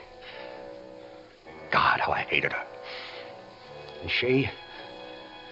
Well, she was sure she'd beat me down altogether because she didn't even bother now to taunt me anymore. She was very quiet after that. And a little careless. I stopped now and then, and she'd bump into me in the darkness. But she'd always stop dreaming before I could get my hands on her. Well... all things must end. Our pilgrimage ended one morning when I said, here it is. What? The money. Where? We're standing over it. You up to some sneaky trick again? We're standing in the middle of a highway. You didn't do any digging here, chum. Look, there's a culvert running under the road here. A 24-inch pipe. Come into the ditch. I'll show you. You didn't stick that dough into the pipe. It must have washed away. It's not in the pipe. It's in a deep crevice between the pipe and the concrete. Pull out some of those stones. You pull them out. What, with these hands? Why, I can't touch anything without screaming. Pull them out. French, so help me if this is a gag. She believed me. She had to. She saw the truth in my eyes. The money was there, my $250,000. She bent over to tug at the stones. She turned her back to me for the first time. And that was it. That was the mistake I was waiting for. I sprang forward and I crushed her handcuff. Down on her head. The back of her neck. Her head. Ah, the pain. The pain of my wrist. Ah, but I didn't care. I didn't care.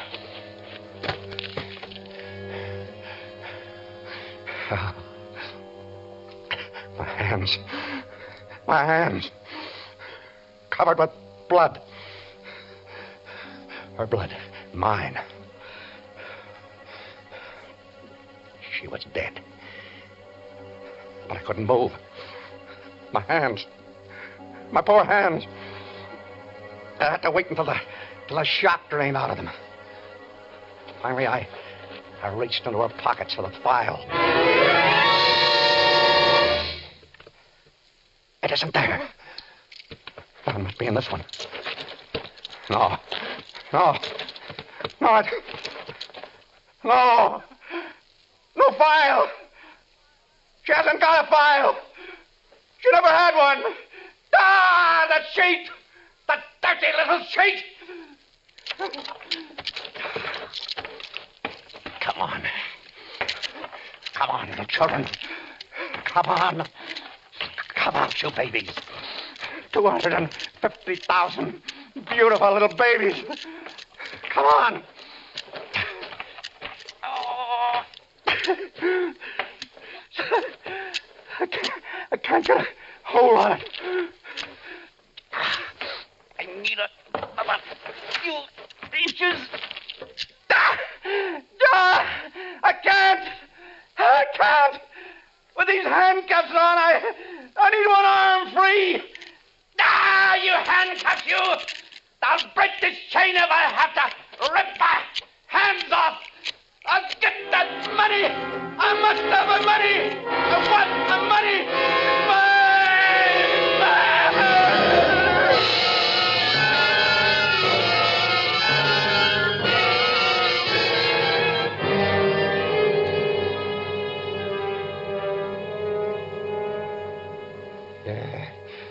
It's money. It's my money. That's the way I found him, Chief, sitting in the ditch beside a dead girl and babbling like an idiot.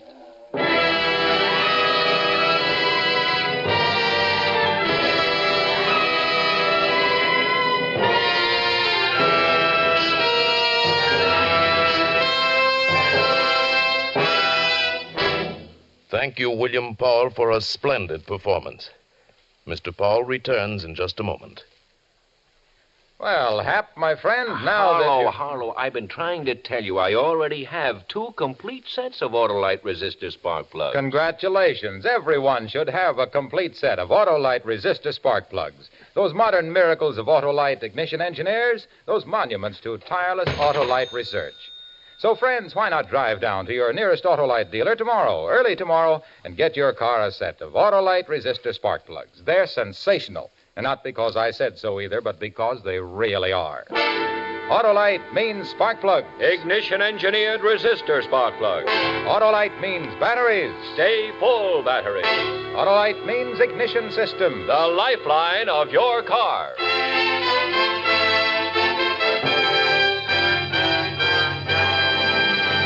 And now here again is William Paul. My thanks to the fine cast of suspense actors who helped to make my appearance here so pleasant an experience. I'm a regular listener to radio's outstanding theater thrills, and I'll be tuned in next time to hear John Garfield in Death Sentence, another gripping study in... Suspense. William Powell appeared by arrangement with Metro-Goldwyn-Mayer Studios, producers of the Technicolor production The Three Musketeers, starring Lana Turner, Gene Kelly, June Allison, and Van Heflin. Tonight's suspense play was written by Herb Meadow, with music composed by Lucien Morawek and conducted by Lud Bluskin. Ann Morrison played the part of the hobo. The entire production was under the direction of Anton M. Leader. This is the Autolite Suspense Show. Subscribe to your local community chest. Everybody benefits. Everybody gives. Good night. This is CBS, the Columbia Broadcasting System.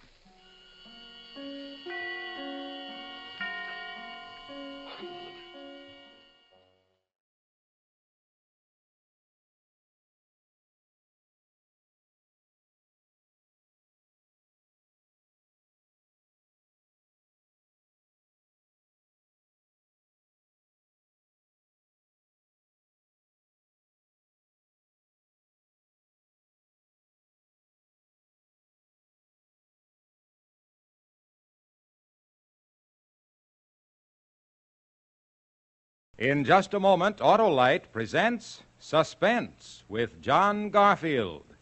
Hello, Mr. Wilcox. Well, hello, Mary. Where's Hap tonight? Anaheim, Azusa, or Cucamonga? Oh, no, Mr. Wilcox. He's giving a speech at his club tonight, and he was scared to death, too. Didn't know what to talk about. Well, why doesn't he talk about those bang-up, bonus-built Autolite stay-full batteries? Why, by Cornelius, he could talk a whole evening about them. For Autolite stay-full batteries have got something that practically eliminates a major cause of battery failure. You know what it is? Why, sure, they have... No. Now, please, don't steal my thunder, Mary. Oh. Autolite stay-full batteries have an extra-large liquid reserve, which means, in plain old Wilcox language, that Autolite stay-full batteries need water only 3 times a year in normal car use. Why, by Cornelius, everybody ought to get an Autolite stay-full battery. They'd be enthralled, enthused, and thrilled. And thrilled? Oh, no, Mr. Wilcox, but shh, here comes Suspense.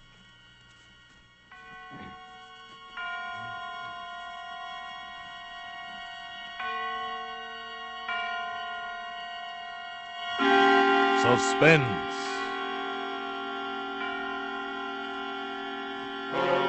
Autolite and its 60,000 dealers and service stations bring you radio's outstanding theater of thrills.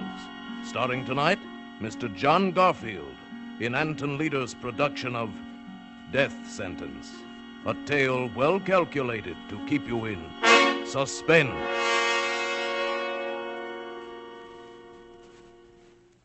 It's hard to tell where it first started. It was 6 months ago that I nabbed a killer, Maxie Dunn, and cashed in $15,000 in reward money. Sure, I knew that Maxie worked for Lou Cromwell, but the killing was a private affair, so I didn't think Lou would be upset. Right after I got the killer, I took a small job that meant going to Brazil. But the trouble started before then. By the time Maxie Dunn was arrested, the chips were down and the wheel was already spinning. Anyway, that's how Lou Cromwell would put it. Lou would know because he knows his gambling. He runs the gambling in this town, along with a lot of other things. I hadn't been back in town 10 minutes when I ran into Brad Cummings, local columnist, in front of the Region Hotel.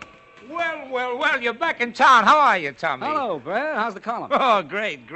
Don't even have to write it anymore. I'm reusing last year's stuff.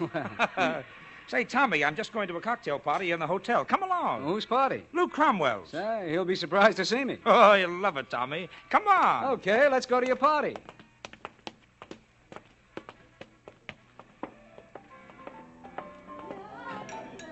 Oh, you're Tommy Cochran. Hiya, Tommy. Hiya, Tommy. What do you say, fella? What do you know?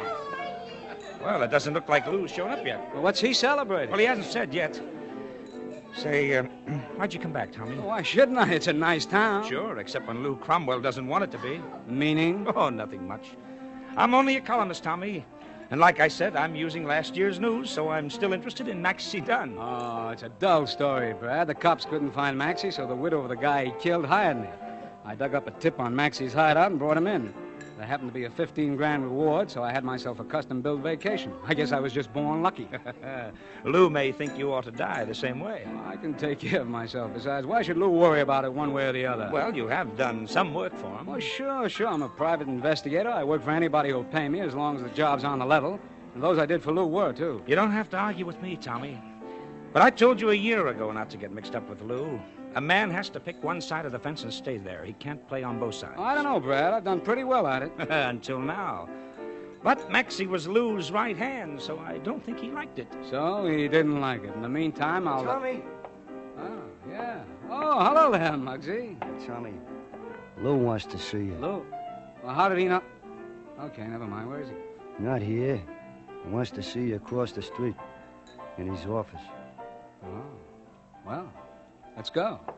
Back in a few minutes, Brad. Have a drink for me. Sure, Tommy, sure. I'll drink to your health.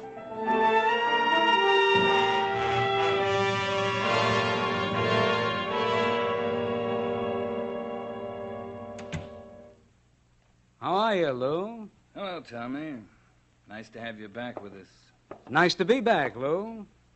Seems to me you heard pretty fast about me being in town. Well, you know how it is, Tommy. People drop in here and gossip, and I hear things. Sit down. Thanks. Cigarette? Sure. Have a nice vacation? Good enough. I guess you're just naturally lucky, Tommy.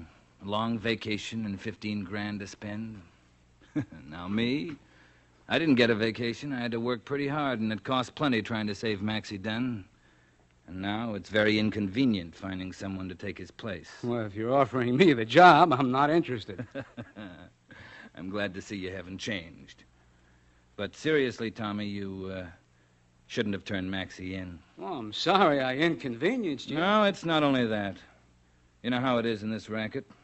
Either you keep rolling sevens and stay on top, or you're on the bottom. It don't look so good for me to let one of my boys take a rap. Oh, he had it coming. Possibly. Maxie was dumb to pull that personal job.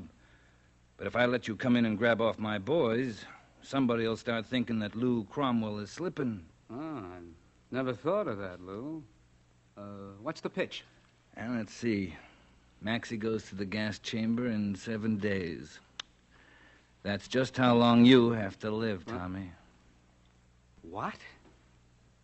Lou, you're punchy. Maybe. But you and Maxie are going out together. Now, look. You've got 7 days, Tommy. No more. You can take care of the job yourself then, or we'll handle it for you when the time's up. Play it your own way. I could get the DA in my corner. I don't think so, Tommy. You and I have just had a friendly talk. Nobody's made any threats. Besides, you won't win playing that way. Maybe. And maybe there are other ways to play. Not this time. You know, I like you, Tommy. Ordinarily, I'd even like to see you win. But once in a while, the house has to rake in a few chips to stay in business. Yeah, but you better tell the house man to keep his foot off the brake. I'm playing to win, Lou. I knew you would. That makes it more interesting. I get tired of playing with plain suckers. Well, I got a party across the street. Care to come along? I've already been there. It's not much of a party. It'll get better. I'll see you around, Tommy. Don't start brooding about the 7 days. Make the most of them. Oh, you need any money? No, thanks. I'll make out all right. Good. Go out and have some fun. It's a great life, Tommy, as long as it lasts.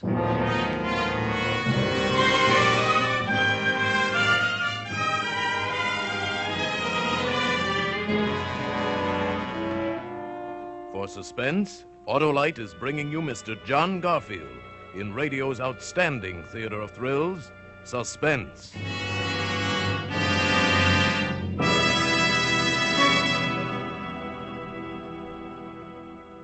Say, Mary, let me tell you about a most wonderful experience I had this afternoon. Why, sure, Mr. Wilcox. Well, I drove my car into a nearby service station, and the attendant, new man, you see, he said, check your battery, mister. Well, by Cornelius, this is the chance I've been waiting for ever since my grandfather traded his horse for a Stanley steamer. Dear. Young man, I says, that gorgeous hunk of battery you're looking at is an Autolite Stay Full. Why, that Autolite Stay Full battery hasn't needed a drop of water for months. And I'll bet you a $40 fedora it doesn't need water now any more than a goldfish needs a raincoat. Did he take your bet, Mr. Wilcox? I should say not. Bub, he says to me, you can't trick me. I'm an Autolite dealer. Why, I'd rather bet a barrel of bucks on a three-legged horse than bet an Autolite Stay Full battery needs water. What's more, says he, that Autolite battery is built to last longer than batteries without Stay Full features. It's got oversized electrical capacity, plus fiberglass insulation, and it's one of over 400 automotive, aviation, and marine parts made by the Autolite people in their 26 nationwide plants. Chew on that a while, mister. He says to me, imagine the nerve of this guy, Mary, stealing my sales talk. Me, Harlow A for Autolite Wilcox. Well, you just go feel sorry for yourself, Mr. Wilcox, while I listen to Suspense. And now, Autolite brings back to our Hollywood soundstage Mr. John Garfield as Tommy Cochran in Death Sentence, a tale well calculated to keep you in suspense.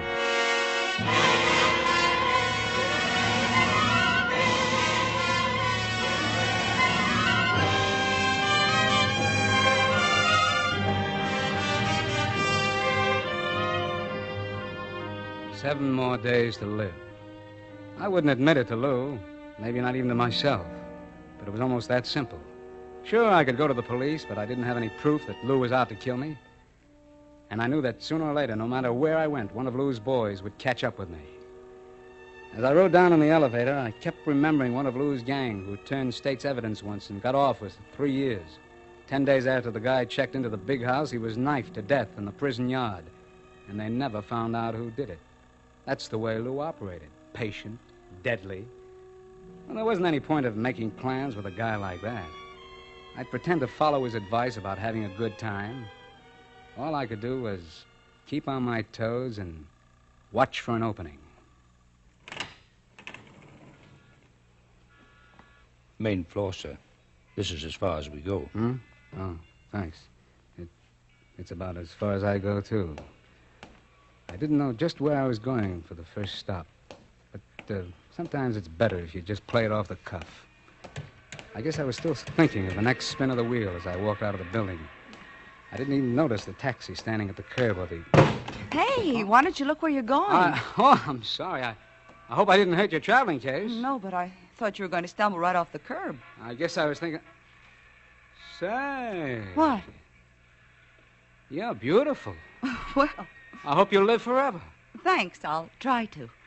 Yeah, if you find out how, let me know, will you? Where you going? Huh? Well, now, really? No, I mean the traveling case there. Oh, to Santa Barbara. Santa Barbara, huh? Well, that's not a bad idea. Tell me something. If you had just 1 week, where would you go? Well, I do have about a week, and I'm still going to Santa Barbara. All right, honey. Thanks for the idea. Maybe I'll run into you again. Huh. You must... Hey, that guy bothering you? Oh, hello, Muggsy. Look, will you be a darling and help me bring these bags up to Lou's office?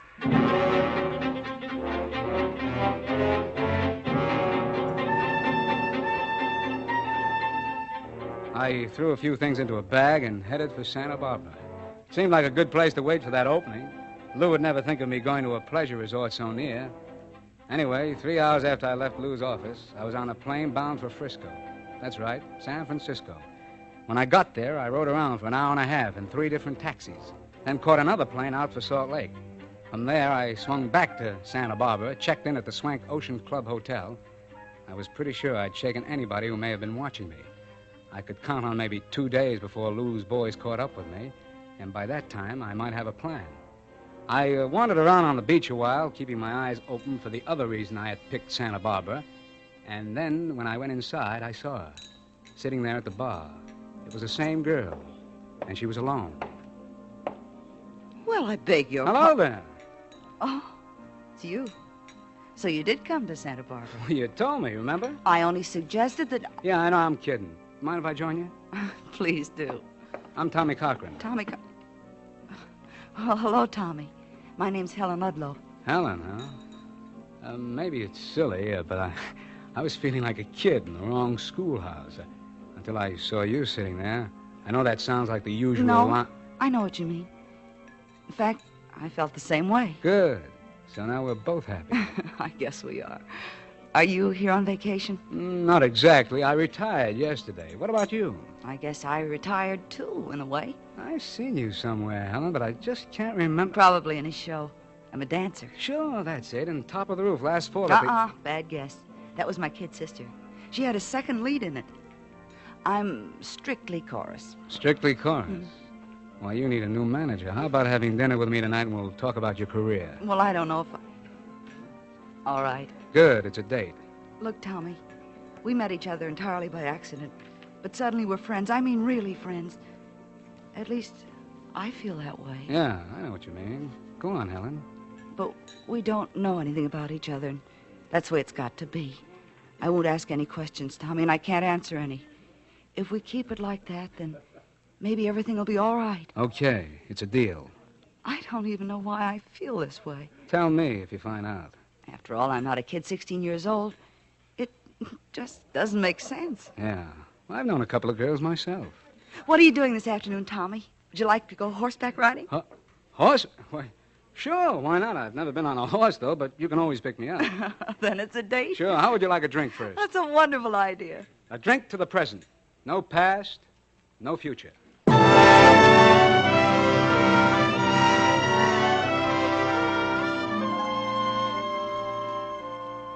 So Helen and I rode horseback in the afternoon, had dinner together, and then danced until early morning.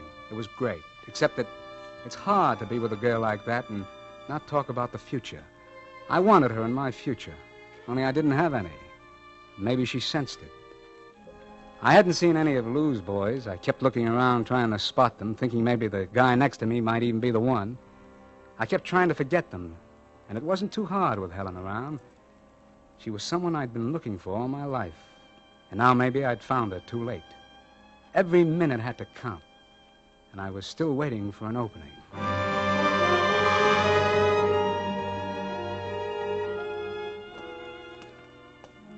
I got up early the next morning. Helen and I were going riding before breakfast, and for once I wasn't thinking about Lou and his boys until I walked across the lobby of the hotel. Hello, Tommy. Huh? How are you? Ah. Hello, Lou. Keeping awfully late hours, Tommy. Or else you're up early. Maybe a little of both. What are you doing here, Lou? Checking in. I just got off the plane. But don't let it bother you, Tommy. You still have 4 days left. By the way, what room are you in? 425. Now, that's coincidence. They gave me 427.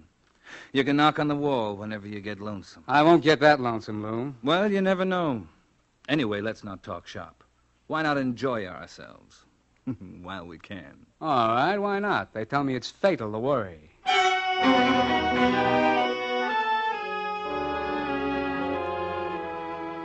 I didn't see him again that day. Helen and I took that ride, went swimming in the afternoon, and then drove down the beach for dinner. The next day was about the same, except we ended up at the hotel for dinner and dancing, of course. Funny, I'd never cared much about dancing before. You know, you're very good at it, Tommy. Even terrific. Dancing? Uh-huh. Oh, I used to be a gigolo. Tommy, did you really? Yeah, no, I'm kidding, Helen. I've been a lot of things, though. Yes, so have I. Anything besides wonderful? Everything but that. Things have been rough sometimes. It's that kind of a world. It may not look it in a place like this. Soft lights and white tablecloths, nice, clean people eating nice, clean food. But down underneath, it's still rough. You can forget it, though, while the music keeps on playing. Yeah. How long are you planning to stay in Santa Barbara, Helen? About a week. You? A week? Why'd you come? I can't tell you. And please don't ask me any questions, remember? Let's enjoy it while we can. Yeah. Well, let's eat. Oh, I wish it would last forever. I mean this week. Maybe this is forever, honey. Here we are. Oh, thanks, Tommy. What's this? You didn't order champagne, did you? No, they must have made it. Oh. I sent it over, Tommy. I thought you might like it. Nice of you, Lou. Thanks. Well, do I get to meet the lady, or are you starting to hold out on your old friends?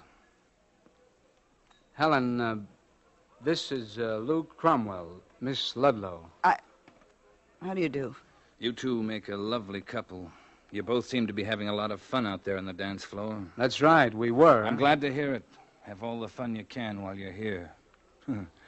Life's too short to waste any of it. Don't you think so, Tommy?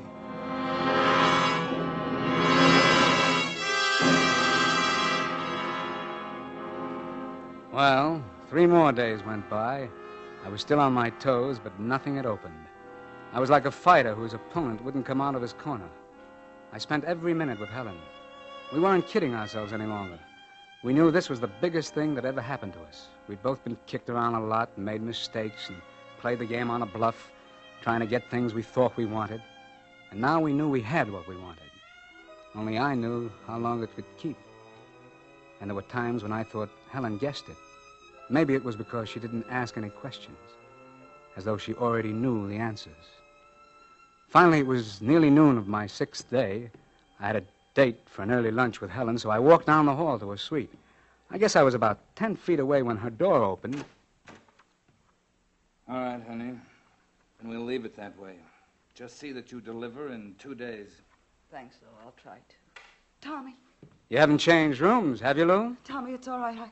I knew Lou before I came here. That's right, Tommy. Helen and I are old friends. Oh? I thought I introduced you. That was just a little idea of mine.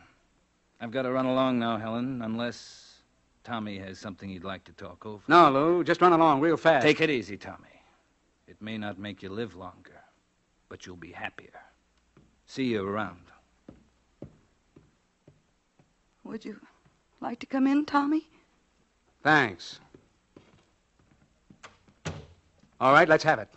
How do you happen to know Lou Cromwell? Oh, Tommy, doesn't everybody know Lou or know of him? Yes, but you know him. How come? Well, I was the dancer. I met him somewhere. You know how it is. Yeah, I know how it is. Why didn't you tell me the other night when he sent us the wine? He obviously didn't want me to, and I don't see how it mattered. What did he mean before about you delivering in 2 days? Tommy, Tommy, I can't tell. Why don't you leave it that way? I can't answer questions. You've got to, Helen. You know how I feel about it, dear, and I thought you felt the same way. Oh, Tommy. It's too late now for that no-question stuff. I don't have the time. You've got to answer. Please, try to understand, Tommy. I came here in the first place because of Lou, because he forced me to. What do you mean he forced you? Because of my sister. What are you talking about? It's true, Tommy. She's just a crazy kid, and she got mixed up in something. Lou could make it tough for her if he wanted to. I mean, really tough. Okay, so he forced you to come here. Why? To do something I didn't want to do, but that I had to. What? I can't tell you, Tommy. I didn't want to. Believe me, I have to, and that's all. All right. I believe you. Oh, Tommy, I guess we're the kind of people who never win, no matter what. Helen, I've done some pretty foolish things, been around a lot. I know what you mean. But it's never been like this. I've never been in love with anybody before like this. Oh, that goes for me, too. Will you do something for me? Something important? What, darling? Marry me tonight. Tommy, Please, honey. I don't know. What do you say? I never wanted anything so much. And I ought to have just one thing I want. We both ought to. All right, Tommy. Tonight. We were married at 8 o'clock with a hotel musician playing "Oh, Promise Me" on a pint-sized organ. And then Helen went to her suite to change for dinner. At least that's what she thought. But I had a different plan. I was going to make my own opening and take her along. Oh, I ordered the dinner, all right, and made a big noise about it in the dining room, and then I went straight to my room. A charter plane was already warmed up and waiting at the airfield, and I had a taxi at the rear door of the hotel. This was going to be a fast break, and I wasn't even taking any luggage. Nothing, except Helen and me, and a .38 automatic strapped on under my coat. It was about a half hour later when I finally went down to Helen's suite to pick her up. She didn't answer, so I tried again.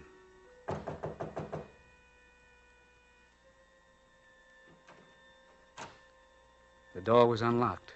Helen? It's Tommy, Helen. She wasn't in the sitting room or the bedroom, so I finally opened the door to the bath. I looked around, but she wasn't in sight. Then just as I started to leave, she fell. She'd been propped up in the tub behind the shower curtain. But she fell out, hitting with a horrible limp sound. She was dead. Strangled.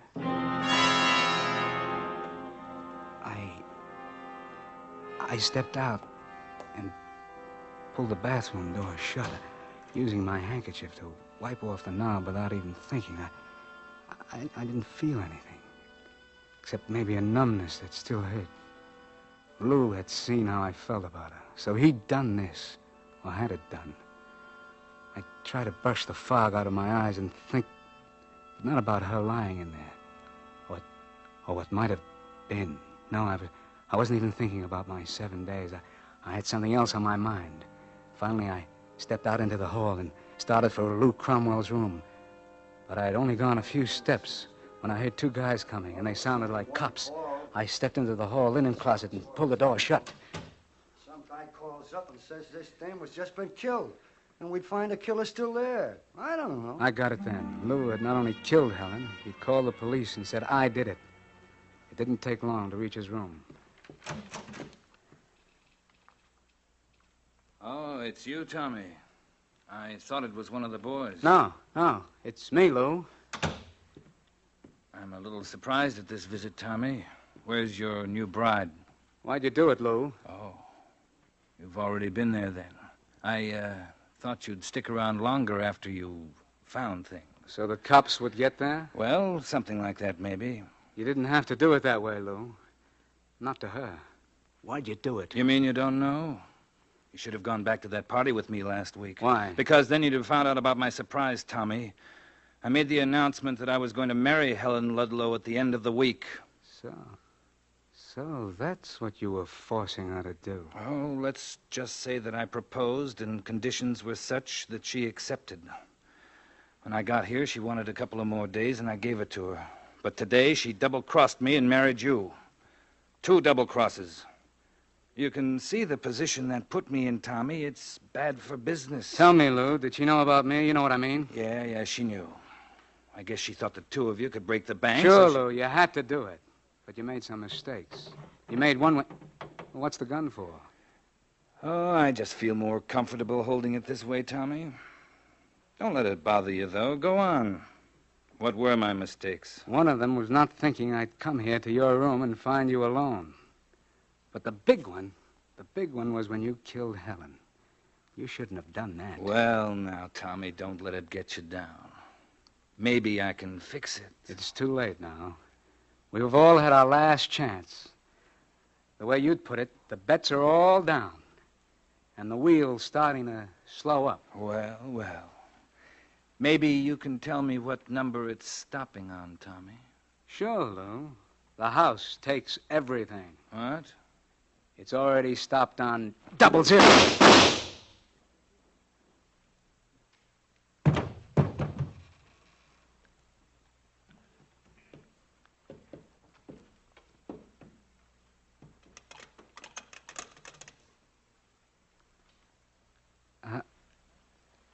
Hello? Desk clerk? I'm a stranger in town. How do I find the chief of police?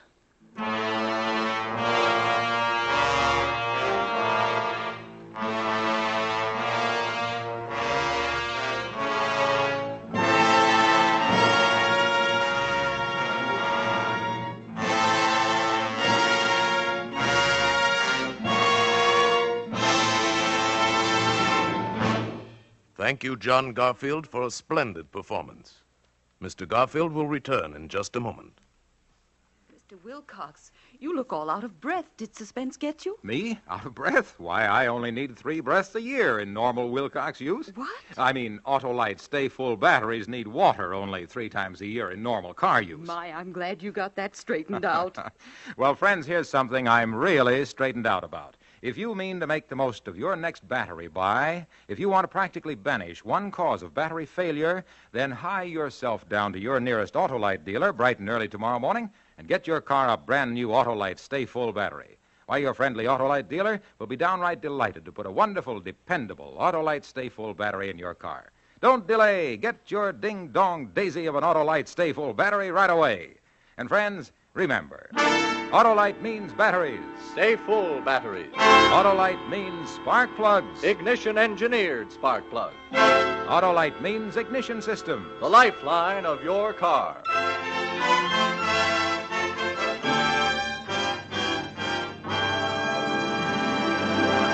And now, here again is Mr. John Garfield. It's been a great pleasure to appear here tonight with this great cast of suspense actors. And I'm expecting almost as much pleasure next Thursday when radio's outstanding theater of thrills brings you Ann Blythe and Edmund O'Brien in Muddy Track, another gripping study in... Suspense.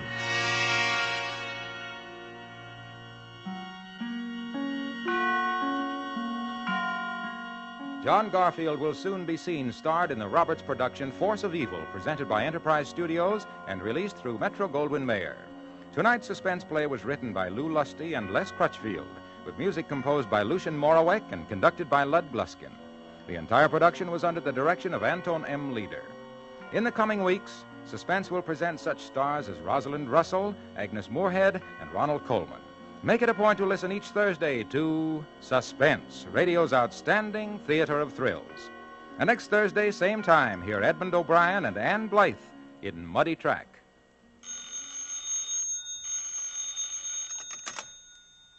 The Autolite Suspense Show. Drive as if your life depends on it. It does. Good night. Switch to Autolite.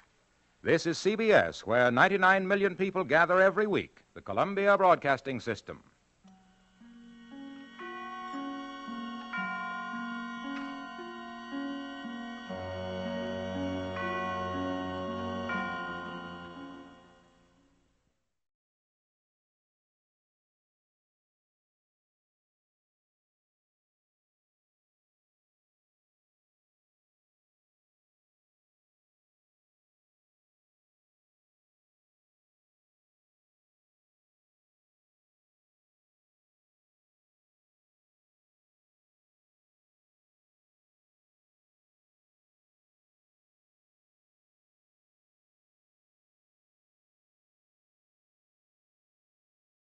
In just a moment, Autolite presents Suspense with Edmund O'Brien and Ann Blythe.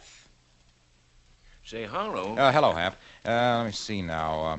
Autolite electrical parts are original factory parts.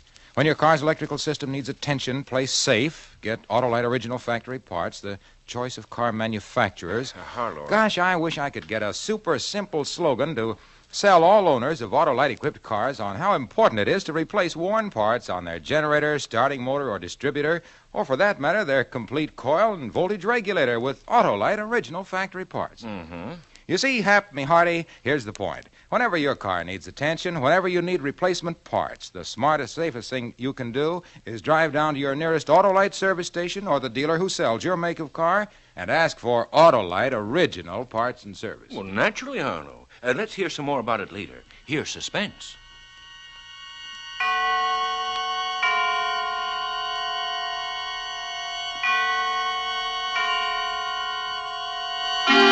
Suspense. Autolite and its 60,000 dealers and service stations bring you radio's outstanding theater of thrills. Starting tonight, Mr. Edmund O'Brien and Miss Ann Blythe in Anton Leader's production of Muddy Track, a tale well calculated to keep you in suspense.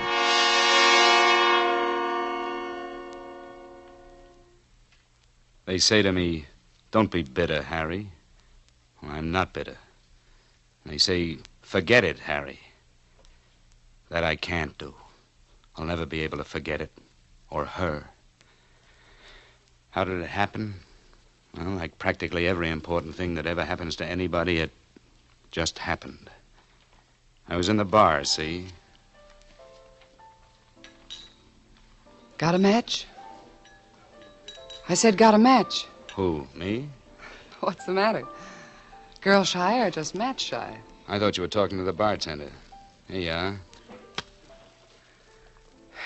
Well, I'm glad we got that straightened out. What are you drinking? Coke? At this hour? Clear me up on something, Angel Face. Are we trying to get acquainted with each other? You're cute. I'm broke, flat, busted. Go pick yourself another target. Have a drink on me. I only take a round when I can buy one back. I'm not trading. I'm buying. You could have fooled me. I repeat, you're cute. Eddie, give my friend a bourbon. What's the matter? Been playing the nags? Oh, you read minds, too, huh? Simple. Track's open. That's a good suit you got on, and you've been nursing that Coke for 20 minutes. Besides, your racing form's showing. Oh, that's pretty good. How's my future look? Depends. What do you do for a living? I'm glad you waited for me, Brandy. Augie. I like you to wait for me. When you don't wait, it makes me unhappy. Now, there was a guy I wouldn't want to see unhappy. He was friendly, all right, but he was overdoing it. Everything about him was too set, too sharp. Clothes, manicure, even his eyes, like two blue marbles. But, Augie, you said you wouldn't be here till 10. So? Who's this guy? The name's Clark, Harry Clark. Brandy, go powder your nose. Okay, Augie, you don't have to get in an uproar. You're always getting sore. What were you talking to Brandy about? No kidding. Is that her name? What were you talking about? Believe it or not, a job. Oh, so you're looking for a job. Where you from? Out of town. Tell me, you particular what you do? Why, what's the job? Answering the phone. That can't pay much. 5% of the take. What take? I'm Augie Persian. I run the books in this town, and I've got a new setup. For you, if you want it. Ah, a bookie, huh? It's a new one for me. Well, I don't know if... Say, why would you want to give me a job? You want the job, or don't you? Well, since you put it that way, Persian, we're in business. Eddie, a couple of more drinks. What are you drinking? Bourbon? On second thought, I think I'll switch to brandy. Not a good idea. Brandy lovers die young. I'll take that chance. You've got a lot of nerve, ain't you? Yeah, and that's all I've got. I'm flat broke. How do you feel about advances? I don't mind them at all, so long as you keep them in cash. I should have walked out then. It was too easy, but I couldn't kick too much. I had 25 of Persian's bucks in my pockets that guaranteed he'd pick me up in the morning like he said.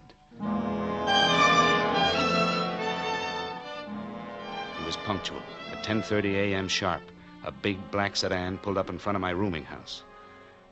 Persian was all smiles as we drove across town to a small apartment house. He took me up to the 3rd floor to apartment 3B, opened the door, and handed me the key. Well, this is where you work. Here's the scratch sheets, and there's the phone. Ah, nice place.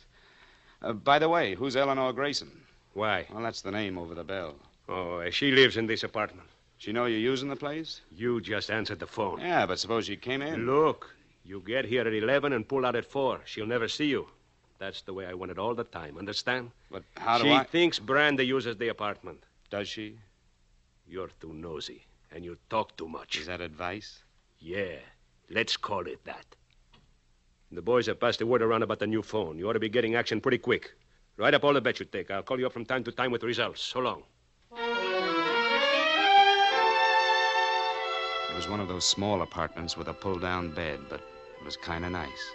The sun came in at the windows of the living room. I had it in mind to explore the kitchen for a cup of coffee, but Persian was right. The word had got around. Hello? This is J.K. Give me 5 win, 5 show on oatmeal in the 3rd at Pimlico. 5 win, 5 show, oatmeal. Okay, J.K. By the way, how's the track there? Let's see. Pimlico? Raining, but still fast. Okay, thanks. I was in business. I still had the coffee on my mind, but I had something else on my mind, too. The picture of a girl smiling at me alongside the telephone. It was good to have company, even if it was only a picture frame, because I was beginning to develop a queer, creepy feeling. And again I thought, maybe I ought to get out. But they kept me too busy. It was almost 1 o'clock, and I still hadn't had that cup of coffee. The phone kept ringing, and the girl in the picture kept smiling. I felt kind of cold all of a sudden, maybe because I hadn't eaten all day. I headed for the kitchen, thinking there'd be some eggs at least, maybe some bacon. There was one of those swinging doors to the kitchen. I pushed it open. She was lying at the end of the kitchen, near the sink, all lumped up, her blonde hair matted with blood. I grabbed the stove to keep my legs from buckling. I was glad I hadn't eaten, but I turned her over just the same. It was Brandy. She was dead. So that's why Augie Persian hired me. And I'd called him a sucker.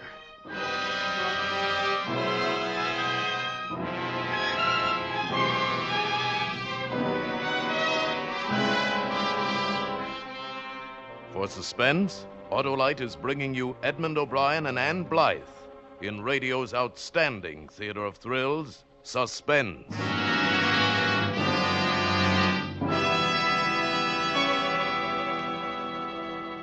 Say, Harlow, is it really as important as Autolite says to replace worn-out electrical parts in my car with original factory parts? Important? Why, by Cornelius, the Autolite people are the world's largest independent manufacturers of original factory parts for automobiles. More than 10 million cars are equipped with Autolite parts. No. Think of it. Generators, distributors, coils, starting motors, spark plugs, batteries, and a whole host of other automotive parts are made by Autolite. And every one of those parts is precision designed by Autolite engineers who know cars better than old Dobbin knows his oats. Sure do. By Cornelius, your car will take to original factory parts like ducks take to water.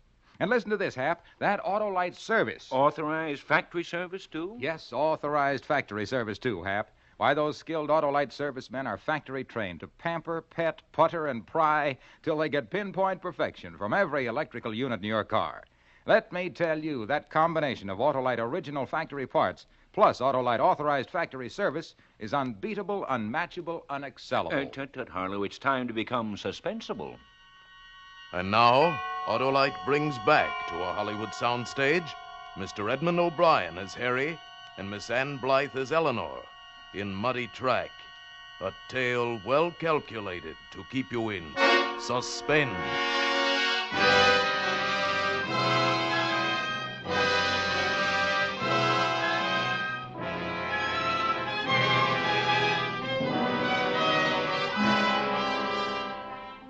Brandy looked a whole lot different than she had last night.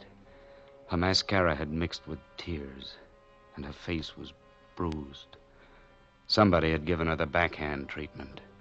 It had all the earmarks of a fine Persian hand.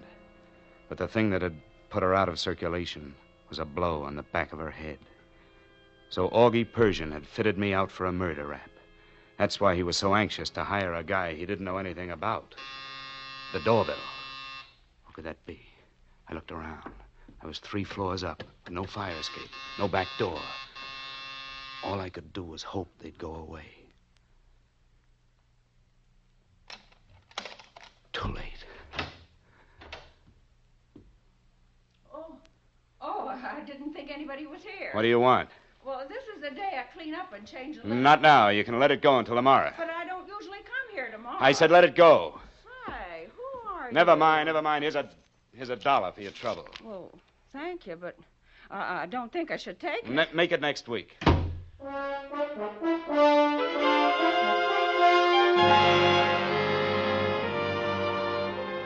had to force myself to wait there till I could be sure she'd gone away to clean another apartment. Finally, I let myself out, carefully. It was good to get out on the street again. People, kids, and somewhere somebody laughed. If I hurried, I had a fair chance of getting out of town. I could keep out of Persian's way. I walked all the way to my rooming house when the thought hit me. Stopped me cold. Fingerprints. I'd left them all over the place. I started back on the double. Ran all 3 flights up to the apartment. Opened the door with the key Persian had given me. Fingerprints. I had to get rid of them all. I picked up the phone. Wiped it clean. The kitchen. I tried to keep my eyes away from her. But I couldn't help it. She looked so pitiful there on the floor. And then I noticed something clutched in her hand. A pasteboard. I carefully forced her hand open. It was a pawn ticket. I put it in my pocket and started to get up. Oh! It was the girl in the picture. She was leaning against the kitchen door, her face white with shock.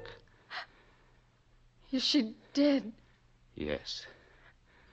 Who are you? What are you doing here? How did you get in this apartment? I live here.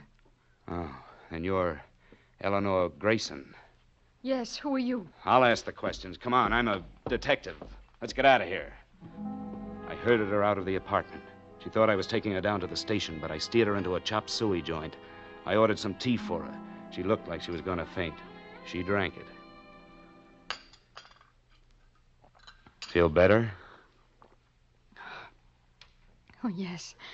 Yes, thank you. I'm sorry to be such a bother. I guess it was quite a shock. No. No, not really. What do you mean? Brandy was a strange girl, always getting into trouble. Always getting mixed up with the wrong sort of men. You've known her long? All my life. We're from the same town. Came here together. Shared the apartment for a while. Uh-huh. She worked on the elevator next to mine in the Broadway building, but she hated it. And then one day a photographer rode in her car, and the next day she was a model. That's when she took the name of Brandy. Her real name is Evangeline.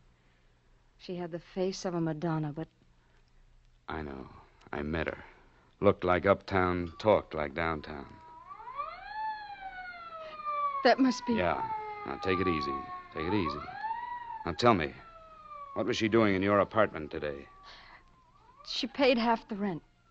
Well, she said she needed to use the phone for modeling appointments, but I never really believed that. I needed the money. I shouldn't have let her. Now I'll get into trouble. She was killed in my apartment. Now they'll blame it on to me. Look, why don't you go away and stay with a friend tonight? You're in no shape to go back there. You're very understanding for a policeman. You'd be surprised about us policemen. You'll help me. Well, I'll do what I can. You promise? Yeah, sure. Don't bank on it too much, but everything I can. It was a lousy trick to lie to her like that. Poor kid. She'd be all right. And I needed time. That siren meant that the chase had started. It was my skin I had to worry about. I put her on a streetcar, and I headed in the opposite direction on another one. I had to transfer twice to reach the spot I was bound for. The safest way to get out of town. About an hour later, in a diner on the outskirts of town, I found my boy. Yeah, I'll give you a ride, Mac, but I ain't highballing out till midnight, and I can't pick you up here. Insurance spotters around. Know where Fremont turns into Kelso by 101? Yeah, I'll find it. Well, look, be there by the signal a little after 12. I'll pick you up. I went back to my rooming house to get my stuff. My rent was paid. I wouldn't have to see anybody. I'd sure be glad to get out of this town. You made me lose a bet, Clark. He was a fat man, and he was holding a cigar. He put the cigar in his mouth, and I was conscious of dimples, 3 of them, one in his chin, one in each cheek. I had never seen him before. Yeah, I bet you wouldn't be fool enough to come back here. What do you want? I'm the contented type. I hardly ever want nothing. But Augie does. Augie Persian. He wants to see you. Bad.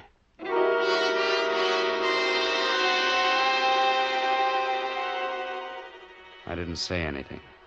I didn't have any words to argue with the gun he pressed against me as we went down the stairs.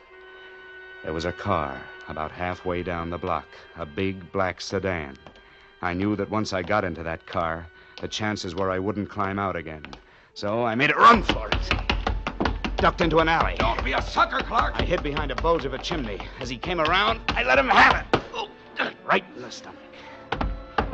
He went down like a paper sack filled with water. He just sat there and grinned, holding onto his belly, sucking in air like an asthmatic. I ran to the other end of the alley and rolled my first 7 when I hit a bus sign advertising beds at $50 a throw. This would be my hideout until 11:30, when I'd catch my truck ride. I hit the pillow, shut my eyes.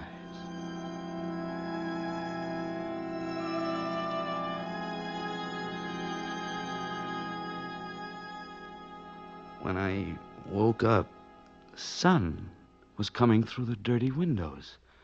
There were 2 old men talking close by. No, sir. You don't catch me leaving town with that dragnet the cops got spread. What time is it? Huh? About 7 o'clock. 7 o'clock in the morning? Well, that ain't the moon shining out there.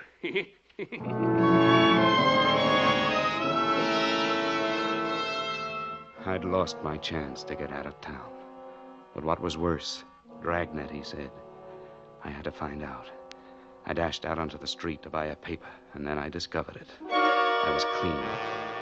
Somebody in the flophouse had rolled me. I didn't have a penny. And the newsboy hollering his head off about mysterious man sorting models killing. I couldn't afford to float around town with no dough. I couldn't afford the chance of ending up in a police lineup. And I certainly couldn't afford to let Persian get his hooks into me. There was only one other person I knew. I had to risk seeing her. I made my way to the center of town. I went through an arcade into the Broadway building and watched the elevators. She was running the second one from the right. I went up to the top floor on one of the others and got off and waited.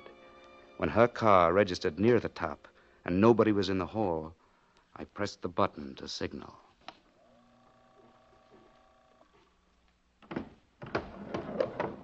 Down, please. I've got to talk to you. You're not a detective. You didn't fool me for long. I know, I'm sorry about that, but... Did you kill her? Why would I want to kill her? I just met her last night in a bar. But you were in the apartment leaning over. I know it looks bad, but you gotta believe me. That's the starter signal. I have to go. Please, wait. I haven't got anybody to turn to but you. They're looking for you. I know. The cleaning woman told... I wouldn't want you to think that I'll lose my job. Please. The police have been in the building all day. You'll get caught here. You gotta believe me. I didn't kill Brandy. I've got to go. Please, they'll catch you. Look, I'm broke. I haven't got a nickel. You gotta help me. I gotta talk to you. Well, here's $1. I'll try to get you more later. I get off work at 6. Meet me at the Chinese restaurant where you took me yesterday. Okay, thanks. The buck was crumpled in my fist till I got out of the building. Then I stuck it in my pocket and discovered a little piece of paper that got there first. It was the pawn ticket. The ticket I'd taken out of Brandy's hand when I found her in the kitchen of the apartment. It might be nothing. It might be something. I had to find out. Hey, Bud. Are you talking to me? Yeah, can you tell me where the Acme pawn shop is? Sure, right down the block there. Oh, thanks. Hey, mister, not that way, the other way, the other way! I knew which way I was going, all right, because in front of that pawn shop I'd seen a long black car, and sitting behind the wheel was Augie Persian.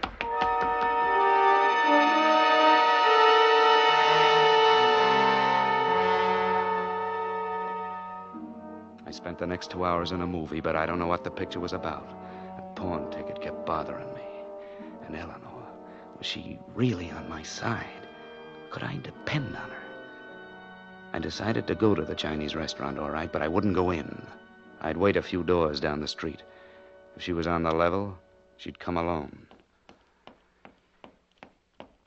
Here I am. What? You said the restaurant. Hi. Are you hungry? No. Let's walk. It won't be safe to walk. They're looking for Oh, you. come on. We can't stand here. Well, there's the park across the street. It'll be dark soon. All right.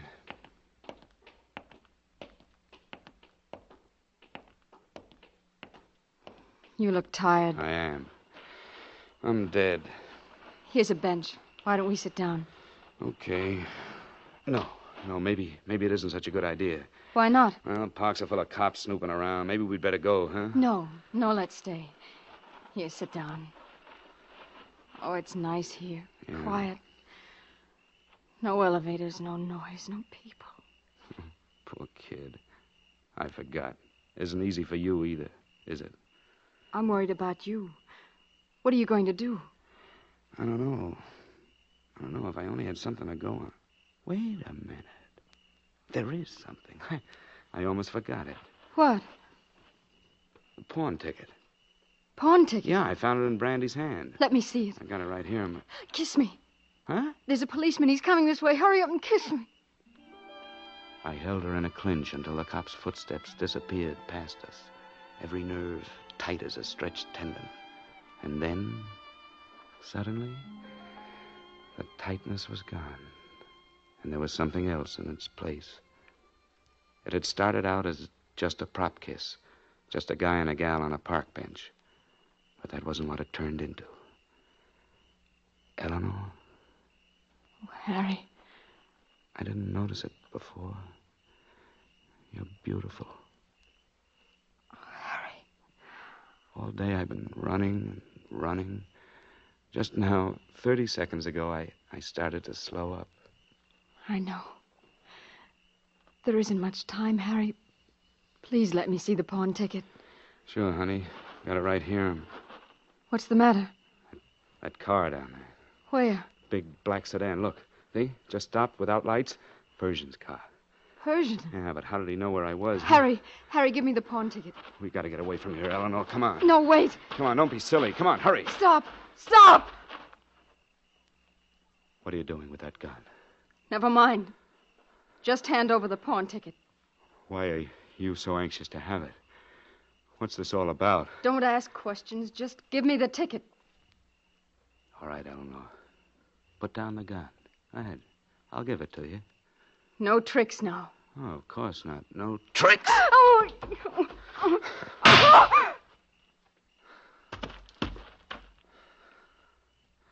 Don't move, Clark. This is a gun I got, too. See if she's dead, Dimples. Okay, Augie. We were fighting for the gun. It went off. I don't understand why Don't ever trust a dame, Clark. Any dame. Eleanor told us you'd be here, in the Chinese restaurant or the park. She called me. What? She called you? She ain't dead, Augie. But she ain't gonna live very long. Looks like crime doesn't pay, Eleanor, huh? Don't kill him, Persian. Me kill Harry? Oh, no, Eleanor. You were the target for tonight. Me? Yeah. But you saved me the trouble. Persian, you're crazy. You're crazy. No, you are, Clark, for trusting her. Why don't you tell him, Eleanor? Tell him why you killed Brandy. How you'd been hacking her clothes, her jewelry. How she finally caught up with you. I didn't mean to kill her. She found a pawn ticket, threatened to have me arrested.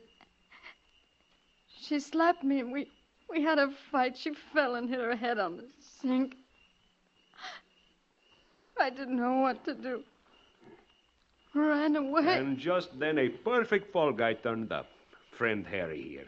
Oh, that's why she needed this pawn ticket. What pawn ticket? This one. Huh? Well, this ties it all up. She had to have this. Even if I had fallen for her double cross and rubbed you out, this ticket would still point to her. Harry. What, Eleanor? Tell me. I didn't want to. If only we'd met before,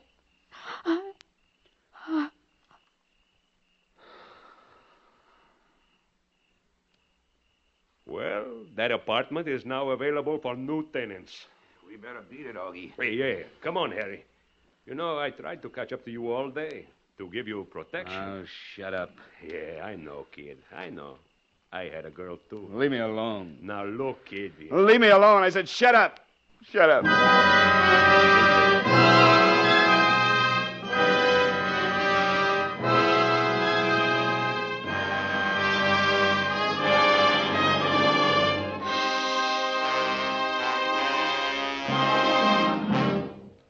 Thank you, Edmund O'Brien and Ann Blythe, for a splendid performance.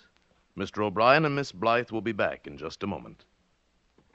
Hello. Where in the world do you get all those Autolite adjectives you throw around? Ah, those aren't adjectives. Those are facts.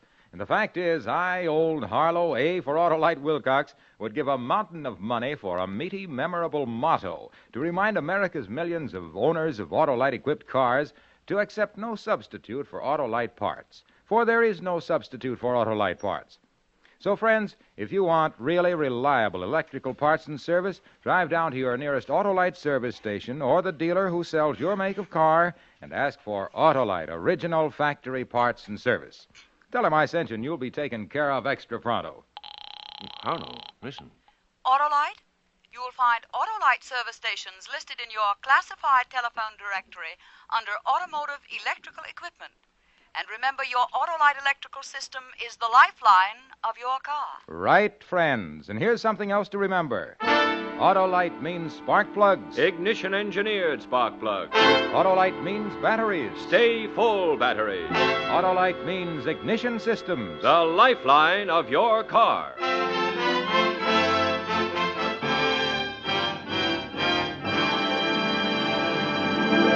And now here again is Mr. Edmund O'Brien. I'd like to say for Ann Blythe and myself that it's been a pleasure to appear on Suspense tonight. That's right, Eddie. And next week we'll be listening to one of the most famous of all suspense shows, Agnes Moorehead in Sorry, Wrong Number. And that is really tops in Suspense. Ann Blythe appeared through the courtesy of Universal International and can now be seen in Mr. Peabody and the Mermaid, released by Universal International. Edmund O'Brien may soon be seen in Warner Brothers' Technicolor production Fighter Squadron. Tonight's suspense play was written by Bob Shelley and Buckley Angel, with music composed by Lucian Morawek and conducted by Lud Gluskin. The entire production was under the direction of Anton M. Leader. In the coming weeks, Suspense will present such stars as Ronald Coleman, Rosalind Russell, James Cagney, Margaret O'Brien, Claude Rains, and Peter Lorre. Make it a point to listen each Thursday to Suspense, radio's outstanding theater of thrills. And next Thursday, same time, hear Agnes Moorehead in Sorry, Wrong Number. This is the Autolite Suspense Show.